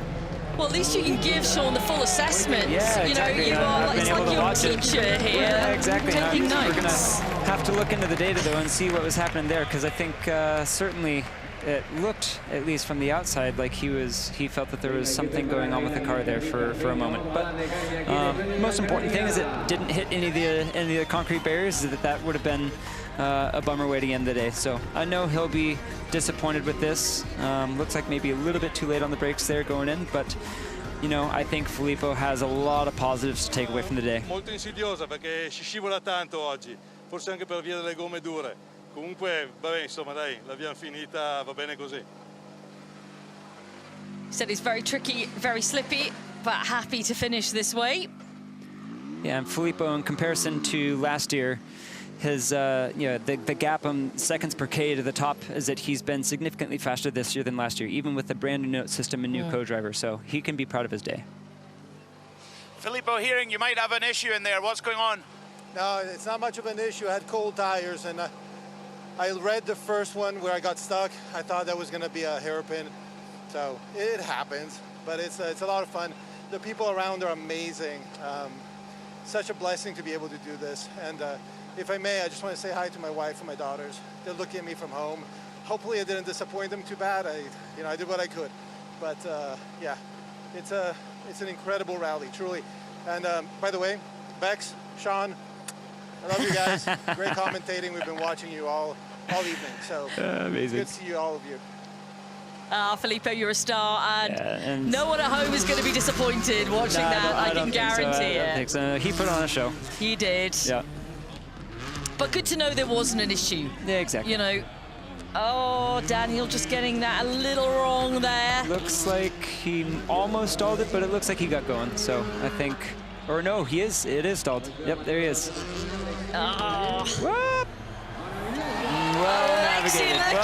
Straight around that, as if it wasn't even there. Yeah. Wow. Yeah. Did we ever hear what his problem was in that? Well, no, he got through the stage. Proper stage, yeah. But he lost like 19 minutes or something like that. Time. So yeah. What it was. Yeah, Pete will find out now at the stop control what the problem was with looking at. It was a real shame early. He was in 4th position. Yeah, it looks like he's got a new tire on the left rear. That one wheel doesn't match the rest, so I wonder if there's some kind of hit, if there's a broken suspension or just a bad puncture. I wonder, but I trust we'll hear shortly. You can keep speculating there, Sean. But Alexei Lukianuk is on the move. I'm not sure if Daniel is, though.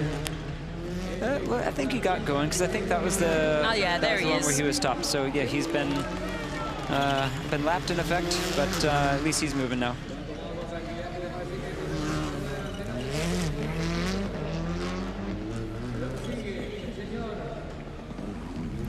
Yeah, that's the thing with these handbrake turns, is that you need a little bit of momentum to go.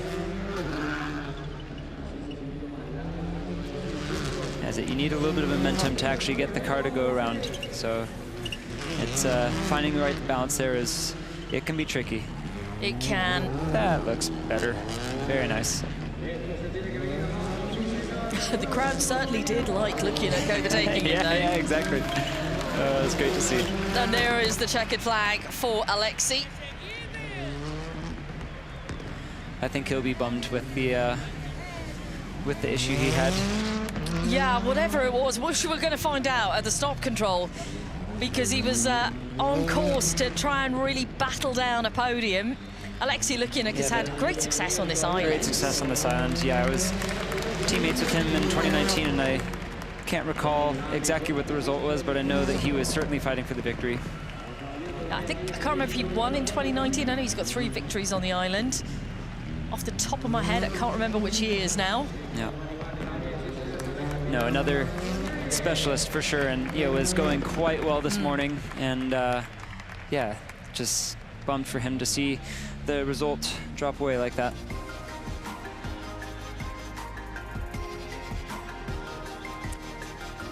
It's been a bit of a struggle around here for Daniel, but he did complete. Let's hear from Alexei. Alexei, the rally was going so well earlier. Just tell us what happened and why you lost all the time. Yeah, unfortunately on the road section we lost 1 tire because the valve was bleeding and we lost it, and we had a puncture in the stage. So we had to stop, and I tried to replace the valve from 1 tire to another, and we had no tools, so we managed, but we lost a lot of time. You still got the biggest cheer from these fans. They still love you after all these years. Yeah, I'm happy about that. Thanks for support. Yeah, they certainly remember looking at... What a competitor. Yeah, such an incredible style. I have never heard that, needing to change the valve stem from one to the next. Amazing. That's crazy. Christopher, we want to get a co-driver perspective. What's it like calling the notes on a rally like this? Yeah, it's a beautiful car, and the special was very good. For Daniel, it was the first start with hard tire, very, very cold. You have to leave one in the life, and yeah, the motor is stopped. It's difficult, yeah. Apart from that, you're both having a lot of fun in this rally? Yeah, a lot of fun, yeah.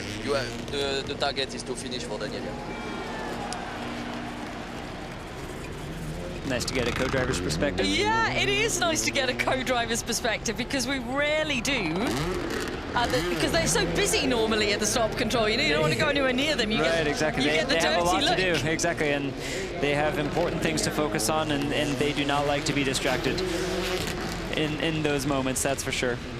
We're looking at a Paraguayan driver here, Andrea, who had a little bit of an issue here on the stage last night. She was actually caught by Filippo, wasn't she? Exactly, but I think she got the largest cheer of the evening when she did a little mini half donut onto the turf or onto the grasses. That I think that's something that everybody was hoping they might see, and she certainly delivered. So, no, I think she's a fan favorite.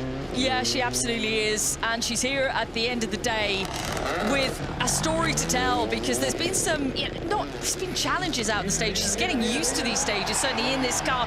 She's just touched the concrete barrier there, though. Managed to make it through. With the front right, but just the bumper, I think she hit it with the bumper. That's the thing, is that the bumper, you can get away with it, but if you have the steering wheel open, you hit it with the tire, that's where you can really damage suspension. You can knock a corner off the car. So I think she was able to get away with that. Yeah, it looks like she was.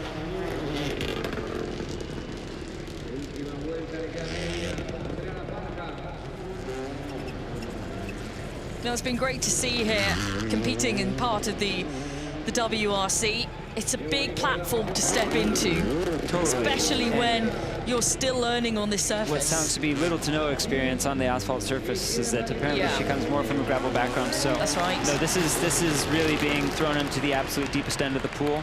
But no, she's making it through. Yeah, and as you said, she's getting a good response from the crowd out there.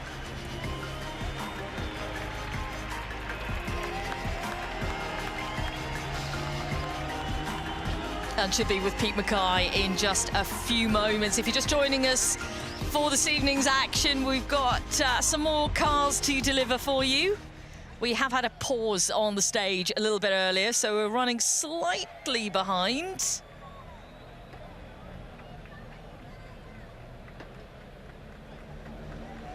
Here we go.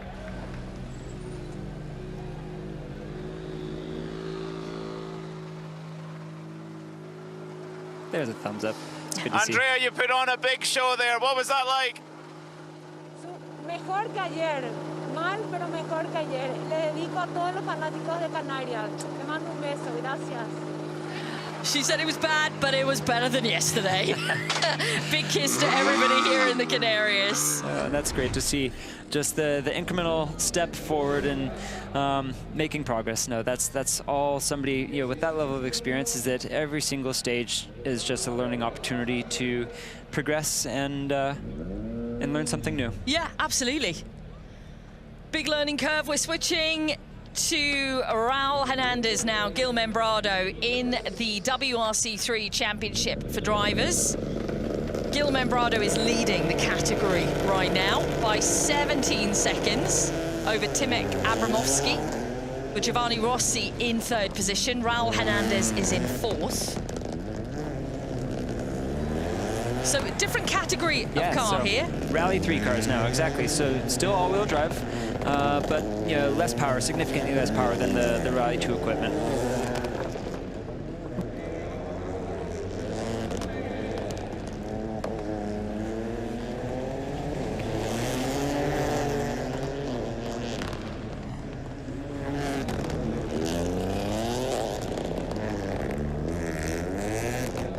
these are such great little fun cars in terms of the budget of what it takes to go rallying.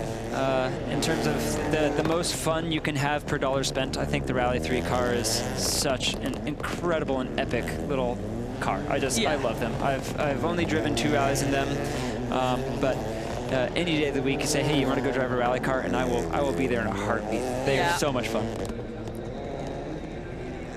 I know we see such competitive action across the board in WRC3. The junior cars, obviously, the junior cars never used to be 4-wheel drive. Right?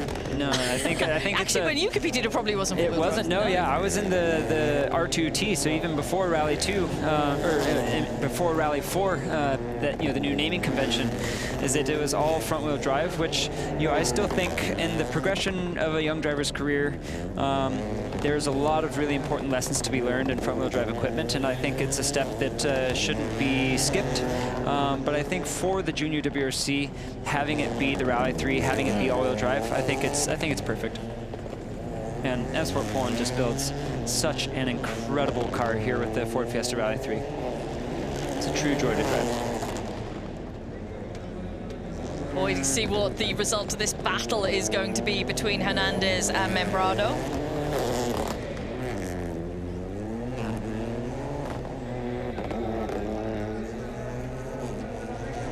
Looks like he has finished already. Nice. Yeah, 2:03. That's certainly a competitive time, I think.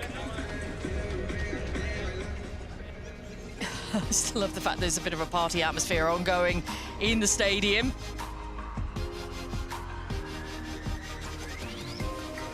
And I think people they're still out there enjoying it. Is that, Friday night. Friday night vibes. That's it. Raul, it's just starting to rain here at the stop line. Can you notice that at all in the stadium?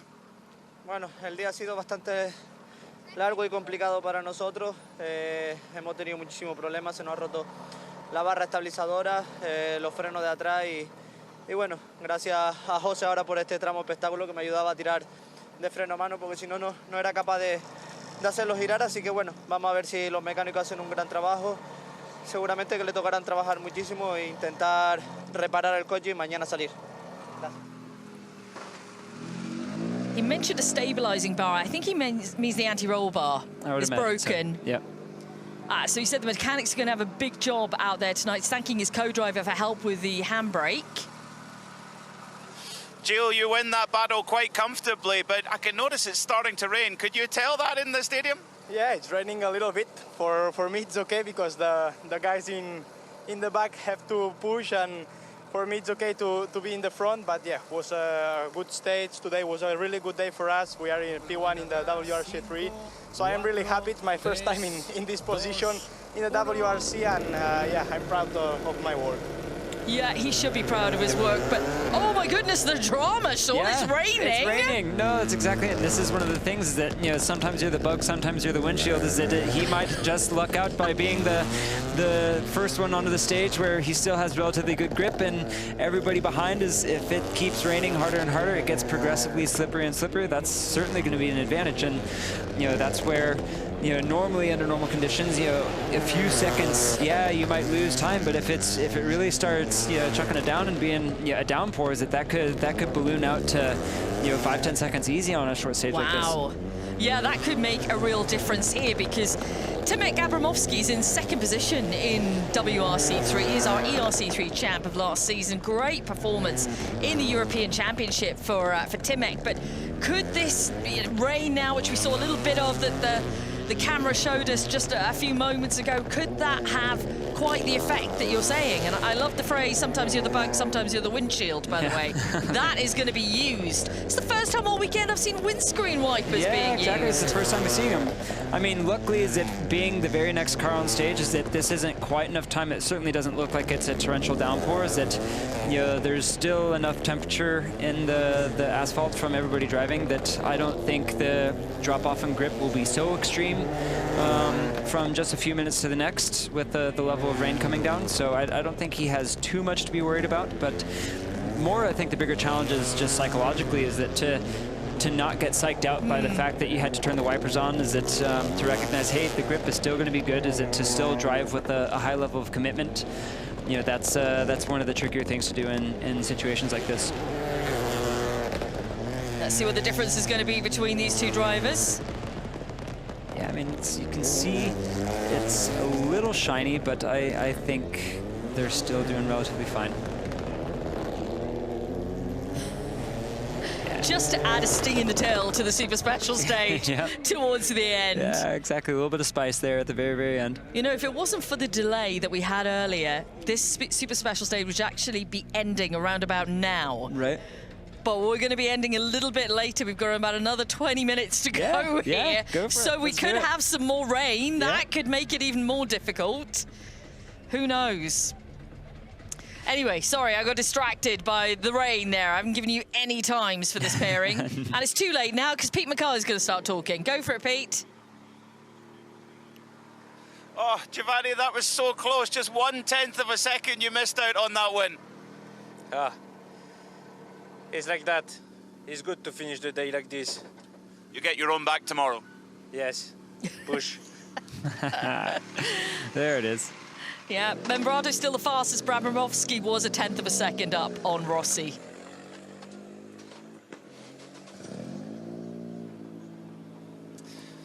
Well, teammate, all that experience of super specials in the European Championship has been useful because you won that battle with Giovanni.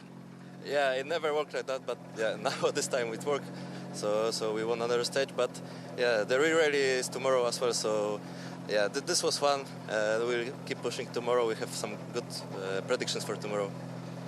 It's a big battle right to the front. Positive outlook. 18.1 seconds up to the lead in WRC3, so it is all to play for, certainly, all to play in that for category. Indeed. And Giovanni Rossi's not far behind him either. No. So 17.6 seconds, so he's got to keep a little look over his shoulder as well as looking forward, Sean. That's exactly it. No, it's these, you can never be too complacent. Is that certainly it's going to be a tight fight tomorrow. It is. 5, 4, 3, 2, 1. So we look at Santiago Perez now and Nicholas Otto. Santi's in 6th position overall in WRC3. Oh no! It happened again. I don't believe it. Is this exactly the same position as last night? I think it could very well be the exact same corner. Nicholas on his roof. Same mechanism. Heartbreak. Oh. Yeah, no, that's it. It happens quick. It happens quick. Looks like they've got people out. Oh, this is not what we wanted to see at all here. But I mean, like you said, it happens fast. It happens so fast. And the saving grace is that, you know, at a low-speed roll just onto its roof, is that normally in most cases this is just a new windshield, and then they'll be set to go tomorrow. Is that, you know, they'll be able to super rally. They'll have the time to get going. It's just what you want to do is get the car back on its wheels, because engines are not designed to be upside down for long periods of time. So it looks like they're going to be able to do this quickly. We're going to have a look at a replay of how this happened. Let's see it. Yeah, it's usually the rear axle. Oh, front axle. Front. Wow. Yeah. Yeah, just being a bit too early. And that's where you have the steering wheel open, is that, you know, the front part of the tire just climbs its way straight up and turns the car straight on its roof. It's almost a carbon copy of what we saw last night, isn't it? Yeah, it's such a shame for Nicholas. Obviously, the marshals are there really quickly, just checking he was okay. Yep. And it's going to be a little bit of shock for him. Obviously, that happened so fast. Yeah, I mean, it's to be going into the stage excited and then all of a sudden to be upside down, you know, because it happens really, really fast. But, you know, I think they'll be good to go. Yeah. So it looks like they're going to have to neutralize the stage, obviously, here with all the marshals out. But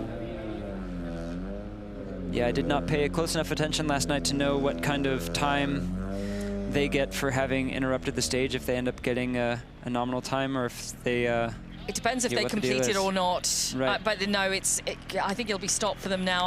I imagine, yeah. Yeah, I really feel for Nicholas, because he was in 5th position in WRC3. He was 33 seconds adrift of Raul Hernandez.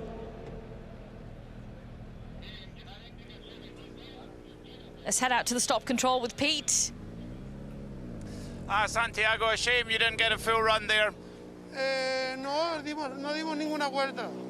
Estamos esperando a ver qué nos dicen, a si volvemos a entrar o no. Siento. Yeah, so he was saying he didn't complete his lap, so he's waiting now to see what happens, whether he goes... I imagine he will get a nominal time. Back in, or yeah, nominal time, yep. Which is kind of what happens in these situations. Right, unfortunate for him to not get the satisfaction and enjoyment of driving in front of the crowd, which is dwindling a little bit, but it seems like there's still quite a large number of fans out there supporting these final drivers. Yeah, I think maybe the rain has something to do with the rain and the time being quarter after 10 as well, as exactly as it. I think some families are feeling that maybe it's time to go home, but no, still a large number of people out there. Okay, I think we have our next pairing coming out here.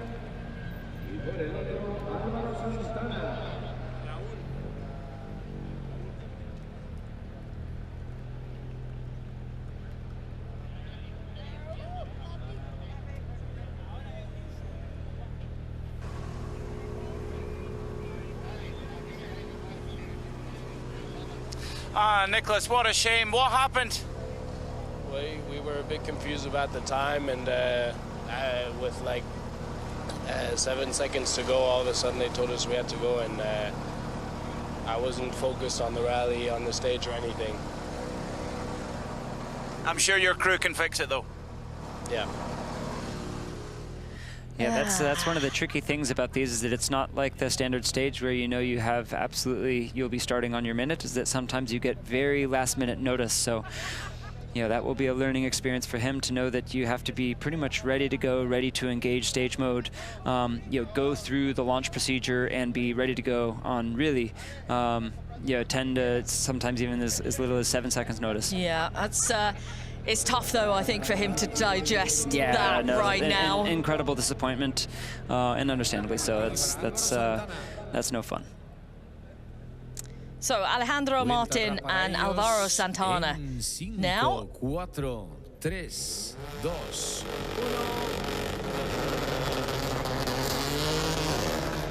No, we're not seeing any windscreen wipers on now. It seemed to be just a little. It's like the rain might have died off. And these hairpins, if there's one classic car that I really do not envy, it's the Rally 4s with front-wheel drive, is that having the rear axle to help rotate the car around on Rally 3 and upwards is incredibly helpful. And yeah, these guys, they don't have that. So these are tough corners to negotiate without a rear axle helping you out. Yeah, Rally 4 machinery really tough in any kind of hairpin situation, donut situation as well. Donuts are also excruciatingly painful. Yeah.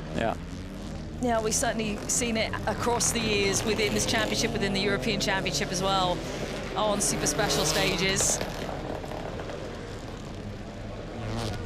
It's tough. You have to find a way of trying to negotiate it, but it just...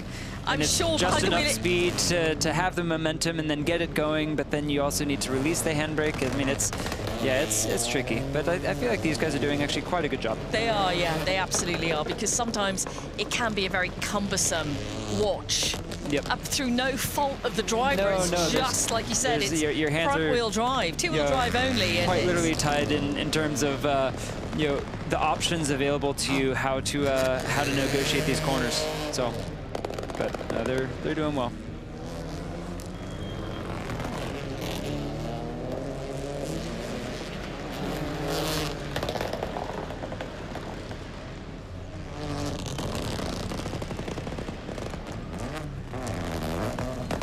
All right, making it through. Yeah, no dramas here, which we don't want to see any dramas now. That last pairing, Sean. Had enough drama. Exactly. We want to see some clean runs from these guys. It's looking like that is the case. Cleanly through. Or they have another half lap here. Yeah.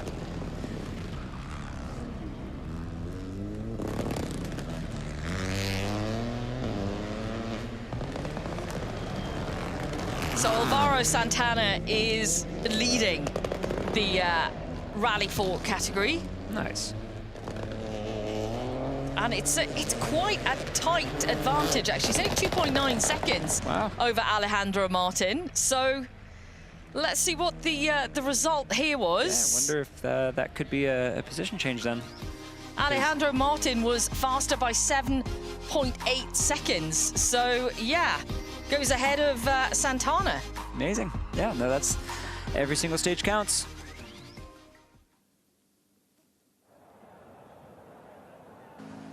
Alejandro, you win by over 7 seconds there. A great drive. How pleased are you with that?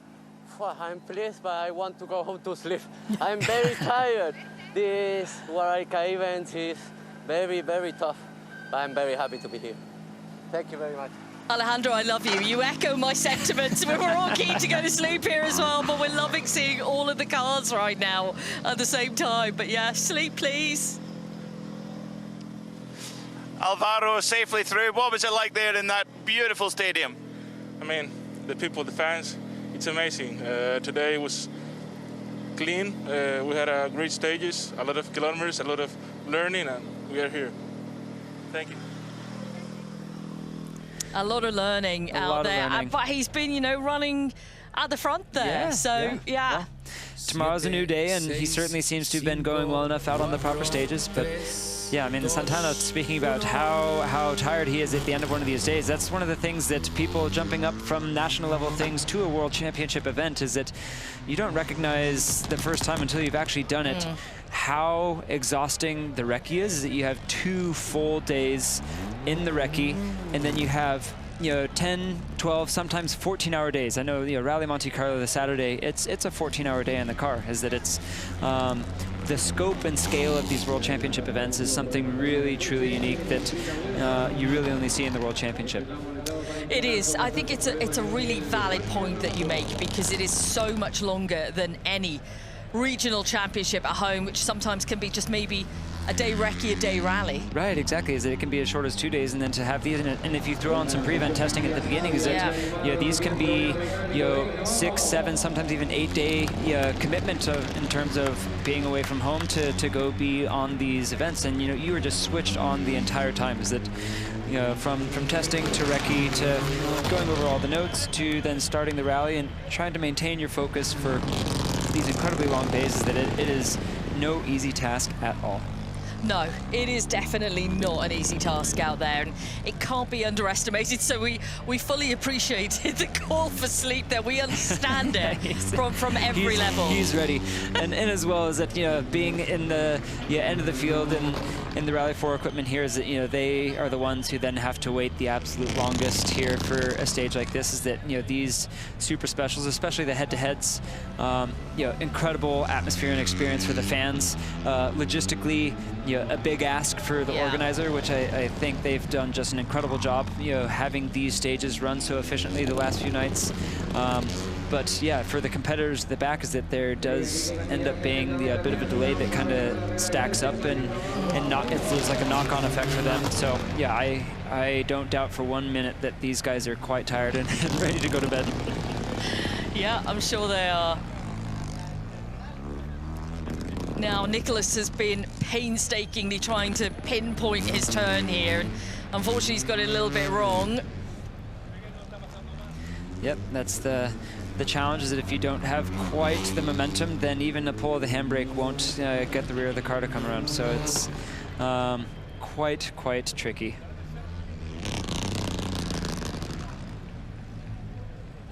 That was much better.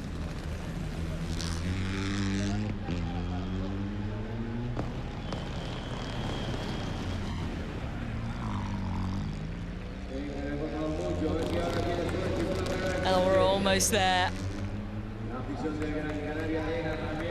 With Nicholas Castellano, who's in 3rd position in the RC4 category. I think he'll also be happy to have made it to an end of the day of rallying. You know, this is very, very tricky roads out there. It is no easy task. It isn't. Yeah, we talk about, you know, the fact that they're challenging. They're so demanding. Especially the opening one this morning, where you just saw I don't know where that came from. Corner to corner to corner to corner. Yeah. Just this relentless, Sean. You're, you know, the co-driver's firing off notes for big stretches of time. You're taking all of that into your brain. It blows my mind. Is that the task of a co-driver, you know, managing that job? It's yeah, hats off to them. Yeah, completely.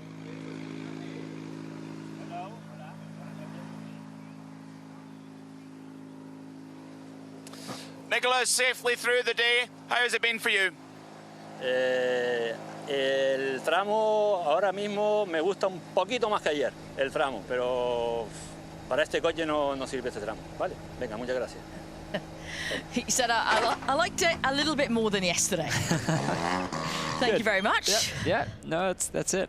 I mean, you can't like every stage. Is that I know that there have been a handful of stages in my career where I got to the end and said, "Thank God, we're done with that one." But yeah, it would be unreasonable to expect every driver to enjoy every single stage.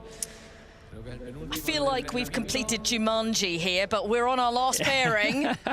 Rafael Olivero and Pedro Penate are next, and we'll complete our coverage of the final stage of Friday.